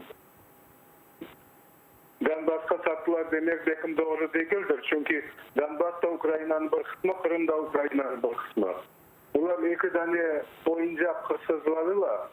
Ve şimdi bir tanesini kaytarmağa razı olganını aytacaklar, bir tanesini kaytarmağa razı olmayacaklar. Ukrayna ondan hiç razı olmamak borçlu. Ya umumen alganda mına biz göremiz endi 5 kere bu Normand formatı çerçevesinde liderler konuşkan edi ama o vakitlara işte Macron yerine François Hollande var edi. O işte böyle pek neticelerini de getirmedi dep aytmağa mümkün. Sizin düşüncеңizге göre bu konuşuv bir neticelerini getire bile mi? Allah bersin yaxşı neticeler getirsin. Ama gerçek aytsam men bundan yaxşı bir neticeler beklemiyorum. Çok sağ olun Ilmiy Umerov, Meclis Reisinin muavini bizle canlı bağda bağlandı. İşte Ilmiy ayta ki Kırım meselesi muzakere etilmese demek Zelenskiy böyle narazılıkını gösterip masadan turup ketmek gerek. Ve eğer ki bu mesele көтерілмесе, katinde Kırım satıldı dep ayta Ilmiy ağa, siz bu fikrini paylaşasınız mı? Elbette paylaşam. Kırım satılıkka çıkartılmadı. Kırım meselesi yok bilmem Donbass'a ya da başka meselelerge değiştireceğim dep öyle bir şey ortada yok. Elbette Kırım'ı laf etmek gerek. Kırım'ı bir şekilde Kırım mevzusu böyle bir köşeye sıkıştı. Ve hepimiz yine de bir şekilde bu mevzuğa dikkatini çekmeye tırışamız. Bu meclisin mesela birkaç gün evvel, daha doğrusu geçen hafta ilan etti aksiyası böyle onur marşı, Kırım'a kayıtuf marşı. O da Kırım meselesine dikkatini çekmek için bir yoldur, bir yondur. Bu meselesini ben aslında sizden sormağa istedim bu mesele. Çünkü bu mesele etrafında çok böyle sualler peyda oldu. Çünkü çok suallerge ne yazık ki şimdilik cevaplar yoktur. Belki de bu cevaplar sizde var. Aslında bu nedir? Yani sonki istikamet kayda? Sonki istasyon kayda? Biz evge kaytamız. Bizim sonki noktamız, sonki yerimiz Kırım. Yani bütün yollar şimdi çıkacaksınız kıta Ukrayna'dan. Kırım'a geliyor. Yani Kırım Tatarları için. Bunda detaylamak gerek, tafsirlamak gerek. Siz demek kıta Ukrayna'dan çıkasınız. Kırım'a mı kiresiz? Evet, Kırım'a gittiğimiz. Tehlikeli değil mi? Tehlikeli. Kim ayıttı kolay olacak? Ya da kim ayıttı tehlikeli değil? Ya da kim ayıttı hepimiz manda oturayık da bir şeylerini bekleyik? Siz baracaksınız yani? Ben şahsen baracağım. Bilesiz mi? Madem iki mesele var ortada. Şimdi bakınız. Ya şeydir artık bu işe başladık. Şimdi iki mesele var ortada. Kırım için 5-6 sene boyunca bir sürü kararlar alındı. Gerek olsun Birleşmiş Milletler, Avrupa Parlamentosu, gerek olsa bu kriminal mahkemesi. Onlar karar aldılar. Bu kararlar ilan edildi ama yerine getirmiyor. Şimdi biz bunu laf etkende bizge aytalar kararlar var. O zaman geliniz hepiniz karar algan ve bu kararlarını destekleyen, bu kararlı Ukrayna'nın bizden laf etken insanlar hepimiz birleşik. Madem o kadar yaxşı bir şeyse sizin için Kırım meselesi o kadar problemli değil, hepimiz Kırım'a barayık. Bu bir. İkinci, biz anda tek biz değil, biz anda bizge kol tutkan Kırım meselesinin meraklı olgan milletvekillerini, Avrupa'daki faaliyetini gösterilen milletvekillerini, devlet adamları, uluslararası halkara teşkilatların temsilcilerini hepsini davet ettiğimiz. Hepimiz birlikte anda barayık. Ya bu Frankistan elçisinin bu meseleni mi müzakere ettiniz? Ona davet ettik. Ona bu proyekt boyunca malumat verildi, davet ettik. Zaten bakacağız. Onlar elçiler, onlar diplomat adamlar. Hiçbir zaman öz ifadelerini ve düşünceleri apaçık demezler. Ama benim bilgenime göre siz diplomatlarını da davet ettiniz bu görüşke. Hepsini davet ettiniz. Gazetecilerini, diplomatlarını, devlet adamlarını, deputatlarını, halkara teşkilatlarını, OBS'ye mesela. OBS'ye gelsin. Hepsini davet ettiniz. Şimdi davet talep edildi, söylendi. Tepki adam göstermedi. Eğer bugünkü konuşunu sormağa istiyorsanız. Ama böyle bir konuda, böyle bir simbolik Yani bir Zelenskiy şekilde... göstermedi tepkini. Yok, ben Fransa elçiliğinden. Anladım. Ondan bahsettim sizge, onu anlatam. Ama böyle bir konuda bugünkü konuşuğun konunda meclise gelmesi ve bizimle laf etmesi demek ki Ukrayna'ya ve Kırım Tatarlara ve Kırım meselesine bir şekilde destek vergenini bir göstergecidir. Peki şunu sormak isteyeyim. Bu aksiyonu ne göstermeye isteyiz? Kırım meselesini ortaya koymağa, Kırım hakkında alınan kararların yapılmasını, gerçek olmasını, yerine getirilmesini aytmağa isteyimiz. Kırım meselesine bütün Ukrayna'nın ve bütün halkara teşkilatların dikkatini çekmeye isteyimiz. Ya çünkü görüyorsunuz, ya laf edilme, ciddi bir şekilde laf edilme, bir simbolünü aldı Kırım. Evet, bizim toprağımız. Kırım Ukrayna, lozung. Kırım Ukrayna, Kırım bizim toprağımız. Kırım işgal altında ama başka yani konkret adımlar tek flash moblarla ya da site eventlerle bu iş yapılmaz. Bu gerekli şeyler, hakikaten gerekli, hakikaten bunun neticelerini, meyvelerini biz bir müddetten sonra alırız. Ama ciddi adımlar devlet seviyesinde Ukrayna tarafından gerekli şeylerini yapmak için Kırım meselesine böyle bir şekilde dikkatini çekmeye istiyoruz. Ne vakit olacak? Ne vakit olacak, nasıl olacak, nasıl şartlarla olacak, nasıl bir şekilde alıp varılacak bu hepsi. Buna hepsi kurulgan ştab karar verir. Biz bir tarihini düşündük de tahmini olarak.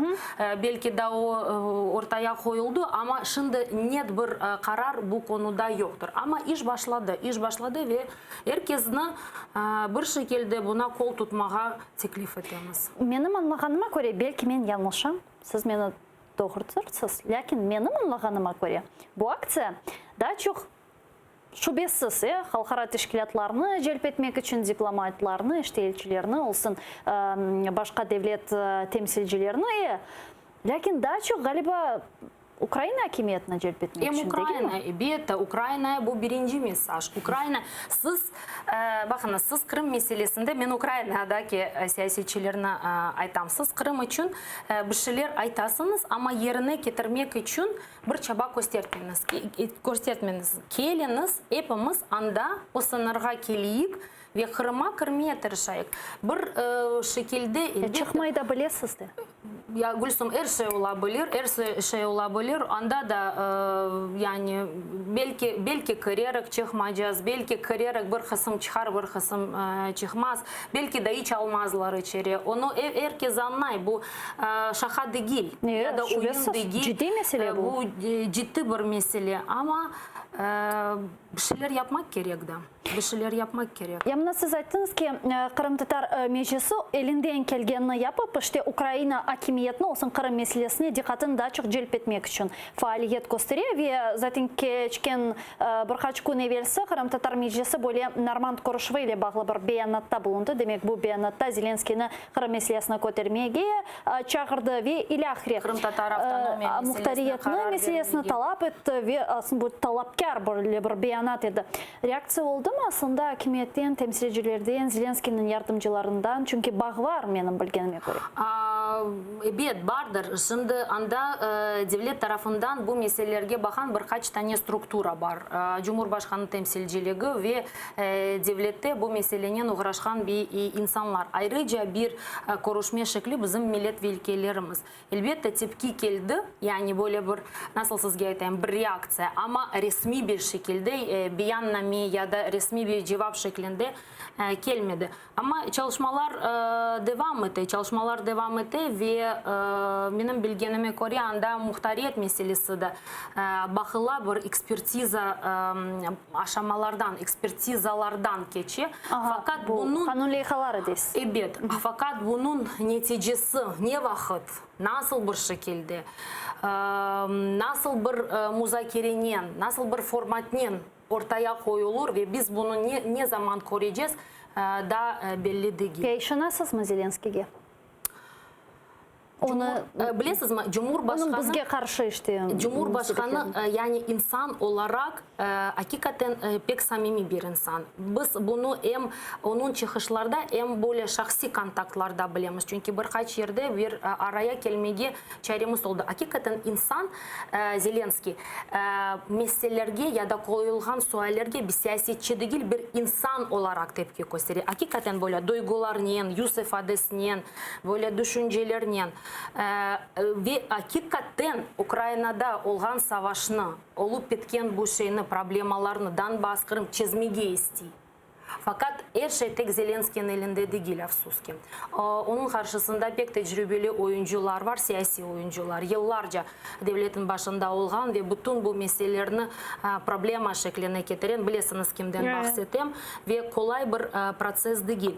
Onun için onun samimiyetine inanam. Onun samimiyetine inanam fakat neticeler çok şüpheli. Neden? Ukrayna'dan değil. Ukrayna'dan değil. Karşı tarafta çok böyle sinsi, çok alt oyunlarını çevirgen bir rakip var. Ondan dolayı pek böyle Yani bu muhtariyet meselesinde bekleyip bakam. Yani hepimiz nasıl... Bu muhtariyet meselesinde Rusya'nın da yani hiçbir rol oynamay benim anlaganyma göre. Muhtariyet meselesinde mühim olgan demek parlament ve Zelenski'nin şahsi istegi. Çünkü parlamente biz göremiz zaten 254 kişi bu Zelenski'nin partisinden temsilciler ve onların zaten Zelenski'nin idareciliği altında olganı herkeske malum bunda sır değil.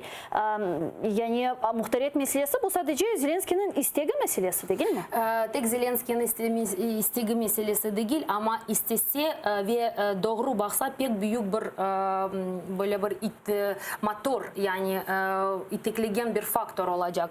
Fakat muhtariyet meselesinde Zelenski'nin bazı konuşmaları var medyada. Ben medyadan onlardan alan mesela basın toplantısı bu pres konferansiyası siz de anda geçtiniz. Ben yanlış hatırlamasam siz galiba bu suali verdiniz. Ve anda gelgen cevap elbette böyle tedirgin yani bizni böyle şüphelerge uğratgan bir cevaptır. Bunda pek büyük bir vazife bizim milletvekilleri düşüyor. Çünkü onların bir kommunikasyon kanalı bizim sesimiz Kırım Tatarlarının laf etmeye bir kanal gibi görüyorlar andaki insanlar ve hakikaten onlara anlatmak, bu meselelerini alıp varmak, bu meselelerge itiklemek ona yön taşı. Ben niye için kurdum? Yok siz bilebilirsiniz. Yok, çünkü 5 sene boyunca 5 sene boyunca anlataydık. 5 sene boyunca demek siz anlataydınız. Şimdi gene 5 sene anlatacaksınız. Yarın diğer prezident gelecek gene 5 sene bu ebedi devam edecek. Evet. Yani belki başka bir usulların yani bu hakikaten yok biz ya aptal değiliz kimse manda. Şüphesiz onu birisi aytmayız. Niye biz ne onlar biz hepimiz mesele ne olganını bilemiz ama kopartmak yok olmadı. Asla ve asla biz bu meseleyi çözmeyeceğiz demek doğru değil. Buna sonuna belki başka bir yollarını kıtırmak kevireyek onu aytam. Men bilesem bu zamana kadar bizim elimizde olan yollarını anlatmak için biz hepsini kullandık. Biz medyalarda laf ettik, açık meydanlarda insanlarla konuştuk.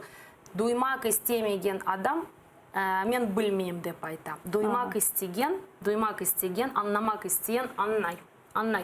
Ve bakınız Gülsüm Hanım, hakikaten Ukraynalıların arasında böyle progresif bakışlarını taşıgan, progresif bakışlarının hareket etken Ukraynalıların arasında bizge kol tutkan çok adamlar var. Ben zaten yanlış olmasa bir sene olgandır endi, bir teklifte bulundum, bir forum yapayıq. Ama Kırım Tatarları için değil, biz laf etmek, biz zaten laf ettik. Ukraynalılarını toplayıq, onlar bizim sesimiz olsun ve bu forum adından Cumhurbaşkanı o zaman Poroshenko barıdı, yukarı şuraya bir başvuru yapayıq, müracaat yapayıq, ilan ettik bunu. Ama bizni Ukraynalılar desteklesinler. Bugün bu elçi meselesini laf ettik de Rifat Ağa Çubarov bu elçinin konuşkenden sonra bir müracaatta yani böyle izahatta bulundu. Kelnesi Rifat Ağa'nı da dinleyik. Bizda bir kere Ukraynanın ittifaqdaşlarının yapқан formulаны аңлаттық. Украина сыңырларыны ғайрыдан тікленмесі керек olғанны, шу surada Qırım ve Aqyar da бар деп qayd ettik. Biz ayrı sualler boyunca ayrı meydançıqlarından tarafdары değilmiz. İşte Rifat Ağa da kene aytты bu meseleler böyle toplu şekilde müzakere bir paket şeklinde bütün yani Donbass'ın Kırım'ın bir paket şeklinde bakılacak. Ayrı demek ki dikkatimizni, resurslarımızı, imkanlarımızı dağıtacak ve o ayrı meydançıklara kendi şartları koyacak ve biz netice elde etmeyeceğiz. Biz bunu elçiye de bildirdik. Başka yerlerde de aytamiz. Aslında başka yerli formatlarda da Kırım meselesi eğer bağlansa bu gerekli olur dep aytamiz. Ya mına eğer ki Frankistan'ı kozagıны alsak ya şimdi Normand Korышеваны laf etmeye başladık. Anda da Almanya var, Angela Merkel olsun. Siz bu ittifaktaşlar sizin düşüncenizge göre bizim menfaatlarımızı düşünüyor mu? Bizim menfaatlarını ya da Rusya'nın menfaatlarını herkes kendi menfaatlarını düşünür. Siyasette yani böyle siyasetini temiz böyle şeklinde alsak, v idealном виде da alsak, siyasette siyaset var mı? Arkadaşlık olmaz. Siyasette olur menfaatlar ve bu menfaatlara ulaşma bir yöneliş ya da imkanlar, metotlar olacak. Onun için anda oturgan insanlar herkes kendi ülkeye, kendi düşüncelerini tuşnaylar. Ve bu olgan vaziyette nasıl hem çizmek, hem kendi menfaatlarını nasıl korumak mümkün, böyle düşüncelerinin, böyle bir hareketinin yaklaşalım. Mühim olgan mında bilesiniz mi? İki taraflı oyun oynamamak. Beyaz Rusya gibi. Beyaz Rusya aytaydı, geliniz ben sizge şaraitlerini yaratayım, oturunuz laf edeyik. Ondan sonra bir müddet son Birleşmiş Milletler'de rey meselesi olsa tamamen Ukrayna'ya karşı reylerini de beri, andaki Kırım'daki, Donbass'taki insan haklarının çiğnemesini de kormay, Ukrayna'ya karşı bütün kararlarını destekley. Onun için mında mühim olgan Ukrayna'ya da kendi menfaatlarını korumak ve bu insanlarını bu vaziyette uzun taraftar etmek, yani uzun союзник etmek. Bu mühim bir şeydir. Ama unutmayık yani hepsi kendi ülkelerin cumhurbaşkanları ve onlar elbette öz menfaatlarını korumaya tırışacaklar. Mına da yapılacak faaliyetler hakkında da birkaç sual sormak istedim. Çünkü sonki günleri işte bizim muhbirlerimiz parlamentte çalışıyor. Demek halk deputatlarından soraylar. Sizce Ukrayna kıtasında Kırım hakimiyetini tizmek gerek mi? İşte ben de sizge bu sualını vereyim. Nasıl düşünüyorsunuz? Ukrayna kıtasında Kırım hakimiyetini tizmek gerek mi? Demek bu Kırım hakimiyeti mında tizilse bilmeyim mecburi köşkenlerinin işlerinin de belki uğraşa bile. Bunu zamanda yapmak gerek idi. Exil, hükümet exilde. Yani правительство в exilde. Da onu yapmaya gerek idi. Çünkü o zaman bu fikirler vardı. Aslında mantıklı bir şey. Kırım'da olgan bütün devlet strukturalarını bir şekilde kıtaya çıkartmaya anda demek ki bölgelerini parçalamak ya da topraklarını bilmem birisine vermek mesele değildi. Anda bir metrekarede simbolik bir şekilde eğer Kırım'da o faaliyetlerini alıp göstergen devlet strukturaları devam etseler o da pek faydalı olurdu. Yani benim anladığıma göre temsili organ bu fikrinin taraftarı, doğru mu? Kırım Tatar Milli Meclisim bu fikrinin taraftarı. Şimdi de taraftarı. O zaman şimdi yani ben yalan aytmam çünkü biz oturup da ayrıca bu mesele konuşmadık ama o zaman hakikaten 4-5 sene evvel yani işgalden bir sene son bu mesele bakılaydı. Hakikaten öyle bir fikir vardı ve insanlarını böyle bir şekilde organize etmeye mültecilerini Kırım'dan çıkan vatandaşlarını Kırım'ı zorla terk etken insanlarını bir yerge toplamak, bir yerge bağlamak pek mühimdi. Bakınız. Kadr meselesi de çözülüyor. Yok. Kadr meselesi de şu sırada çok mühim mesele olarak o zaman. Kadr meselesi. Ya tek kadr meselesi değil. Kadr pek mühim mesele ama bakınız biz 6 sene geçti biz tam net olarak Kırım'dan kaç kişi çıkanı bile bilmeyiz. Onların arasında kaç tane 20-30 bin айталар. Tahmini rakamlar var. Evet, men soцполитики biri o rakamını Donbas'tan, Kırım'dan çıxa o rakamlar. Ondan sonra aytalar bu tahmini rakam çünkü bir korantada 4 kişi barken 2 kişi bu evrakını alır. Çünkü onlar evrakına göre bunu verirler. Onun ardından da başka meseleler. Kaç tane Almağanlar da var şu biz. Evet, teşkilatımız var. Kaç tane gencimiz var. Kim çıktı? Nasıl bir şekilde Kırım'ın bağı var. Biz bunu bilmiyoruz ve insanlarını nasıl korçalamak, kim bu esas vazife, kim boynuna alacak onu bilmiyoruz. Onun için o vakitte bu meselelerini göz önünde tutup laf ettik onlarına. Şimdi de elbette zamanda yapılsaydı yaxşı olurdu ama madem toprak işgal altında hiçbir şey yapmak geç değil. Çok sağ olunuz Gayna Hanım. Gayna Yüksel, Milli Meclis Azası stüdyamızda misafir edi. Teşekkürler. Biz ise sayılı dostlar ne yazık ki bu bölükünü ekonomik mecburiyetindemiz. 5 dakikadan zaman informasyon programmasına seyretiniz. Sonra bu stüdyaga biz kayıtıp normal format olsun, çeşitli diğer meselelerini müzakere etmeye devam edeceğiz. Görüşürüz.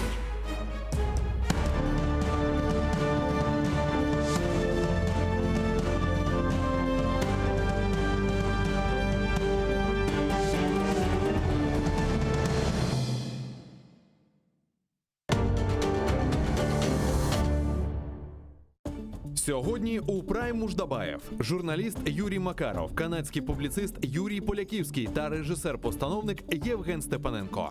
Підсумки зустрічі у нормандському форматі. Червоні лінії для Зеленського. Відносини між Україною та Сполученими Штатами Америки. Говоримо про це сьогодні о 20-й за Києвом та 21-й за Кримом на телеканалі АТР.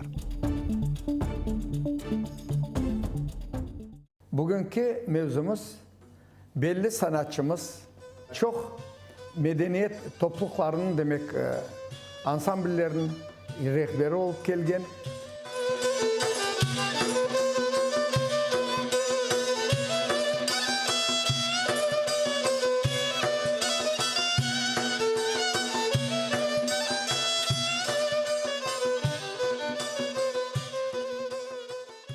...63 yaştan 35 senesin bütünley milli sanatımızga, folklorumuzga bağışladı.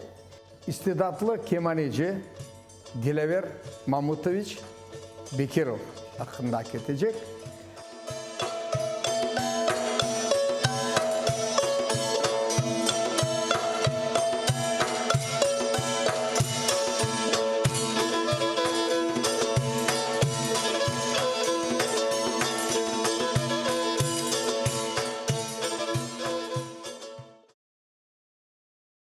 В истории крымских татар и украинцев немало общего. Это не только столетия совместного мирного проживания, но, увы, и масштабные трагедии. Голод 1921-23 годов в Крыму, голодомор украинского народа 32-33 годов. Долгие годы эти трагические страницы истории были практически неизвестны общественности. Советский режим тщательно скрывал свои преступления против собственных граждан. И лишь сегодня, спустя многие десятилетия, мы узнаем катастрофические масштабы и последствия преступлений коммунистического режима против своего народа. Голод 1921-23 годов в Крыму, голодомор в Украине 32-33 годов. Страшные страницы нашей общей истории. Смотрите в субботу и воскресенье, 14 и 15 декабря, в 17:30 по Киеву и в 18:30 по Крыму. В программе «Тарих Седасы» с Гульнарой Бекировой на телеканале АТР.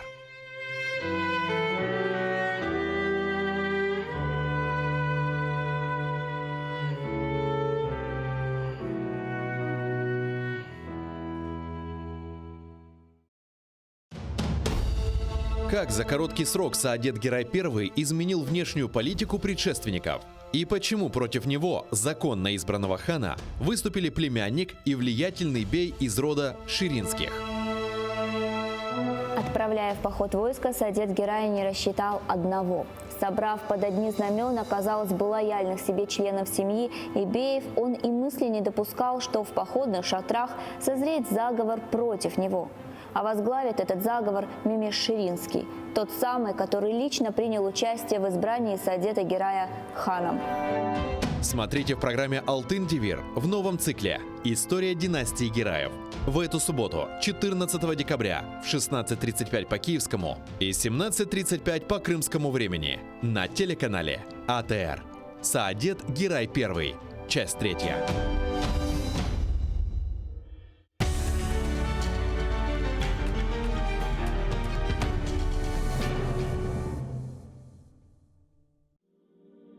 Пророк Мухаммед, да благословит его Аллах и приветствует, сказал: «Каждая умра после предыдущей служит искуплением совершенных между ними грехов.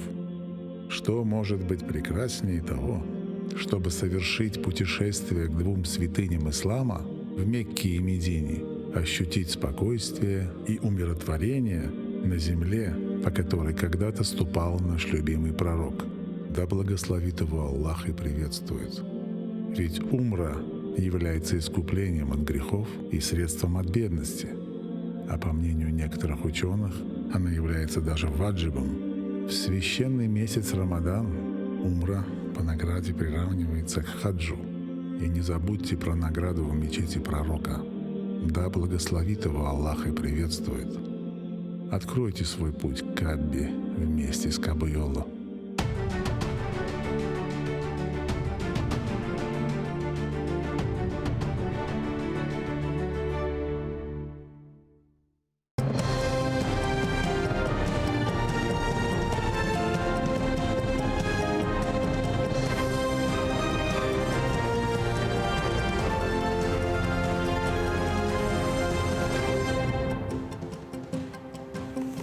Assalamu alaikum, эфирде нәтиже программасы бүгін декабрьдің 9-ы студияда сіздер үшін мен Шевкет Наматулаев çalışам.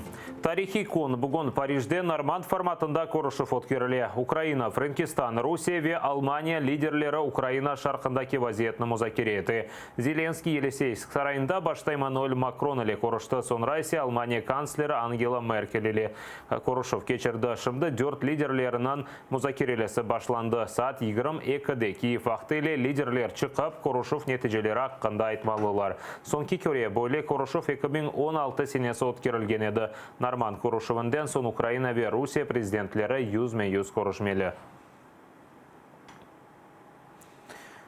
Газ қоқысы пейдалды бөле Норманд форматында өткерілежек Корушевны Европейская солидарность фракциясынан депутат Алексей Гончаренко изатлады. Оның сөздеріне көре Украинаның энергетика назирі ве Нафтогаз елбашысы бошына келмеді. Газ меселесі сияси меселенен бірлештіріле біледі.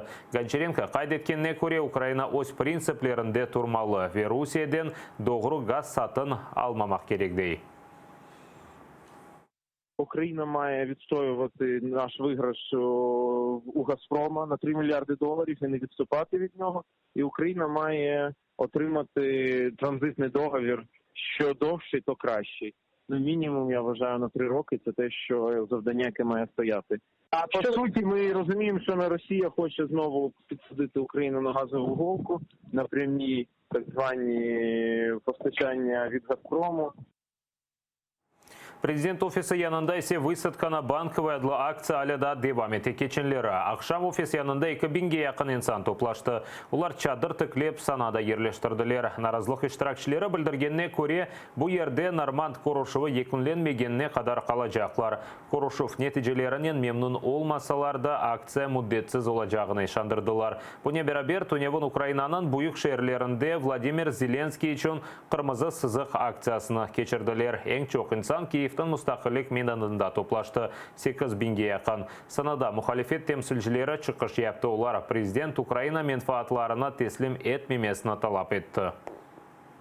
Никогда не простим то зло, те преступления, которые совершил Путин против наших народов, нашего государства. И разговаривать с ним надо с позиции силы. И не выпрашивать переговоры, а говорить, что каждый из нас будет биться до тех пор, пока за эти преступления Путин не окажется на скамье преступников.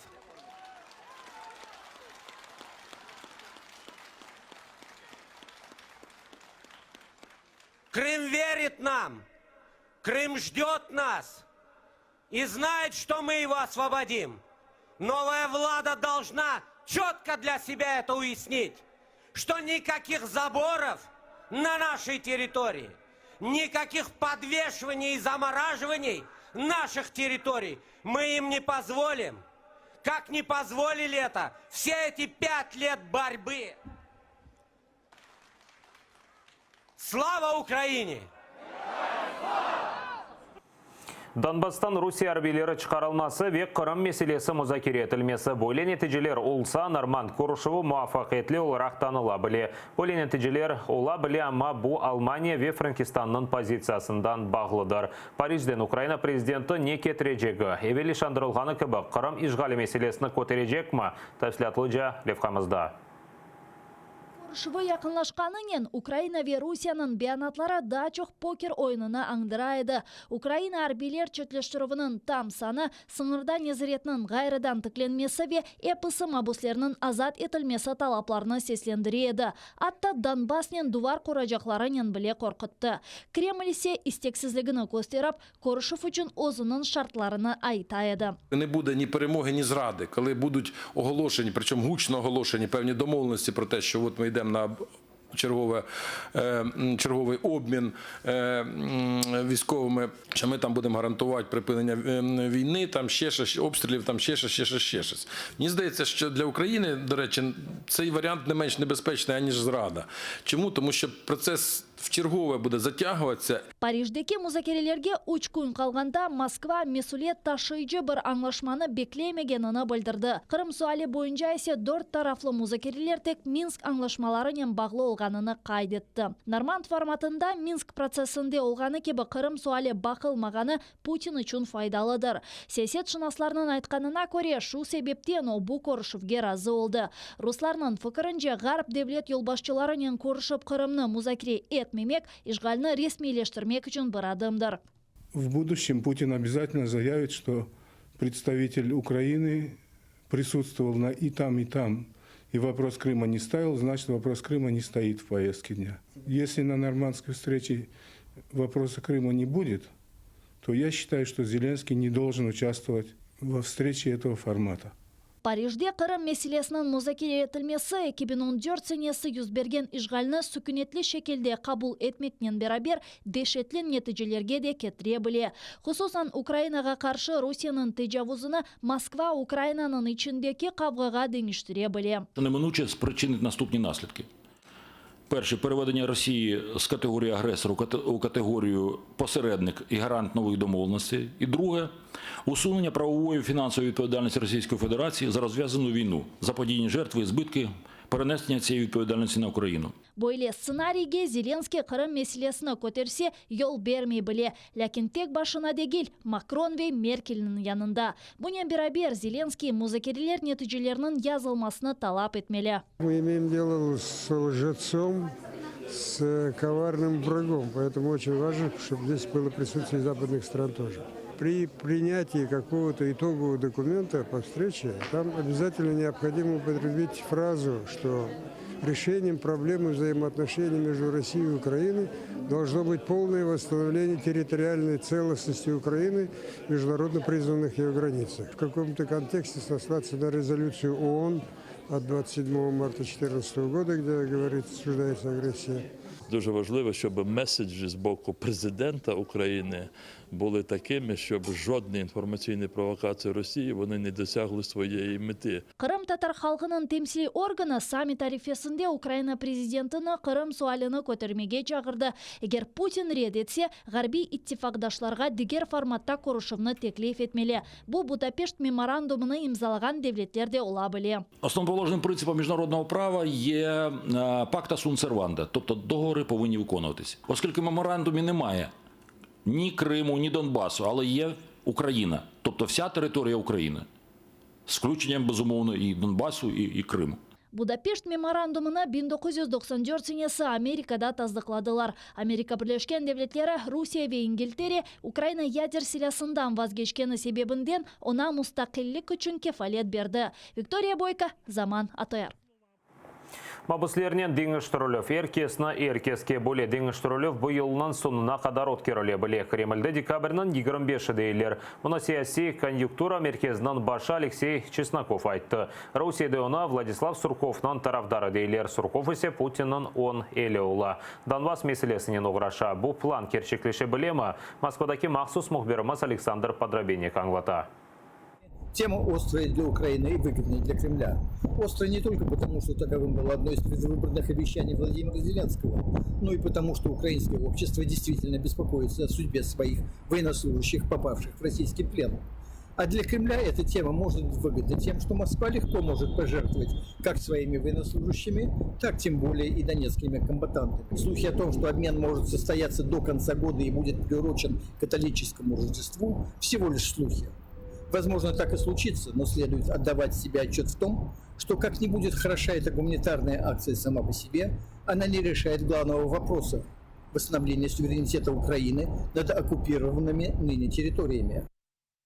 Қырымның мемори сыңырында Қырым татарларына сық-сық тұтып вес сорғыларға чекі башладылар кечінлері. Рус сыңыржылара Қорчаладжы Абдуришит Джипаров ве Ишадама Нури Джаферовны тұтты. Оларден бір қач саатқа бақ жойылды. Бұл тоқтатулар не қадарға қануни олғанны мұхберлеріміз Қорчаладжылардан огренмеге тұрышты.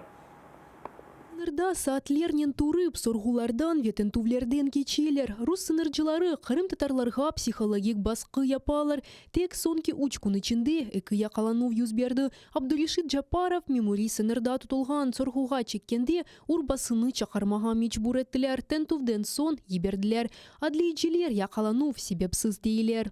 Постоянно сталкиваемся, я, например, и мой коллега Эдем Семедляев, вот Абдуришит Джапаров, постоянно сталкиваемся с ограничениями при выезде на материковую Украину. Это вот связано с той работой, которую мы проводим внутри Крыма, которую проводим на международных площадках. Это абсолютно незаконно. Это системное нарушение, ничем не подтвержденные на бумаге, никак они это не фиксируют протокольно.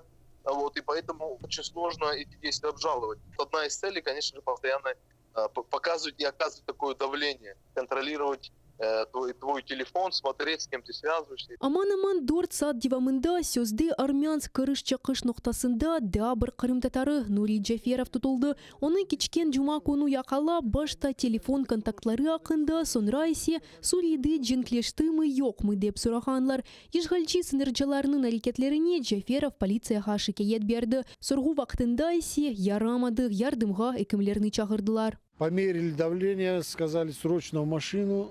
У меня как судороги начали на нервной почве или что там со мной, я не знаю. У меня начались как судороги. Они поставили какие-то там, не знаю, аппараты на меня. И потом начали колоть что-то. Да, я уже там не помню. Они мне... Единственное, я услышал, когда они сказали, его срочно надо везти в машину, сказали шоферу: заводи, включай мигалки и быстро едем в машину, в скорую. Тут же прибежали эти ФСБшники, бросили все мои документные зарядки, телефон, все быстренько, чуть ли не на ходу это все они засунули в машину, и так я уехал. Қорчалайчы Эдем Семедляев айтқанына көре, тутувлар ишғал етілген Қырымға менлік маршы иләнетмесінен бағлы ола біле. Яқында бөле акцияны назарлануы ақында Милли Меджлис рейсы Рифат Чубаров хабер етті. Связано ли это сейчас такое обострение с тем, что объявил Рифат Ага? К сожалению, я не могу сказать.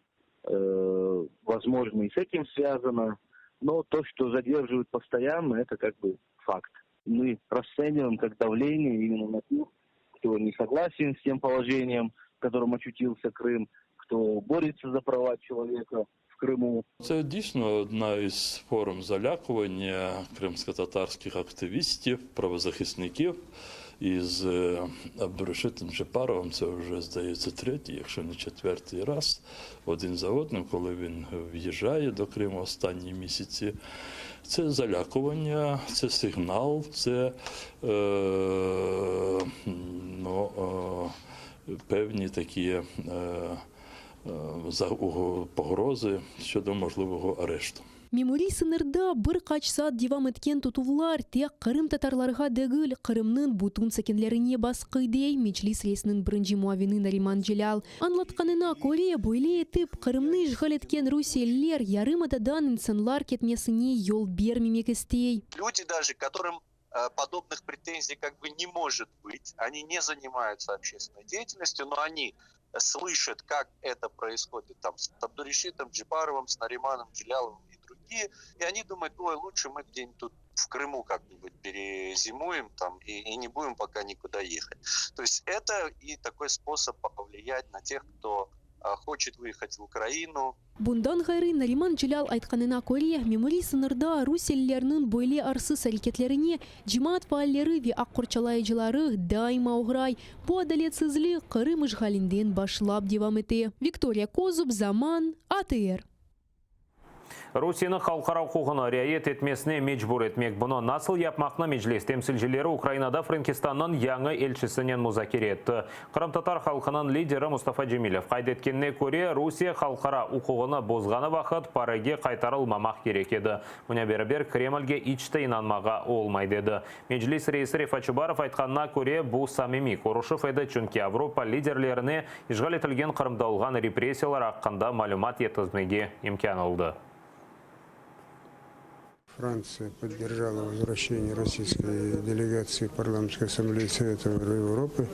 Это ни в коей мере не означает изменение политики в отношении Украины, что Франция по-прежнему стойко поддерживает территориальную целостность и безопасность Украины в таком духе.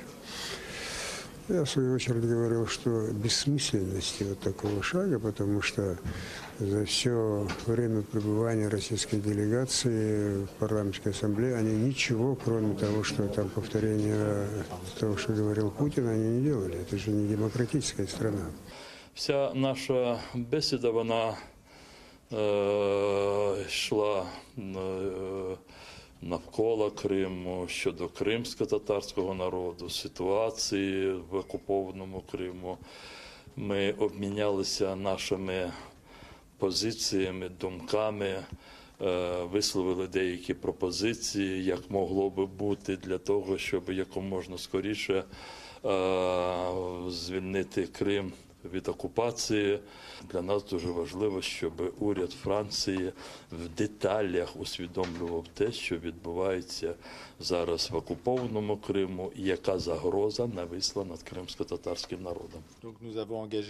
Ми започаткували діалог, який буде тривати далі, адже ми приділяємо велике значення ситуації в Криму із дотриманням прав людини щодо представників кримсько-татарського народу. Моя присутність тут сьогодні в день, коли в Парижі відбувається нормандський саміт, свідчить про те, що ми не забуваємо про проблематику Криму і постійно приділяємо їй належної уваги. Бұда нетиже программасы сонуна етепіңізге қайырлы ақшамлар тілейім. АТР-ден есе айырылманыз көрішкенже.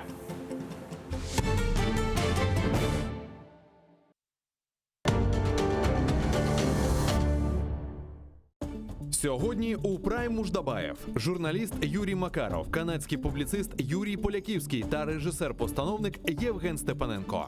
Підсумки зустрічі у нормандському форматі. Червоні лінії для Зеленського. Відносини між Україною та Сполученими Штатами Америки. Говоримо про це сьогодні о 20-й за Києвом та 21-й за Кримом на телеканалі АТР. Bugünkü mevzumuz belli sanatçımız çok medeniyet topluluklarının demek ansambullerinin rehberi olup gelgen.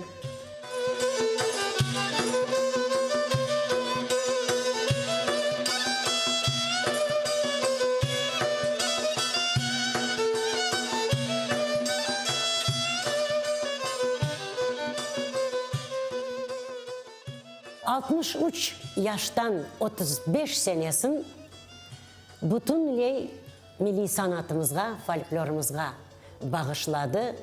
İstidatlı kemaneci Dilever Mamutoviç Bekirov hakkında ketecek.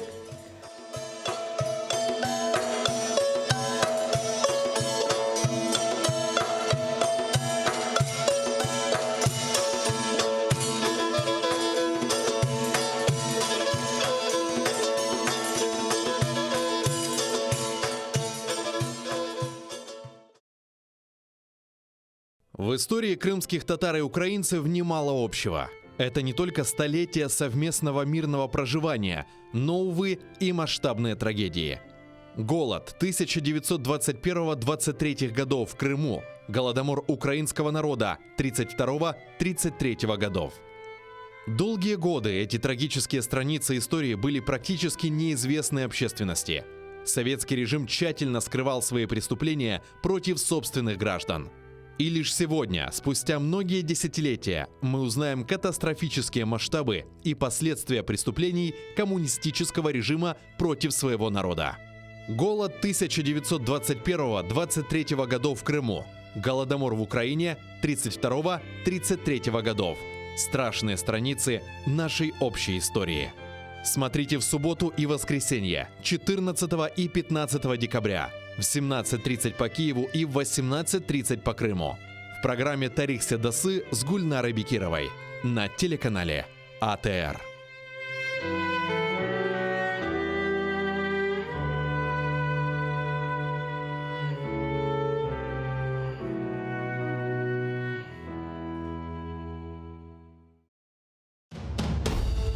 Как за короткий срок Саадет Герай I изменил внешнюю политику предшественников? И почему против него, законно избранного хана, выступили племянник и влиятельный бей из рода Ширинских? Отправляя в поход войска, Саадет Герай не рассчитал одного. Собрав под одни знамена, казалось бы, лояльных себе членов семьи Ибеев, он и мысли не допускал, что в походных шатрах созреет заговор против него. А возглавит этот заговор Мемеш Ширинский, тот самый, который лично принял участие в избрании Саадета Герая ханом. Смотрите в программе «Алтын Девир» в новом цикле «История династии Гераев». В эту субботу, 14 декабря, в 16:35 по киевскому и 17:35 по крымскому времени на телеканале АТР. Саадет Герай I. Часть 3.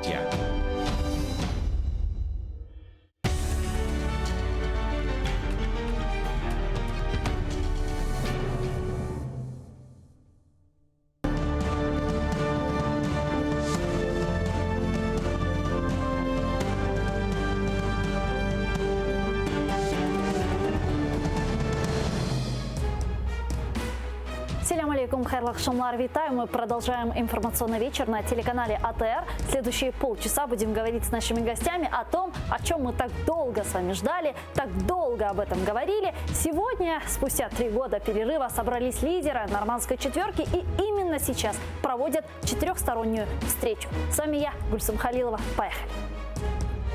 Украина, Німеччина, Франція, Росія, Зеленський, Меркель, Макрон, Путін. Сьогодні нормандська зустріч. Капітуляція чи перемога? В етері АТР. Рада представить гостей нашей студии. Ахтем Чийгоз, народный депутат Украины, фракция «Европейская солидарность», Ольга Айвазовская, эксперт політичної підгрупи ТКГ в 2016-2018 роках. Вітаю вас. Селям алейкум. Селям алейкум. Ну что ж, 25 минут назад Меркель, Макрон, Путин и президент Украины Владимир Зеленский сели за стол переговоров в Елисейском дворце в столице Франции, Париже. Как вам? Следили? Конечно. Ну как вам? Все последние полгода, как только Зеленский стал говорить, что он хочет увидеться с Путиным и посмотреть ему в глаза, вот с тех пор мы и следим. Только ощущения очень тревожные. Поэтому следим еще с большим, так сказать, усердием. На кону не просто вопрос взаимоотношений Зеленского и Путина, и как они будут строиться, а вопрос будущего страны. И то, что десятки тысяч вчера собрались в Киеве, и то, что десятки тысяч по всей Украине собрались, они же с ощущением вот этой тревоги собираются. Ну да, про акции мы еще поговорим. Ольга, а вы разделяете тревогу Ахтема Чийгоза? Ну, в принципі, така зустріч вона не є простою для будь-якого лідера. І очевидно, що Україна зараз не в найкращих умовах для того, щоб просувати свою позицію, порядок денний, особливо враховуючи проблеми з Північним потоком-2 і закінченням угод з Російською Федерацією щодо постачання газу нашої газотранспортної системи. Очевидно, що і делегація, яка відбула з боку України, це переважно не лише дипломати, не лише посадові особи, зокрема президент України, як ми бачимо, міністр внутрішніх справ, голова Служби безпеки України і ті, хто в уряді відповідає по факту за енергетику і постачання газу. Тому у мене особисто тривога, чи не зробимо ми менш ефективний формат, тому що ми розуміємо всі його недоліки. Разве було ефективно? Ми розуміємо його всі недоліки, але розмовляти і комунікувати потрібно, інакше іншої платформи станом на зараз у нас з вами немає, ніж нормандський формат і мінський формат. Нічого нового тут ми не побачимо, але в мене особисто викликає занепокоєння те, що ми енергетичний блок, по суті, закладаємо в один бокс, в одну стратегію комунікації разом з миротворенням і російсько-українською війною. Це небезпечно, тому що наші позиції послаблюються, адже Росія, по суті, проганяє в колосальних розмірах газотранспортної системи України газ на території Європейського Союзу, чим по факту заповнює сховище. Про газ мы поговорим обязательно и более подробно. Я, как отметила, действительно, вот именно сейчас, в эти минуты, проходят переговоры 4 лидеров в нормандском формате. Тем временем президент Зеленский встретится с Владимиром Путиным тет-на-тет. Это уже подтвердил заместитель руководителя Офиса президента Кирилл Тимошенко. Давайте его послушаем. Після зустрічі у нормандському форматі 4 лідерів президент України Володимир Зеленський проведе двосторонню зустріч з президентом Російської Федерації Володимиром Путіним. А Владимир Зеленский в эфире телеканала «Украина» рассказал, чего он сам ждет от встречи с Путиным. Давайте его послушаем. Я така людина дуже сенситив. Ми говорили з президентом Російської Федерації, коли повернули моряків, і ми говорили з ним по телефону. Але це телефонна розмова. Я хочу побачити людину, і я хочу привести з Нормандії розуміння і відчуття, що дійсно всі хочуть поступово закінчити цю трагічну війну. Я це зможу точно зрозуміти за столом. Ну, давайте тогда тут остановимся уже поподробнее. Встреча с Путиным тет-на-тет. Стоит ли Зеленскому идти на этот шаг? Ну, раз он уже согласился, все-таки, да, все-таки будет тет-на-тет, но стоило ли тогда на это соглашаться? Вопрос не в твоей мужественности или там в твоей дипломатии, профессионализме. Вопрос в том, что с Путиным в такие игры вечно не играют. Вопрос доверия и вопрос восприятия этой встречи.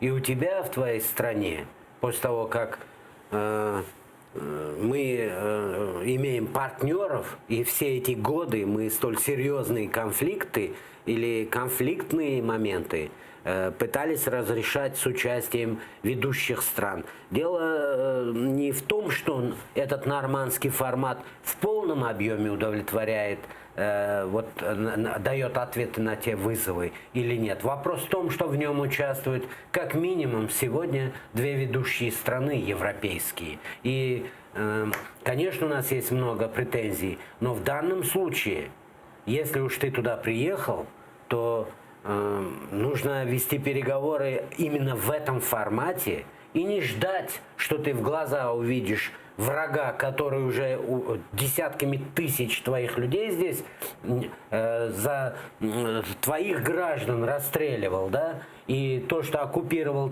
часть твоих территорий, вверг миллионы людей на трагические такие судьбы. Вопрос в том, что ты должен задействовать партнеров в укрепление твоих позиций. А почему вы недооцениваете Зеленского? А зачем его дооценивать или недооценивать? Мы уже видели телефонный разговор с Трампом, чем закончился. Скандалом, из которого вылезти теперь не можем, да?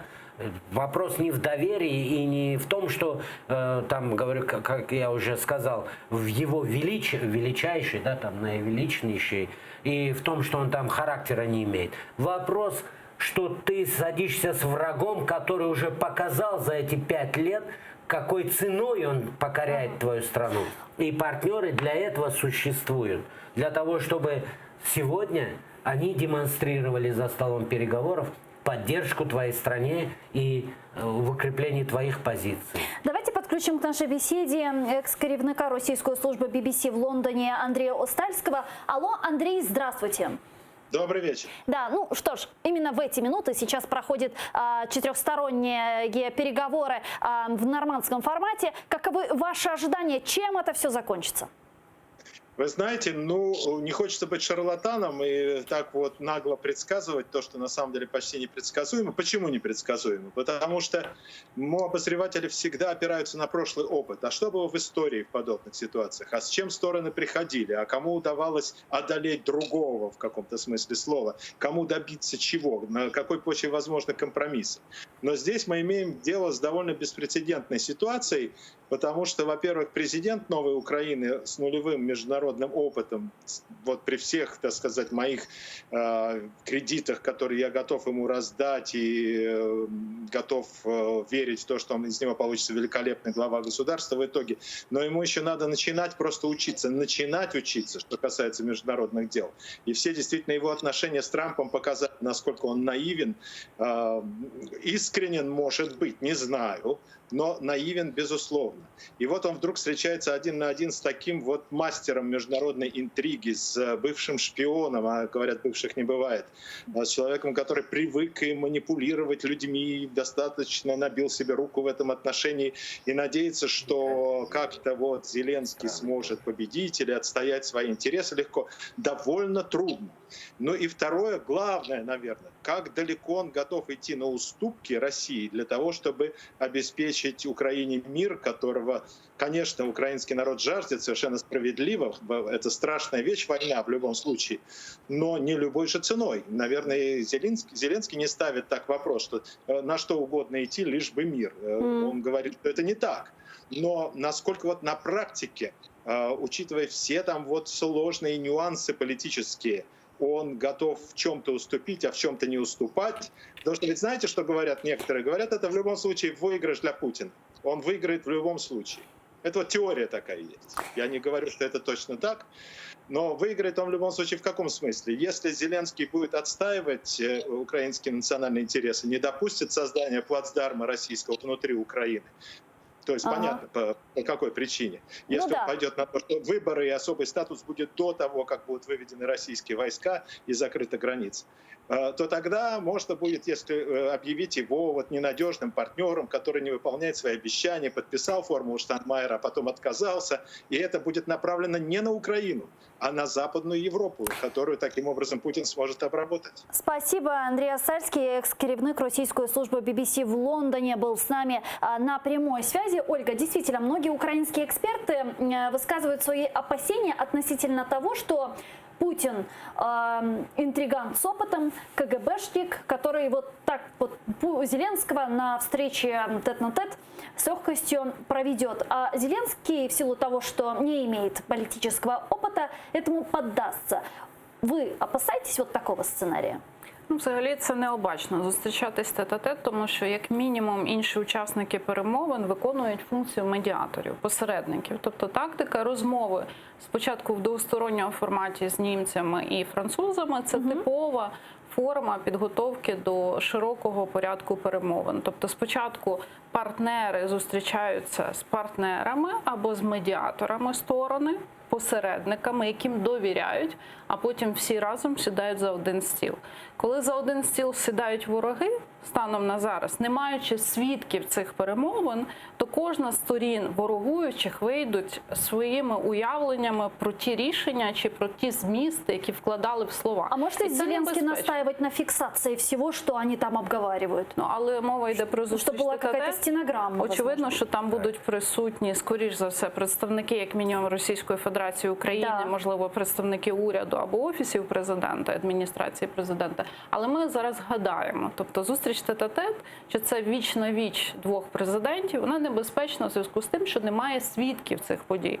Я особисто багато раз бачила ситуацію, коли росіяни маніпулюють комою, паузою в реченні, яка виставлена вами ж проти вас. Тому говорити про навіть досвід чи його відсутність президента – це один порядок. Але інший – це помилка виходити тет-а-тет без свідків, які є одної ваги з вашим опонентом, а не просто представниками ваших команд. Ахтем Ага, вы несколько раз отметили акцию, которая прошла на Майдане. И, как известно, сейчас на Банковой возле офиса президента проходит акция «Варта на Банковой». И там работает наша корреспондентка Милена Амиди. Давайте спросим у нее, какие там события, что там происходит. Милена, селям алейкум, ты там не замерзла? Рассказывай.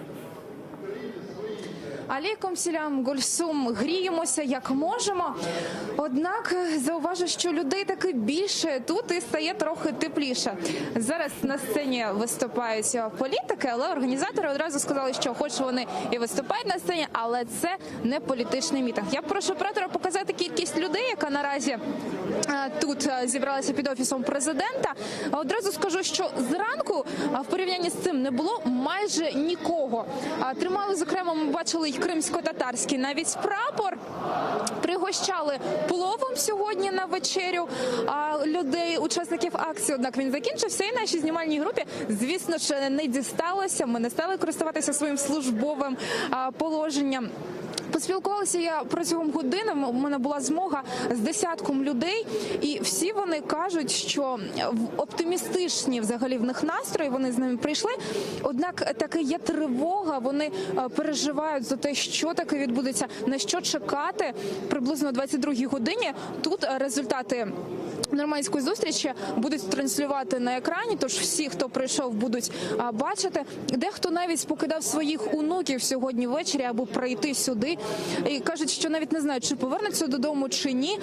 Все буде залежати саме від результатів цієї якраз зустрічі. Також організатори кажуть, що в принципі вони готові прийняти тих, хто готовий залишитися, тому що там великий такий намет. Сьогодні вранці і вчора вночі показували там навіть кіно патріотичне, звісно ж. Тож, якщо результат такий перемовин цих не влаштує, кажуть, що готові навіть оголосити повну мобілізацію. Ще чекаємо попереду молитву за Україну, можливо, навіть наживо вдасться показати, і поки що такі от справи, Гульсум. Чоксагул, Милена Амиди, наша корреспондентка, с утра работает на Банковой возле офиса президента. Иди грейся, пей теплый горячий чай, пока мы здесь продолжим нашу беседу. Ахтем Ага, вот эта акция в каком случае может перерасти в долгосрочную, как вы думаете? Давайте я немножко вернусь. Во-первых, когда ты входишь в определенные форматы, ты сразу не только модераторов, ты еще и залучаешь, да?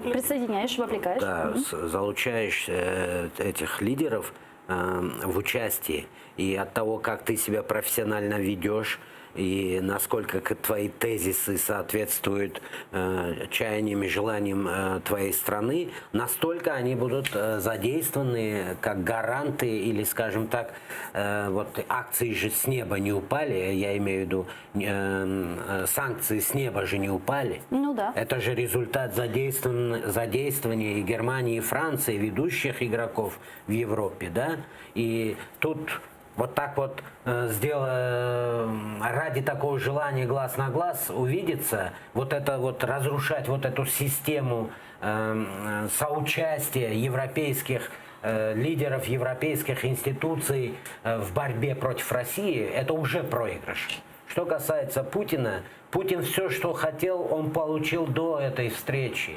Это и отвод войск, это и у нас деморализация в какой-то степени в обществе, это и то, что у нас есть прямые поставки энергии с России. Но я думала, что Путин настаивает на особом статусе, на выборах, на амнистии, нет?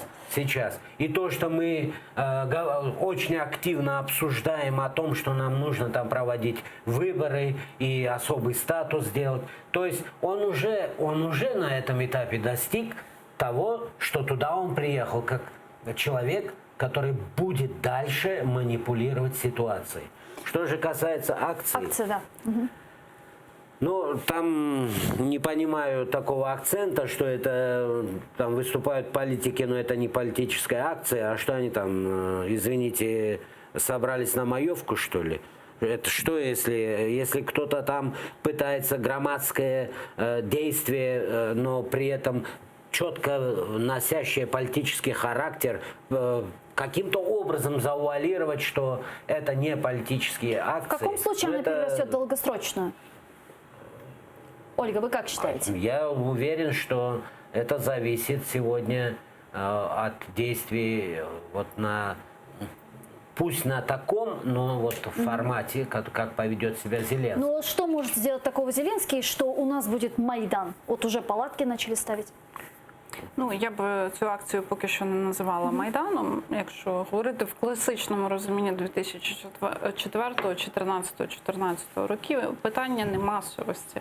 Питання в тому, що Майдани відбуваються, коли перейдено червону лінію однозначно. Тобто, очевидно, що в момент, якщо буде зманіпульовано результатами нормандської четвірки, або буде вчинені дії, які просто велика частина суспільства не приймає фізично, або буде використано насилля. Ну а что это может быть? Потому что про красные линии очень долго уже говорят. Красные линии. А что это такое красная линия? В каком случае мы поймем, что Зеленский переступил вот эту именно красную линию? Ну, я думаю, що першочергово це легітимізація незаконних збройних формувань.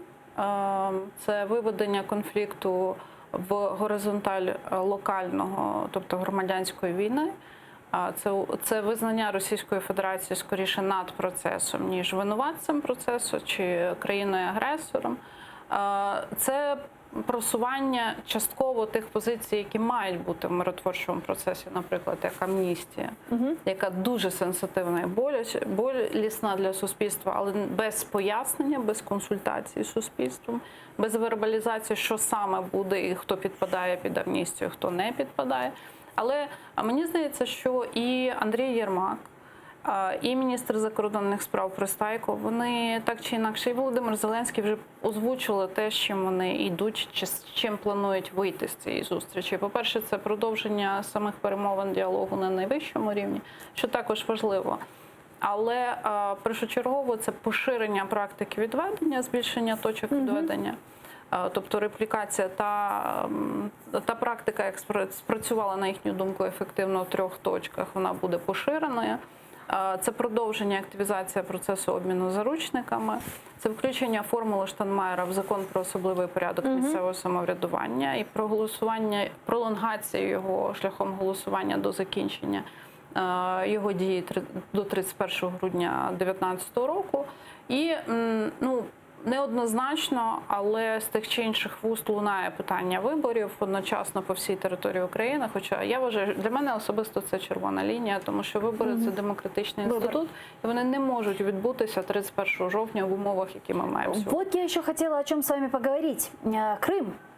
Будут ли говорить о Крыме на встрече? Потому что ранее президент Владимир Зеленский в интервью газете «Выборчий» рассказал, что будет, если о Крыме на нормандской встрече говорить не захотят. Давайте президента послушаем и вернемся к беседе. Під час зустрічі нормандської четвірки порушу питання, чи можливо у цьому форматі обговорювати питання Криму. Якщо ні, то мені б хотілося, щоб ми погодили ще якийсь формат. Думаю, що в справі з Кримом могли б допомогти США. Міг би бути такий формат переговорів: Україна, Росія, Сполучені Штати Америки. Ну, вообще, вот эта вот теза президента, что я спрошу, если не захотят, и так далее. Вообще, это правильно, как вы считаете? Понимаешь, Гульсум, тут вот... Или же нужно вот ставить перед фактом просто все, Крым обсуждаем, как минимум 5-6 таких, да, червонных линий. Я, наверное, мог бы еще добавить несколько, и в том числе Крым. И вот тут получается так, что каждый свою червонную линию ждет, и в обществе также, вот когда там перейдет. В 2014, в 2013 году эта червонная линия была одна на всех. Это евроинтеграционные соглашения, которые Янукович отказался, и это взорвало ситуацию. Сейчас мы их нарисовали, с десяток точно. То есть мы понимаем, что по-разному подходят к понятию красной линии и в обществе тоже. Вот для меня, например, Крым – это неразрывно связано с позицией президента по Донбассу на нормандском формате. Но в Минских соглашениях нет. Не имеет значения, есть или нет. Если твой помощник, которому ты поручил внешние, извините, хотел сказать, связи, сношения, хотел сказать, и заявляет о том, что есть план «Б» и хотят поставить потом стену, это же, то есть если ты готов вот на такие вещи, которые нивелируют всю борьбу за независимость твоей страны, то о каком Крыме вообще потом речь? Как они потом относятся? То если ты сегодня в своем государстве игнорируешь среди своего народа вот те основополагающие, фундаментальные основы незалежности, самостийности, то о чем, как можно потом о Крыме разговаривать? И вот когда мы до Крыма доходим, мы ему пытаемся объяснить и дать инструмент, который в общем государственные позиции усилит. И вот эти нормандские форматы не надо просить у Путина. Тебя самого позовут, потому что такого рода инструменты, они очень сильно влияют и на международную политику. Это я имею в виду изменение статуса Крыма и его субъектности международного права. И если он игнорирует это, то едет на Норманд, не предприняв ряд действий в этом направлении. Вот это все в совокупности говорит о том, что нам предстоит еще очень много работы и очень много борьбы. Но вот отсутствие вопроса Крыма при международных партнерах свидетельствует ли о молчаливой легітимізації окупації, як ви вважаєте? Насправді це колосальна проблема, але мені здається, що і партнери наші не готові підтримувати це питання в нормандському форматі. Це наші не готові. Не готові. Це є велика біда, тому що для того, щоб такі важливі теми ставити у порядок денний, а постановка теми в порядок денний – це один з вимірювань успіху. Не коли ваш опонент визначає, про що ви будете говорити, а коли ви наполягаєте. І це, звичайно, потрібно готувати. Ми знаємо позицію Росії. Тема Крима закрита. Так, тема Криму закрита, і речник Путіна Пісков оголошував про те, що Росія встане і піде. Але для цього потрібно готувати партнерів. А партнери, на жаль, не дуже в нас партнери, зокрема, заява Макрона. У нас в студии сказал, надо Зеленскому встать и уйти, если Крым откажутся обсуждать. Вот когда какая-то шавка Путина говорит, что он встанет, уйдет, он уже говорит о Крыме. Это уже заявление о Крыме. Поэтому, когда ты слышишь такой месседж, ты начинаешь с Крыма. Вот тогда это позиция. А вот партнеры уже европейские, они исходят из этой твоей позиции. Потому что тот уже свою позицию сказал. Он уже бросил этот клич в твой адрес, в адрес твоей страны. И если ты даешь достойный ответ, еще раз повторяю, никогда не поверю в то, что Путин так или иначе, или его окружение на всех площадках не обсуждают Крым. Неправда. Потому что все проблемы у России и в мире из-за Крыма сегодня. Поэтому этот месседж был не случайно сказан вот этой шавкой. Это было предупреждение, проверка на вшивость. Как это воспримут и как это съедят, И вот в этой ситуации, я не зря сегодня сказал, я бы зашел, сел и сказал бы «Крым, Украина».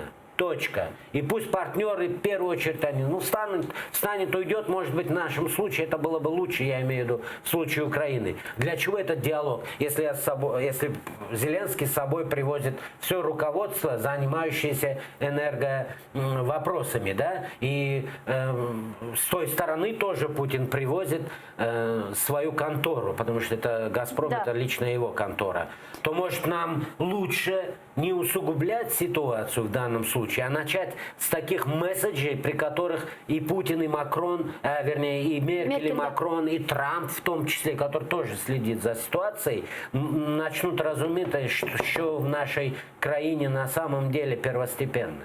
А вот скажите, Зеленский предложил такой второй формат, возможно, переговоров о вопросе Крыма с Соединенными Штатами Америки. Значит, 3 игрока: Украина, Россия, Соединенные Штаты. Такой формат реальный или же не стоит, опять же, отделять тему Крыма от нормандського формату и так далее? Ну, особисто я вважаю, що до закінчення президентських виборів в Сполучених Штатах жодних трьохсторонніх форматів на тему Криму окремо не буде. Тобто давайте раціонально дивитись на ситуацію.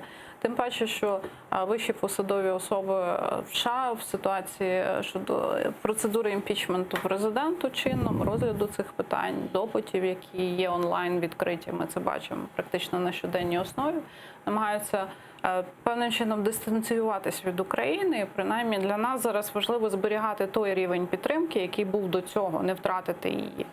Тим паче очікувати накопичення активності я б не стала.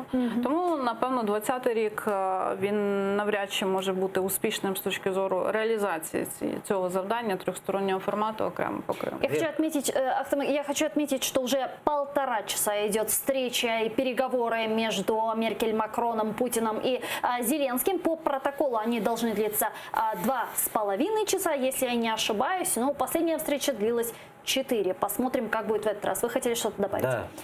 Гульсум, все считают, что дипломатия – это искусство, когда нужно уметь кого-то обговорить или на чем-то найти компромиссы. Дипломатия – это еще и умение отвечать вызовам твоего оппонента, а в данном случае врага.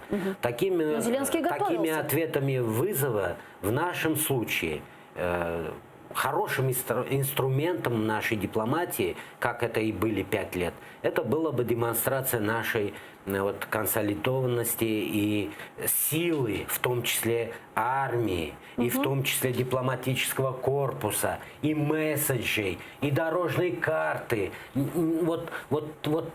Те обтекаемые понимания того, что дипломатия – это искусство компромиссов, да, это в такой ситуации, это фактически иногда сдача интересов. Нельзя прикрываться такими терминами. Мы очень успешно ставили условия, при которых и Норманд собирался, да, при которых и все европейские институции принимали санкции, и в том числе изгоняли Россию из международных институций, и мы споткнулись. Споткнулись в обществе в период выборов. Вот вы не затронули тему газа, и вы, Ахтамага, сказали, что президент Зеленский приехал с представителями Нафтогаза, в данном случае с Ветренко и так далее. Я хотела на этом остановиться и обсудить в том числе, потому что заместитель руководителя офиса президента Кирилл Тимошенко отметил, что на встрече все-таки будут обсуждать вопрос газа. Давайте послушаем его. Щодо делегації, знаючи питання щодо газу і так далі, у складі делегації є пан Оржель та пан Вітренко. При потребі вони будуть приймати участь у обговоренні питань газу і інших питань, які стосуються них. Если будут обсуждать вопрос газа на переговорах, не окажется ли так, что Макрон и Меркель будут давить на Зеленского?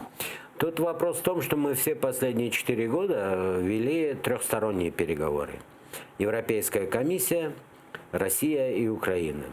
В данном случае этот формат вообще не подразумевает такую форму переговоров, а значит, это продолжение венского формата, который недавно был тоже полулегально произведен между российской и украинской стороной. Что интересно, если дело Крыма касается, да, то он не входит, Минский не входит, а если газ, деньги, то... Я к этому и говорю, что если сейчас в таком формате продолжится этот полунелегальный процесс, то я думаю, что Зеленскому трудно будет объяснить у себя в стране, и нам в том числе, почему Крым – это не обговариваемый формат, да, на этом формате, а газ, который, в общем-то, никакого отношения к этому формату не имеет, неважно, сейчас я тонкости убираю, да, там его глубину этого вопроса, а сам подход двустороннего обговаривания вопроса газа, это есть, в общем-то, очередное вранье получится.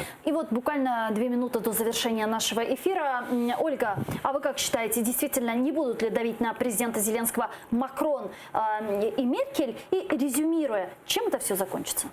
Ну, розумієте, форми тиску є різні. Мені здається, газове питання – це якраз форма тиску, тому що українська газотранспортна система залежить від того, чи буде з Російської Федерації або в реверсному спосіб постачатися газ. Тобто, якщо труба буде пуста, вона буде деградувати з часом. Є проєкт «Північний потік-2», і коли він запускався, Ангела Меркель особисто давала гарантії, що буде передбачена для України необхідна кількість постачання. Тобто ми можемо стверджувати, що є зобов'язання лідерки однієї з країн нормандського формату і країни номер 1 Європейського Союзу з точки зору економіки, потужності тощо, які не стосуються Донбасу. І коли ця тема вводиться в нормандський формат, звичайно, це форма тиску. Тобто за гроші зробити якісь, можливо, символічні для Німеччини, Франції, Росії поступки, але колосального ефекту для України. Тому, знову ж таки, я, чесно кажучи, не дуже розумію, навіщо це змішувати в одну купу, тому що, очевидно, так послаблюється саме українська позиція. Спасибо. Сагулна Сахтемчигос, народный депутат Украины, фракция «Европейская солидарность», Ольга Ивасовская, эксперт политической подгруппы трехсторонней контактной группы в Минске 16-18 годах. Спасибо вам большое. Я напомню, что 1,5 часа назад начались переговоры в нормандском формате 4 лидеров: Меркеля, Макрона, Зеленского и Путина. По протоколу переговоры должны длиться 2,5 часа. АТР следит за событиями. В 22:00, как было заявлено, должна состояться пресс-конференция 4 лидеров. АТР будет транслировать. Оставайтесь Первым крымско-татарским. А далее Прайм Муждабаев. Не переключайтесь.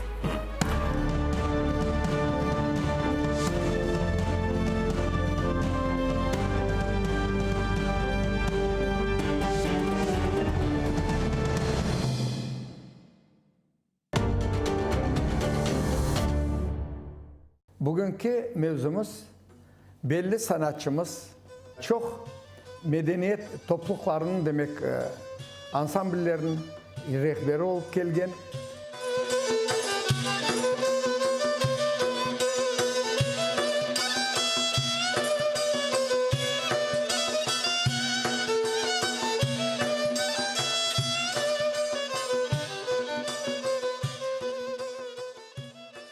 Uç yaştan 35 senesin bütünley milli sanatımızga, folklorumuzga bağışladı.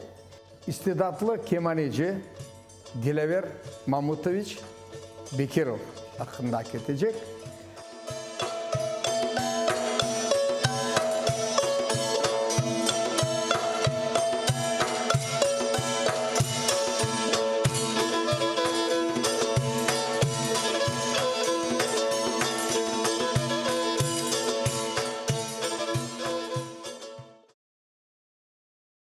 В истории крымских татар и украинцев немало общего. Это не только столетия совместного мирного проживания, но, увы, и масштабные трагедии.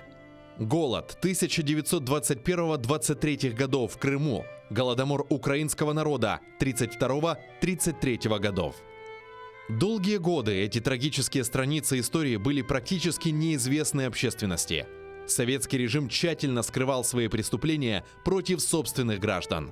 И лишь сегодня, спустя многие десятилетия, мы узнаем катастрофические масштабы и последствия преступлений коммунистического режима против своего народа. Голод 1921-23 годов в Крыму, голодомор в Украине 32-33 годов. Страшные страницы нашей общей истории.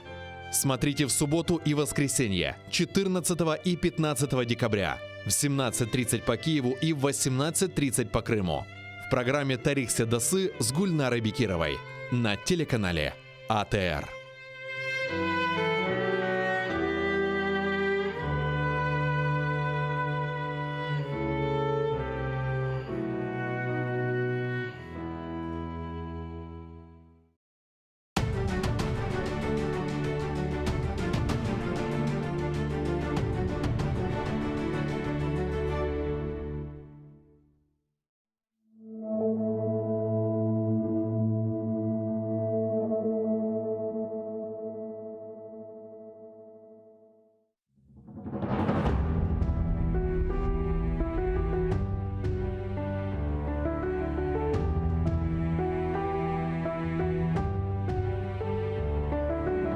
Даян Кырымым. Біраз да сабыр еле. Ирадең бұйық. Қар түбінде алгүл олып ачасын. Сел олып, уфақ түфек ташыны yoldan ювасын. Даққа якебе сусып тұрсаң біле. Даян, тыш сылып, юмруқларыны топлап, sevgіңе, дүлберлігің, чеберлікке тең жоқтыр. Тамырсыз құры құрай кебі кечкенлер чоқтыр. Кетежеклер, теніңе остыкенін саплап. Сауышыр яраң, сені güzel бақча япармыз. Біз үшін бүгін қара бияз, дос дұшманың биян oldu. O қара қалплер үшін де белкі сайлы күнлер қалды. Evladım, қартал қалқын, қанат яярмыз.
Доброго вечера. В эфире «Прайм» на телеканале АТР. Это время, когда мы говорим о наиболее важных для страны темах и собираем наиболее интересных собеседников. Сегодня у нас много наиболее интересных собеседников. Но начну с нашего гостя из Канады. Это Юрий Поляківський. Він журналіст, відомий журналіст з Канади, з Торонто, вибачте. Але володіє українською мовою, англійською і там деякими ще, і пише на всіх цих мовах. Ось така чудова людина з нами. Дякую. Его тезка Юрий только Макаров, но всем известный, наверное, человек в Украине, тоже журналист, публицист и вообще очень известная личность. Ну, еще одна известная личность – это Евгений Степаненко, режиссер-постановщик, продюсер, журналист и, кроме того, ветеран российско-украинской войны. Всех приветствую. Да. Но такой, я, честно говоря, конечно, думал, что все будет по-другому. Я думал, что как раз график, когда смотрел, что как раз когда мы сядем, нам мало времени будет, и мы будем снова смотреть, что говорят фигуранты, так сказать, сегодняшняя нормандская справа. Но выяснилось, что все опаздывает и все задерживается, и очень это все долго, и только после 10 вечера по Киеву, может быть, еще они выйдут на совместную пресс-конференцию, которая будет только после встречи Путина и Зеленского один на один. Но и то не факт, я думаю, в реальности это будет еще позднее, мне так кажется. Вот. Поэтому, но тем не менее, все мы наблюдаем, все люди, которые здесь сидят, они очень такие заинтересованные, очень знающие. Юрко написал статью большую по-английски, как раз в преддверии этого саммита. И я, наверное, с нашего українця, настоящего, но канадського походження, ми почнемо. Будь ласка, розпові, які були, які зараз залишаються твої... Мої думки були так. Я завжди, мені цікаво така загальна наратива. І що я хотів в цій статті, в Київ Пост я написав, що я хотів передати є, що як президент їде в Париж, що він щось одне не забув. що він має представити загальну наративу, історичну наративу української нації. Тобто, що ми не тільки говорили, і не тільки, що він розмовляв за такі специфічні речі в формулі Стаймера, але теж, що він передав не тільки світу, і не тільки Путіну або Меркель і Макрон, що він знав, що оця ситуація, в якій ми знаходимося тепер, є дуже важна точка в загальній історії України. І тобто і фундаментальний пункт є, що ми хочемо щоб не була русифікація українського народу і в українській історії. Тобто слово є не дерусифікація, але to de-russify. Тобто, що ми передали і знали він передав фундаментальні національні інтереси України. В том, чтобы не стать частью русского мира, да? Так, і Російської імперії. Це, що я хотів сказати, що всі знали одне, що Путін має дуже важну точку, що він хоче зробити. Він хоче, щоб продовжувати вплив Росії на Україну. І я хочу в цім сказати, що є час, що ми маємо стати, що це стало, що це вже не продовжує. І що він йшов в цьому контексті, від такого точки зору, щоб передати загальну наративу, що ми є самостійна, суверенна Україна і все. І щоб це було, щоб він це передав, хоч би сьогодні. Бо ви знаєте, що я скажу, це тільки початки. Знаєш, це тільки початки.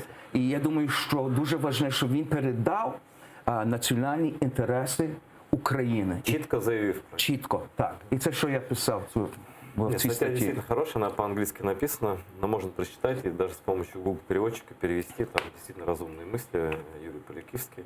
Ну что, Юрию Макарову дадим слово. Но мне кажется, что цели как раз Путина совершенно обратные тому, что сказал пан Полякивский. Цели, наоборот, привязать как можно сильнее Украину к России, вернуть эти связи, давить, там, шантажировать, что угодно. Вот как ты думаешь, Юра, вот с чем Путин именно туда поехал? Чего он хочет? Предвидеть маневр Путина, что ему там нарисовали в их ситуационной комнате, очень сложно, в частности. В общем и целом понятно. Ему нужно, чтобы в Украине продолжался хаос, ему нужна внутренняя дестабилизация. Ему нужно, чтобы точно так же, как они вели информационную кампанию против Порошенко, наверняка, он может говорить сколько угодно, что Зеленский симпатичный парень, и что-то еще ему приятное, привидно про него говорить, но по сути я убежден, что он заинтересован макнуть Зеленского, так как ему не удавалось макнуть Порошенко, просто в силу того, что... Они не встречались. В силу того. Нет, как, они же подписывали... 3 года не встречались. Ну да. Вот. Но просто Петра Алексеевича в этом смысле как-то очень трудно, он все-таки опытный турнирный боец. А вот Зеленского макнуть и организовать хаос в Украине, да, наверное. Я уверен, что Путин не будет, и вот сейчас посмотрим, какой я пророк, что Путин не будет делать из Зеленского хорошего мальчика в глазах Запада. Он будет заинтересован в том, чтобы его скомпрометировать перед Западом. А как скомпрометировать? Очень по-разному же можно нас назвать другом, там, это тоже компрометация. Не, показать, что он, в общем, что он не самостоятельный политик, что он не тяжеловес. Что он не управляет ситуацией в стране, что в конце концов, что им управляет фашистующие молодчики, которые вынуждают Зеленского каким-то ходам. То есть сказать, что он Зеленский хороший, он хочет мира, но он не управляет своей страной. Он слаба, да. Вот я думаю, что это будет примерно так. И это, в общем, исходит, если просмотреть за последнее время официальное заявление Кремля по поводу Украины, разное. Кстати, Зеленский сделал довольно любопытную вещь. Я бы не обратил внимания, но Юра Бутусов, как водится, Юрий Бутусов, это известный журналист и главред сайта «Цензорнет», он обратил внимание, что Зеленский взял с собой в делегацию Арсена Авакова, министра внутренних дел, по которому в России открыто Тюрьма плачет. Несколько впроваджений. Уголовных дел. Да, уголовных дел. Вот. И он, по идее, не может с ними быть за одним столом, а это так, типа, утереть нос. Поэтому сама по себе история, мне кажется, она не безнадежна. В особенности, если учесть, что Макрон, вот мы сейчас за кулисами посмотрели еще, там был кусочек из этой переговорной комнаты, Макрон выглядел не очень убедительно. Так он никогда не выглядел убедительно. Нет, ни разу не не надо. Зачем? Когда он выходит перед народом, Бурби и Торби, он говорит, с этим самым парижским шармом выпускника Эколь Политехник, понятно, что он владеет ситуацией. А тут он был напряженный, хмурый, явно не в комфортной ситуации. Вот мы сейчас рядом его сидит Юра, видим. выпускник Тамбовской-Питерской преступной группировки. Естественно. Так что игра не в одни ворота. Сейчас я с Юрком абсолютно согласен, что сейчас, как ни смешно, очень много решается. И Владимиру Александровичу Зеленскому, в принципе, с одной стороны, не позавидуешь. Боже, какая у Путина харя мерзкая. Прошу прощения.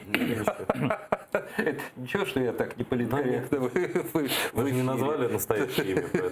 Владимиру Александровичу Зеленскому, с одной стороны, не позавидуешь, потому что это очень серьезная партия. Но с другой стороны, и позавидуешь, потому что он, как кур-во-щип, попал в ситуацию, когда очень много решается и когда очень много зависит, в том числе персонально от него. Да, меня что удивило, что человек абсолютно неофит в политике. В общем, это как сразу прыгать с 10-метровой вышки на чемпионате там, по прыжкам в воду. Да? Здесь, с одной стороны, безумная смелость, с другой стороны, как-то все это... Кстати, Бутусова упомянул, Юрий Бутусова, редактора сайта «Цензорнет». Вот он написал про поведение России. Я хочу обсудить это. Очень цинично и демонстративно. Это Юра написал всего час назад. Во время встречи в Париже Россия заявила, что раздала 125 тысяч паспортов на Донбассе. А началась кампания по раздаче паспортов фактически в июне 2019, то есть буквально несколько месяцев. Аннексия идет полным ходом. Прежде всего, российские паспорта получил весь личный состав оккупационных войск на Донбассе. Де-факто РФ под прикрытием переговоров делает невозможной любую передачу оккупированных территорий Украине и легитимизирует присутствие российских военных. Ведь там теперь все с паспортами РФ. Теперь Россия будет для начала защищать права граждан РФ, а потом будет поднимать вопрос, почему граждан РФ дискриминируют. Для прикрытия этого поглощения и проводятся эти переговоры. Вот согласен ты с этим, Жень? Я уверен, что и таких еще заготовок у Путина будет на этих переговорах не одна. Это, мне кажется, он так пошел даже не с козырей, с таких со средней карты, как говорится, с этими паспортами. Я не знаю, насколько готова была украинская делегация к этому факту, хотя это давно известная история, что когда раздача паспортов но это идет... типа, они же все говорят, мы не мы, то не мое, а когда прямо говорят, да, мы, да, дали, вот так, ешьте, мать. Я согласен с Юрой, что сейчас, конечно, Зеленский попал в ситуацию, когда его ловят, как говорится, на гопническом питерском жаргоне на слабо, ловят постоянно. И Путин, как опытный психолог, опытный ГБшник, строит этот треугольник трех опытных лидеров, перед которыми Зеленский должен оправдываться. То есть мне кажется, что все то, что происходит сейчас, это такое, ну-ка давайте, Владимир Александрович, оправдайтесь перед нами за ваше поведение, что Украина так себя просто будет вести. Они сейчас напрямую ставят вопрос, окей, мы раздали паспорта. То есть вы готовы дальше убивать русских граждан? То есть вы готовы на полномасштабную войну с Россией? Сейчас Зеленского ловят на вилку. И его, мне кажется, уже поймали на эту вилку. Потому что, что он ответит? Мы не готовы убивать русских граждан с той стороны, которые стоят. Мы готовы убивать русских граждан с той стороны, которые стоят. Какой ответ? Вчера погиб военный. Я не знаю, говорил ли об этом Зеленский. Говорил ли Зеленский о погибших недавно офицера Хальфе? Говорил ли вообще он о потерях сейчас? Говорил ли он о тех погибших солдатах, а их больше 100 человек, которые погибли за время только его каденции. Я думаю, что вот эта карта военная, они будут сейчас очень сильно на ней давить. Они пугают и будут давить Зеленского всеми возможными способами именно военного принуждения к миру. Ведь то, что предлагает вот формула Штайнмайера, то, что предлагает Макрон, то, о чем говорят, это по сути повторение формулы Саркози. То есть все идет к тому, что что с Грузией. Принуждение нас к миру, так называемая операция. Мощный удар, неприемлемые потери для общества, хаос изнутри, как бы из-за того, чтобы они это уже проверили на Дебальцево, на Иловайске, когда выводятся на улицы люди, протестующие против злочинной влады Барых, которая, значит, на нашей крови в котлах будет, значит, набит патриотов, а тут тем более благодатный Зеленский, и дальше на их условиях заключения мира. Все. Вот. Или сейчас каким-то образом, я не знаю, это вот что там случится, что наш прекрасный президент пройдет по лезвию ножа и нам сейчас всем докажет, как нужно вести переговоры. Осталось всего там пара-тройка часов, я думаю, до момента, когда мы поймем, что происходит. Хочу вот о чем заговорить. Это интересно. У нас не очень это в Украине обсуждается, но вот российский оппозиционный журналист Игорь Яковенко в эфире телеканала АТР как раз сказал, что Путин приехал на нормандскую встречу с 2 поражениями одновременно. Вот давайте послушаем, что имел в виду Игорь Яковенко, достаточно опытный журналист и вменяемый российский, а потом обсудим. Конечно, решение ВАДА. То есть то, что Россия оказалась на 4 года заблокирована от международного спорта, это самое главное, что произошло. Кроме того, в России довольно серьезно обсуждается полный провал переговоров Путина с Лукашенко. То есть Путин приехал в Париж, имея за спиной 2 поражения серьезных.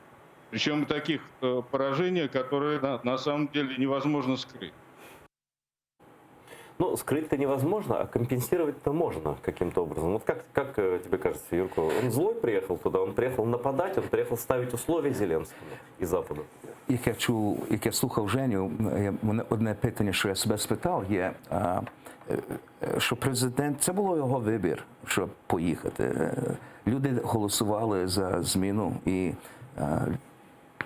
75% голосувало, то він має такий тиск тут, що він хоче мир, спокій, щоб було. Це, що він хоче. Тепер моє питання, як ти розмовляв, я себе питав, чи це є справді за формула Штайнмайера, чи це справді є формула, за яку треба слідити або йти вперед. Я не знаю, чому він це хоче, це зробити. Розумієш? Чому він це почав? Ти казав, що він зачепився за гачок. Так? Я не думаю, що він це зачепився. Я думаю, що він вибрав, щоб йти вперед. Що я боюся, або що я думаю, чи він справді знає, що він хоче здобути в контексті цьому. Ребята, у нас, я сразу скажу, у нас свободная дискуссия, вы можете начинать без меня, если возражения есть какие-то. Ви розумієте моє питання?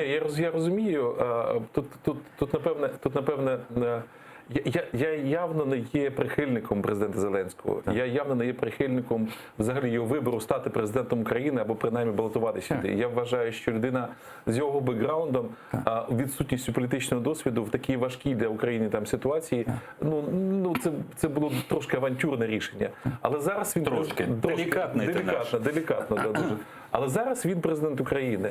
І в мене є 2 варіанти. Його мучити, тобто казати, який він поганий, який він там нікчема, ще щось. Або старатися зрозуміти його поведінку і старатися, принаймні, якщо не бути на його боці, то не валити вже зовсім його, не робити йому ще й зсередини якусь штуку. Можливо, тому що я був на фронті, і я дуже добре пам'ятаю оце відчуття, коли в тилу відбувається щось взагалі незрозуміле. Тобто ти там начебто воюєш, в тебе все там на передовій, зрозумілий ворог в тебе, а там ти приїжджаєш в Київ, а тут така якась, кровава влада Барих, там, я не знаю, ще щось. І це зеркально нагадує якісь багато речей. У мене враження, що дуже багато речей з приводу Зеленського якраз, вони трошки качаються, трошки розкачуються. Так? Щодо Путіна, в мене немає враження, що він зовсім зовсім ворог. Те, що людина трошки, можливо, не усвідомлює, як і не усвідомлювала якихось речей. То ви не кажете, що я не зрозумів, ви кажете, що Путін не ворог? Я кажу, що Путін ворог. Я кажу, що Зеленський не ворог, точно. Вот. То, що Путін ворог, це однозначно. Вот. Те, що Путін приїхав після цих двох поразок, особливо сьогоднішніх спортом, а спорт для Росії це така сакральна, священна корова, це наше все, це всі ці перемоги. Культ сили, да, абсолютно. Так, от. І він, звісно, цим не те, що роздратований, а роз'ярений, мені здається. І, звісно, все, що він має зараз отримати перемогу не тільки насамперед не на зовнішній ринок, а на внутрішній, для внутрішнього ринку. Йому треба приїхати, сказати, я мачо, я цих всіх трахнув знову. Ви знаєте, що мені було... Пробачте. Ні. Для мене було сюрпризом те, що Ігор Яковенко – це дуже знаний російський журналіст. Всі, хто відстежують російську пресу, знають це ім'я. І для мене було певним сюрпризом те, як він оцінив поразки Путіна. Тому що про заборону російського спорту як такого міжнародного у нас не так багато написали, як могли сьогодні. Не було такої реакції. Тому що зараз не втім річ. Ми тут, зсередини України, недостатньо адекватно оцінюємо пріоритети всередині порядку денного Росії. Це важливо. Ми до кінця не усвідомлюємо, що є важливим для верхівки, що є важливим для Путіна. Що стосується... А що ви думаєте, що це є? Я думаю, що він хоче продовжувати. Наприклад, він прийшов в Донбас, Крим, Луганськ. Тобто від західної перспективи, що Україна, коли немає суверенні такі бордери, так, то ми не можемо зайти в НАТО. Це один, можливо, з... Але він так думає, це така загальна стратегія. Якщо ми сказали, що це не є правда, то ми тоді, це є сміх. Ми ж знаєте, що його стратегія. В параної цієї сірої миші, мені не дуже би хотілося. Хотілося б якось цю історію об'єктивізувати. Важливо те, що це порядок денний не лише для Путіна, це порядок денний для Росії. І те, що, скажімо, з Лукашенком ці перемовини провалилися, я от кілька днів тому я відповідав там на бліц запитання журналіста, і мені кажуть, це катастрофа, от знову союзна держава, Стоп. Союзній державі 17 років. 17, так? 17 років уже. Давайте трішечки спокійніше, трішечки тверезіше, не накликати на свою голову поразку, тому що все не так критично. І, до речі, третій фактор, про який чомусь забувають, це вбивство чеченського інсургента на території Німеччини. Величезний скандал в Німеччині. Це треба бути британцем для того, щоб зрозуміти, що таке вживати заборонену зброю на території Британії. Ой, вы знаете, британцы что-то пошумели, и как-то сейчас уже не очень говорят. Нифига. Я от нещодавно я спілкувався це є важні речі, це є маленькі речі. Це є маленькі речі. У них це не спить. Це треба. Добре, що не спить. Рул Британія, такого не може бути. У мене є свіжа інформація. Давай. С Парижа. Давай. Лидеры стран Нормандской четверки обсуждают коммюнике, которое должно быть обнародовано по результатам Нормандского саммита, сообщил заместитель руководителя Офиса президента Украины Кирилл Тимошенко. Цитата. «Я думаю, что это будет продолжаться несколько часов. Это закрытые переговоры в нормандском формате. Как только будет подготовлен финальный проект коммюнике, 4 лидера выйдут к представителям СМИ и прокомментируют все, о чем все договорились». По словам главы Офиса президента, на встрече в частности присутствовали президент Украины, помощник президента Украины Ермак Андрей, Вадим Пристайко, глава МИД, начальник Генштаба Вооруженных сил Руслан Хамчак. Наверняка, нет, наверное, не говорили о войне. Ты не зря вспомнил о потерях, о том, что там происходит. Наверняка Хамчак для этого туда и... Или они говорили о линии разведения новой. Ну, да, номер 2, да. Да, и советник президента Украины Руслан Демченко. Вот о нем я, к сожалению, ничего не знаю. Про Авакова не сказано. Видимо, он не присутствовал на встрече, наверное, путинскими руками и ногами. Я могу сказать, если мы говорим, вот Хамчак, коммунике, есть две красные линии, которые, например, для ветеранов или для людей, воевавших, да, они будут вот точно красными линиями. Первое – это любые попытки организации совместного патрулирования с боевиками. Вот, это же сегодняшняя новость. Какая реакция людей? Резко негативная. То, что это была идея, в том числе, если не ошибаюсь, во время каденции Порошенко, она ходила и обсуждалась, и даже Аваков предлагал подобного плана движения. Это было как пилотный регион, по-моему, если не ошибаюсь, регион Мариупольский предполагался для таких действий. То есть ОБСЕ, боевики, и там Национальная гвардия. Но с точки зрения, безусловно, наверное, приказ могут выполнить, потому что все-таки выполняли же в конце концов приказы о досмотре сепаратистами и российскими войсками, когда въезжали в Донецкий аэропорт. Это было тоже. Но я не уверен, что это ветеранская спільнота, ветераны и действующие военнослужащие это воспримут резко негативно. И вторая красная?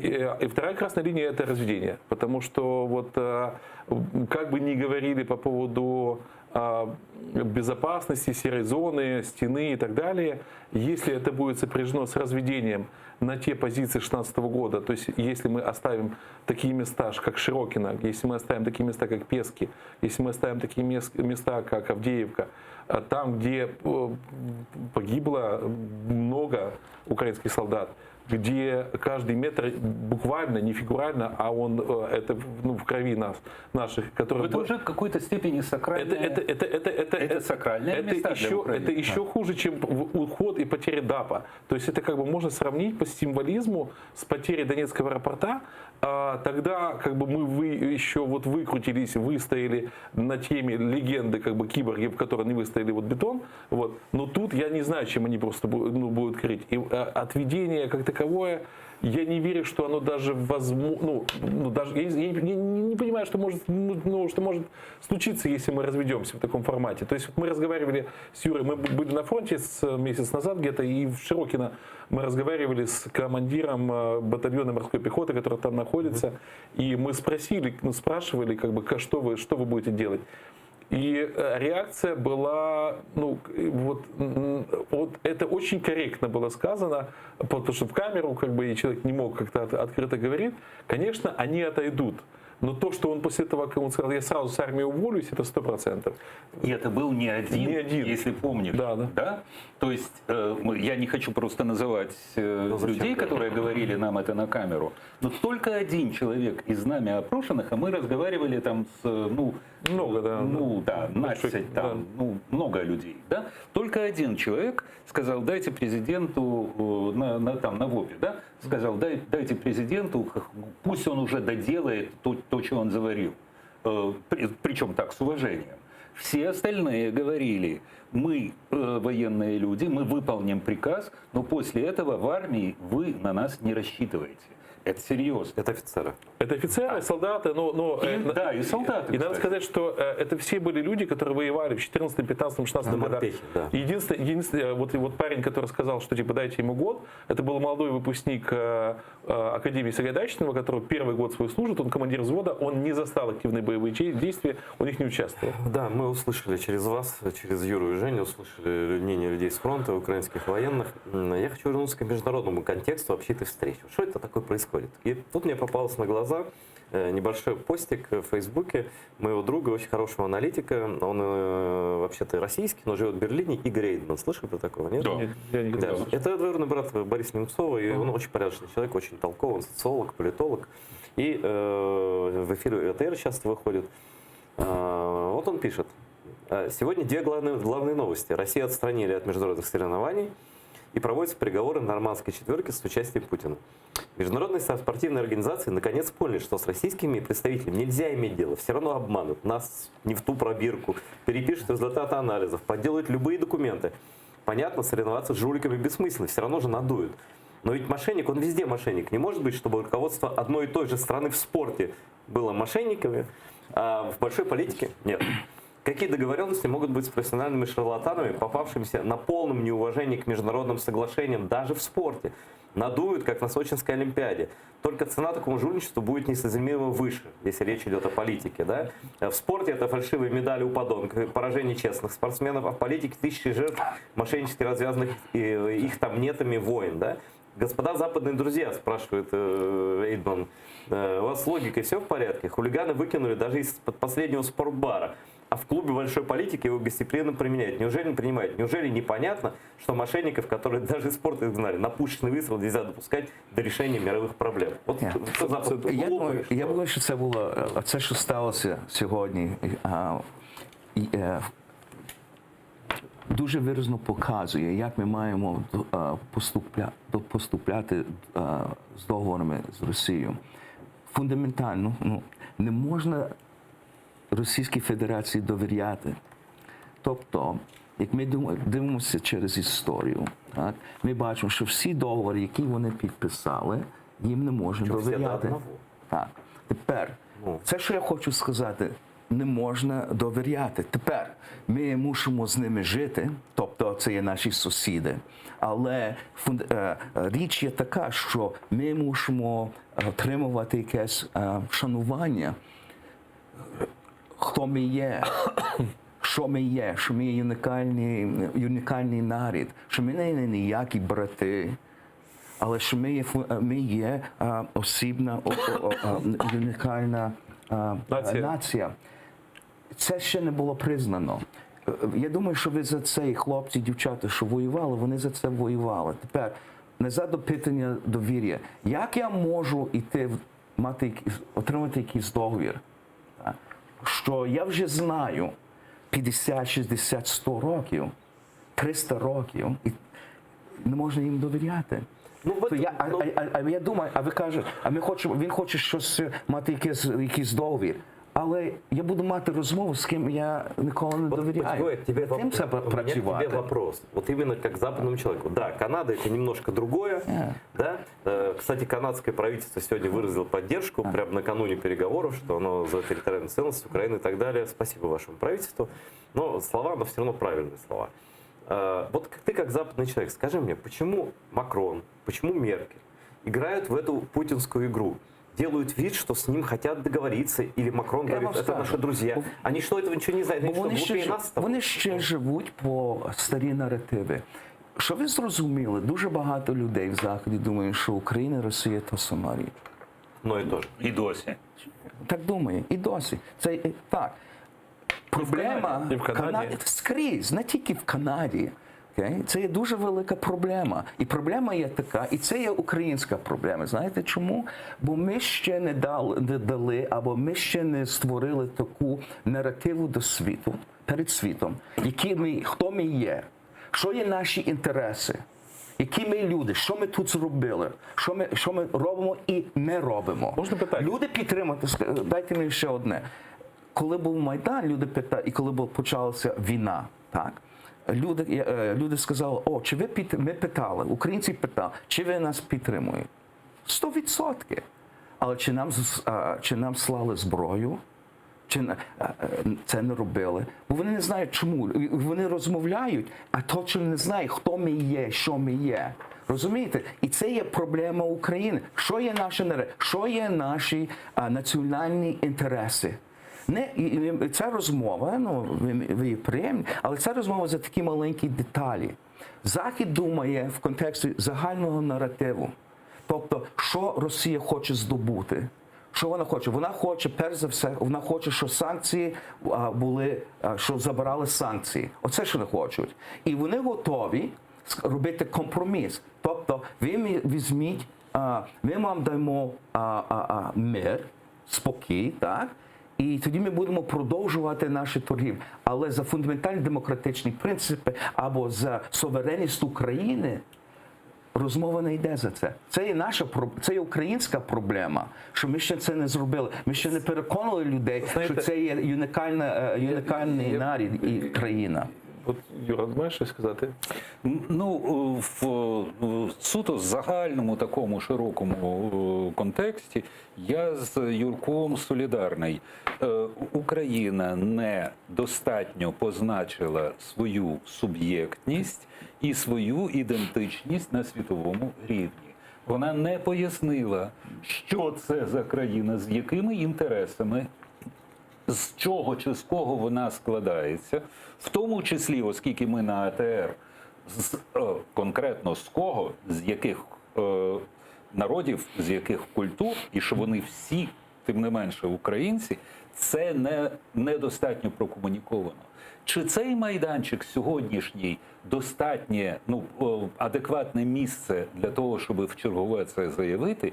Ні, це робота на руки. Просто її треба виконувати сумлінно. А сьогодні завдання суто тактичне – переграти, от як в дитинстві грали в гляделки. Хто перший моргнет. От. І це насправді, мені здається, що от в цій ситуації ми все думаємо якимись історичними закономірностями. І воно, напевно, правильно. Але є такі точки біфуркації, я не згоден з вами. Коли от на характері, на тому, хто перший мигне, можливо, вирішуються долі дуже складных процессов. Но мне кажется, Путин, он вообще не мигает, он как статуя. Мне кажется, ему все равно давно уже на все и на всех. С этим, да, с этим-то понятно. Ну вот обратите внимание, я там не бог знает какой физиономист, но вот мы посмотрели на их рожи, только Меркель было не видно, а все остальные, им там дискомфортно, им там неприятно. Они не вполне понимают, что они там собрались. Они собрались, потому что каждый из них должен выполнять какую-то свою программу, а они совершенно несопоставимые, эти программы. И, как ни смешно, такое впечатление, что Владимиру Александровичу Зеленскому, при всем моем осторожном к нему отношении, комфортнее всех, Женя знает, было не хуже остальных. А почему? От него ничего как бы не ждут. Он новый человек. Или он может повести себя как хочет, он свободен в своем... Я попробую ответить. Можно? Потому что знаешь, все-таки я тут включу чуть, наверное, свою основную профессию режиссера-постановщика. Я смотрю на это как режиссер документального театра. И я смотрю, и вообще-то, не то, что я смотрю, я знаю точно, как человек, который снимает много лет документальное кино и много, это знаете, как мы с Кириллом шутили, что ты сколько людей потрошил, сколько картошки не перечислил, а я сколько интервью сделал как бы с людьми, сколько там как бы ты вот не перерезал их. Вот то же самое тут. Все люди устроены одинаково, даже если ты Путин или Зеленский или Меркель. Они думают достаточно простыми категориями. Я не верю в сложные исторические миссии людей, живущих этими миссиями. Я не верю в сакральное право там, власти решать вот это вот как бы. Я не верю в долю народа. Я верю, что эти люди, и Макрон, и Меркель, и, в общем-то, и Путин, они озадачены в первую очередь абсолютно простыми экономическими проблемами. Путин экономическими проблемами? Ну, а чем он еще озадачен? Вы плохо про него думаете. Це неправильно. Він має велику стратегію, він будує і хоче будувати Російську імперію.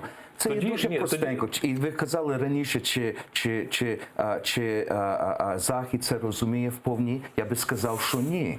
Вони це не знають. Чому?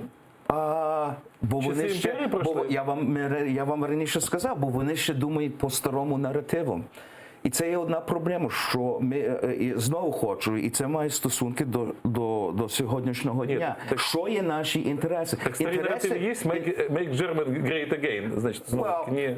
Але що треба зрозуміти, кожна особа, кожна країна приходить і має якісь інтереси. Тепер, я не знаю, і я чесно не можу сказати, що я довіряю Макронові.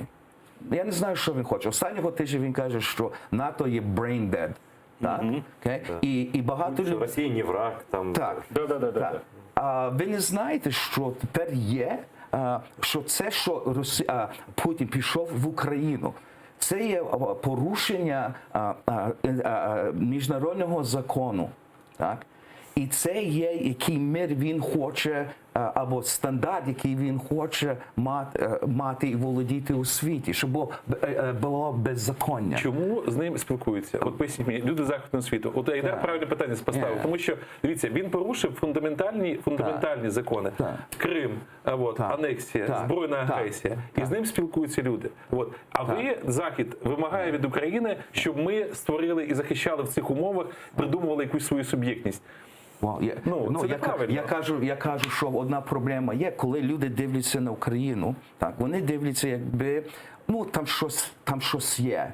Але вони, і це президент сьогодні сказав, або останнього тижня в журналі Time Magazine, він казав, що він хоче, щоб люди дивилися на Україну, якби вона була дуже така важна європейська країна. Я вам можу що сказати. А ми приходимо, і якби Захід – це є наші такі старші брати. Ми ще не прийшли до того місця, де ми можемо сказати, наш президент може йти і сказати, це є наші інтереси. Номер 1, 2, 3, 4, 5. Без компромісу. Я думаю, що українці за ці 6 років з початку війни, так, вони вже оцього братства так наїлися, що нам оцей західний... Братство з ким? Братство немає значення, наратив братства, да? Що оцей західні, ми є вас старші брати, теж починає дратувати. Але це не проблема. Це є не їхня проблема, це є наша проблема. Бо ми ще не маємо той конфіденс, ми можемо сказати, хто ми є, що ми є. А я вважаю, що ми маємо конфіденс, тому що якраз українці, дивіться, якраз українці, вони на Майдані, а потім на війні нагадали тій самій старій Європі про те, що Європа зараз дуже хоче забути. Що насправді фратерніте і егаліте – це ми, а не вони. Оце наше роздратування нами – це роздратування тому, що ми більш відповідаємо їх цінностям, як дивно це звучить, чим сама стара Європа. І ми маємо так і говорити. Це має бути наше таке відношення. Тут була дуже цікава обмовка. Коли Женя сказав, що Путін керується економічними інтересами, ми виходимо зі своїх уявлень про світ. І для нас, в принципі, є нормальним передбачити, що там, по той бік, оці вурдалаки, вони теж виходять за якихось раціональних міркувань. Я тебе розумію, насправді. Хоча, знаєш, це як маленька вставка, я завжди цей приклад навожу. Дійсно, ми допитували в Дебальцево російського офіцера, і ми його запитали вже після такої вільної бесіди, слухай, а правда ви готові Київ бомбити? Він каже, американці ж Белград бомбили. І я розумію, що в нього в голові відбувається. Тобто я розумію, що я нічого не розумію про його голову, якби я не був, не знав і не читав і їх накази, чи їх там те, що за політи їм там доводять ті російські армії. Але я впевнений, знаєте, ці всі зараз розмови, вони не мають ніякого стосунку, мені здається, до того, що буде за 3 години. А ми не знаємо, що буде за 3 години. Зараз почнемо прогнозувати. Але перед цим, я все ж таки, це кримсько-татарський канал, я хочу обговорити тему Крима. Питання Криму в нормандському форматі. Да. Ранее президент Украины Владимир Зеленский в интервью газеты «Выборча», польская газета такая известная, рассказал, что будет делать, если в Париже не будут обсуждать тему Крыма. Давайте послушаем его цитату и немножко об этом поговорим. Під час зустрічі нормандської четвірки порушив питання, чи можливо у цьому форматі обговорювати питання Криму. Якщо ні, то мені б хотілося, щоб ми погодили ще якийсь формат. Думаю, що в справі з Кримом могли б допомогти США. Міг би бути такий формат переговорів – Україна, Росія, Сполучені Штати Америки. Явно, что вопрос не проговорен по Крыму, точно совершенно. На мой взгляд, это мое такое мнение, что даже упоминание публичное на пресс-конференции о Крыме, да, это уже было бы частью этой встречи из уст Зеленского. Давайте попрогнозируем, скажет Зеленский про Крым или нет. Він же обіцяв під час передвиборчих своїх риторик. Що він пообіцяв? Чекай. Оце покаже, чи є у Володимира Олександровича, перепрошую, яйця. Нічого ж? Можно. Да? Яйца – это продукт Да. сільськогосподарського. Ага. От якщо він нагадає, тому що це найсильніший на сьогодні його козир. Він може скільки завгодно казати, що нас там нет. Кто там видел это вооружение русское, кто там видел, это все добровольцы. Крым – это клинический Зафиксированное преступление, казус, задокументированное да, преступление. да. Да. На глазах у всего мира. Это конкретная военная агрессия. Это конкретное преступление, аннексия. И не использовать этот козырь, это значит показать уже такую слабину, что уже, извините, ребята, даже просто в качестве, там ты ничего, допустим, не получишь. Ты понимаешь, что они, точно так же, как вот собственно говоря, на нормандских переговорах, когда наши, это нам Евгений Кириллович говорил, Марчук, как только поднимался вопрос по поводу регулярных российских войск, русская делегация вставала и уходила. Потому что демонстративно. Потому что сказать им все равно было нечего, и они таким образом давали понять, что эта тема не обсуждается. Здесь, сейчас это был бы самый сильный ход. Спасибо. Да. Твое мнение скажет про Крым? Нужно сказать про Крым? Сказать нужно обязательно, и правильно, если он президент Украины, он не может не сказать про Крым. Вот скажет, не знаю. Хватит ли у него вот этих яиц или силы говорить об этом прямо. Но тут Хватит можно ли... нарваться на реплику от Путина ответную, да? Вот когда, если это будет в формате пресс-конференции, если он говорит Крым, Украина, наверняка Путин что-то скажет. Он не промолчит, Если, да? очевидно, но в России сейчас они все говорят о том, что типа вопрос Крыма закрыт. А то, что хочет Путин, одно из прямых там вопросов, это обмен Донбасса на Крым. Мы уходим с Донбасса, Крым, вопрос Крыма забыт. Це що він зробить. Він хоче Крим. Крим, спершу хочу сказати, Крим – це Україна. Да. А хто має сумнів? Точка.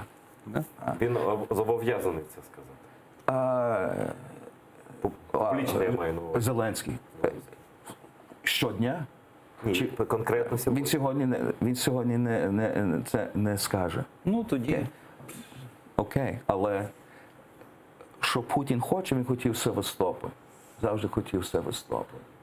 Це була така стратегічна його ідея, щоб мати доступ до моря і все. Це що він хотів. Під час вечері приходить.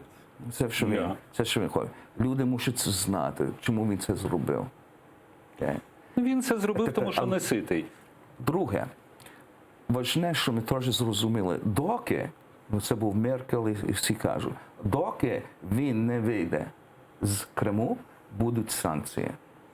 Тепер коментарі в західній пресі кажуть, що вже вони відчувають, після всіх цих років, вони вже відчувають ефект і вплив цих санкцій. Це може бути продовження. І це немає дискусії до цього. Тому що це є підтримку світського закону. Це є підтримка порядку міжнародного закону. І це, що ми мусимо зрозуміти, це є фундаментальні пункти, що ми як Захід думає, і що ми мусимо це робити все по закону. Дивіться, Захід сидить зараз за одним столом перемовин з Путіним, який анексував Крим. І це не є всі.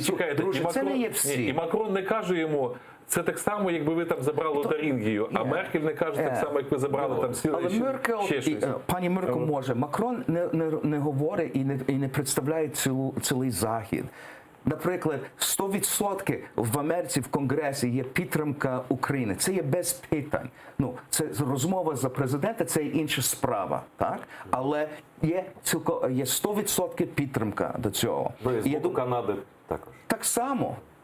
Там, де я живу, 100% є підтримка. І що ми мусимо говорити, за що ми маємо говорити? Що ми не дали, спеціально сьогодні в Парижі, що ми не дали нагоду або пішли в компроміс, що ми якось компромізували жити по міжнародному закону.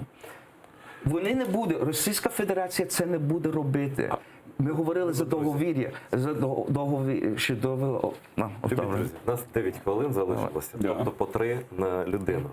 Значит, я напомню зрителям, что именно сейчас вот информация поступает.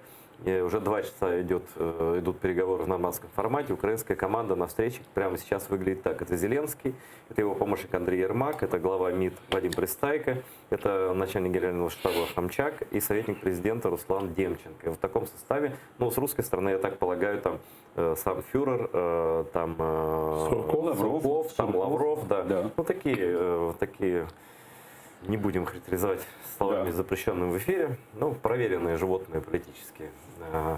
Ну вот, у нас уже даже, наверное, по 2 минуты остается. И давайте так. Вот я видел информацию о том, что готовится коммюнике. Коммюнике — это не договор. Это будет некий набор риторики. Я так понимаю, договора не будет. Про газ мы не успеем обсудить. Это мы, кстати, ну, про газ может в ответах упомянуть. Вот по 2 минуты. Чем закончится сегодняшняя встреча? А мы проверим буквально через 2 часа, наверное. Я думаю, что ничем не закончится эта сегодняшняя встреча. Она все если они ментально договорятся, если они сумеют за эти 2 часа, за 3 часа каким-то образом договориться, тогда каждый из них скажет тот текст, который нужен будет для Украины, для России, для внутреннего рынка. Но текст будет один коммюнике, извини, пожалуйста. Коммюнике одно. Что, как это? Да, но трактовка его может быть по-разному. Вот. И английский текст один, я прошу. Ну и что? Ну и что? Между прочим, текст этих нормандских соглашений 1 и 2, он тоже... Да, тоже там были. И в зависимости от того, на какое место ты ставишь тот или иной пункт, да. Поэтому я думаю, что с точки зрения формальной или там неформальной это не закончится ничем. Все останется в том же положении, как сейчас есть. Я не думаю, что надо ждать прорыва. Мне кажется, что, во-первых, я солидарен. Но из меня такой пророк, я прошу прощения. Но я все-таки думаю, что, во-первых, ни до чего не договорятся. Потому что нету предмета. На самом деле нету предмета переговоров. И это, по большому счету, развяжет руки Зеленскому. И вот тогда мы теоретически можем себе представить некоего нового президента Зеленского, который он искренне захотел, он же обещал, если надо, я на колени встану. Вот он практически встал на колени. Ну, не встал на колени. Где-то. Где-то. Ну, он же все-таки съездил, он же все-таки поручкался, или что они там делали, ручкались, не ручкались, наверное, ручкались. Да? Он выполнил свою часть работы, и теперь он может к своим избирателям сказать: ребята, извините, не вышло.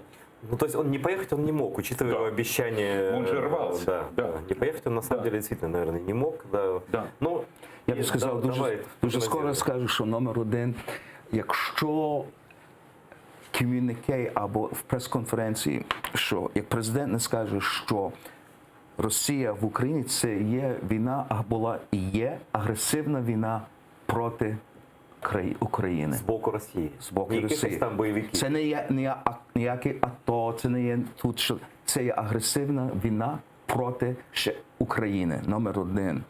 Друге, вони будуть готові і мусять сказати без компромісів. Росія не може впливати або брати участь і впливати на внутрішніх політичних справ в Україні. Це логічно, але це можливо? Це треба сказати.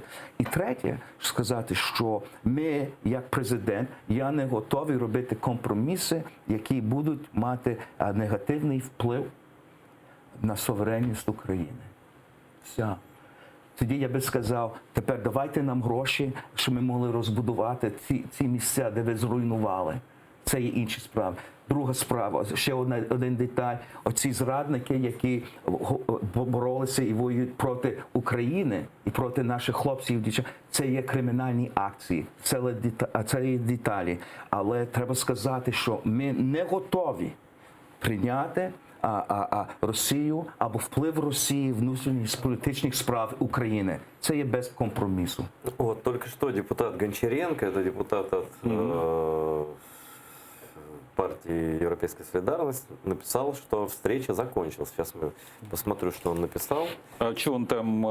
А он там, говорят, аккредитовался как журналист. Мне сказали, но от него можно. Ну да, он такой. Такой. Вот. Вот, смотрите, я читаю, что написал Алексей Гончаренко, народный депутат Украины. Двусторонние переговоры Зеленского и Путина должны начаться примерно через полчаса. Ага. Это сейчас, он 15 минут назад. То есть где-то минут через 15 начнутся двусторонние переговоры. Это без 8 часов по Парижу. Ну, да, но раньше 10, нет, раньше, я думаю, 11 по Киеву даже ждать нечего. И последний вопрос. Вот прям по минуте, у нас осталось 3 минуты. По газу будут договариваться? Уверен, что будет. Вот. Уверен, что будет. Это не знаю, плохо ли, но они будут использовать это как инструмент в гибридной войне, то есть войне. Они будут давить газом. Ну, допустим, они будут использовать, я думаю, что сейчас не успеют. Вот просто вот в этой конкретной ситуации, скорее всего, просто руки не дойдут. Так мне кажется. Действительно ли есть у Зеленского шанс вернуться из Парижа другим человеком, ну, в представлении людей, українців? Так, якщо він скаже, що я представляю Україну, всіх людей. Так, він може, не імідж його, це не важливо тільки його імідж, але треба сказати, що він представляє цілу Україну. Я думаю, що ні. В нього буде шанс, якщо він вийде на фінальній прес-конференції і Крим комуніке скаже дві речі. Крим – це Україна, і Росія веде війну з Україною, забирається звідси все.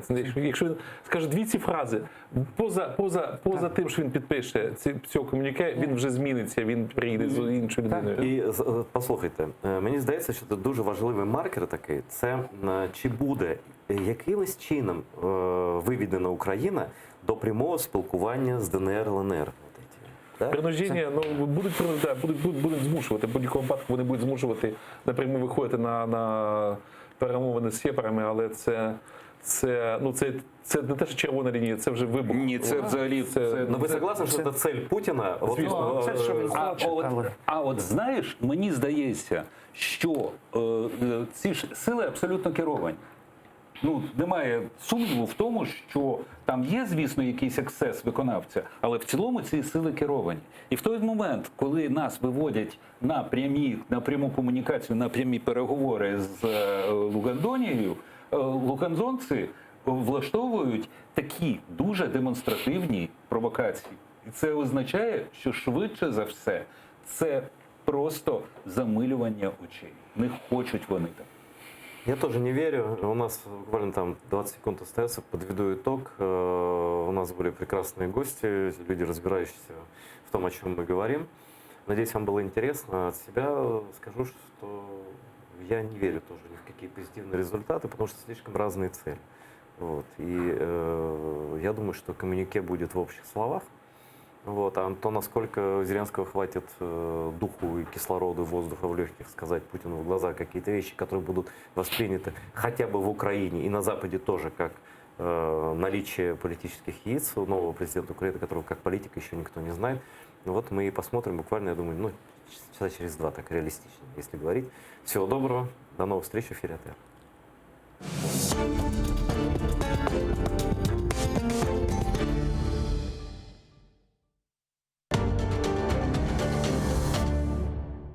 Bugünkü mevzumuz belli sanatçımız çok medeniyet topluluklarının demek ansambullerinin rehberi olup kelgen.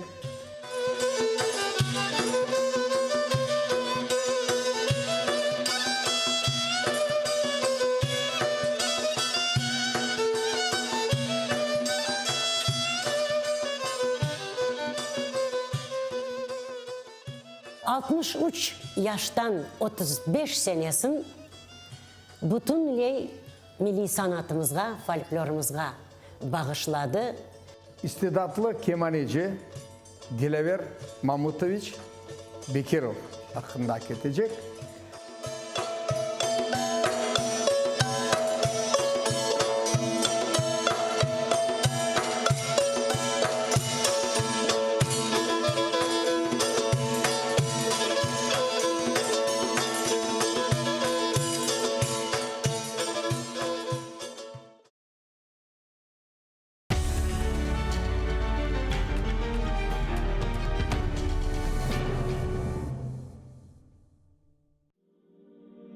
пророк Мухаммед, да благословит его Аллах и приветствует, сказал: «Каждая умра после предыдущей служит искуплением совершенных между ними грехов. Что может быть прекраснее того, чтобы совершить путешествие к двум святыням ислама в Мекке и Медине, ощутить спокойствие и умиротворение на земле, по которой когда-то ступал наш любимый пророк. Да благословит его Аллах и приветствует. Ведь умра является искуплением от грехов и средством от бедности, а по мнению некоторых ученых, она является даже ваджибом. В священный месяц Рамадан умра по награде приравнивается к хаджу. И не забудьте про награду в мечети пророка. Да благословит его Аллах и приветствует. Откройте свой путь к Каббе вместе с Кабайоло.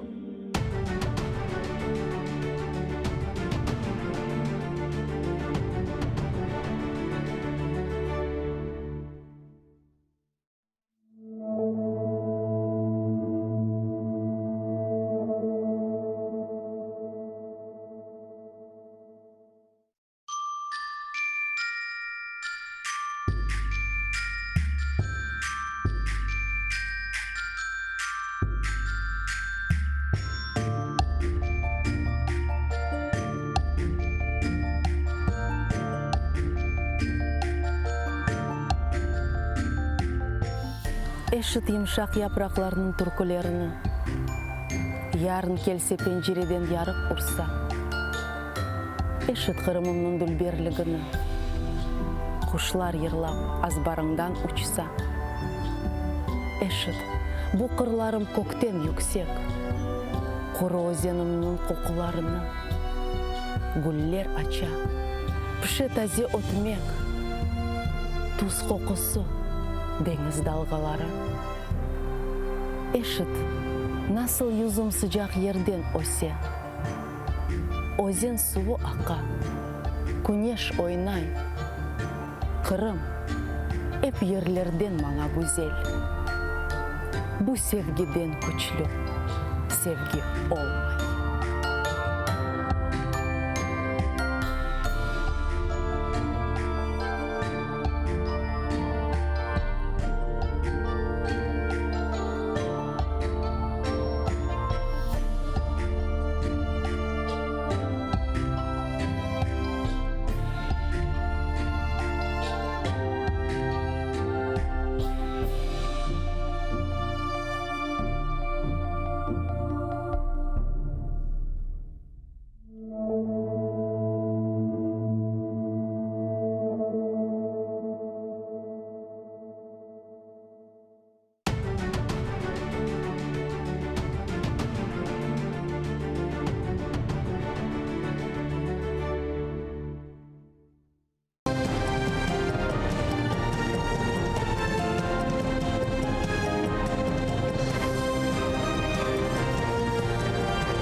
Селям алейкум, эфирде нәтиже программасы. Бүгін декабрьдің 9-ы студияда сіздер үшін мен Шевкет Аматулаев жалышам. Тарихи күн бүгін Парижде Норманд форматында көрішіп өткеріле. Украина, Франкистан, Русия ве Алмания лидерлері Украина шарқындаки вазиетні музакире еті. Зеленский Елисейск сарайында башта Эммануэль Макрон еле көрішті. Сонрайсе Алмания канцлері Ангела Меркель еле көрішіп кечерді. Шымды 4 лидерлерінің музакирелесі башланды. Саат 22-де Киев вақты еле лидерлер чықып көрішіп нәтижелері аққанда айтмалылар. Сонки көре бойле Корушев 2016 сенесі өткерілген еді. Норманд Корушевінден сон Украина ве Русия президентлері yüzme-yüz көрішмелі. Газ қоқысы пейдалды боле Норманд форматында өткерілежек Корушевны Европейская солидарность фракциясынан депутат Алексей Гончаренко изатлады. Оның сөздеріне көре Украинаның энергетика назиры ве нафтогаз елбашысы бошына келмеді. Газ меселесі сияси меселенен бірлештіріле біледеді. Гончаренко қайдеткеніне көре Украина өз принциплерінде турмалы. Ве Русияден доғыру газ сатын алмамақ керекдей. Україна має відстоювати наш виграш у «Газпрома» на $3 мільярди і не відступати від нього. І Україна має отримати транзитний договір, що довший, то кращий. мінімум, я вважаю, на 3 роки. Це те, що завдання, яке має стояти. А по суті, ми розуміємо, що Росія хоче знову підсадити Україну на газову голку, на прямі так звані постачання від «Газпрому». Президент офисы янында ise высадкана банковая адlı акция алада дебам ете кеченлері. Ақшам офис янында 2000-ге якын инсан топлашты. Олар чадыр тіклеп санада ерлештірділер. Наразылық іштиракшілері білдіргенне көре, бұл ерде Норманд Корошевы екінленмегенне қадар қалажақлар. Корошев нетижелерінен мемнун олмасаларда акция мүддетсіз олажағыны шандырдылар. Бұне берабер Туневын Украинанын бұйық шерлерінде Владимир Зеленский үшін қырмызы сызық акциясыны кечірділер. Ең чоқ инсан Киевтің мұстақылық мейданында топлашты 8.000-ге яқын. Санада мұхалифет темсілшілері чықыш япты. Олар президент Украина менфаатларына теслим етмемесіні талап етті. Никогда не простим то зло, те преступления, которые совершил Путин против наших народов, нашего государства. И разговаривать с ним надо с позиции силы. И не выпрашивать переговоры, а говорить, что каждый из нас будет биться до тех пор, пока за эти преступления Путин не окажется на скамье преступников.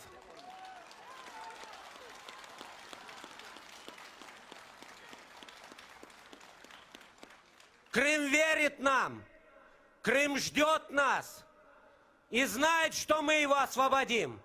Новая влада должна четко для себя это уяснить, что никаких заборов на нашей территории, никаких подвешиваний и замораживаний наших территорий мы им не позволим, как не позволили это все эти 5 лет борьбы. Слава Украине! Донбастан Русия арбилері чықарылмасы век Қырым меселесі мұзакер етілмесі. Бойлен нәтижелер олса Норманд Корошевы муафақетлі оларақ таныла біле. Бойлен нәтижелер ола біле, ама бұл Алмания ве Франкистанның позициясындан бағлыдыр. Парижден Украина президенті не кетірежегі. Евели шандырылғаны кібі Қырым ишғалі меселесіні көтережек ма? Тәфсілатлыжа Левхамызда.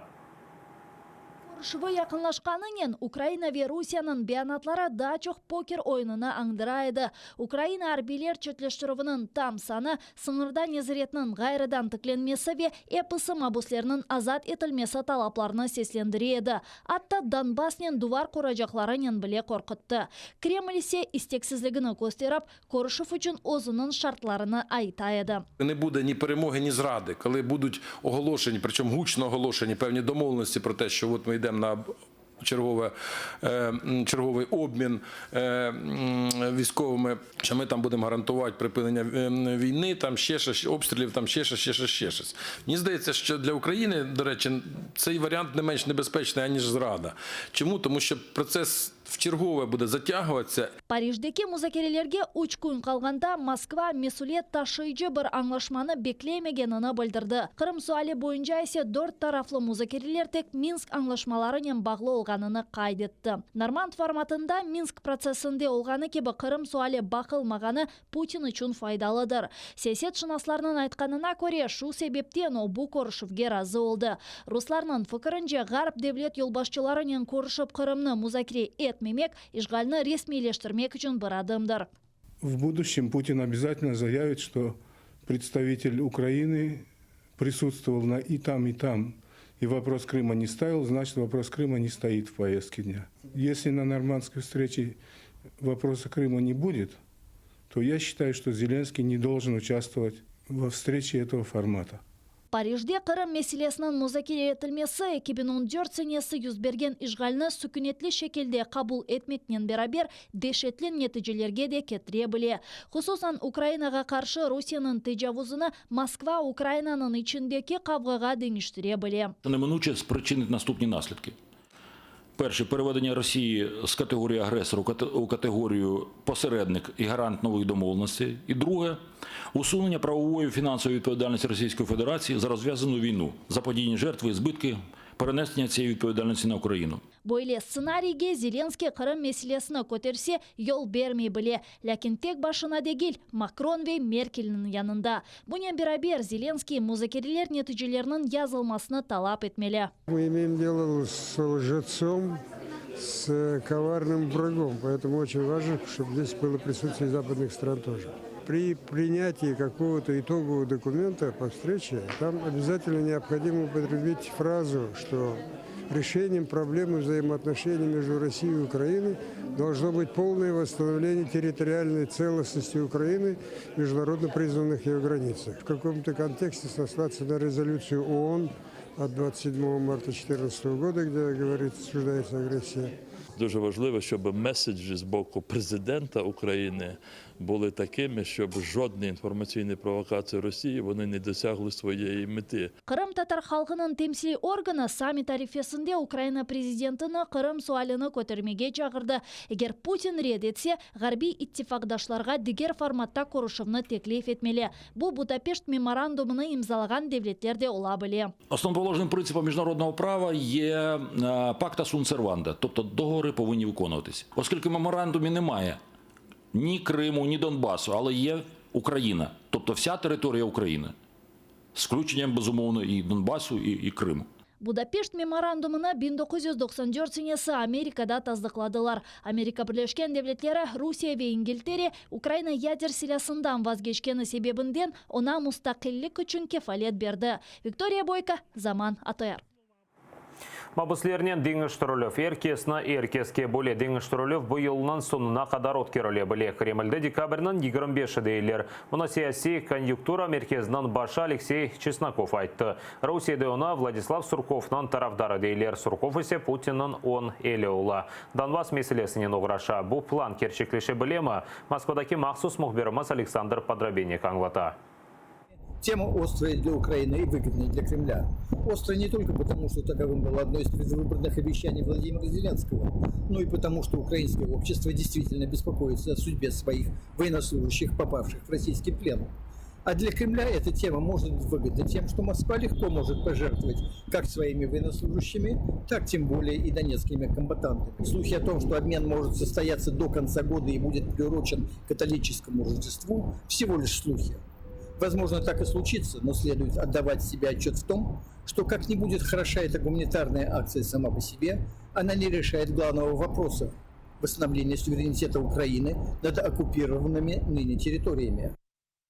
Қырымның мемори сыңырында Қырым татарларына сық-сық тұтып ве сорғыларға чекі башладылар кечінлері. Рус сыңыржылара Қорчаладжа Абдуриши Джипаров ве Ишадама Нури Джаферовны тұтты. Оларден бір қач саатқа бақ жойылды. Бұл тоқтатулар не қадарға қануни олғанны мұғберлеріміз Қорчаладжылардан огренмеге тұрышты. Саатлернен турып, соргулардан ветен тувлерден кечелер. Рус сынырчылары Кырым татарларга психологик баскы япалар. Тек сонки учкун ичинде эки якалануу юз берди. Абдуришит Джапаров мемори сынырда тутулган соргуга чеккенде урбасыны чакармага мичбур эттилер. Тентувден сон ебердилер. Адлийчилер якалануу себепсиз дейлер. Постоянно сталкиваемся, я, например, и мой коллега Эдем Семедляев, вот Абдуришит Джапаров, постоянно сталкиваемся с ограничениями при выезде на материковую Украину. Это вот связано с той работой, которую мы проводим внутри Крыма, которую проводим на международных площадках. Это абсолютно незаконно. Это системное нарушение, ничем не подтвержденные на бумаге, никак они это не фиксируют протокольно. Вот, и поэтому очень сложно эти действия обжаловать. Одна из целей, конечно же, постоянно показывать и оказывать такое давление, контролировать твой телефон, смотреть, с кем ты связываешься. Аман-аман дорт саат дивамында сөзде армянск кырыш-чакыш ноктасында дабыр Кырым татары Нури Джаферов тутулды. Оны кичкен жума кону якала башта телефон контактлары акында, сонра ise Сурийде жинклештимы жокмы деп сураганлар. Ишгалчи сынырчыларынын аракетлерине Джаферов полицияга шикаят берди. Соргу вактында ise ярамады, ярдымга экимлерни чагырдылар. Померили давление, сказали срочно в машину. У меня как судороги начали на нервной почве или что там со мной, я не знаю. У меня начались как судороги. Они поставили какие-то там, не знаю, аппараты на меня. И потом начали колоть что-то, да, я уже там не помню, они мне, единственное, я услышал, когда они сказали, его срочно надо везти в машину, сказали шоферу, заводи, включай мигалки и быстро едем в машину, в скорую. Тут же прибежали эти ФСБшники, бросили все мои документные зарядки, телефон, все быстренько, чуть ли не на ходу это все они засунули в машину, и так я уехал. Ак Корчалайджи Демси Медляев айтқанына көре, тутувлар ишғал етілген Қырымға менлік маршы иләнетмесінен бағлы ула біле, яқында бөле акцияны назарлануы ақында Милли Меджлис рейсы Рифат Чубаров хабер етті. Связано ли это сейчас такое обострение с тем, что объявил Рифат Ага? К сожалению, я не могу сказать. Возможно, и с этим связано. Но то, что задерживают постоянно, это как бы факт. Мы расцениваем как давление именно на тех, кто не согласен с тем положением, в котором очутился Крым, кто борется за права человека в Криму. Це дійсно одна із форм залякування кримсько-татарських активістів, правозахисників.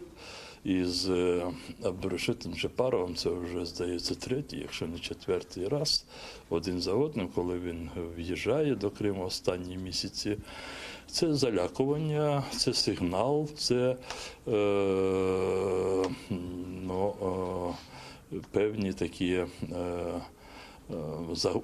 погрози щодо можливого арешту. Меморий сынырда бір қачсат девам еткен тутувлар тек Қырым татарларға дегіл Қырымның бутун сәкенлеріне басқыдей Меджлис рейсінің бірінші муавины Нариман Джелал. Анлатқанына көре бойле етіп Қырымны işgal еткен Русиялер ярымададан инсанлар кетмесіне ел бермемек істей. Люди даже, которым подобных претензий как бы не может быть, они не занимаются общественной деятельностью, но они слышат, как это происходит там с Абдурашидом Джапаровым, с Нариманом Джеляловым и другие, и они думают, ой, лучше мы где-нибудь тут в Крыму как-нибудь перезимуем там и не будем пока никуда ехать.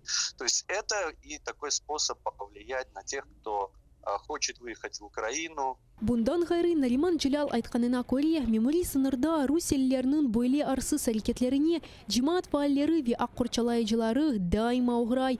Бұл адалетсізлік Қырым işгалінден башлап девам ете. Виктория Козуб, Заман, АТР.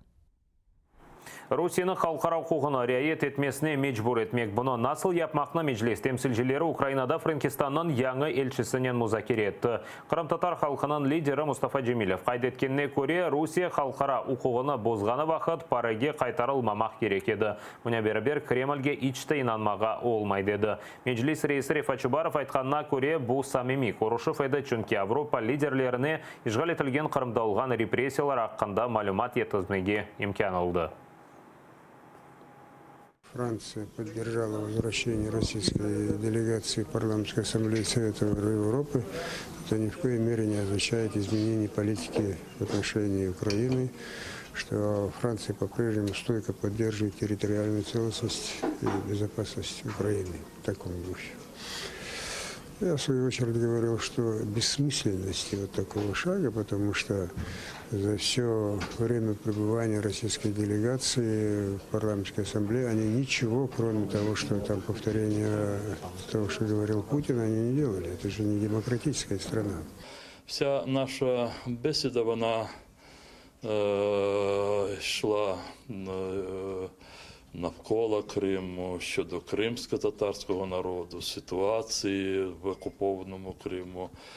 Ми обмінялися нашими позиціями, думками, висловили деякі пропозиції, як могло би бути для того, щоб якомога скоріше звільнити Крим від окупації. Для нас дуже важливо, щоб уряд Франції в деталях усвідомлював те, що відбувається зараз в окупованому Криму і яка загроза нависла над кримсько-татарським народом. Ми започаткували діалог, який буде тривати далі, адже ми приділяємо велике значення ситуації в Криму із дотриманням прав людини щодо представників кримсько-татарського народу. Моя присутність тут сьогодні в день, коли в Парижі відбувається нормандський саміт, свідчить про те, що ми не забуваємо про проблематику Криму і постійно приділяємо їй належної уваги. Бұдақада нетеже программасы сонуна еттепіңізге қайырлы ақшамлар тілейім. Атырден есе айырылман аскорышкенже.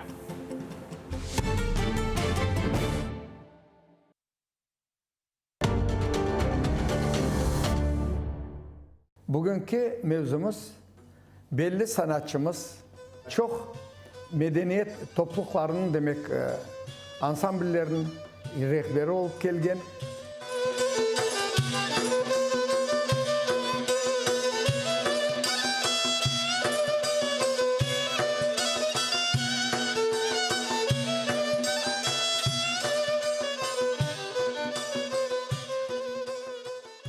...63 yaştan 35 senesin bütünley milli sanatımızga, folklorumuzga bağışladı. İstidatlı kemaneci Dilever Mamutoviç Bekirov hakkında ketecek.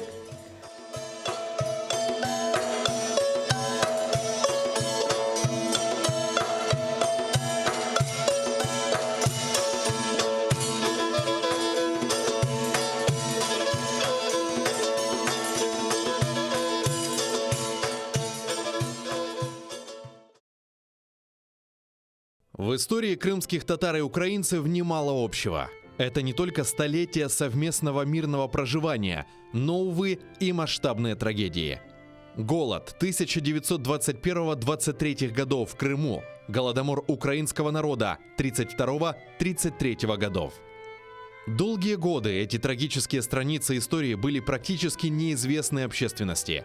Советский режим тщательно скрывал свои преступления против собственных граждан. И лишь сегодня, спустя многие десятилетия, мы узнаем катастрофические масштабы и последствия преступлений коммунистического режима против своего народа. Голод 1921-23 годов в Крыму, голодомор в Украине 32-33 годов. Страшные страницы нашей общей истории. Смотрите в субботу и воскресенье, 14 и 15 декабря. В 17:30 по Киеву и в 18:30 по Крыму. В программе «Тарих Седасы» с Гульнарой Бекировой на телеканале АТР.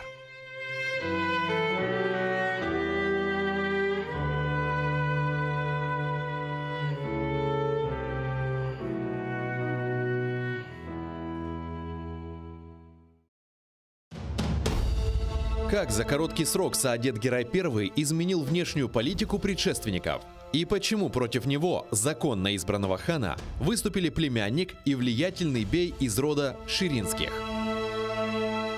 Отправляя в поход войска, Саадет Герай не рассчитал одного. Собрав под одни знамена, казалось бы, лояльных себе членов семьи и беев, он и мысли не допускал, что в походных шатрах созреет заговор против него. А возглавит этот заговор Мемеш Ширинский, тот самый, который лично принял участие в избрании Саадета Герая ханом. Смотрите в программе «Алтын Девир» в новом цикле «История династии Гераев». В эту субботу, 14 декабря, в 16:35 по киевскому и 17:35 по крымскому времени на телеканале АТР. Саадет Герай I. Часть 3.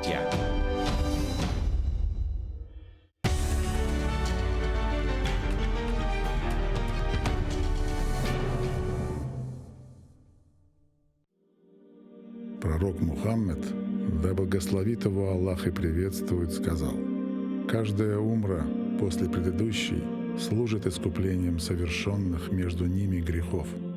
Что может быть прекраснее того, чтобы совершить путешествие к двум святыням ислама в Мекке и Медине, ощутить спокойствие и умиротворение на земле, по которой когда-то ступал наш любимый пророк.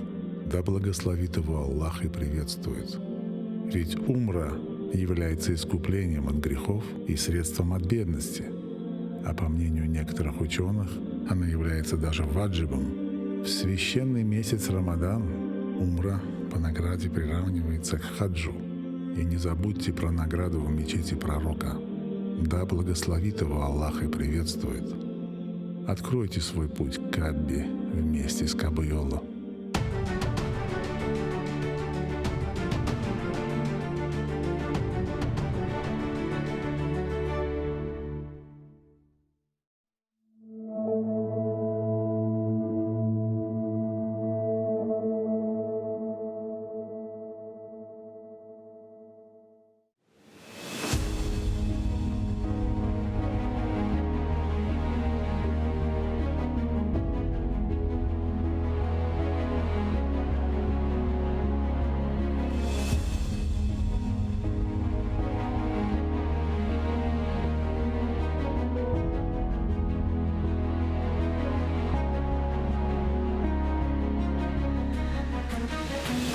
Dağlarda, taşlarda kezdim vatanım.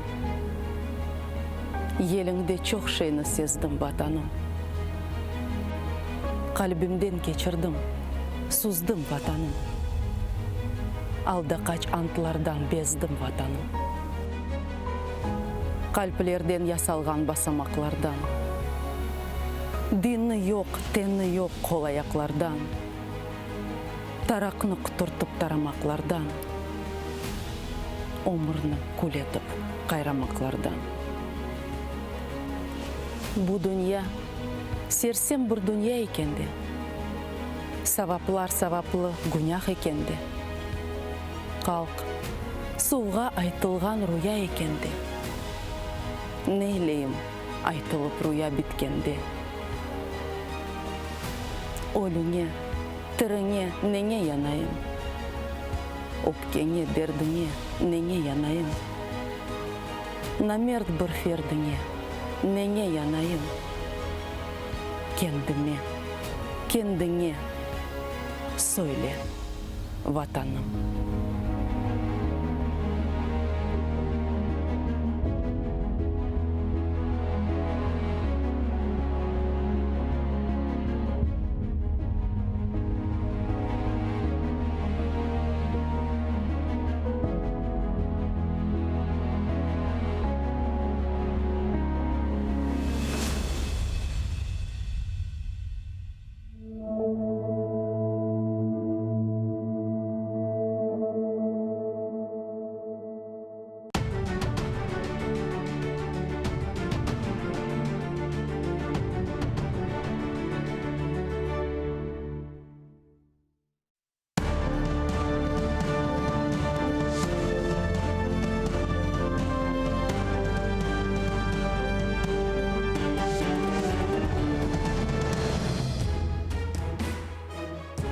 Триває інформаційний день на АТР. Мене звати Інга Левченко.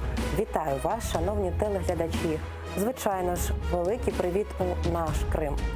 Найближчі 3 години будемо говорити про все, що для вас важливо і цікаво. Долучимо до нашої розмови найкращих експертів, народних депутатів та фахівців. Отже, робіть гучніше, ми починаємо. Україна, Німеччина, Франція, Росія, Зеленський, Меркель, Макрон, Путін. Сьогодні нормандська зустріч.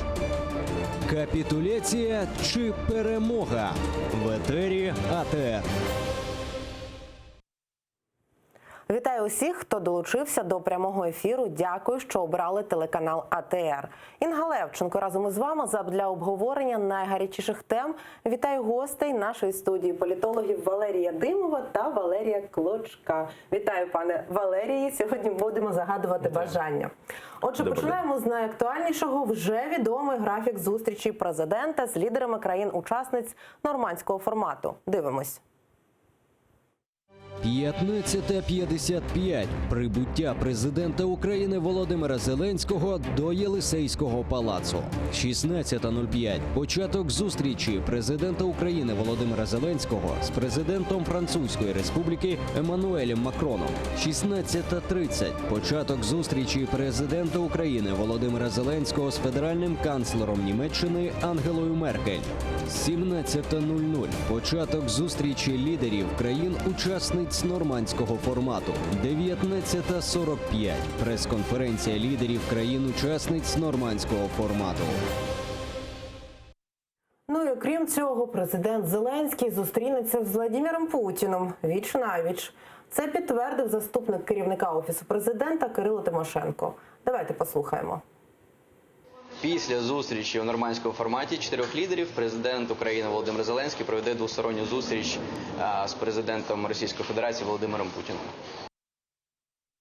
Пане Валерію, гадаєте, така зустріч зараз потрібна? Ну, очевидно, Зеленський вважає, що потрібно. Думаю, що насправді передумовою зустрічі Путіна з Зеленським, з точки зору Путіна, знаючи, що Зеленському вона потрібна, очевидно, були певні умови висунуті з боку Путіна, і відповідно, якщо ця зустріч відбувається, то пан Зеленський погодився на ці умови. А ви також так вважаєте? Також потрібна ця зустріч? Чи це була, ну скажімо так, вимушене погодження? По-перше, ця зустріч потрібна Україні, не тільки Зеленському. Тому що 3 роки статусу КВО, який ми там спостерігаємо, вони вказують на те, що або ми не рухаємось нікуди і живемо так, як є, або ми кудись рухаємося. От питання в тому, куди ми рухаємося. Дати відповідь на це питання так однозначно відразу дуже тяжко. В Україні частково змінилися умови для ведення переговорів у нормандському форматі, але це не означає, що результати, наприклад, цих переговорів... Змінилися умови? Але це не означає, що результати цих перемовин вони можуть бути якимось іншим, ніж були раніше. Головною зміною умови – це зміна особистості президента. Відтак, звісно, що не скористатися цим Україна, я зараз не говорю за Зеленського, просто не могла за визначенням. Тому саме оця зустріч заради зустрічі, вона повинна бути. І в цьому її найбільша корисність. Тому що це може стати початком нового відліку, якого поки що говорити зарані. Тому що варто дочекатися кінця сьогоднішнього дня. Хоча, як на мене, очікувань поклали на українців від цього дня більш, ніж це вони дійсно можуть дати. Та напруга, яка сьогодні є в соцмережах і взагалі на телеканалах, таке враження, що сьогодні закінчиться війна і наступить, як раніше, 9 травня в 45-му році. Хоча це далеко не так. Пане Валерію, а ви вважаєте, Зеленський сильно залежить від результатів цих перемовин, цієї зустрічі? Наскільки залежний зараз наш президент? Давайте класику переговорів або взагалі взаємин між людьми. Я ще, не знаю, там 30 років тому писав дипломну розуміння, взаєморозуміння вона називалася. Якщо я хочу з вами зустрітися, то зрозуміло, що ви знаєте, що я хочу з вами зустрітися, ну не будете поспішати для цієї зустрічі. Або висувати певні умови, або, ну я не кажу про взаємини чоловік-жінка, зрозуміло, що там існують ще інші додаткові чинники, але насправді, якщо Путін знає, що Зеленський хоче зустрітися, то він висуває умови. Я просто можу нагадати, наприклад, іншу історію з недавніх.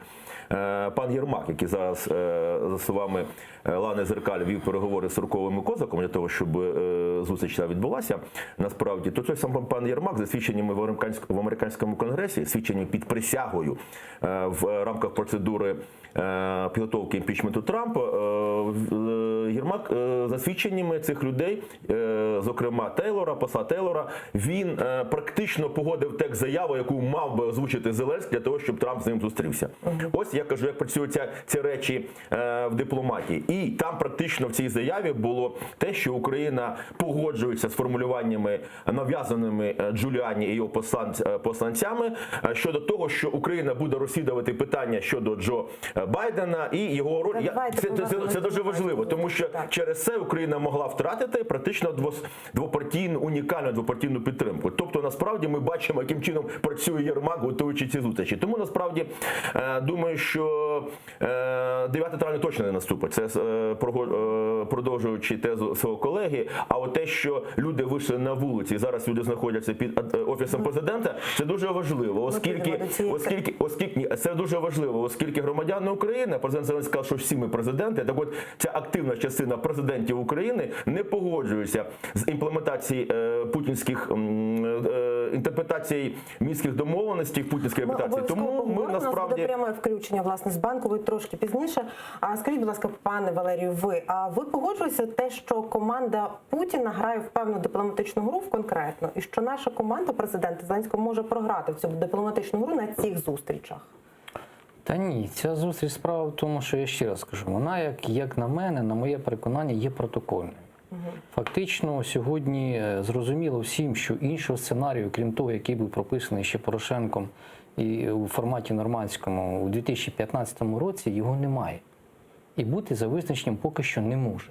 Тому для того, щоб зробити, ще раз повторюсь, нову точку відліку, ця зустріч має відбутися. Давайте ми з вами повернемося не в дуже далеке минуле, коли Зеленський апелював до Путіна, коли загинули наші військовослужбовці в зоні бойових дій, він йому зателефонував. Пригадуєте, скільки було зради з цього приводу, і він наполягав на тому, що має бути абсолютно новий формат перемовин, де буде Англія, Великобританія, Китай, Сполучені Штати Америки, інші країни, і це все має проходити знову ж таки в Мінську, але після його візиту до Сполучених Штатів Америки він частково змінив риторику і сказав, що давайте ми все-таки з'ясуємо, чи ми можемо розвивати свої відносини, врегулювати конфлікти з Росією у нормандському форматі, а потім будемо рухатися далі. Тому, власне, в Сполучених Штатах Америки, певно, йому дали зрозуміти, або прямо опосередковано, про те, що не може бути іншого формату, крім того, який є. Він має себе або вичерпати, або реалізовуватися. Звісно, що команда Зеленського сьогодні не готова, про що дипломатія, про яку ви, власне, говорите, дати відповідь суспільству чітку про те, що мінські угоди вони будуть брати як базис, на основі якого будуть розробляти дорожню карту, яку нам ще обіцяли у 2016 році, та сама формула Штайнмайєра, згадується в цій частині, і реалізовувати. Тому що фактично реалізація мінських угод – це і є ота капітуляція, про яку сьогодні так голосно говорять на Майдані. Звісно, що це зробити він не може через низку репутаційних втрат, які він понесе, бо заява про те, що я покладу на плаху миру свою репутацію, своє президентство, вона, бачите, десь відійшла дуже далеко. І, звісно, що рейтинг для нього сьогодні є пріоритетом. Він став політиком, який хвилюється за свою не просто впізнаваність, а підтримку. Якщо раніше для нього, як для актора, була важлива впізнаваність, любов глядача, то сьогодні для нього важлива саме політична підтримка. Звісно, що сказати відверто, що я йду в перемовини із бойовиками, з якими, до речі, ми ведемо перемовини, тому що не випадково ця теза була з ним так необережно нібито загублена в ефірі телеканалу «Україна». Я наголошую, щоб розуміли, про що мова йде, саме у Савіка Шустера, це не для реклами. Саме там він сказав, що ми вже 6-й рік поспіль ведемо перемовини із бойовиками у Мінську. І тут він не збрехав, тут він говорить правду. Але для чого це було сказано? Якщо раніше це замовчувалося і всяким чином намагалися донести суспільству, що ми не розмовляємо з бойовиками, що ми ведемо переговори з агресором, який фінансує в тому числі і різні угрупування на території ОРДЛО, і в такий спосіб намагалися зберігати міждержавницький конфлікт. Сьогодні поступово цю всю історію, неприємну, дійсно, цю війну намагаються нам подати саме в частині прямих перемовин, на чому однозначно наполягав, власне, і Путін весь час, і зробив додаткову заяву минулого тижня пан Лавров. Дуже важливий момент. Він сказав, що результатом нормандських переговорів 9 грудня мають бути прямі перемовини з бойовиками України. Чекайте, у нас на зв'язку Ігор Лапін, народний депутат 8-го скликання. Вітаю вас, пане Ігорю. Пане Ігорю, ваші очікування від сьогоднішньої зустрічі? Позитивні, негативні? Чого чекаєте? Я чекаю на сьогоднішній зустрічі, як мінімум, щоб Зеленський хоча б нічого не робив. Це буде головне, тому що все, що він анонсував до сьогоднішнього дня, такі речі, як команда Зеленського, в тому числі і Зеленський, там якісь спільні патрулювання, прямі переговори, переговори по газу і інші речі, на яких наполягає Путін. Я просто переживаю, щоб Путін, будучи, знаєте, коли гопнік розмовляє з інтелігентом, то якраз може задавити його авторитетом.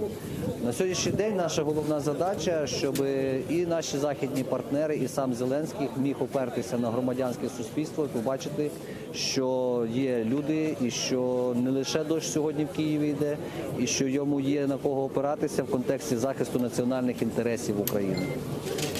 Ігорю, з нами на прямому зв'язку був Ігор Лапін, депутат 8-го скликання. А Володимир Зеленський в етері телеканалу «Україна» розповів, чого чекає від зустрічі з Путіним, власне. Давайте подивимось. Я така людина дуже сенситив. Ми говорили з президентом Російської Федерації, коли повернули моряків, і ми говорили з ним по телефону. Але це телефонна розмова. Я хочу побачити людину, і я хочу привести з Нормандії розуміння і відчуття, що дійсно всі хочуть поступово закінчити цю трагічну війну. Я це зможу точно зрозуміти за столом. Власне, президент в ефірі телеканалу «Україна».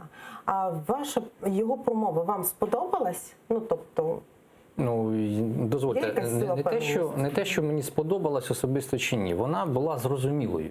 Зрозумілою тим, що у команди Зеленського немає розуміння на даному етапі, як припинити війну. Але, ще раз повторюю, з Мінськими угодами погоджуватися вони не збираються, не хочуть, принаймні поки що на даному етапі. І звісно, що в будь-який спосіб команда намагається і відтягнути цю заяву, що, мовляв, ми готові будемо продовжувати те, що почали робити про Порошенко, але не змогли реалізувати. А саме внесення змін до Конституції, проведення виборів за якимось незрозумілим законом, тому що треба окремий закон ухвалювати для ОРДЛО, для того, щоб провести їх там. Ну і потім далі визначати статус окремих територій Луганської та Донецької області, тобто пролонгувати закон. І дійсно в цій історії пан Лапін правильно говорить. Найкращий варіант сьогодні для України, поки що на даному етапі, це приїхати з Мінську, з Парижу з нічим. Тобто залишити ситуацію статус-кво, пролонгувати закон, про це, власне, натякають уже навіть і представники Офісу Президента, і в такий спосіб почати напрацьовувати дійсно якийсь інший формат, який би дозволив би нам врегулювати відносини з тимчасово окупованими територіями. Тому що давайте ми не будемо себе там питати ілюзіями про те, що ці території так легко інтегруються в Україну. Вони інтегруються, вони найближчі навіть і 5, і 10 років. Це нереальна картина. Якщо хтось когось запевнює, що ми так легко це все повернемо, це все повна маячня. Цього не відбудеться так швидко. Процес дуже довготривалий. І в цій частині дійсно єдиним сьогодні планом, який може бути далі після нормандського формату, напрацьований був план опозиційними силами, в тому числі і БЮТом, і Європейською солідарністю. Давайте поки що почекаємо. Одну секунду, зараз закінчу, просто закінчу. Єдиним планом, який може бути на далеку перспективу, це той план, який був підготовлений. Реінтеграція плюс євроінтеграція дорівнює Україна за ініціативи Наливайченка. Це дійсно той момент, коли ми беремо за курс євроатлантичну і європейську інтеграцію, що закріплено в Конституції, і 10 років будуємо Україну. 15, 20, стільки треба, щоб ці території сказали, да, ми готові повернутися. Але до цього, чи готові до цього ще Зеленський, тут велике питання. Пане Димов, таке запитання. Ваш колега говорить про те, що ця зустріч найкращим буде для України варіантом, якщо закінчиться нічим. Але ж перемовини, які вже підтверджені, власне, президента України з президентом Росії, вони також закінчаться нічим, як на вашу думку? Чи там буде конкретика озвучуватися? Ну, по-перше, Україна вже певною мірою втратила перед тими переговорами. Ну, тому що якщо наш ворог, а Росія наш ворог, вона агресор, з цим, я думаю, що всі наші глядачі погодяться. Якщо наш ворог говорить про те, що вони бачать останнім часом позитивну динаміку, то зрозуміло, що тоді, а війна це гра з нульовою сумою, то зрозуміло, що ми вже погодилися на певні речі, які задовольняють Росію. Покажіть мені позитивну динаміку з боку Росії. Я її не бачу. Якщо хтось бачить, нехай мені покажуть. Імплементація формули Штайнмаєра, насправді, це є умова Путіна. Це вони про це нам говорили постійно. І якщо колись Порошенко на неї кажуть, що погодився, то чому тоді вони вимагали її імплементації? Тут якась логіка. Ні, все-таки давайте не будемо все-таки мене перебивати. Тому насправді ми вже втратили репутаційно. Українська влада. Президент Зеленський втратив 20% саме через це. Він втратив частину підтримку найбільш активної частини українського суспільства. Ні, почекайте. Вибачайтеся, ми зараз повернемося до цієї теми, обов'язково з нами. Просто на прямому зв'язку наша кореспондентка Мілена Меді. Мілено, вітаю тебе. Ти на Банковій. Як там справи? Що зараз відбувається? Салям алейкум. Катерина, зачиталася я листівку, яку тут роздають, щодо того, які взагалі вимоги людей, які зібралися. І от одна з них, те, що не дати мінським домовленостям спрацювати і ні російському сценарію. Тут детальніше описано, що це таке взагалі російський сценарій. Як порівнювати з ранком, то тут значно більше людей і значно більше поліції. Лунає музика там вдалині. Отут щодо музики теми, якщо повернутися, то є навіть піаніно, яке встановили. Бачите, тут навіть цукерочки, ніхто на ньому поки що не грав, але от мітингарі сказали, що довго тут будуть до самого вечора стояти, тож, можливо, навіть ще й почуємо, як хтось виконує якісь мелодії. Бачите, охорону біля дверей до входу Офісу Президента. Також зібралися декілька видів поліції. Це Національна гвардія та також поліція діалогу і звичайна патрульна. Змонтували сцену, через яку вчора, до речі, сперечалися багато з правоохоронцями, тому що спочатку не дали їй встановити, не давали дозвіл на намети, хоча цей мітинг він був узгоджений з владою. Однак після гарячих суперечок таки встановили. Люди з прапорами прийшли, є різні політичні сили. І їх все більше і більше людей, а поліція ходить туди-сюди. З одного боку також багато. Отже, бачимо, що тут і хтось в такій сукні гарній. Добрий день. А скажіть, будь ласка, як це відноситься до акції? Ми просто робимо зйомку з новими химерами. А вам не будуть заважати от люди, які тут? Ми зараз зробимо так, щоб буде класно. І що, навіть прапори якісь не завадять? Нічого не видно буде, да. Ми вот наш ракурс. У нас професіонали працюють, все в порядку. Дякую. Бачите, як відбувається? Хтось прийшов на фотозйомку, хтось на акцію. Все відбувається дуже мирно. Жодних провокацій поки що ми не бачили. Отут є штаб, там люди гріються. Також проводять лекції у пункті обігріву. Отже, детальніше про все я в наступних включеннях також вам розкажу і покажу, тож не перемикайтеся в жодному разі. Дякую, Мілено. З нами на зв'язку була Мілена Амеді, наша кореспондентка. Ми говорили вже з вами, що сьогодні трошки зачіпали тему того, що відбувається на Банковій. Там вже встановили намети, готують їжу, поставили біля Офісу президента металошукач. Це все серйозно, як, на вашу думку, вважаєте? Серйозне Пан Валерій хай зібрання? закінчить, Давайте, пане Валерію. він там думку не закінчив. Це дуже серйозно. Якби це не було серйозно, то Зеленський би не прибігав до військових зі словами «я не лох».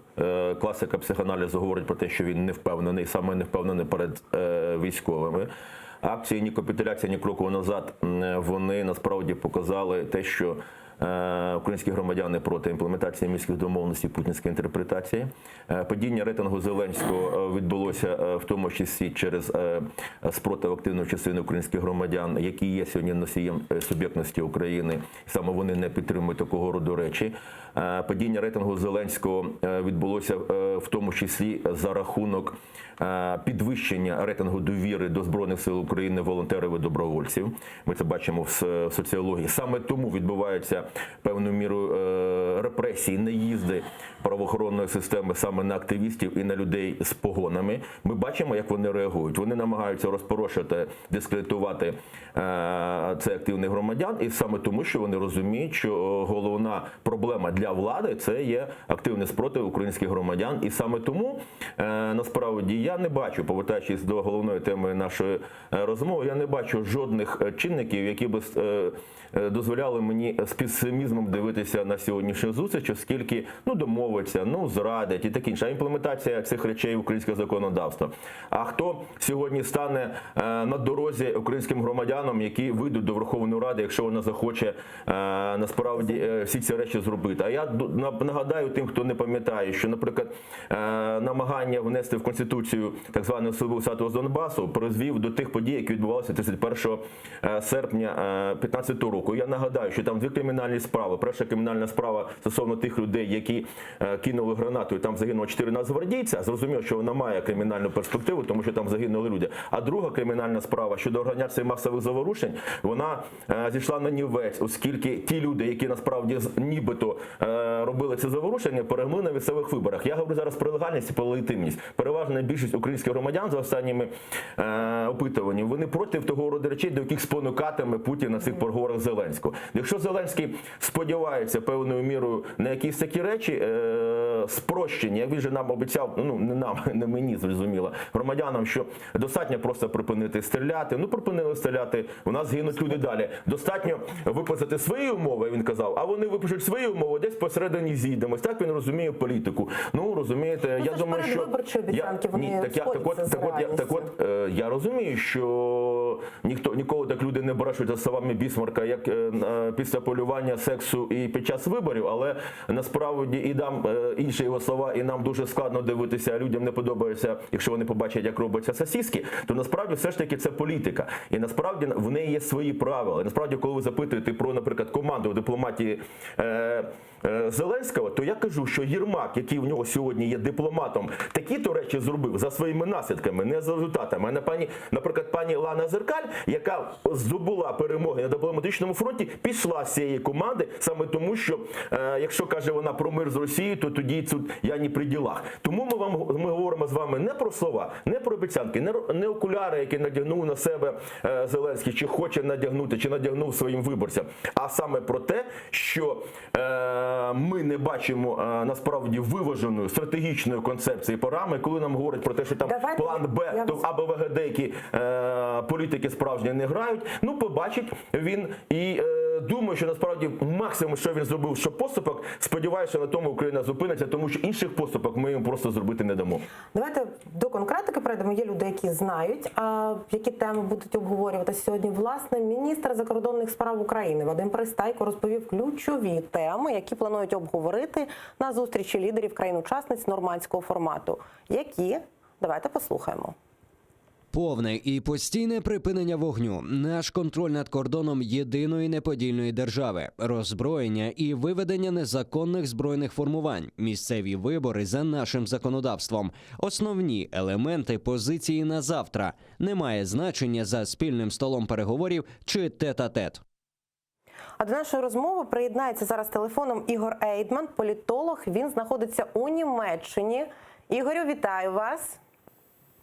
Здравствуйте. Ігорю, а які очікування у Німеччині від сьогоднішньої зустрічі в Парижі? Я прошу прощения, я, к сожалению, не владею. Игорь, скажите, пожалуйста, какие ожидания в Германии относительно сегодняшней встречи в Париже? Ну, вот я честно вам могу сказать, к сожалению, немецкое общество, что называется, не так уж пристально за этим всем следит и смотрит. Это скорее интересует некое профессиональное сообщество, которое связано там с журналистами, может быть, политологами. Вот. Но Германия как бы живет своей жизнью и старается не замечать той угрозы, которая, в общем, исходит Но с в Востока. профессиональной вашей среде есть ли разговор о том, что вот встретятся лидеры, не знаю, возможно, перестанут стрелять в Донецкой и в Луганской областях? Или нет таких разговоров? Ну, я хочу сказать, на что рассчитывает, на что надеется немецкое руководство, немецкие власти.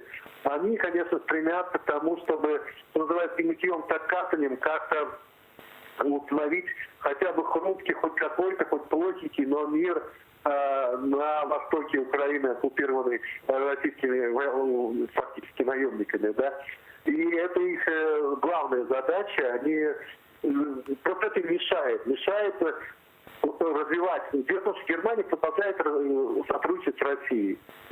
И в экономическом плане тоже. И, собственно, вот эта вся проблема, связанная с российской агрессией против Украины, воспринимается немецким эстеблишментом в значительной степени как некий кость горла, который мешает им активно сотрудничать с Россией. Потому что это, соответственно, вызывает определенные волнения, что называется, в СМИ, да, некое недоумение общественного мнения, как же так, Россия нападает на Украину, там льется кровь, а вы продолжаете с ними сотрудничать. Поэтому их задача как-то все это закамуфлировать и как-то, знаете, заретушировать и сделать вид, что ничего не происходит. И вот, собственно, для этого этот мирный так называемый процесс и идет. Дякую. Спасибо, Ігор. З нами на зв'язку був Ігор Ейдман, політолог з Німеччини. В принципі, ви погоджуєтесь з тим, що Німеччині і Франції, власне, це зустріч необхідна для того, що, от бачите, Росія з Україною говорять, все нормально, ми знімаємо санкції і нашому бізнесу далі продовжує робити свій бізнес з Росією. Чи ні? Чи не все так однозначно? Да, абсолютно все однозначно. Тут навіть заперечити тяжко. Як бачите, політолог із Німеччини підтверджує позицію того, що нормандський формат за великим рахунком це є зустріч двох президентів, які мають вирішити питання припинення війни, а решта просто спостерігачі, які слідкують за тим, коли ж це припинення війни відбудеться, тому що треба працювати, заробляти гроші. В перекладі на людську мову. Тому дійсно на сьогодні, якщо повертаючись до тези Пристайка, то вона мені абсолютно схожа на заяви, які робив при Порошенку міністр закордонних справ Клімкін. Одне й те саме. Тому я, чесно кажучи, зараз знову до початку програми ейфорії, засторог, які нас можуть чекати, позиції мітингувальників, більшості, я, чесно кажучи, не розумію, тому що я не бачу зараз небезпек нових для України, які можуть сьогодні виникнути. Тому що абсолютно продовжується та риторика, яка була у нас попередні 5 років, вона продовжується і нині. як командою Зеленського, так і самим президентом. Як командою тоді Порошенка, яка плавно інтегрувалася в команду Зеленського, так і донині. Тобто на міжнародній арені ніяких змін не відбулося, окрім хіба що того, що ми здійснили доволі успішний обмін полоненими. Але також цікавим питанням. Чому це тоді не робилося? Ну, можливо, якась була токсичність у відносинах особистості несприйняття Путіна і Порошенка. Тут є кроки, тому дійсно можуть бути якісь загрози, але якихось таких суттєвих моментів я б не малював. Ще одна цікава інформація. Заступник керівника Офісу президента Кирило Тимошенко зазначив, що на зустрічі будуть піднімати і питання газу. Давайте послухаємо. Щодо делегації, знаю, що є питання щодо газу і так далі. У складі делегації є пан Оржель та пан Вітренко. При потребі вони будуть приймати участь у обговоренні питань газу і інших питань, які стосуються них. Це питання не є небезпечним для України, тому що ми знаємо, що від Росії також поїхав їхній міністр енергетики, поїхав Міллер. Тобто будуть говорити, домовлятися про газ після вже всіх нормандських зустрічей, як по-вашому? По-перше, Міллер там взагалі, знаєте, так, фунт, вибачте на слові. Там питання газу – це питання особисто Путіна. Те, що вони це зробили, Росія зробила зброю, це інше питання. Але на газі всі питання вирішує Путін. Звідки взявся той Міллер? Насправді ситуація дуже проста. От, знаєте, ви запитували тоді про Німеччину. Був такий один німецький пастор, який колись сказав так, коли прийшли за большевиками, за комуністами я промовчав, тому що я не комуніст. Коли прийшли за євреями, я промовчав, тому що я не єврей. Ну і так далі. Коли прийшли за мною, то нема кому було на мене запитати. Так само німці або французи, вони промикають канали. Коли їх там нет, захопили Крим, то це не наша проблема. Це ж Крим, десь там далеко, ми перемкнули на свої проблеми. Коли їх там нет, окупували територію Донбаса, ну це не наші проблеми, перемкнули далі. От коли їх там нет, збили MH17, тоді мешканці Нідерландів подумали, да. Коли їх там нет, отруїли родину Скрипалів, тоді мешканці Великобританії сказали «да». Коли зараз в Німеччині обговорюють скандал, коли росіяни вбили двох людей, вірніше одну людину, і вони виселили, «да», це їх там нет уже в них на території. Коли у Франції зараз обговорюється питання щодо того, що під час передвиборчої кампанії Макрона його переписка і архіви були взломані російським ФСБ, тоді «да», мешканці Франції задумали, що їх там нет, можливо, тепер хазяйнують у нас. Газ дуже важлива річ. Тому, дивіться, до чого зараз на пальцях показує, будуть спонукати Меркель і Німеччині. Треба довести, що Північний потік-2 не є політичним проєктом, це є економічний проєкт. Вони наполягають на тому, кажуть вони, що насправді Україна має утримати свою дещицю в транзиті газу. Путін каже 15, Україна каже 60.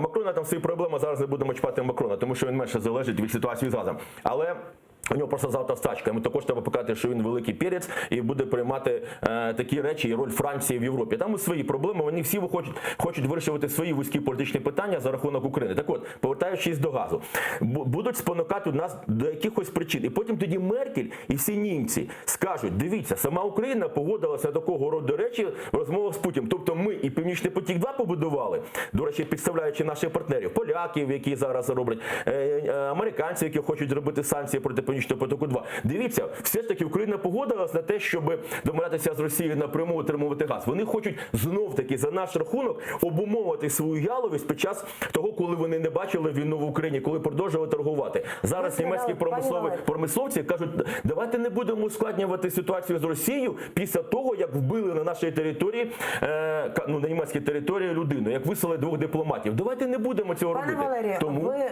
ви дуже гарно сказали про те, що вони не звертали увагу, коли нас забрали Крим. А що зараз каже Зеленський про Крим? Чи будуть говорити про Крим на нормандській зустрічі? Раніше президент Зеленський в інтерв'ю газеті «Виборчий» розповів, що робитиме, якщо в Парижі Крим не обговорюватимуть. Давайте подивимось. Під час зустрічі нормандської четвірки порушив питання, чи можливо у цьому форматі обговорювати питання Криму. Якщо ні, то мені б хотілося, щоб ми погодили ще якийсь формат. Думаю, що в справі з Кримом могли б допомогти США. Міг би бути такий формат переговорів: Україна, Росія, Сполучені Штати Америки. А з нами на зв'язку Сеневер Кадиров, активіст Кримсько-татарського національного руху. Вітаю вас! Які ваші сподівання? Згадає президент Зеленський про Крим сьогодні в Парижі? Ну, если откровенно, я не очень ожидаю по одной простой причине, что, в принципе, Путин относится к той категории людей, которые не очень любят сюрпризов, и не думаю, что он бы согласился бы на встречу, ожидая он такого сюрприза. Я все-таки остаюсь уверен в том, что сюрпризов больших не будет. А хотілося б вам особисто, щоб згадали про Крим, не знаю, вчергово привернули увагу до цього моменту, до цієї проблеми? В принципе, я как-то в эфирах АТР говорил также, что кроме, скажем, каких-то посылов в общество со стороны украинского правительства, я не видел серьезной подготовки к нормандской встрече, и тем более в контексте того, чтобы на этой встрече поднимать вопрос Крыма. Я все-таки не увидел той степени подготовки. Дякую, Синевере. З нами на зв'язку був Синевер Кадиров, активіст Кримсько-татарського національного руху. Пане Валерію, те саме питання до вас. Питання Криму промовчать? Звичайно, що промовчать. Про нього говорити не будуть, це однозначно, бо заява Зеленського, яка прозвучала саме перед зустрічю, вона була суто політичною, для того, щоб дати посил кримсько-татарському народу, що, мовляв, дивіться, я про вас пам'ятаю. Я не забув, я буду довго пам'ятати про вас. Так, але справа в тому, що за цим стоїть. Давайте звернемося з вами до такої дуже показової історії, яка виникла під час зустрічі Зеленського напередодні Дня Незалежності на Майдані Незалежності, де він зустрів саме кримських татар. І там йому задали питання, коли, врешті-решт, буде виконана обіцянка попереднього президента, який обіцяв зміни до Конституції в частині надання права кримсько-татарському населенню на самовизначення. Була обіцянка дана, що я це, мовляв, зроблю. І пізніше вона була дана, також уже після Дня Незалежності. Але до цього часу нічого не відбулося. Тому сьогодні навіть влада в Україні, вона не готова вирішувати, і ця так само, питання Криму. Вона не знає, що з ним робити. Хоча певні кроки мали б бути. То скажіть, будь ласка, чого можна очікувати, поговорити в нормандському форматі про Крим? Ну, це нічого не дасть. І Пісков напередодні, буквально 2 дні тому, чітко дав відповідь на заяву Зеленського. Ніякого Криму в нормандському форматі бути не може. Крим взагалі виносять за дужки. А стосовно долучення Сполучених Штатів до такого формату перемовин стосовно Криму, так може бути. Частково мали б змінитися умови для нових переговорів, тому що ми ж вже мали цю групу разом із Сполученими Штатами Америки ще в 2014 році, Женевського формату. Але вона результатів не дала. Да, перепрошую. Дуже дякую вам за цікаву розмову. З нами були Валерій Димов та Валерій Пучок, політологи. Далі ефір АТР продовжить випуск «Заман» кримсько-татарською. Про найсвіжіші новини вам розповість Шевкет Матулаєв. Я повернуся до студії за 20 хвилин. Залишайтеся з АТР і дякую, що довіряєте.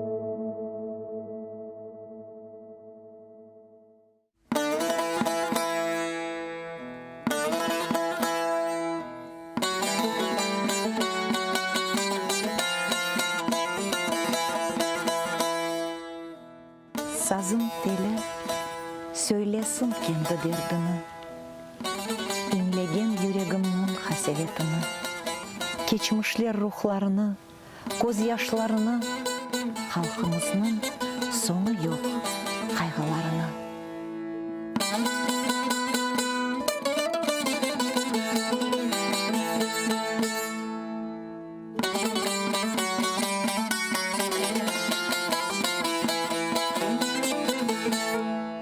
Sazın teli söylesin kendi derdini, Hansaray etrafını, çeşmelerini, bağ bahçesin, toğ башаклы кен чөллерні, дағдан ескен шифалы салқын еліні.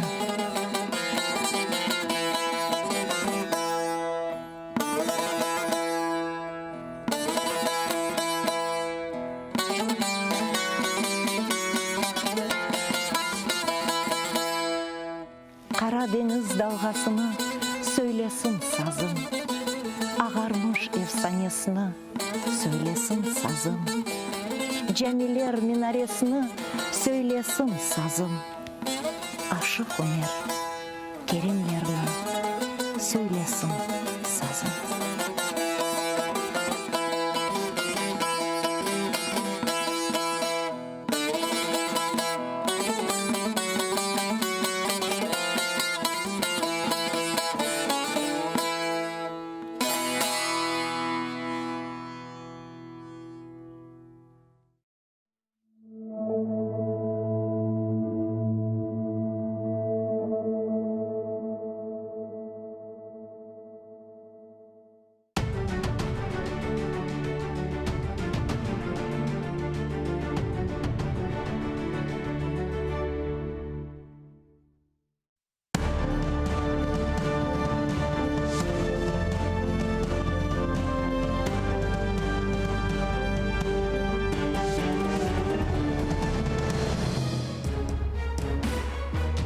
Ефір АТР триває, у студії Інга Левченко. Найближчу годину будемо говорити наживо про найгарячіші події, розбирати їх разом із найкращими експертами.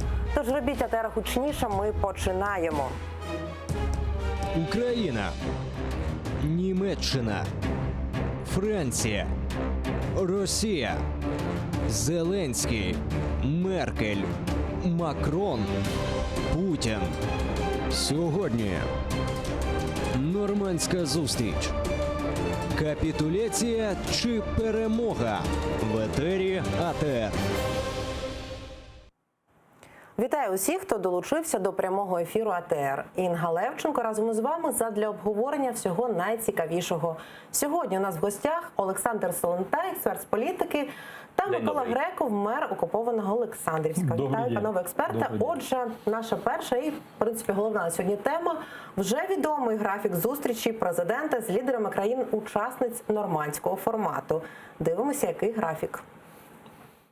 15:55. Прибуття президента України Володимира Зеленського до Єлисейського палацу. 16:05. Початок зустрічі президента України Володимира Зеленського з президентом Французької Республіки Еммануелем Макроном. 16:30. Початок зустрічі президента України Володимира Зеленського з федеральним канцлером Німеччини Ангелою Меркель. 17:00. Початок зустрічі лідерів країн-учасниць нормандського формату. 19:45. Прес-конференція лідерів країн-учасниць нормандського формату. Президент Зеленський зустрінеться з Владимиром Путіном віч-навіч. Це підтвердив заступник керівника Офісу президента Кирило Тимошенко. Давайте послухаємо.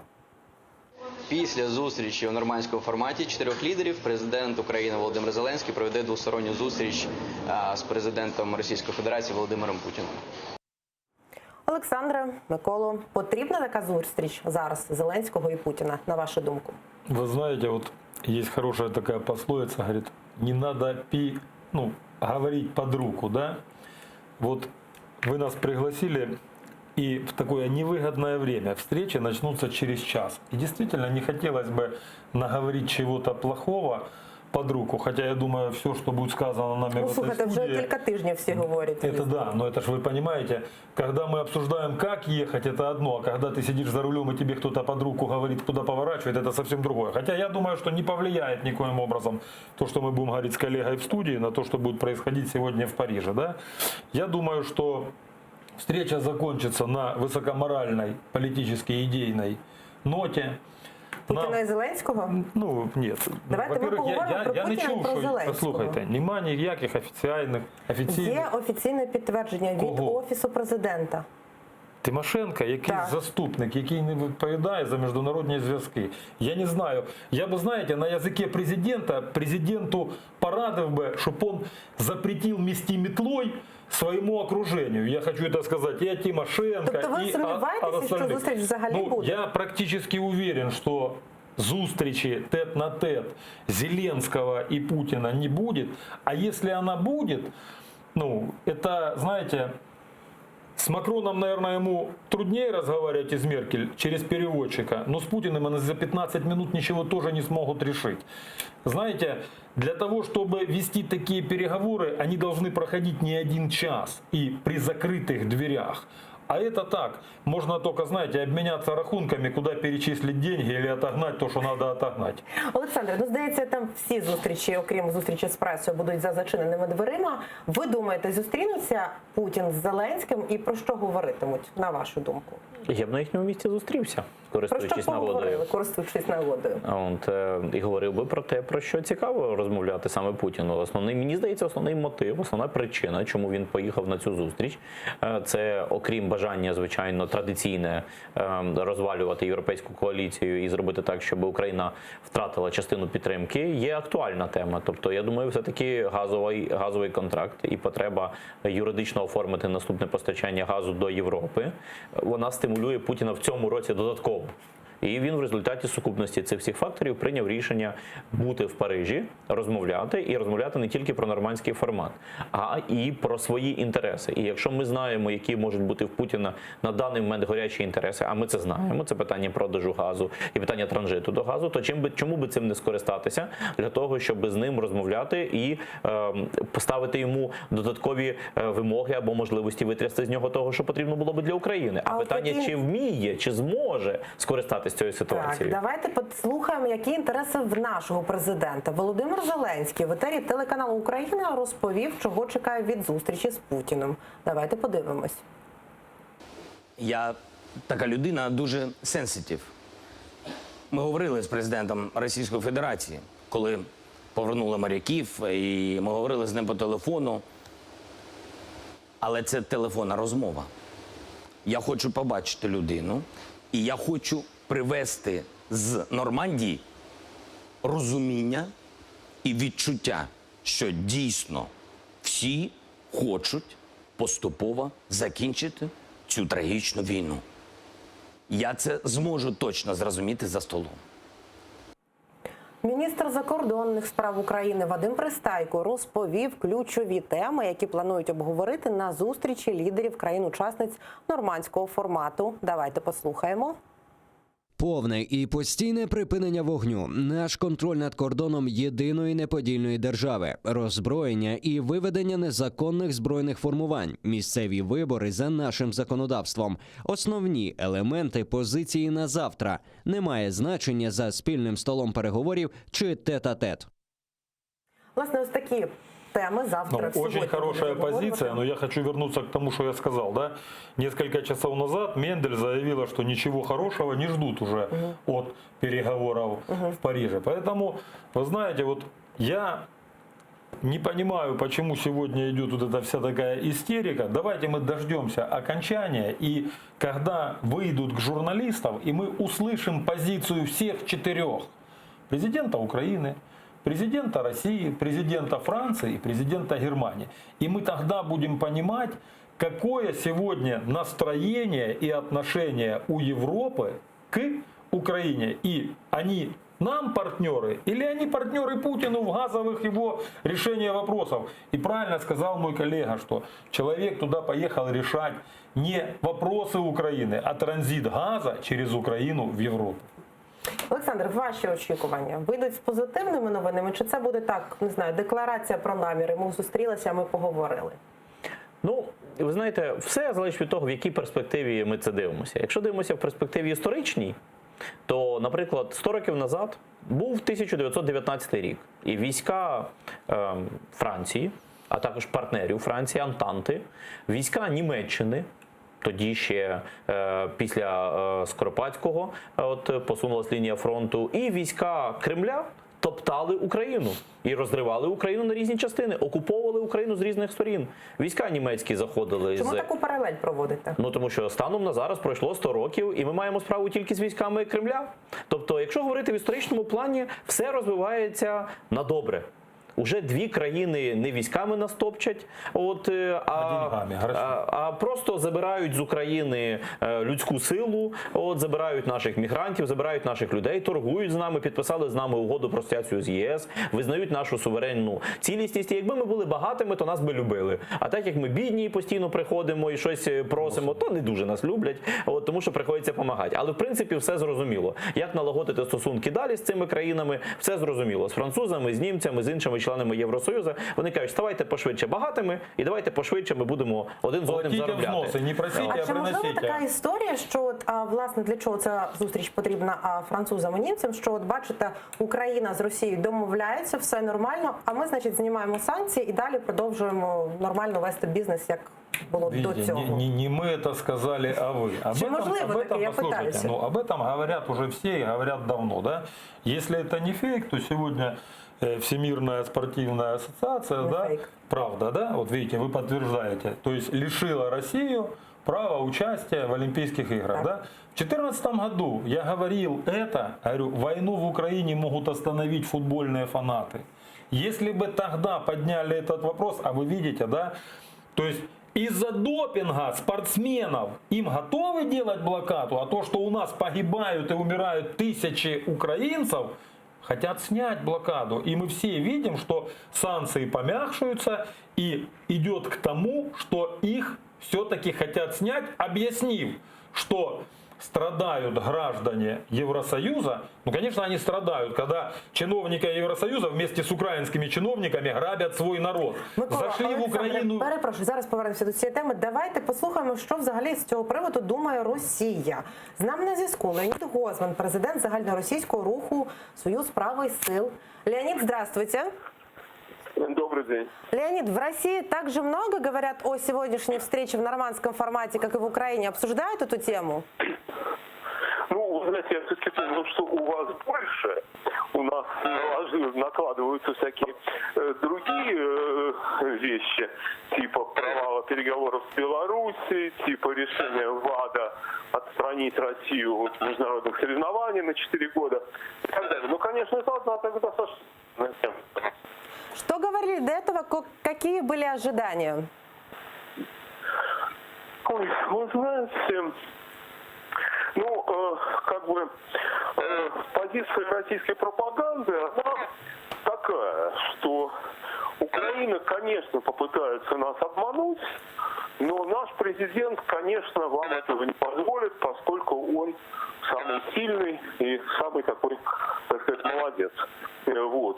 То есть, скорее это такое, а если о чем-то договорятся, то это только благодаря мудрости нашего начальства, а наше, оно, значит, просто признает свое поражение. Вот. В любом случае, любая договоренность, если она будет, конечно, дай бог, да, она будет подаваться нашей пропагандой как поражение украинских бандеровцев и победа русского мира. Спасибо, Леонід. З нами на зв'язку був Леонід Гозман, президент загальноросійського руху «Союз правих сил». Микола, Олександре, позиція російських ЗМІ, вона не дивна і не шокуюча. На вашу думку, буде якась перемога, якісь перемовини? Тобто, от ми такий-то документ підписали. Вы знаете, вот мы сейчас услышали позицию российских СМИ, да? Да. А давайте мы посмотрим на украинские СМИ. Неужели можно было так нагнетать ситуацию и сделать все, чтобы усугубить переговоры? Я говорю это о всех телевизионных каналах, на жаль. Но мы же не знаем, какая позиция, хотя я думаю, что ее никакой. В Германии уже, наверное, все забыли, что в Украине с Россией война, а во Франции об этом и не знали, да? И вы знаете, вы зря смеетесь. Половина россиян не знают, что у нас... Да, у нас половина россиян не знает, что у нас война идет. Поэтому вот правильно человек сказал, позиция Путина очень простая. Все, что будет хорошо, это достигла Россия. Если будет плохо, виновата Украина. И я сегодня реально надеюсь на выдержку разум, хитрость, мудрость украинского президента, к которому у меня очень много вопросов, из-за которого я не голосовал. Но я надеюсь, что он достойно выдержит данные переговоры, и мы через час там с небольшим будем следить за их ходом. Я думаю, какие-то новости будет, очень много журналистов украинских находится там. И по окончанию переговоров мы уже поймем, будут ли дальше личные встречи, какой формат дальше будет. Но, к сожалению, я слышу сегодня переговоры в нормандском формате. Послухайте, у нас, знаете, на заборе написано одно, заглядываешь туда, там дрова. Я еще не услышал ни одного правдивого предсказания от администрации президента. Все, что они говорят, все оказывается на вред президенту и на пользу врагу. Поэтому я не знаю, что там заявил Тимошенко в этот раз и откуда у него такая информация. Россия официально не подтвердила еще данную встречу. Так вот, я хочу сказать то, что я желаю реально выдержать это все и чтобы мы не потерпели поражения. Я не знаю, какая может быть победа. Разговаривать о Донбассе без Крыма, я считаю, это преступление. Принципіально договоритися і перейти в якийсь другой формат. Дивіться. Ось приїхав Путін до Парижу. Власне, так он ще й на встречу опоздає, як завжди. Власне, ми бачимо це в прямому етері, наживо так. Борт президента Росії якраз приземлився щойно у Паризькому аеропорті. І зараз він, власне, буде спускатися. Бачимо картинку. Принаймні прилетів. Ви чекаєте, що буде якийсь конструктив після сьогоднішньої зустрічі? Все ж таки. Я вже говорив про історичну перспективу цього питання. В історичному плані все розвивається добре. Україна потрошечки, століття за століттям народжується, стає самостійною державою і так далі. А тепер давайте поговоримо про це в короткій перспективі нашого з вами життя. Бо ми живемо не століттями, а ми живемо десятиліттями, і багато людей хочуть почути про найближчі кілька років, про перспективу. Що могло би бути перемогою? Перемогою, звичайно, могло би бути повернення під контроль Донецька і Луганська української держави. На яких умовах? На умовах того, що ми можемо забезпечити людям там безпеку. От сьогодні нас тут троє в студії. Хто з нас трьох може сісти в поїзд і приїхати з Києва до Донецька? Ніхто, тому що поїзда такого немає. А якщо поїзд такий буде і з'явиться, ми зможемо приїхати до Донецька і розуміти, що нас там зустрінуть поліцейські і забезпечать безпеку, а не бойовики, і посадять на підвал. Якщо нас там зустрінуть українські поліцейські, то я розумію. А так, поки ми не відведемо, я буду казати це слово, не відведемо українські війська на українські кордони і не закроємо їх повністю, не один нормальний українець, не один учасник АТО, не один патріот не може поїхати ні до Луганська, на жаль, ні до Донецька, ні до Криму. Маючи на увазі, що він там буде в безпеці. І сьогодні, я вже казав об этом в данной студии, Путин 2 недели назад заявил, что нежелательно возвращение участников АТО на Донбасс. Они еще не решили ничего о Донбассе, а он уже указывает участникам АТО с Донбасса. Путин уже ставит умовы. Да, поэтому я могу сказать одно, извините, что я вас перебил. Перемога це тільки на українських умовах. Дивіться, бачите, прилетів, посміхається. Хоча він, мабуть, і усміхається.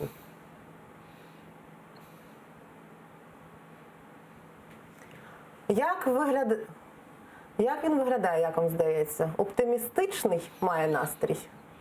Що думаєте? Він не виглядає як людина, яка хоче дозволити рух поїздів з Києва до Донецька і Луганська. Це да. А мені би хотілося, щоб все-таки була перемога. Перемога – це означає, що відновлюється пасажирське сполучення, відновлення означає, що відновлюються економічні відносини, замість контрабанди йде нормальна торгівля, замість нелегальної тіньової економіки розвивається, йдуть програми. Контрабанди не може бути. Це не контрабанда. Контрабанда, коли товар пересекает державный кордон. А сегодня я выставлял недавно в Фейсбуке фотографии, я вам на всякий случай скажу, молоко в ЛНР, я буду говорить о Луганской Народной Республике, стоит 20 рублей. Молоко в Киеве стоит 20 гривен. С учетом разницы 1 к 3 рубля гривня, И все прилавки завалены украинскими товарами. Про товари ми поговорили, тепер давайте поговоримо про видовища. Представниці жіночого руху «Фемен» намагалися прорватися до Єлисейського палацу в Парижі, де очікується зустріч нормандської четвірки. Ну, давайте дивитися, як це було.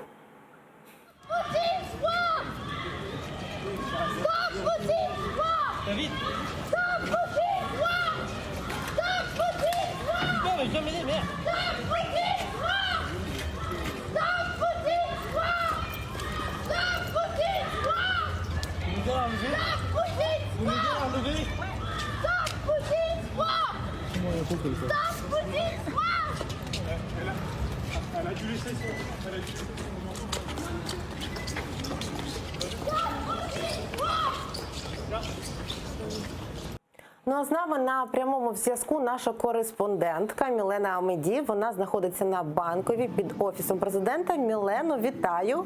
Що змінилося за останні кілька годин? Чи побільшало людей на Банковій? Які настрої панують?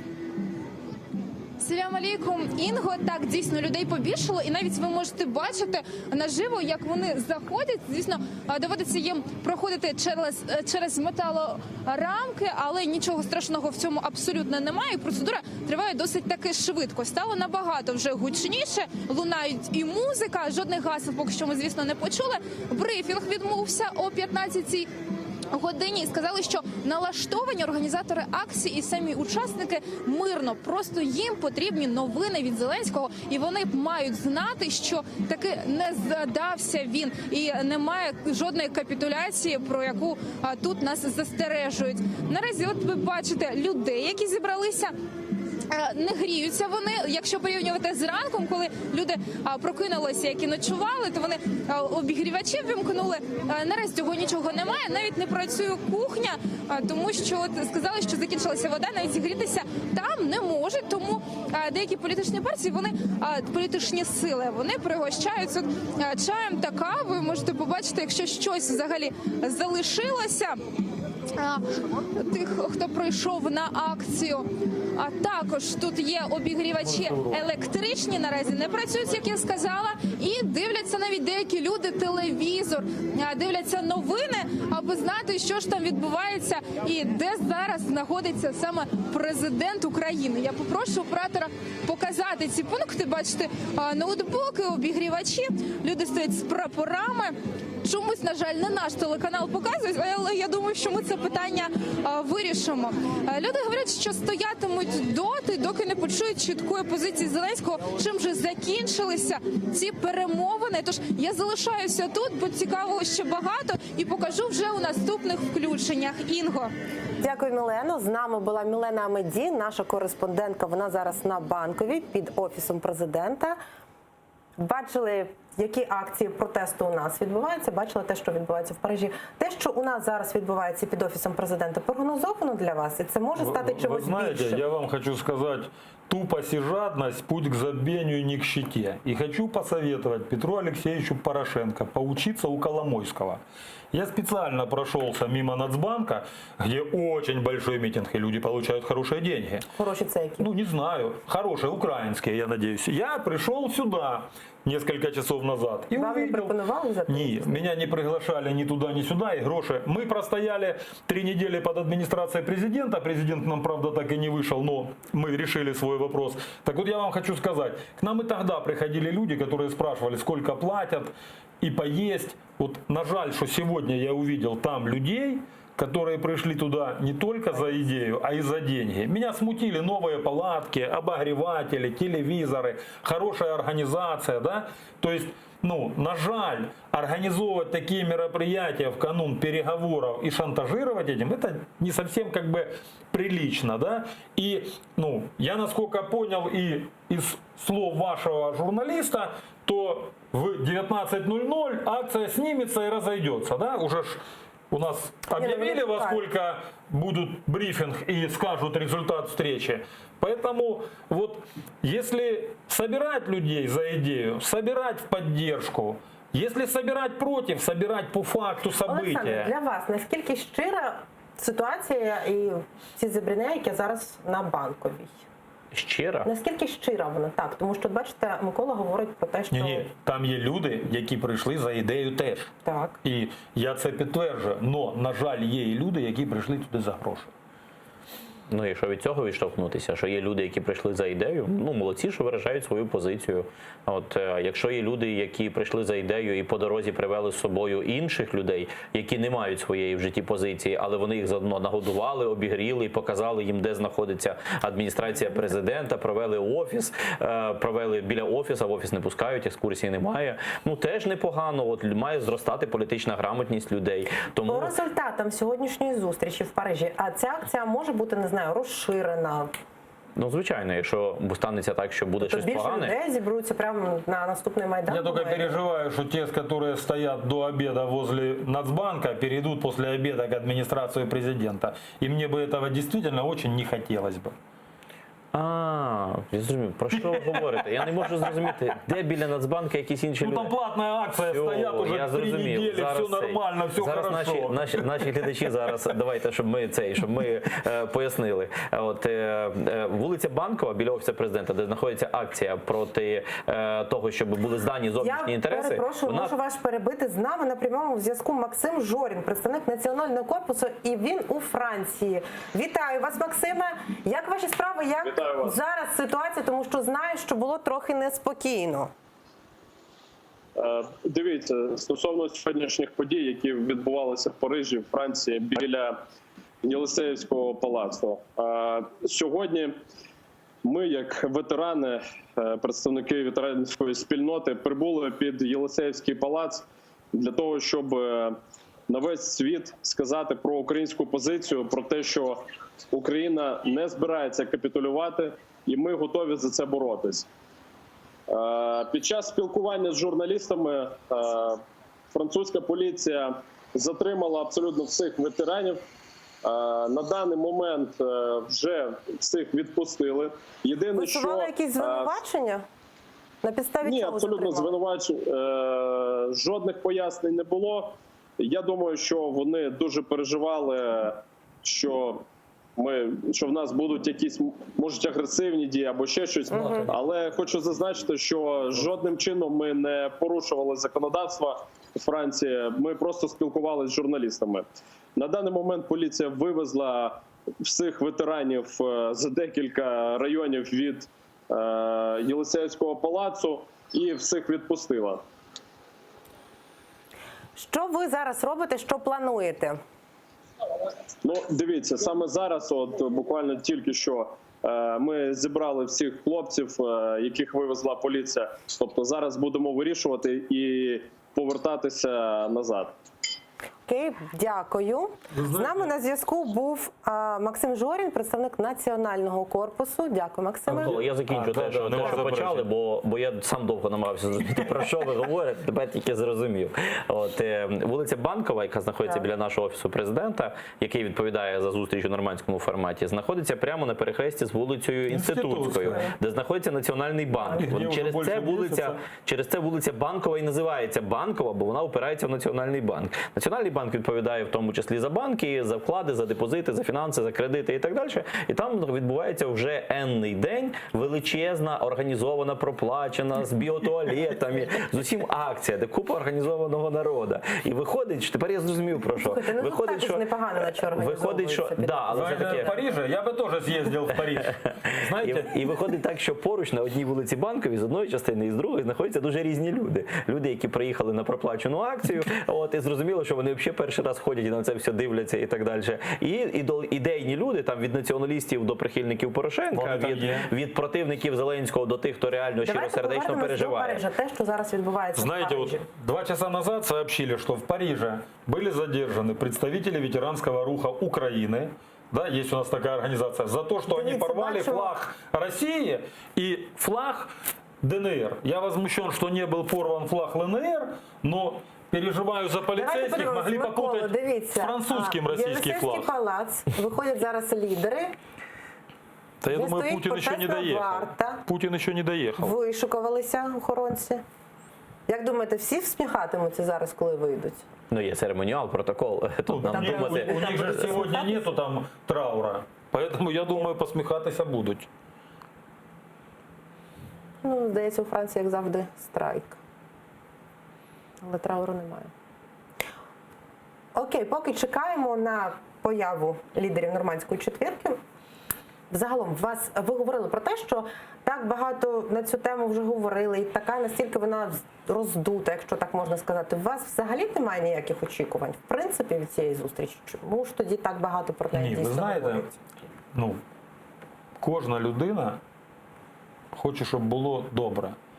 І я, як громадянин України, хочу, щоб Україні було добре. І сьогодні представляє Україну президент України. І неважливо, скільки за нього проголосувало громадян України. Він є перша посадова особа. І давайте ми будемо поважати це событие, да, щоб дождаться. Це дійсно історична подія. Да, 3 чтобы роки мы не дождались. зустрічалися. Не, ну, то, что 3 роки это амбиции чьи-то не позволяли. Вот, знаете, когда у нас там рассказывают, я не прихильник Порошенко, не порохобот, но я вам скажу, да, его международная политика была победная, а все, что творилось в Украине, я считаю, это преступление. Я считаю, вообще вся Верховная Рада, все правительство и президент военные злочинцы. Как прежние, так и нынешние. Потому что они до сих пор не урегулировали ситуацию. Поэтому давайте дождемся.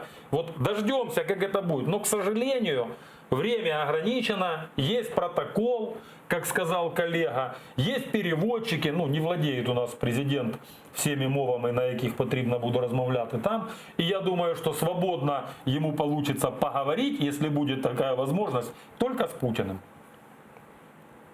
Ви теж так думаєте? Но они будут говорить на одном языке. Ну, свободно. Я думала, що після вони будуть розмовляти так. Я думаю, що навіть коли люди розмовляють на одній мові, політичній мові, це ще не означає, що вони швидко домовляться. Да? От, наприклад, нещодавно була зустріч Путіна і Лукашенка. Здавалось би, двоє людей, які конкурують за звання останнього диктатора в Європі. Лукашенко стверджував, що він останній диктатор в Європі, але Путін останнім часом його перещагаляв за останні роки і намагається цього диктатора Європи з'їсти. І от зустрілися в Сочі два диктатора. І що? І не домовилися. Хоча двоє розмовляють дуже добре на одній мові. розмовляють на одній добрій мові. На мові КГБ, на мові політичних репресій, на мові інтриг, там, ну, на мові недемократичній, тобто як царі своїх країн. Тобто, що ми бачимо? Ми бачимо, що навіть коли люди мають одну мову, а зараз зустрінуться люди, які розмовляють на дуже різних мовах. Є Зеленський, якого своя історія становлення і своя ситуація в Україні. Є Путін, у якого зовсім інша ситуація, якому не зрозуміло, думаю, як це так, що якісь люди ходять під офісом президента, щось там требують від президента. У Путіна взагалі на любій площі просто так ходити не можна, з любим гаслом. Це може бути там за медиків чи там за образовательну реформу. А за політичні вопроси, внешньополітичні вопроси, в центрі міста, біля офісу адміністрації Путіна, якби Путіну про це розказали, він би подумав, що... Давайте повернемося до теми, яку сьогодні можливо обговорюватимуть тет-а-тет. Віч-навіч наші президенти. Заступник керівника Офісу президента Кирило Тимошенко зазначив, що на зустрічі будуть піднімати і питання газу. Давайте послухаємо. Щодо делегації, знаю, що є питання щодо газу і так далі. У складі делегації є пан Оржель та пан Вітренко. При потребі вони будуть приймати участь у обговоренні питань газу і інших питань, які стосуються них. Слухайте, ну ми також знаємо, що до Парижу також приїхав і міністр енергетики Росії, і пан Міллер також приїхав. Точно будуть домовлятися? Я думаю, вони вже давно спілкуються між собою і не чекають зустрічі президентів. Але ви ж бачили, що Тимошенко нічого не сказав, що будуть обговорювати Крим. І це дуже важливо. То, що по газу ведуться переговори постійно, об этом, вы знаете, я вот смеюсь, но когда Гончарук говорит, я встретился с бизнесменами и даже встретился с Живаго, Живаго 2 месяца в розыске, где он с ним встречался, давайте спросим у премьер-министра. Вот оно, окружение, иногда такое заявляет, поэтому ни для кого в Украине не секрет, что для Европы и для России самое важное в этом переговорном процессе это Северный поток, это транзит газа через Украину и в целом ситуация с газом. Им не нравится только одно – зима теплая. То есть все затянулось. Если бы зима была похолоднее, все бы было побыстрее. Да, уже были барабаны. Поэтому ни для кого это не секрет. И вот сможет ли президент Украины отстоять интересы Украины, а не газотранспортной трубы, хотя она тоже важна. Это есть безопасность страны. Эта труба. Гадаєте, питання Криму так і не буде підніматися? Ви ж бачите, ніхто нічого не сказав. Я впевнений, що Зеленський повинен піднімати питання Криму, як і будь-який зовнішньополітичний візит, незалежно від того, якого це рівня, яка це делегація, до найрядовішого народного депутата чи якогось навіть суспільного громадського діяча, будь-яка людина, яка виражає поняття інтереси українського суспільства, на будь-якій зовнішній зустрічі чи на прийнятті будь-якої людини в Україні. Але чи буде це робити президент Зеленський? Якщо нема в порядку денному цього питання, я впевнений, що буде піднімати це питання. Якщо нема цього окремого питання, він просто має вплисти це в розмову. Тобто у нього виходу немає. На всіх таких площадках, на всіх зустрічах, коли окремого питання Криму немає, все одно наш лідер повинен бути готовий до того, що, і хто би цей лідер не був, на даний момент, чи президент, чи, я казав, студент приїхав на якусь конференцію, завжди має це питання вплисти в розмову. На початку, всередині і в кінці зустрічі. Але ж за нас, тому що російська сторона, вона одразу говорила, що типа ні-ні-ні. Це не заважає президенту це говорити. Хай буде скандал, але він має це говорити. Чи не буде скандалу? Є суверенна держава Україна, є наші території, окуповані, анексовані Крим, Луганська, Донецька область. І як президент країни представляє інтереси на зовнішньому рівні, буде розмовляти про Луганськ без Донецька, або навпаки наоборот, і не розмовляти про Крим. Це дурня.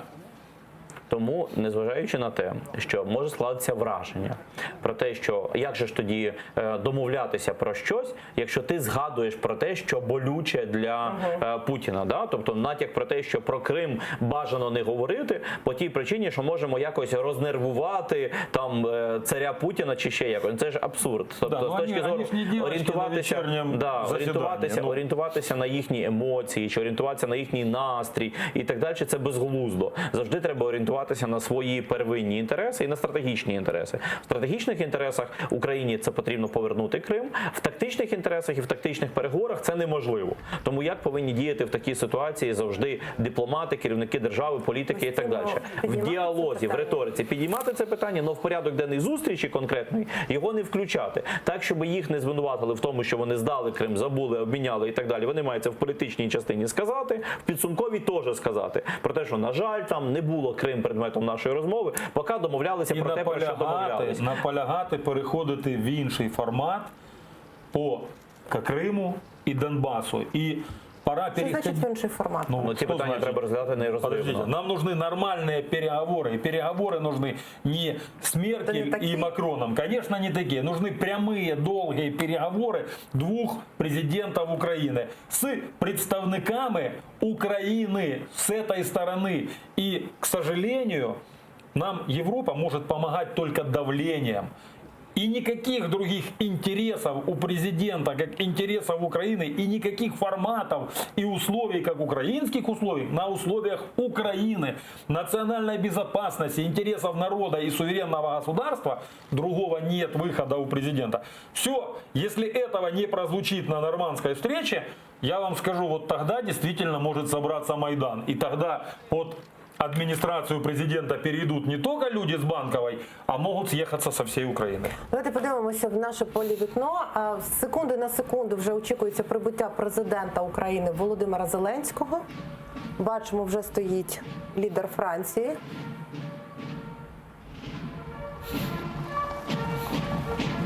Урочиста зустріч, насправді.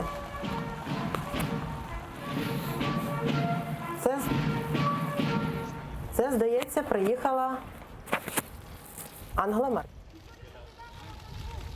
канцлер Німеччини. Бабушка. Бабушка, але все одно вона поки що лідер в Європі. Ні, я вже думаю, Макрон уже перетягує на себе одеяло, поэтому... Щоб вона там сознание не потеряла.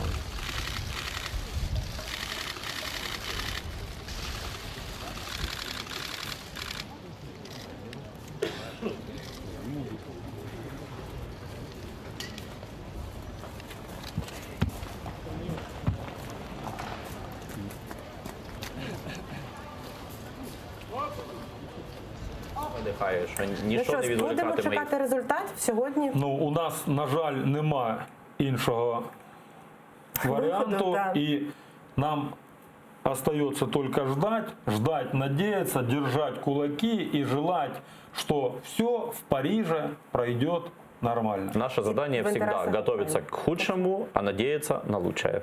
Нагадаю, з нами були Олександр Солонтай, експерт з політики, та Микола Греков, мер окупованого Олександрівська. Далі АТР продовжить випуск «Заман українською». Нагадаю, найцікавіші фрагменти з ефіру ви можете переглядати в нашому ютуб-каналі АТР. Я повернуся до студії за 20 хвилин. Залишайтеся з АТР і дякую, що довіряєте.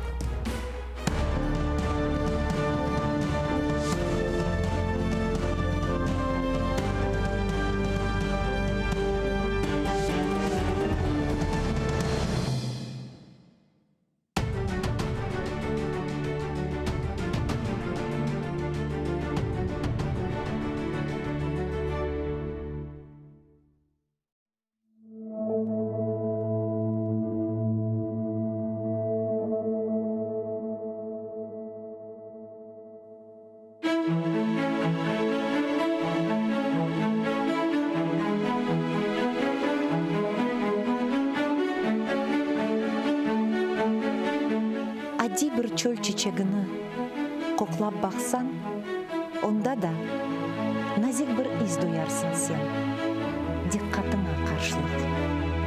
Жүрегіңні аңлап олсан, ен яман деп белеген кішімде де, илле бардыр, аз олса да, яқшылық.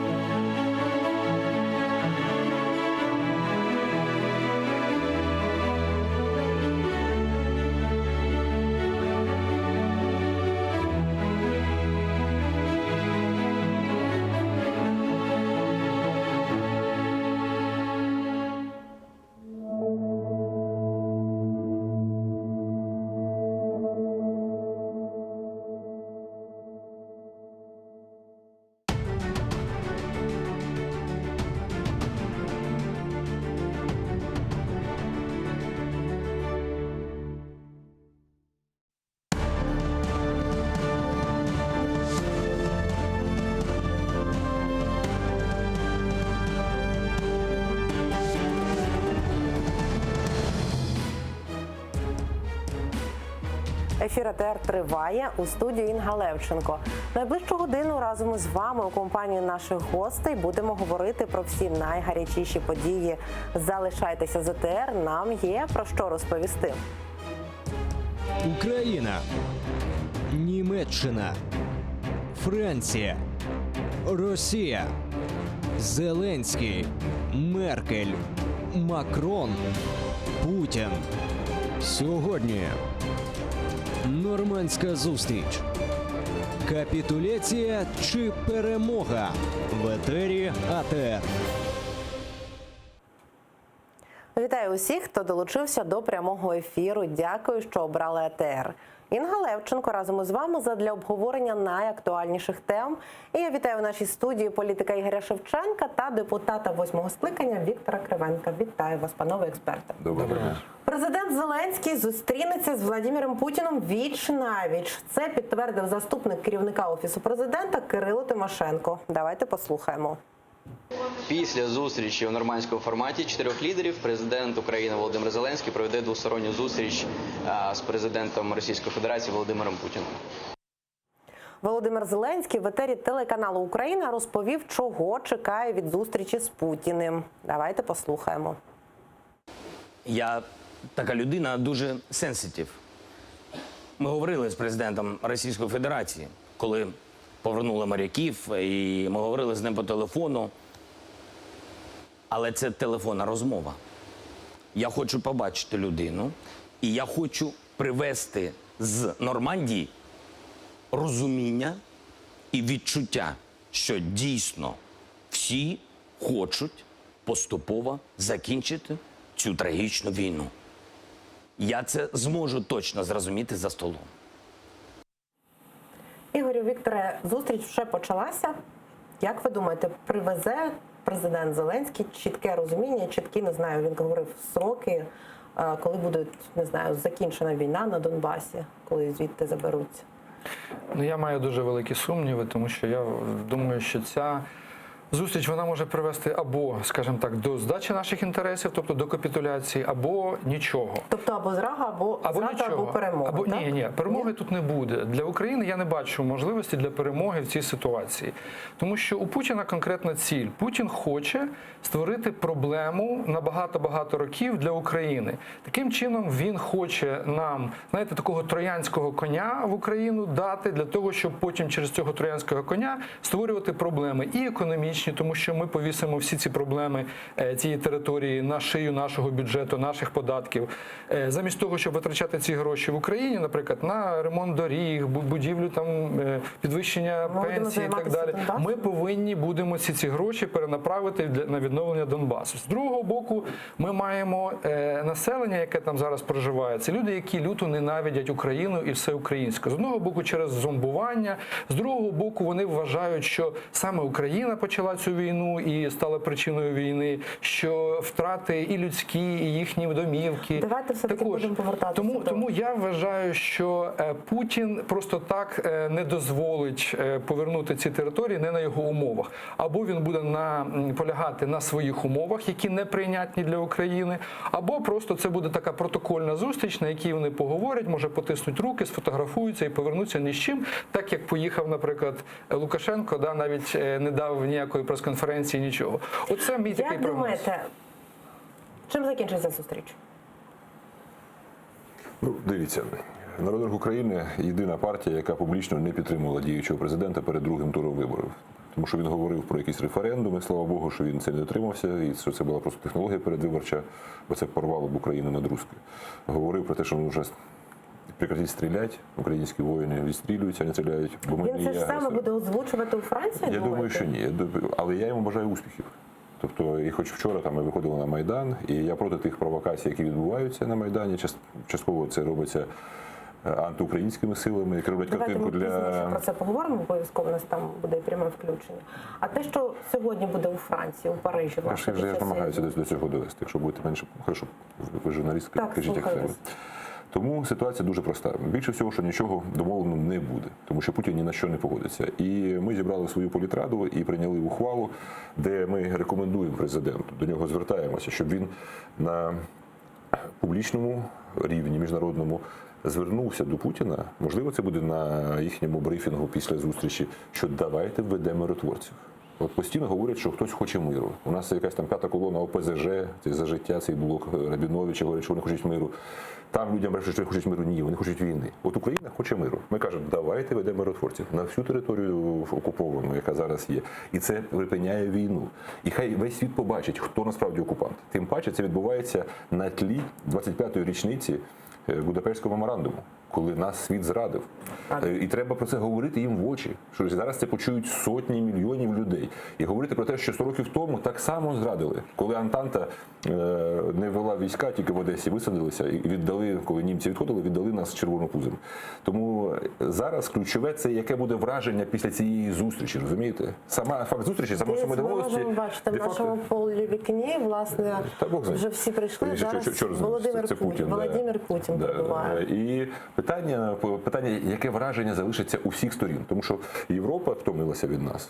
Їй хочеться далі жити бізнес as usual, Nord Stream 2, їм хочеться від нас здихатися. І вони будуть нас примушувати домовитися. Тому, якщо не вдається домовитися про контроль кордону, про обмін полоненим, краще, щоб президент ні про що не домовився. А вже на публіку, на весь світ сказав прості речі. Сказав про Будапештський меморандум, що нас зрадили, і сказав, прошимо вести війська. Да, миротворчі війська. Да, вони заблокуються на рівні Радбезу, ООН. Але весь світ буде бачити, хто за продовження війни. Хто за продовження... Я перепрошую, змушена вас перебити. У нас на зв'язку Андрій Шкіль, політичний експерт. Він у Франції. Андрію, вітаю вас. Андрію, які настрої у Франції, в Парижі, що пишуть, що говорять, що чекають від зустрічі сьогоднішньої у нормандському форматі? Вся Франція приділила увагу нормандській зустрічі, повернулися до історії війни на сході України, як це виникло, як з'явився нормандський формат, чому це сталося, які перспективи створення єдиної безпекової зони в Європі. Це теж про що постійно говорить Макрон. І як можна створити єдину безпекову зону в Європі, коли в частині Європи, в Україні, зокрема, точаться бойові дії. І, власне, от в цьому полягає французький інтерес, в цьому полягає інтерес особисто Макрона з тим, щоб взяти на себе функцію миротворця європейського рівня, не просто людина, яка сприяє тому, щоб домовилися між собою сторони конфлікту Росія і Україна, сторони бойових дій, а з тим, щоб подати це як кроки, важливі кроки до загальноєвропейського, до формування загальноєвропейської безпеки. Тому увага приділяється відчутна. І, відверто кажучи, ніхто з французьких глядачів, я в тому числі, не розраховує, що ця зустріч дасть результати сьогодні на сьогодні. Ні, не думаю, але сам факт цієї зустрічі свідчить про те, що кроки в напрямку до розв'язання ситуації ідуть. І вони почалися з Франції. Не забуваємо, що Зеленський зробив перший візит, зустрівся з Макроном за ініціативою Макрона. В першу чергу між турами. Він ще не був ні президентом, тільки був кандидатом, і він вже відбув зустріч. Потім одразу була зустріч наступна. І Макрон прийняв зустрічну пропозицію відвідати Україну і відвідає її. І сьогоднішня зустріч також була проініційована Макроном. Тобто він стоїть за цим форматом, властиво паризьким форматом. Ну і ви бачите, трошки, звичайно, я думаю, ситуація буде непростою для всіх. Зеленський він продемонстрував під час зустрічі, напевно, ви звернули увагу, він відхилив тепле привітання Макрона, він продемонстрував себе таким серйозним хлопцем, він тут не обнімається з іншими хлопцями, він непривітний, він жорсткий керівник, мужній. Це погано сприймається, чесно кажучи, у Франції подібна поведінка. Тобто тут потрібно грати за правилами, а не виходити за межі. Тобто червоні лінії треба не перетинати під час перемовин, а не зводити якісь штучні лінії між країнами, як це продемонстрував для чогось Зеленський під час рукопотискання з Макроном. Дякую, Андрію. З нами на зв'язку був Андрій Шкіль. Він знаходиться у Парижі, у Франції, і, власне, нам коментує звідти. Ось пан Андрій сказав про те, що Зеленський зробив сурове обличчя і не пообнімався з президентом Макроном, тобто, я так розумію, не дотримався протоколу. Як ви це можете прокоментувати? Тобто, це очікувана така позиція президента нашого, що він буде гнати свою якусь лінію? Не факт, що це протокол, що він порушив протокол. Я думаю, нічого він не порушив, він потиснув руку, все це нормально. Можливо, є негласні якісь там правила, чи Макрон хотів там показати, чи похлопати його по плечу, там якусь там навпаки, якусь зверхність показати. Можливо, Зеленський не хотів бути просто хлопчиком порівняно з і президентами там європейських країн. Мені здається, що нічого поганого з точки зору українського президента тут немає. Навпаки, він продемонстрував якусь таку незалежність або свою позицію, а не те, що він підлеглий, не те, що підлеглий, але має під впливом того ж Макрона або буде робити те, що Макрон хоче. Тут нічого поганого я не бачу. Я хотів би додати про саму зустріч, що, напевно, це такий жест з боку українського президента, української влади в сторону Європи в першу чергу, тому що Європа хоче будь-яким чином отримати для себе підставу для зняття санкцій. Вони хочуть торгувати з Росією, хочуть заробляти, вони хочуть російських грошей.